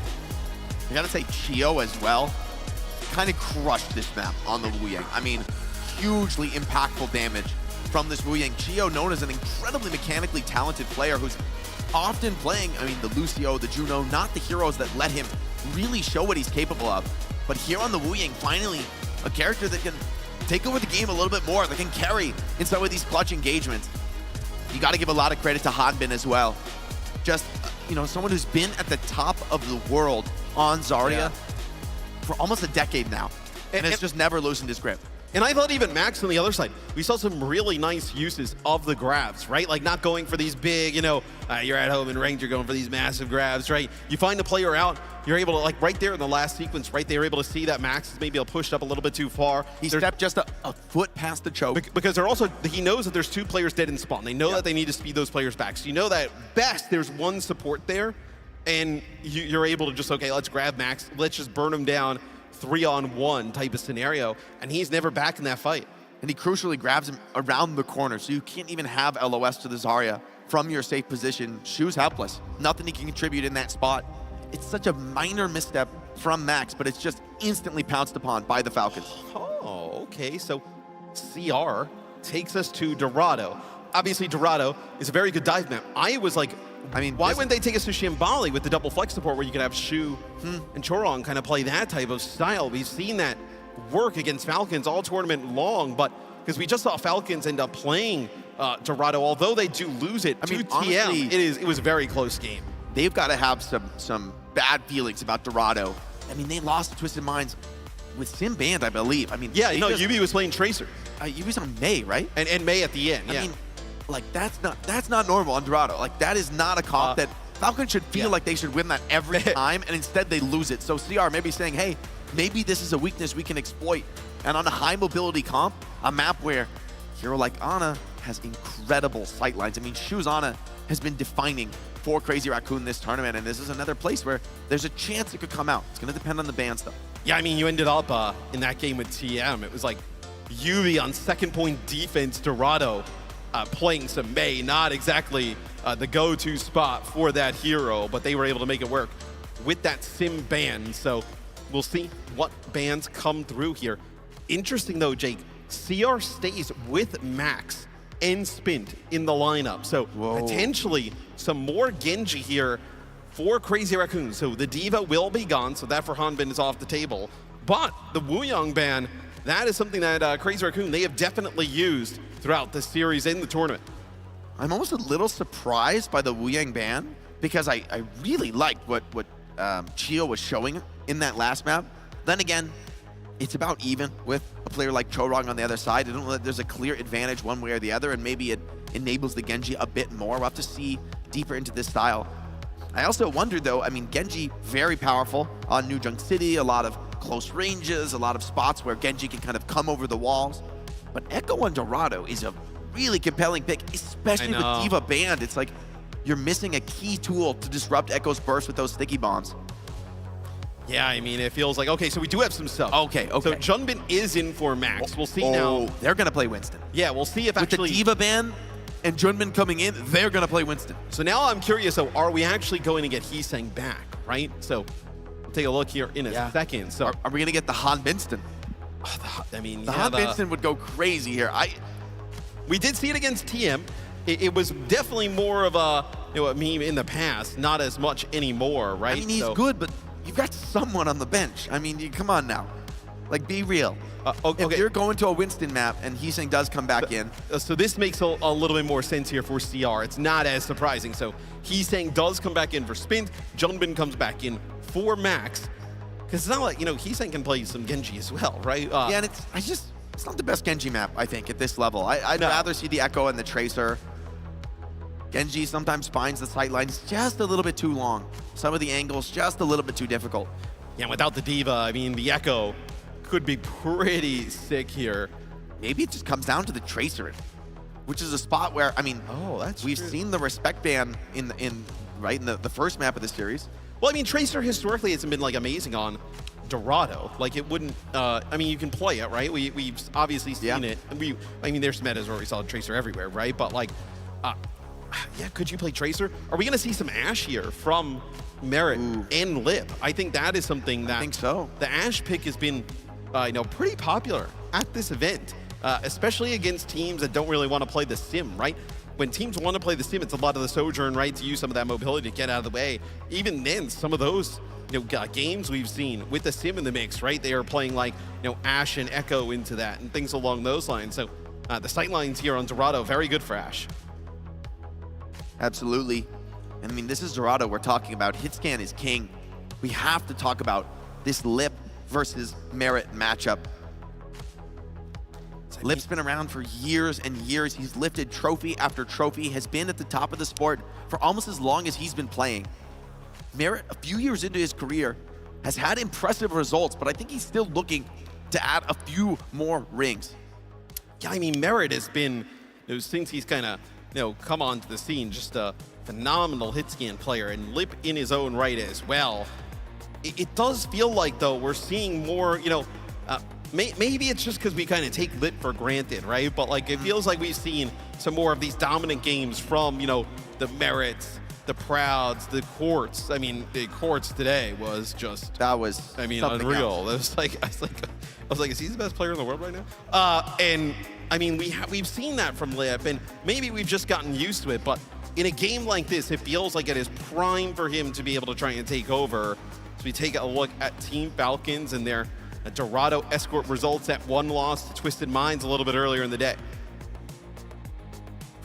Dorado Escort. Potentially a good spot to bring the Falcons, right? To put their backs against the wall. A place where they may not be fully comfortable. However, there's also the argument that Falcons have took a loss here and had an opportunity to review, to consider what went wrong, what they need to adjust to make those little tweaks that could actually turn the tide against CR. So Hanbin stays in here. Is there anything that they can play? Right, because the Diva's gone. You would have said Hanbin's going to play the Diva here, but the Diva's out. Does he have to default to the Winston? Is there anything else you think that can kind of sneak on in here for Hanbin? I wouldn't exactly say, Dorado's not a Zarya map, right? Even with the ability to access some high ground, it's still not enough. Is there anything else you think we potentially could see for Hanbin? I think you could look at a Ramatra. I mean, there's some argument for that, but it's not the most obvious. I mean, this is a map with incredible vertical mobility. You really love these tanks that can come to touch the payload, help assist on the high ground, can kind of be wherever they're needed on all these different layers of the map. And Ram, it's going to generally just commit to the cart, generally just hold that down. It's going to put more pressure on the backline from Falcons to do more of that mobility work, to keep more of that map control. However, it does give you a virtual lockdown on the payload. Yeah, as we get ready to hop into Dorado, Falcons versus Crazy Raccoon in the lower semi-finals. Still feels crazy to say that one of these teams will not advance into tomorrow. I do wonder, Jake, as well. As soon as you mention that Ramatra, I see the Wuyong ban, so some of that poke gone. We've seen Falcons experiment with some sim. Don't know if you'd see it here on Dorado. It's a pretty poor sim map, right? Which is why, like, when we were watching in the back, we were a little bit surprised that the sim ban for Falcons against TM came out on Dorado. But still, another viable option potentially for Falcons. So we are all tied up at 1 apiece. The support lines as well. I mean, this is a map with a lot of space, a lot of room to work with, and that leads some people to get greedy. Leads some people to, you know, pick these on us, play a little bit more range. Falcons setting up a defense that looks punishing. I mean, the Brig to defend, to keep this backline alive. Echo and Ash to keep the damage flowing. There'll be Falcons on defense first here. Hanbin decides it is the Hanbinston time. Yet again here on Surprised not Dorado. to see someone come in, frankly. But maybe there are swaps deeper into the map. They're going to justify this. Hanbin, a solid Winston in his own right. Playing more of that tactical style. CR drops, forcing aggression. CR drops the hit scan here. Wow, okay, lip to the Tracer. It feels like hit scan's so strong. They're all in on the dive. This is so risky. Merit is going to have potential free reign. And also Hanbin is going to be able to hold this cart really comfortably. However, he's staying on the Echo, lip on the Tracer, using his flexibility to his advantage, taking a page out of Proper's book when it comes to that incredible hero pool. Junbin in over the top. He's staying in from behind. Opportunity here to close the jaws, but Falcons strike first, cutting down the backline. Crazy Raccoon destroyed on the rotate. Merit drops in on them. Unconventional aggression, it pays off. And it just feels like, at least with what we've seen so far at this tournament, dropping the hit scan is a wild decision. I mean, hit scan, whether it be Sojourn, Ash, you know, we see Freya, Cassidy, been some of the strongest performances at this event. And to drop it here on Dorado, it feels a little wild. And furthermore, Ana here for Shu. It's incredibly hard to walk up.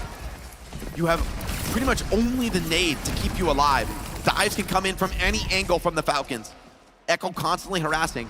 Cart rolling forward with the help of Lip's Tracer. Chorong takes a big hit. Lives for the moment, but now Junbin in the sights proper. Cleans up Heesang. Shu trying to swing wide. A dynamite to the face from Merit. And a kunai to follow. It's all Falcons in the feed. Junbin finds one.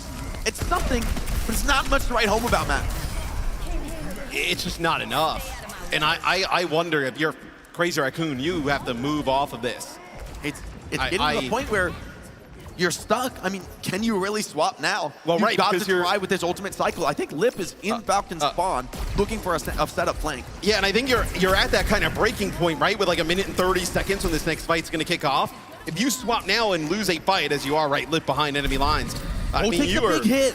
You are at no ultimates. Doesn't want to burn recall just yet, but they know exactly where he's at now. That's so rough. It's an opportunity for Falcons to turn that pressure forwards.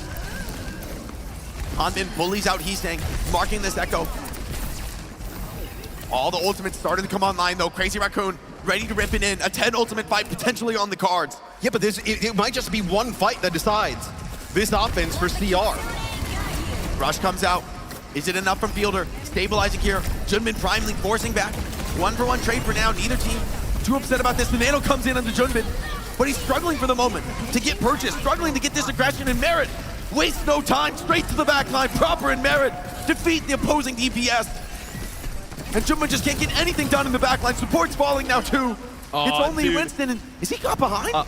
And that is such a sick play there from Merit. So they give the nano boost on the Junbin, and he's still got a little bit of primal, and he uses it to go in, and he's about to go right on top of Chio. Chio pops the rally, but also at the same time, Merit throws the Bob back towards Chio's direction, and the Bob actually takes out Heesang on the other side. A really sick play from Merit there, using that Bob in a defensive manner. Heesang recall forward. Dead. Oh, this could be it.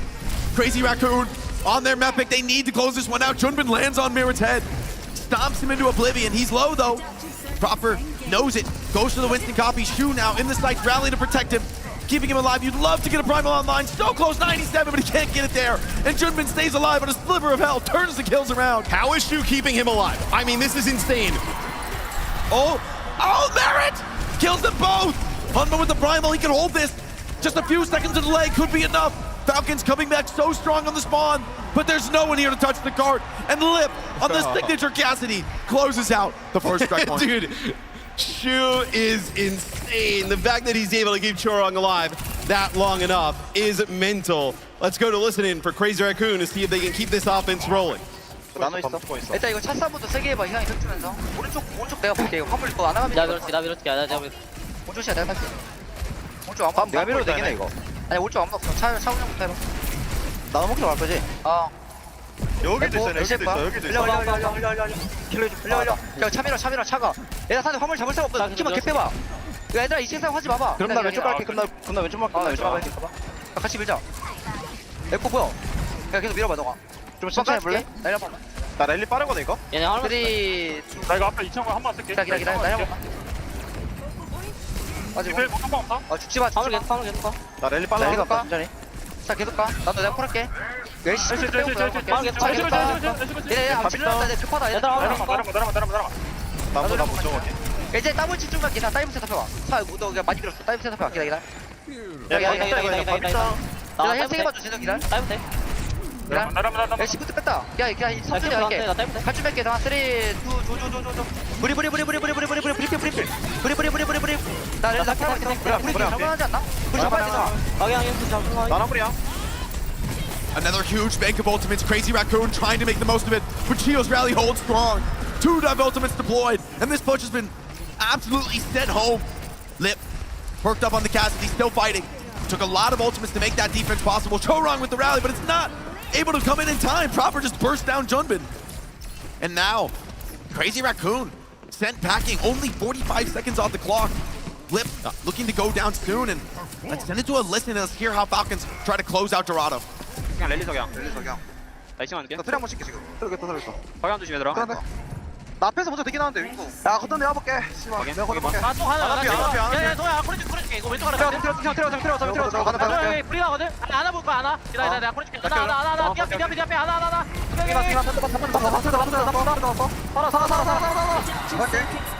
야수기 걸렸어. 야수기. 딱 안돼. 뺄게 안 돼. 나 떨었어. 아래로. 나도 되긴 하는데. 나 죽은지 씨발. 이거 그냥 끼고 좀 먹게. 내가 이렇게. 우리 언제 가자. 석양. 나 상관없어. 석양 어디 났어? 야 트레 온다 이제. 야 원숭이 쳐볼래? 내가 갈게. The nano there used onto Fielder. Actually at that time. So it was Proper who had the dupe there. Oh, a double bio there from Shu, but it's not good enough. It's going to be the Deadeye here from Liv as he steps up. Falcons clean them up, dive forward. Crazy Raccoon, weakness sensed, and it's pounced upon by the bird of prey. Oh, dude. I mean, that is a great defense from Falcons. I think if CR finds themselves out today, I think there'll be a lot of the ditch and the hit scan there on offense. Feels like it made them way tougher. I mean, not able to break that like high ground setup, not really putting any, especially with Merit on the other side. I mean, come on. We were talking about before this game about how this like kind of hit scan battle has been playing out between Merit and Lip, and that Lip needs to have one of these big games. Doesn't even really get the opportunity here. Goes to the Cassidy, comes up clutch a little bit towards the late of their first point offense. But as you can see, when you leave Merit all alone, uncontested, he is going to farm, which he most certainly does there in the first half. And Proper as well. I mean, the Echo brutalizing these walk-ups from Crazy Raccoon time and time again. The Falcons, they're so patient. They just wait until the perfect opportunity presents itself. And that, to me, is kind of the signature of the Hanbin Winston. Yeah. He's not going to play this aggressive, in-your-face, swarming style, but defensively posturing, keeping his HP high at all times. And when he does sense that opportunity to get an easy cleanup, he strikes hard and fast, and the rest of the team is right behind him with full resource. Team Falcons now, this is going to be far from an easy closeout. They've been in almost exactly this spot before, so Crazy Raccoon could absolutely still win this map. And that's absolutely where they have their sights set. Lip back to the Ash, signature style. We'll see. They can break this open as Team Falcons. Look at this, Jake. We're going to get a Reaper here. So Reaper Winston potentially Proper. I mean, you could put a lot of pressure on the Junbin, right? Get to that high ground. You know, Reaper, obviously great survivability. Nice shot there from Merit on the Lip as he is hunting. Sees a chance there. Shu wisely hides his head. Now Lip takes the pressure, and the Reaper on the cart. Unconventional from Proper, but Crazy Raccoon are reeling. They don't know what to do. Cart. Barger, what a one-tap! He's saying, where did he go? Proper sends him to the grave. Now on to Lip. Hanbin is down though. Put the bubble in a powerful position. Can Proper play his way out of this? Chio is here, and he's reaping their souls, taking no prisoners. And in that situation, right, Junbin can't even stay up there to kind of fight with Chorong. You're in just a brutal spot. You do not want to be in that hallway against the Reaper. So this will have an adjustment here. Lip gonna go over to the Cassidy. Maybe that is the answer. It'll be a touch from He's saying recall already forced. Oh, it's so beautiful. Falcons, what an unconventional style. But exactly what I would expect from them. Something so unique that only they could pull out. Proper, one of the best Reapers in the game. And Crazy Raccoon struggling now. The range advantage against them. Back over to the Echo. Yeah, I think with the Cassidy swap on the other side and some high ground here, I think you want to have a little bit more versatility here with the Echo in the mix. That's a nice dynamite that Merit actually throws from the low ground up to the high. Put some serious damage down into Junbin. Big stick onto Shu. Nade, not enough. He has to rip that nano onto Chorong, but already 2 down. Player advantage for the Falcons. Spawn advantage as well. They're just rolling this payload. No need to clean up the fight. No need to do too much. They're making this progress, and Crazy Raccoon down to the final hold. And this has been like mystery heroes for Lip. Now over to the Ashe here. This does not seem like this has gone to plan for Crazy Raccoon. They will have a rally here. Chorong needs to get around the corner, needs to live. They've got to be so careful. Falcons looking for any edge, any opportunity to break this open. Rally stun under Chorong, he's down. Traded for Chio though, Shu with the big nade. Now Shu in the sight. Proper finds one. Doesn't have coffee. Can Bob clean this up? Hanbin, 1% to the primal. He rips it. Jumpman still healthy. Still looking to hold. When Lip is down, the assist from Merit is enough. Hanbin gets the cleanup. Tracer on the cart. Cannot back down. But the Bubui is good. Winston, you must stay on this cart. Junman getting the double support here, but he's in the bubble. Trying to fight this one out. Trying to stay healthy. The sticks are good. Proper finds him. Now it's Chorong's turn. Stepping up. An impossible scenario. And Falcons close out Dorado. Up 2-1 in the series.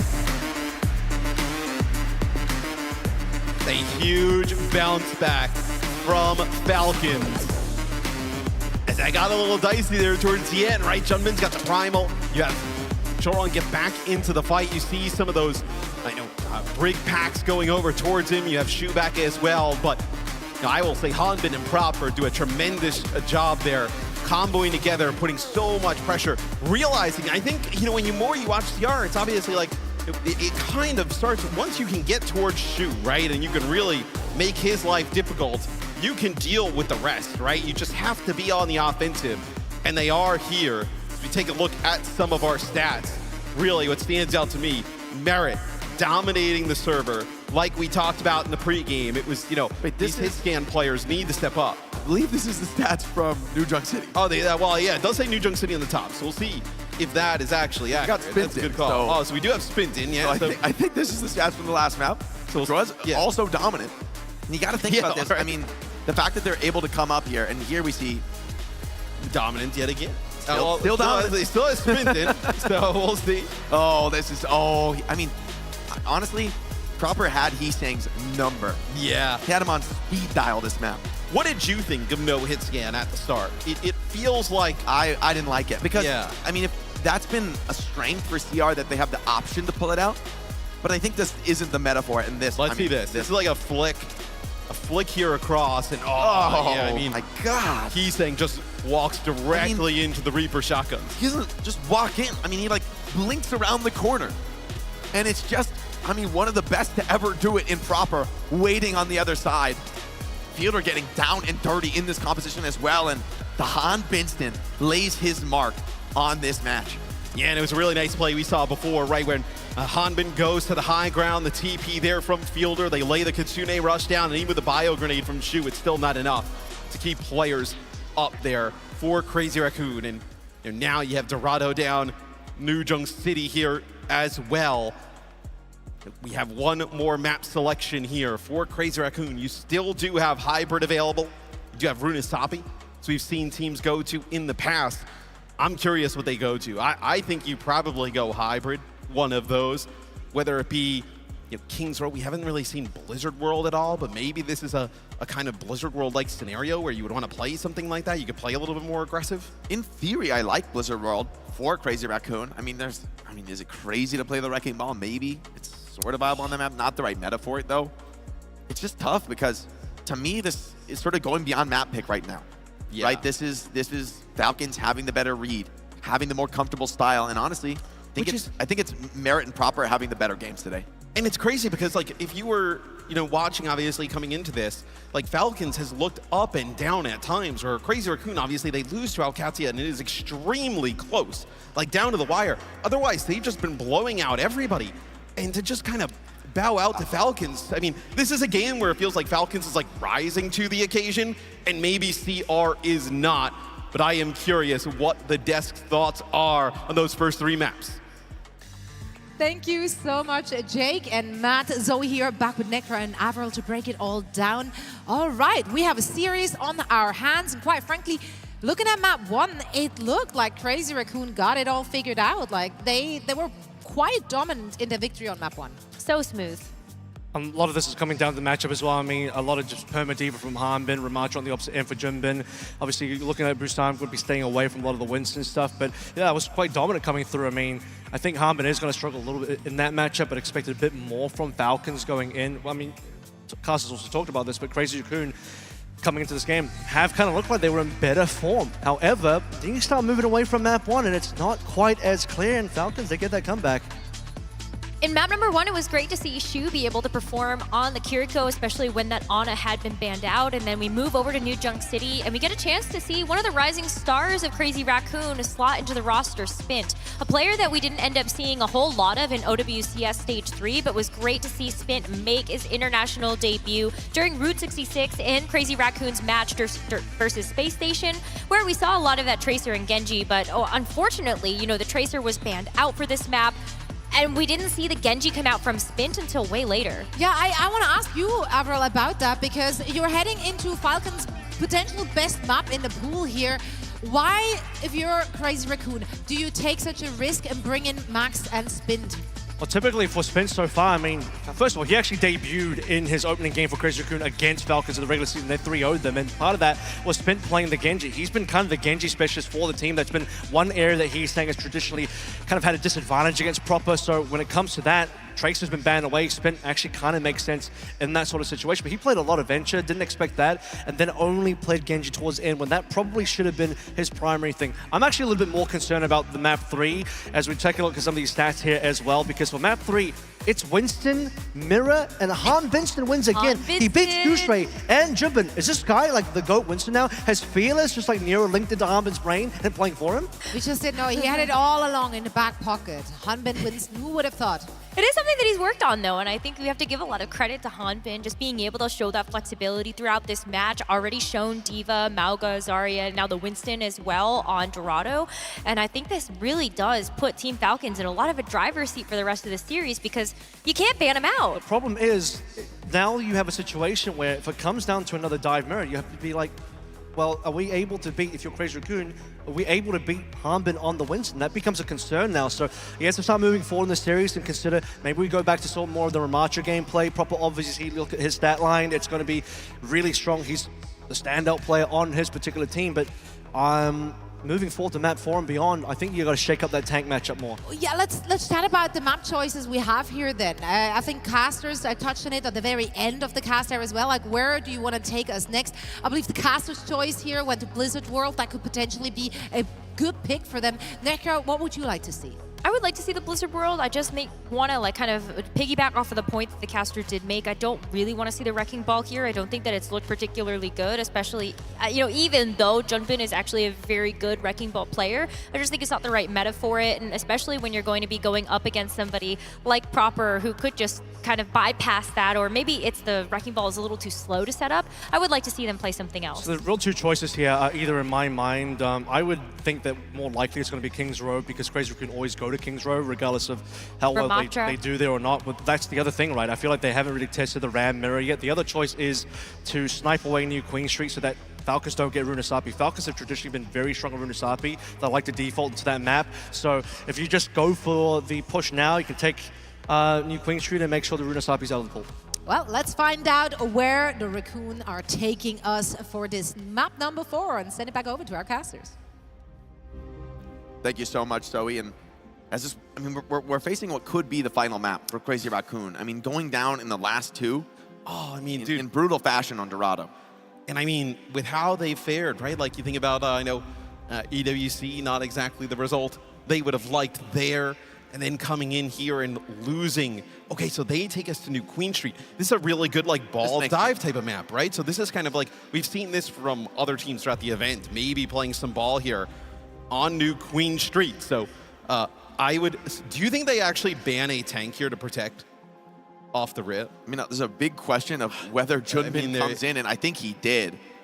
Yeah. To be honest, because I don't think Falcons would ban the ball unless he did. So Cassidy taken out by Crazy Raccoon. That's a strong signal that you want to push the pace, maybe even to go to a Tracer Sombra style.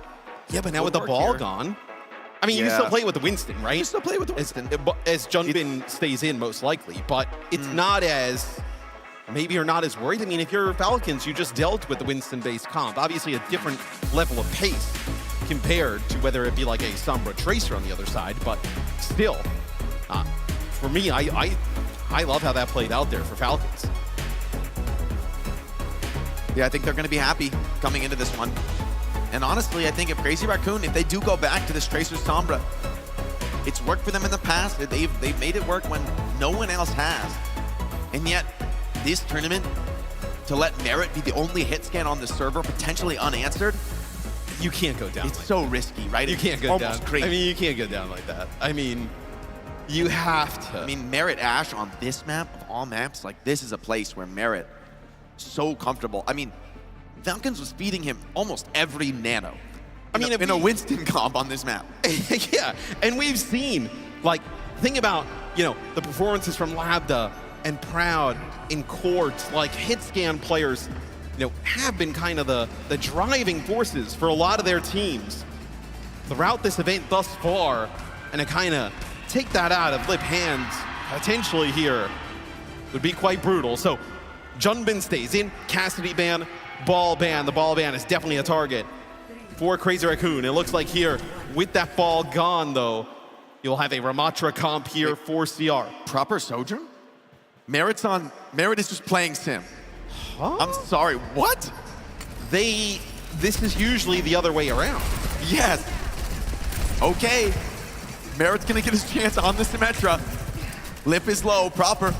Just fine, I'll do it myself. He wants a turn on his scan. I mean, Proper is seeing all these games from Courts and Proud and every Merit, and he's like, all right, I'm done. I'm done with this. He's done crazy things on the Sojourn before. Crazy Raccoon, though, running a style they've seen a lot of success with this tournament.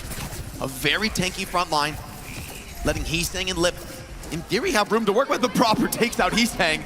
First shot of the game, and he takes a skull.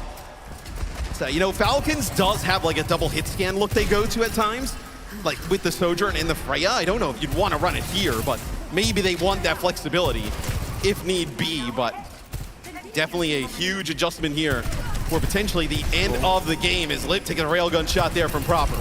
He's getting a little bit of that Lip aim, taking a bit for himself. Crazy Raccoon, they can hold on to the carpet. How do they progress it back? Now that the lead is against them, beautiful TP across. He's gonna get a chance here.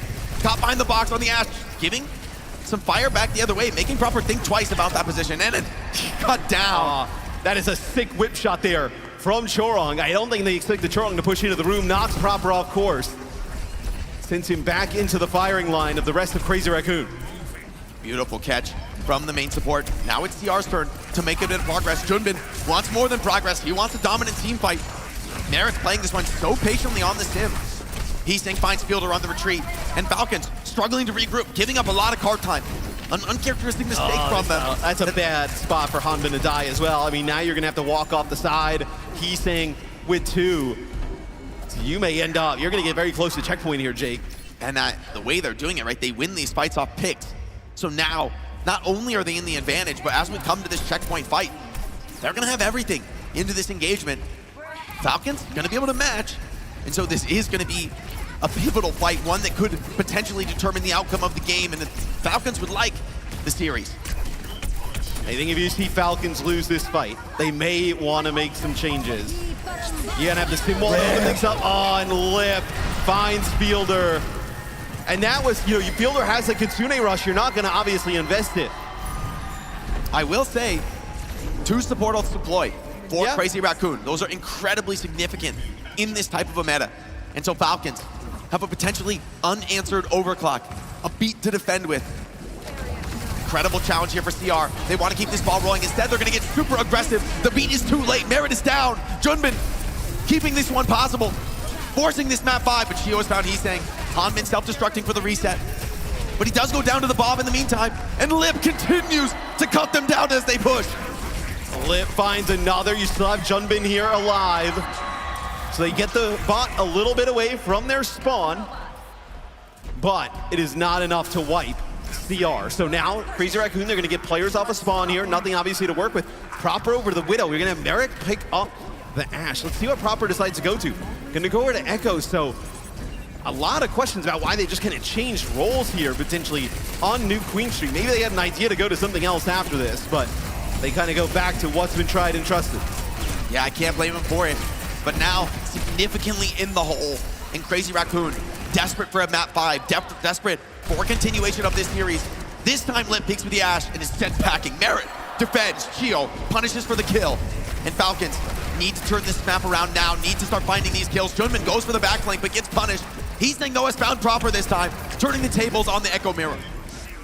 But any time off the clock here is good for Crazy Raccoon, right? The bot still deep in Falcons territory.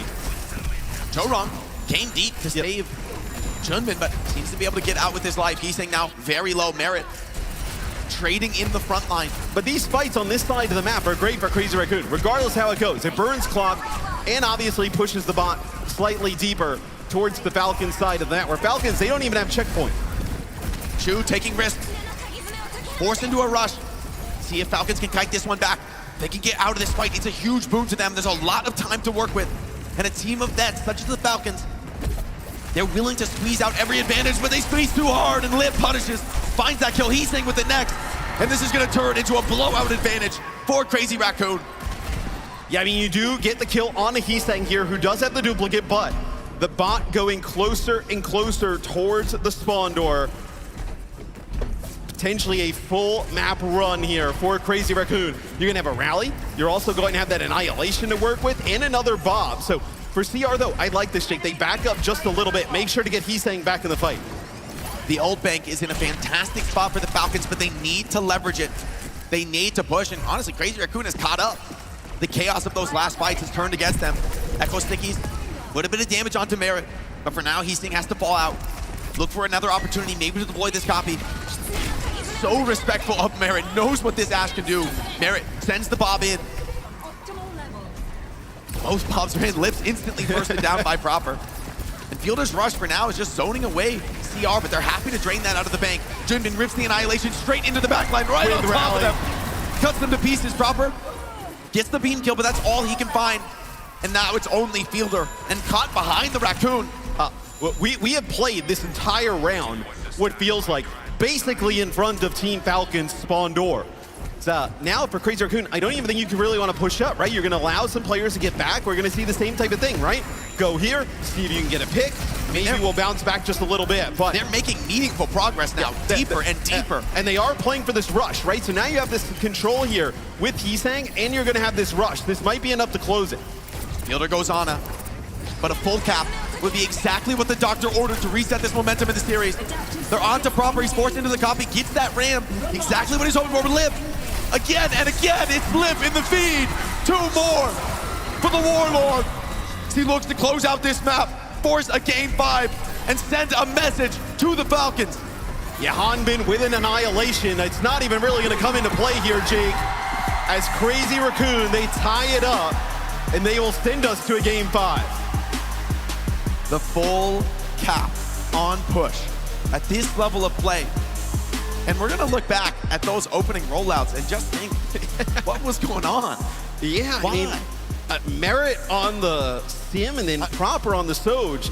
It's a swamp that, maybe there's something like deeper down that they would have wanted to go to.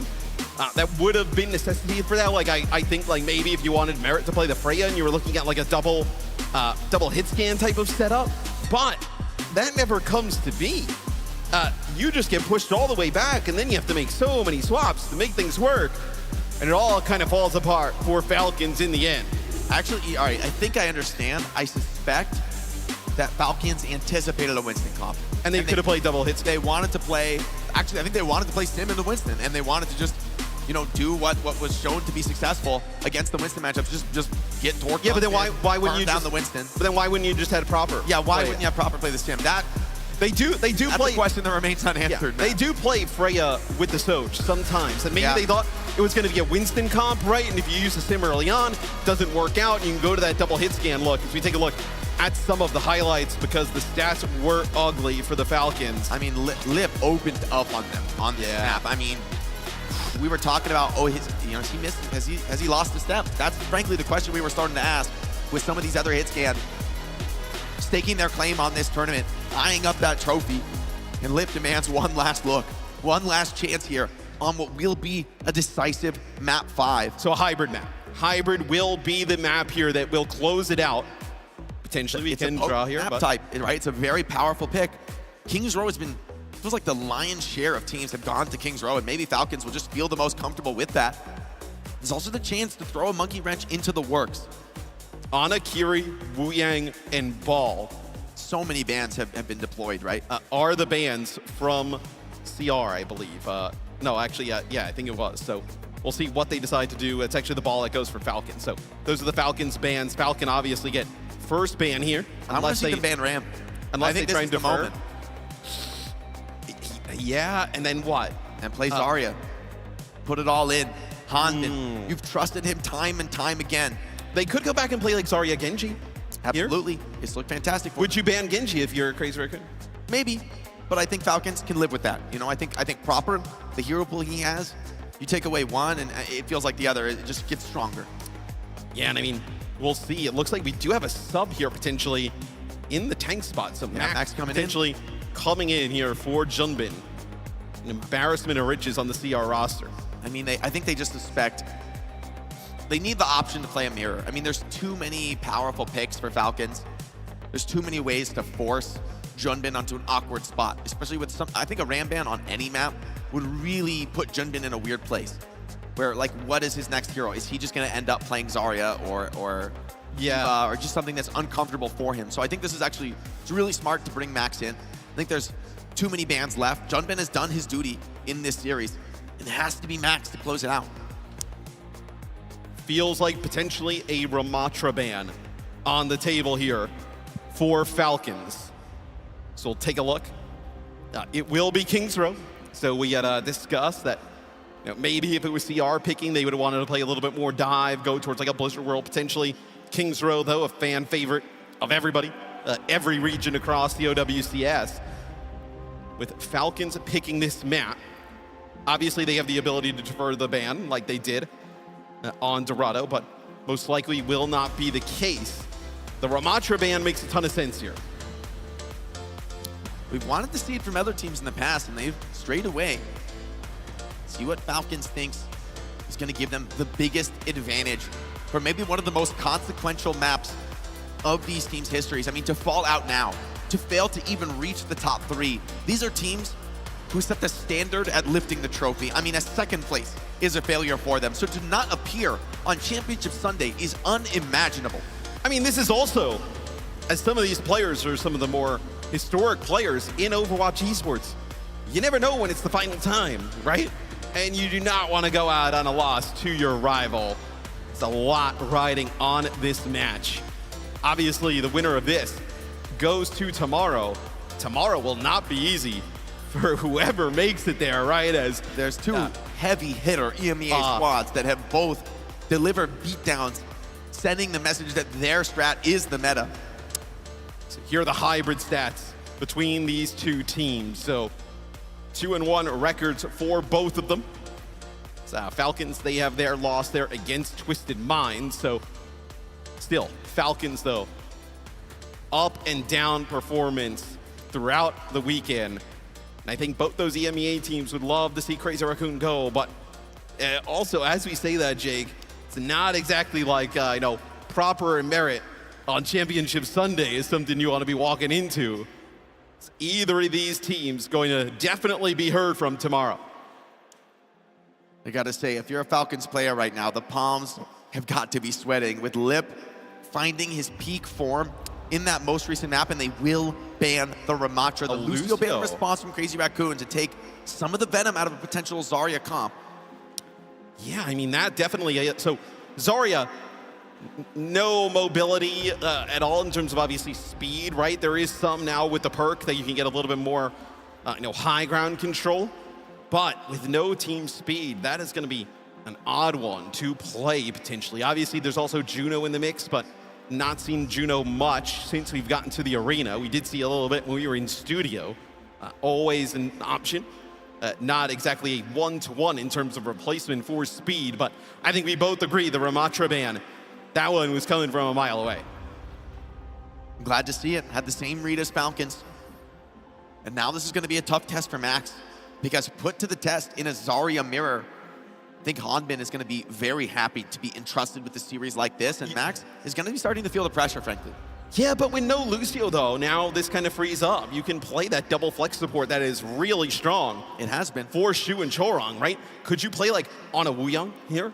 On the defensive side, specifically, controlling some of that high ground, a lot of poke? Yeah, I think why not? I mean, I think Kiriko has to be in the conversation, though. Rush, so powerful in the Zarya mirror. I mean, it just feels like she never runs out of bubbles with that tool. Allows you to fight into a lot of these powerful ultimates. Supports, I think, are absolutely right. It's going to be so crucial. I mean, every player on both teams needs to perform to their highest ability, considering the opponents on the other side of the stage. There is just no margin for error. Meriden proper here, tasked with unseating Lip, delivering a defeat to a man who's experienced it very rarely in his career.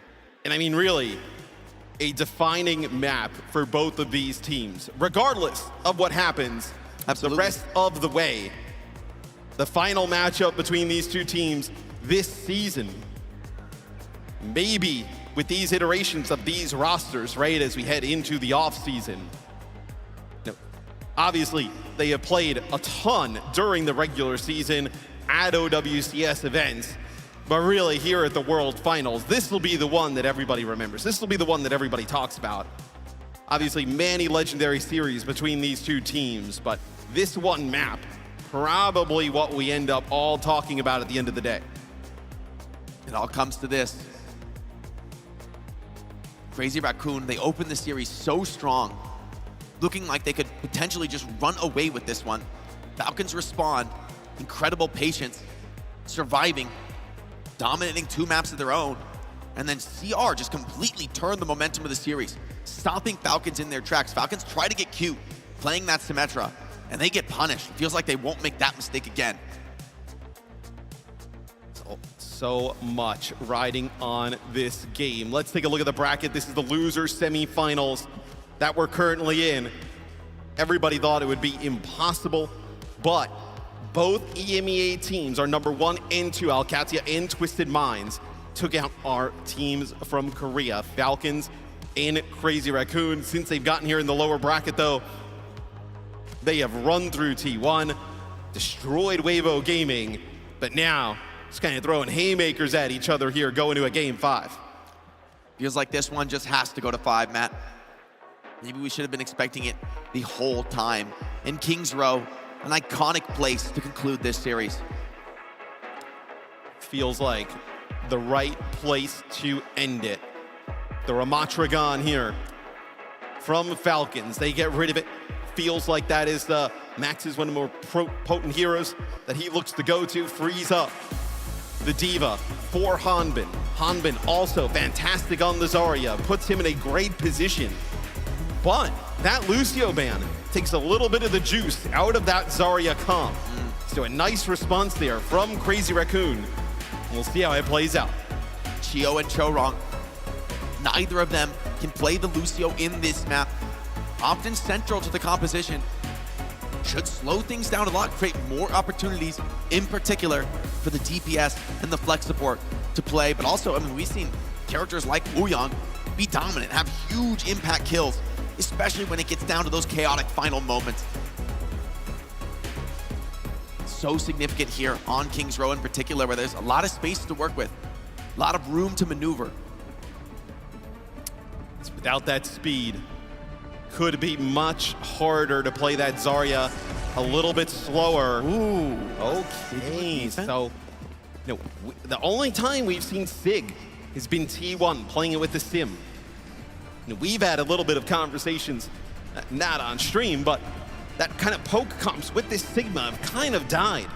Here with Overwatch 2, feels like the rush is too strong, feels like the dive is too strong. Typically, when we do see the Sig though, it is with like a Baptiste, right? You're not exactly playing it with Diana, so potentially something vastly different here from Crazy Raccoon. Fans have come from around the world to support these teams, to cheer for them, the hope that one of them may go on to win this trophy. That dream is not dead, however difficult it may seem now. And these two teams desperate for that one last chance. It's Proper scouting, considering, well, what's he gonna pull out of his bag of tricks, and it seems to be the Genji for now. Oh, the Venture will be the committed play. Yeah, you saw how far back CR was playing, probably trying to know that, hey, there's gonna be a Sonic. Don't want to give away the Sig pick right away. Want to buy some times, but hey, Proper gets this position over here in the hotel really quickly. Now gets to the high ground. He's gonna start to put that pincer maneuver on. Counter pressure, and Kira goes with him. This is not good for CR, I think, Jake. Yeah, it's forcing them back into the corner. Proper continues to push the base. A burrow could be devastating here in the center of their formation. Bubble is good. Choose attack, bursted. Proper takes him down, gets the cleanse. Has done enough on this high ground. Max, there's no support left to sustain. Lip gets a kill on the Merit. Still some fight left in this defense, but they have no heals. They have to play with the HP they've got. And Hanbin threatening the cap 2 ticks already. Yeah, Max does not want to play directly into the Zarya, right? You can't really kind of have any damage mitigation. The kinetic grasp doesn't do anything against that Zarya beam, now forced to step up to the point. He's running low on resources. Support should be coming back any second now, but will they be there in time? Proper puts the pressure on. Chu has no sleep, nothing to stop the advance. Jorong forced to the point. Now Falcons securing the cap. Just the DPS left, trying to get what trade that they can, but instead they get nothing. I mean, you see how hard it is to play that Sig and keep that space, and then also, especially without the Baptiste in the mix, right? No immortality field for the Sig to kind of play behind, get some of the cooldowns back, and now Max, they decide to match that Zarya. Let's do a listen-in with Falcons, though, see if they can speedrun this second point. 누구냐?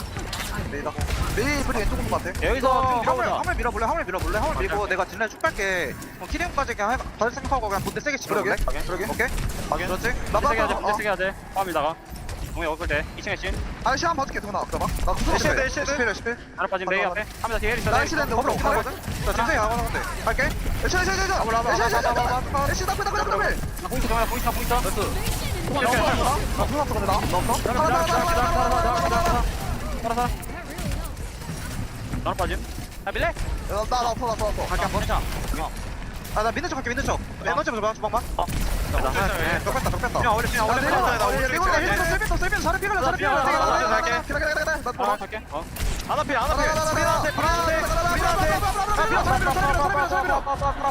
우리 뒤에 있다. 살아 피해다. 네 빠짐. 죽어야 돼. Beautiful read of the play by Jorong. Gets in Merit's face, denies the follow-up to that instant headshot he put onto Shu. Now Proper just trying to escape, just trying to reset on this Venture. May be able to do just that. The supports are there. Get out? I mean, that's wild. He gets around the corner, gets some healing there from Chio. Like you mentioned, fantastic play from Jorong, right? The rally up on the high ground. Oh, so Lip now finds Proper. Got out with his life, but then coming back in to start the fight, gets drilled. Hit him overconfidence fielder, the 2-tap. Okay. He's saying, looked at his monitor like, excuse me? Like, how did he do that? Oh, back to the Reaper. Okay, Lip does have this fob. 5th member in the pocket for Ash. Knows where Fielder is, ready for that counter peek. The cleanse, the swing, and I mean, Lip is a threat right now in the flank. Bob moved away for the moment. Bob's trading out here in the alleyway. But of course, it's the grab in the main that matters for everything. Proper finds Jorong on the Reaper. Hanbin needs to stay alive. Supports do just that, providing Max now dropping low, burning down. The follow-up could be there soon. Falcons with the Reaper continuing to push forward. They've got Azaria isolated in the flank. Proper cleans up. There it takes 2's life, and it's only a matter of delay here for Heesang on the Mei. No chance to get back into this fight. And Falcons swarm forward. They're going to cap second point, set themselves up for a heavy push into King's Row last. Yeah, and the Reaper has been something we haven't seen from many teams throughout this, but has been really impactful in this series.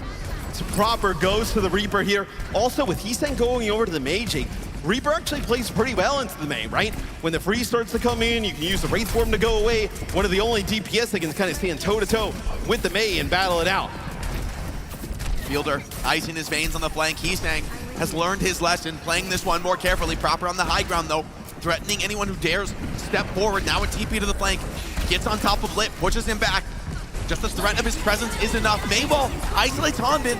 He gets bursted down instantly. The rush is not enough. Great hold so far from CR, but can they weather the storm? Seems to be enough for now. And so many teams have struggled with the Mei in exactly this spot. King's Row last. A wise choice for Heesang, but can Falcons find the answer here when it matters most? Yeah, nice pick off here from Lip at the end. Takes out Merit. Just trying to hold on to this energy that Hanbin has. You also have Proper getting closer to that Death Blossom. Max has to get back to the rest of his team. Taking a lot of damage right on this corner. You did have Chio ending up using the Tidal Blast in that last fight. Gave it over to Proper, didn't find anything. Lip waiting for the oncoming assault, knows it's coming. Hold strong for now. Max up to the high ground, an unconventional position. One that makes quite a bit of space here. As Proper starts to work his way through the flank. Things are slowing down, but a Death Blossom on the high ground could be terrifying. The bubble is in. He's diving deep. Will he commit onto Max? So risky here, but he goes for it. The gamble. He lives for now just long enough, but the grab denies. Max stands strong in the corner, holds it down. Bob cleans house. And it's all Crazy Raccoon in the feed. Not the worst thing, though, for Falcons. That is a grab and Bob used. Look at CR, though. They're so aggressive. They know the ult bank is starting to tilt against them. They plan to retake that advantage by force. Falcons have to be so careful on the walk-up. They may not know the locations of these defenders. Merit taking the wide swing. It does enough to bully back Crazy Raccoon, but they exact the price on the clock. Oh, and they get the Reaper into position here, though. Some nice bubbles there from Hanbin onto Proper. A lot of damage. It's going to be the Tidal Blast used here onto Max, just trying to keep him up. Tidal Blast used in response there onto Proper. Zarya under assault. Max does get the kill, but Merit finds 2. Still a fight to be had. Fielder once again takes down Heesang. And Falcons in the low numbers may have broken this crucial hold for Crazy Raccoon. They're going to have another chance at the spawn door. But up against the rush, the grab, so difficult here. Lip needs the kill. Someone for CR has to make the difference. It's Joe Wrong. What? On the Wu Yang with the poke. Takes out Merit. That is huge, because Merit had some of that high ground control. Oh, Max you are up to the height. desperate for. Max sending them back, wants to reset this position. Proper giving everything, trying to hold on. Max has way too many bubbles for that. Laughs in his face, sends the Reaper backing, and once again, they reassume this corner. Ready to put Falcons in the trap, and this may be the last progress Falcons see on the court, considering how this position has felt in previous matches. Falcons looking for some more progress here, as they will move to the defensive side after this. Proper over to the Venture here, just to try and get back in a touch.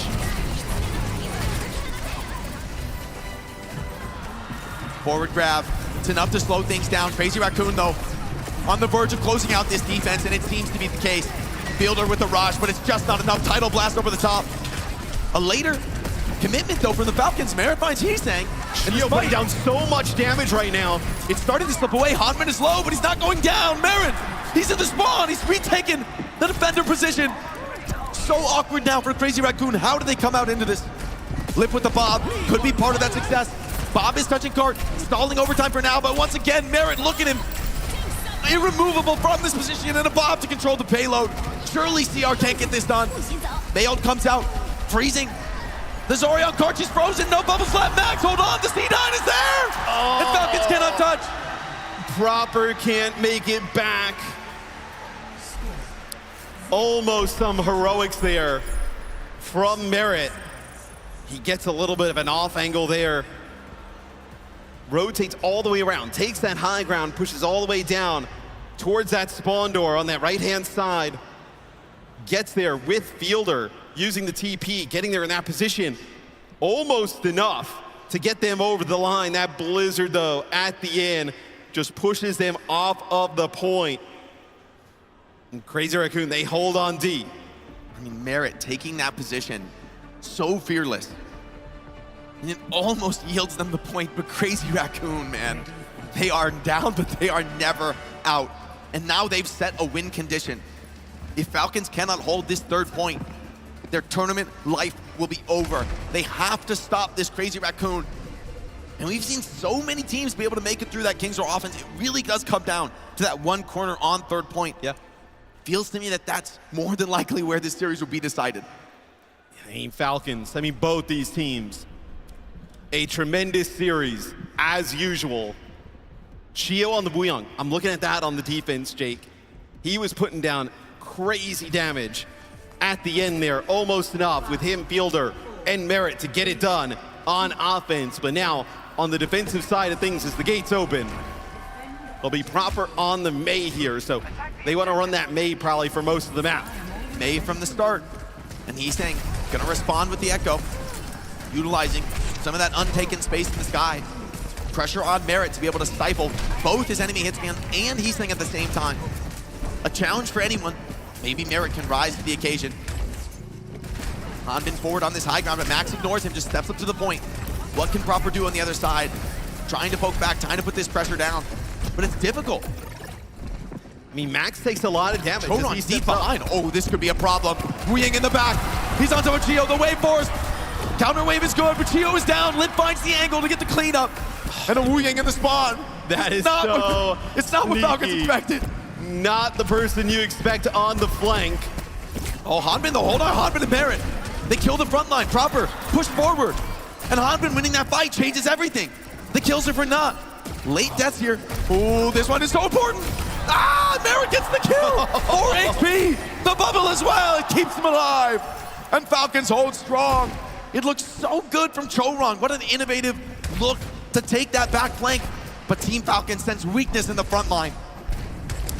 So Merit finds 2 there towards the end, a lot like the last time. Max steps up, takes this position. Lip takes some serious damage. Lucky's got the Wu Yong healing from Choron here. Dynamite up to the top, puts down some damage, but you see how patient Falcons is playing. 100 energy on this defensive Zarya. Bubble into the high ground. Heasting tries to take this position. Proper has no ice block. Shu punishes him. The Falcons could be starting to crumble now. Both supports are low. Shu with another. Says, fine, I'll do it myself. Now on the cap, Max daring Hanbin forward, daring him to challenge for this point. It's not to be. Falcons looking to reset, looking to just set up on second point. But Fielder has no way out. There's no one to TP to. Everyone has retreated already. Yeah, so you basically get one fight win on defense there for Falcons, and then you end up just giving it up. Here though, Jake, I think this is where the Mei can be more effective. Not exactly great in the first point, but as we go towards the streets here, these narrow streets, it's very difficult to kind of get around these Mei walls. Let's see how Crazy Raccoon deals with that. It's definitely a test for this team. 10 ultimates on the board for this fight. A crucial one. So many variables to consider. At some point, you just have to find your play and go for it. This thing fight's gonna be crazy. Play on field. Grab initiation here. Forces a responsive copy from Heesang, but Proper with the mail overlaid. It's not enough to defend them. They can't stay alive even with that tidal blast. And Falcons happy to win this one, but it's very expensive. 4 major ults deployed. Oh, and Crazy Raccoon only used 2. I mean, Rush, Grab, Blizzard, Bob. It feels like, though, for Falcons, just winning that fight, even if you overinvest, getting this control of this position and choke with the Mei is most important. And he'll have Heesang actually going over to play a Mei of his own. Fielder getting cheeky on this off angle. No one really here to punish him. His team in the front line may struggle, but Chio does have that ultimate if he needs it. Proper gets incredibly low. There's just not enough resources to keep this front line stable. The rush could be backbreaking. Tidal blast, not enough to keep Hanbin alive. Just bursted down through it by the overwhelming DPS from Lip. But this time, it's the Raccoon who overextend, I think. Overexert their ultimates. And it's going to be a complete dry fight for the fate of second point. And a fight win here for Falcons gives them a great odds of at least getting it into OT here before Crazy Raccoon can get second point. We'll see now. Obviously, no speed with the Lucio gone. Nobody playing Juno, so going to take a little bit longer to get back. First ult in this fight, likely to be the Bob from Merit. Chorong not far behind as well on this Wu Yang. See if Hanbin can regain the energy advantage. His Lip just pours it on with the damage. Hanbin is so low, but the Maywall from Proper buys a moment of respite. It's not enough. Lip with the instant peak 2-tap. Hanbin is down, and Crazy Raccoon. It could be destiny. The Falcons starting to struggle. Second point is going against them. It's going to be the one last chance, one last point, and 3 minutes on the clock. You must be flawless from here on out. And Lip doesn't even want to give them the chance to reset, does not want to let them walk out onto this map. No, Lip trying to get angles here. Knows one pick coming out of the spawn. That would be massive. Merit down to 1 HP. Maywall here used by Proper, just trying to block this line of sight. Allow Falcons to move up towards the cart. So incredibly risky here. He's staying down. He managed to get that Blizzard off. Is it enough? Proper's in the flank. He's isolated. The Bob comes out from Merit. Slows things down. Spawn advantage for Falcons here. They're happy to take these longer, slow fights. Play towards their own doors. Hanbin contesting the high ground, but with the help of Shu, Max holding strong, refusing to yield this position. Rally available here for Fielder. If need be, Hanbin just battling here for this high ground. They try and use that Maywall, block the player from the opposite side of the high ground, the line of sight there. They're really relying a lot on Proper here to contest this payload at the moment. Proper holds his nerve, puts the Blizzard down. Heasing can't get away. Out of the frying pan, into the fire. Merit takes that kill. Now the Bob comes out from Lip, trying to equalize this advantage, but Chio's kill on the Shu may be just enough. Hanbin finds a third and a fourth. And now it's just Max who actually could be in trouble here. Hanbin may not be able to find this connection with the Sports respawning, but happy to send Crazy Raccoon packing with only a minimal investment of ult. Yes, you just end up using the Blizzard there to just kind of capture Heesang, but Lip does end up using the Bob there. So see if that turns out to be anything. Max coming back in here though. Grab trying to build up some energy, seeing if they can catch one player out, which they do. Heesang, huge kill. Without the Mei, the player advantage goes against you. Falcons, will you commit? Will you yield this spot? Trying to play so is Hanbin. He's so low, the burst is good! Clean headshots! And this may be all over. Proper onto the venture. The desperation recontest, the last hope for Team Falcons, and Crazy Raccoons deny it with the Maywall. Is it late enough? Proper moves away! No! Crazy Raccoon snatched this victory. And in doing so, eliminate the Falcons from contention in Stockholm. And it is a rough way to go out if you are Team Falcons. Jake, they had Tidal Blast in Kitsune Rush at the end and never get a use of it. It's just as soon as that first kill comes down, they push on forward, does Crazy Raccoon. They clean up the remaining members of Falcons. It's a grab there from Max that comes in. Enough to finish off a player. Both supports trying to back up. They can't make it out with their lives. And that is it. Proper tries to make a play on the venture to get back. Just not enough. Gets knocked off course. And Crazy Raccoon, they keep themselves alive. They at least make it to Championship Sunday. See if they can make it any further than that. But of course, first it was the Falcons taking that trophy in the midseason championship. They will be denied the chance to repeat as we take a look at some of the stats from this incredible final map in Kings Row. I mean, just both teams throwing haymakers. This is everyone having strong games. This is no one falling apart, no one slipping up. I think this is just two titans clashing. I mean, it's just an insane game of Overwatch. I mean, Shu, 18K healing. I mean, that is one to look out for. And I think, you know, if you're Falcons, right, love to know kind of that swap that happened on New Queen Street, right? Merit all of a sudden playing the sim Proper over on the Soj. Never know what happened there, but Crazy Raccoon, I mean, they have a night to sleep on their loss to Alcatia and come back tomorrow. They got to win against two of those EMEA teams if they want to host that trophy. I mean, it's interesting because I feel like if you could do it once, maybe you could do it twice. I think there is still that shred of hope for Crazy Raccoon. They find themselves uncomfortably as underdogs going into Championship Sunday, but at least they are still alive. And to hear more about what their thoughts are, how they're feeling at this moment in the tournament, we've got Danny down on the stage with an interview. Jake, man, thank you very much. Danny Lim here, joined by Shu after a crazy victory. Everybody give it up for Shu. Shu, you're looking like you're having a blast. You look very happy right now. I mean, you were amazing on that Kiriko. I think you were like the third DPS. I want to hear from you. How did it feel to get this win? 자, 일단 오늘 승리 축하드리면서 오늘 킬로서 너무 좋은 모습도 보여주고 어떻게 보면 좀 세 번째 딜러가 아니었나 랄 정도로 정말 너무 매섭고 멋있는 모습 너무 보기 좋았습니다. 소감 어떠신가요? 일단 너무 행복하네요. 그냥 겁나게 맛있다. 그리고 소감은 상대가 너무 잘한 것도 있지만 저희가 실수한 부분이 많기도 했고 그다음에 뭐 사람들이 궁금할 거는 왕이길 A 키리코일 것 같은데 뭔가 하면서 이제 뭐 못 들을 것 같더라고요. 그래서 안 하면 지겠다 해가지고 미움받을 용기로 한번 돌아봤는데 좋은 결과가 나온 것 같습니다. Definitely, it feels great to get this win, of course. But I think one of the biggest things that I feel like all our fans wanted to know was a King's Row carry.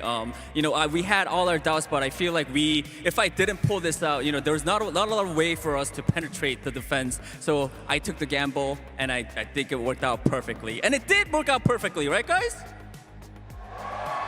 Fantastic.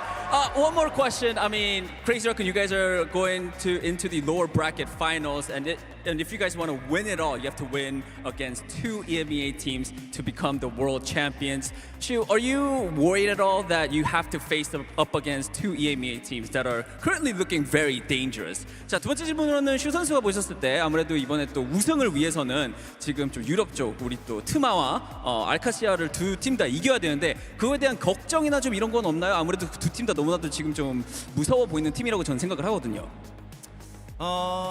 처음에 알카디시아랑 경기할 때 사람들 보셨다시피 저희가 이긴 경기였거든요. 절대 다음번 지진 않을 거고 증명하겠습니다. 저희 팀 꼭 응원 열심히 해주세요. I feel like, as you guys all saw, our match against Alcacia, it should have been our win, and I am confident that we could get the win. So please keep on supporting us. We will prove all this talk by showing it on stage. Ladies and gentlemen, give it up for Shu one more time. Thank you so much. Zoe, take it away. Thank you so much, Danny, and of course, Shu. Man, what a monstrous performance. Also, you just can't help but smiling when he's smiling like that. And he's gonna feel so relieved, especially because they managed to end the series on King's Row, and this time with a dub, Necro. Versus Team Falcons. I mean, this last time that we have seen Crazy Raccoons and Team Falcons play against each other, when you look at what just happened in the road to the World Finals tournament in Korea, they had not won King's Row, not once, but twice. This was 2 losses for them back-to-back versus Team Falcons, and third time, Avril, it's the charm. And that exact same grand final as well that went to map 7. Of course, Max the closer on map 7 came through and finished things out. Max the closer once again on map 5. And this Crazy Raccoon versus Falcons, number 27, comes in and wins it once again for Crazy Raccoon. And of course, it's 5 maps. I mean, we go the distance every single time with these guys. I mean, sometimes you are going to get more one-sided games, but this was anything but. It's just back and forth throughout. And photo finish on King's Row. I mean, we look at that one round number 1, where we actually do see that attack push coming through from Team Falcons, and then the blizzard that actually pushes them all off a point. You have to wonder, how much further does this team actually go? Right here, you see? If you do actually touch the card, maybe push it all the way, do we go into extra rounds just based on how that round 2 went? I mean, you look at the ending of the subsequent round afterwards as well. Attack coming through from Crazy Raccoon. Proper gets picked, Hanbin follows through, gets picked, the solo grab on the field, and it all falls apart. They had something like 3 ultimates at the end, a grab, double support ults, and they couldn't use any of it. An incredible finish, Lip as well at the end. There was nobody else that could have booped proper away when he swaps on towards Adventure. Lip is waiting there, coach gun in hand, and just completely shuts the door on any hope and any dream of Falcons being able to get that 2-peat, the back-to-back, denied now as Crazy Raccoon look to finally put themselves in a grand finals position and get that world title they missed last year. Oh man, you can see the relief on the faces of every single member. It's been a long day for them.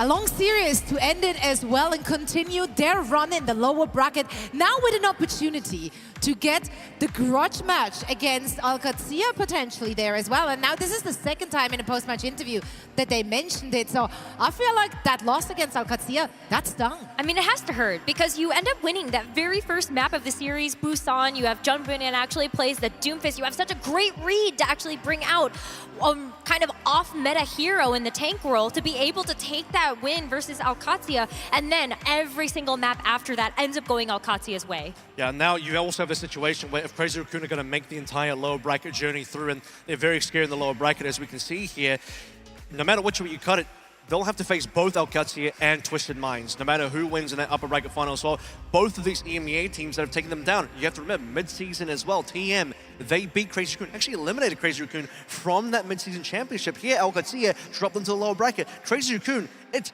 double revenge. Oh man, the stories write themselves. Scriptwriters have been cooking for this World Finals. Upper bracket in the upper bracket, of course, we just saw as well. It's going to be the EMEA teams battling it out, and the loser of that match will be facing off against Crazy Raccoon. I'll be so excited to see Crazy Raccoon getting another shot at that World Championship, as well as last year that just slipped through their fingers, paws. Raccoons have paws, right? Yeah, they do have paws. Like dexterous front paws. Let's go with that. Now, we had a full day of Overwatch action. So many great matches. So, of course, plenty of highlights to choose from for our DHL daily highlights. So let's roll the clips and take a short trip down memory lane to see what you might have missed. And if you did, honestly, just go back and watch the whole thing because it's been a great day of play.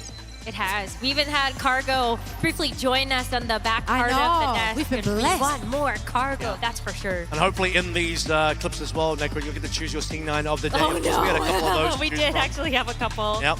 Oh. One. But I mean, this clip, it was just an insane performance from Lip. I feel like just even though, you know, we end up seeing this team have to make such an intense lower bracket run, I feel like Lip really just had an absolute day. We saw Landon there as well. That was Landon clutching on the BAP on Shambali, and one of the key reasons why OWCS took down Crazy Raccoon.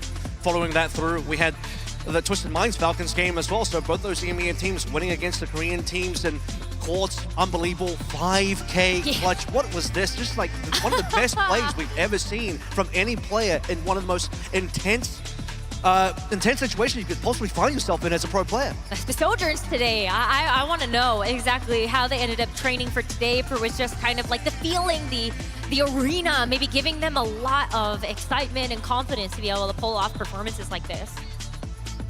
Yeah, I'm sure a lot of the teams have been thriving off of the energy in the room. I swear, you at home, you don't quite hear it. You know, it never really translates onto a stream, but it's been electric in here. Everyone has been showing up to support their teams, their players on their journey into our grand finals tomorrow. Did you hear the Team Pep squad? I hope, stream, you heard that, especially when Team Peps got announced as a partner team heading into the OWCS 2026 season. You guys were talking about the announcements on the desk, and I was like, whoa, I actually like can't hear you over the sound of Team Peps fans really pulling out all the stops for that. Yeah, it's been great to see the support. And honestly, we had so much to cheer for today. Again, we had C9s, we had heartbreaks, we had like insane.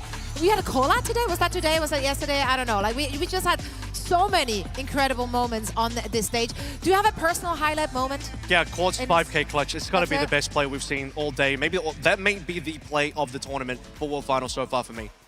So far, that's right. We still have one more day. Necra, anything that stood out to you? Oh, I'm so excited. I don't know what else to say about the series that we just had. Finally get a really, really close 5 maps. And it really, I think, could have gone either way on Kings Row. Maybe even to a game 6, if I dare say.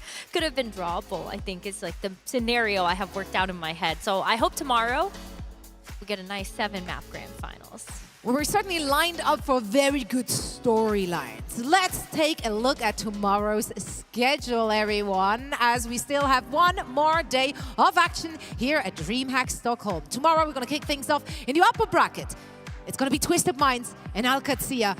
And El Clasico, these teams have been facing off against each other time and time again with different outcomes. Yeah, I mean, we saw the tweet from Funny Astro as well. It always comes back down to Twisted versus OWCS. These two teams facing off each other, it's inevitable. And while they've traded so many games against each other, it really does feel like the EMEA version of Crazy Raccoon versus Falcons.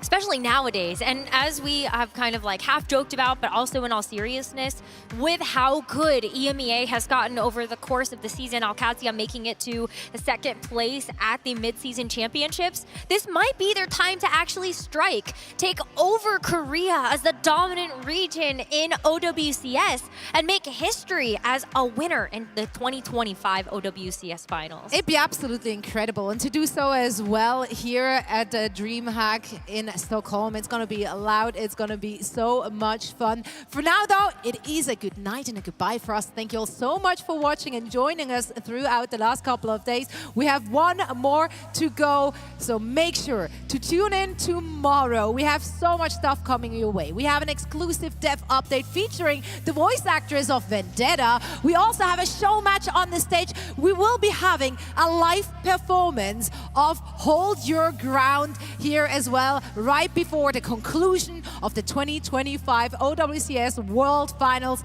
our grand finals, all of that and so much more tomorrow, so make sure to tune in and back again.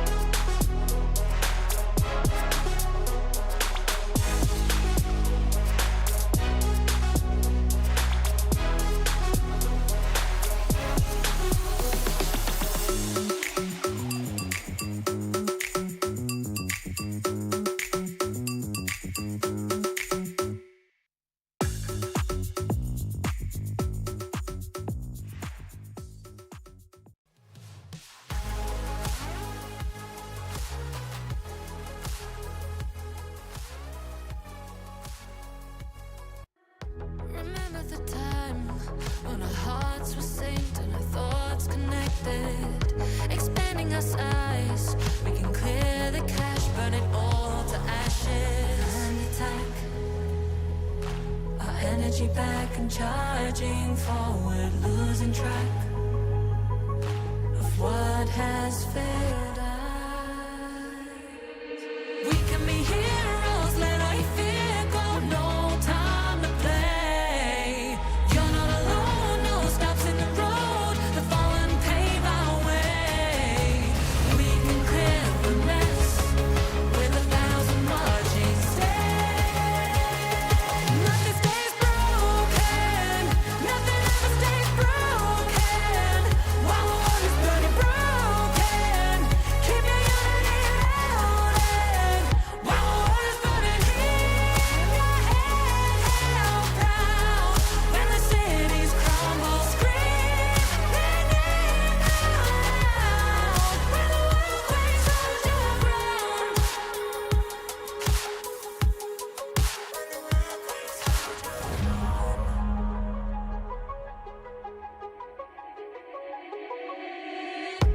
Fade into black, a new scene starts and the stars we're charting, defining the map when we pull the trigger and attack. Our energy back and charging forward, losing track of what has failed us. We can be heroes, let our fear go, no time to play. You're not alone, no stops in the road, the fallen pave our way. We can clear the mess with 1,000 marching steps. Nothing stays broken, nothing ever stays broken.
Bye.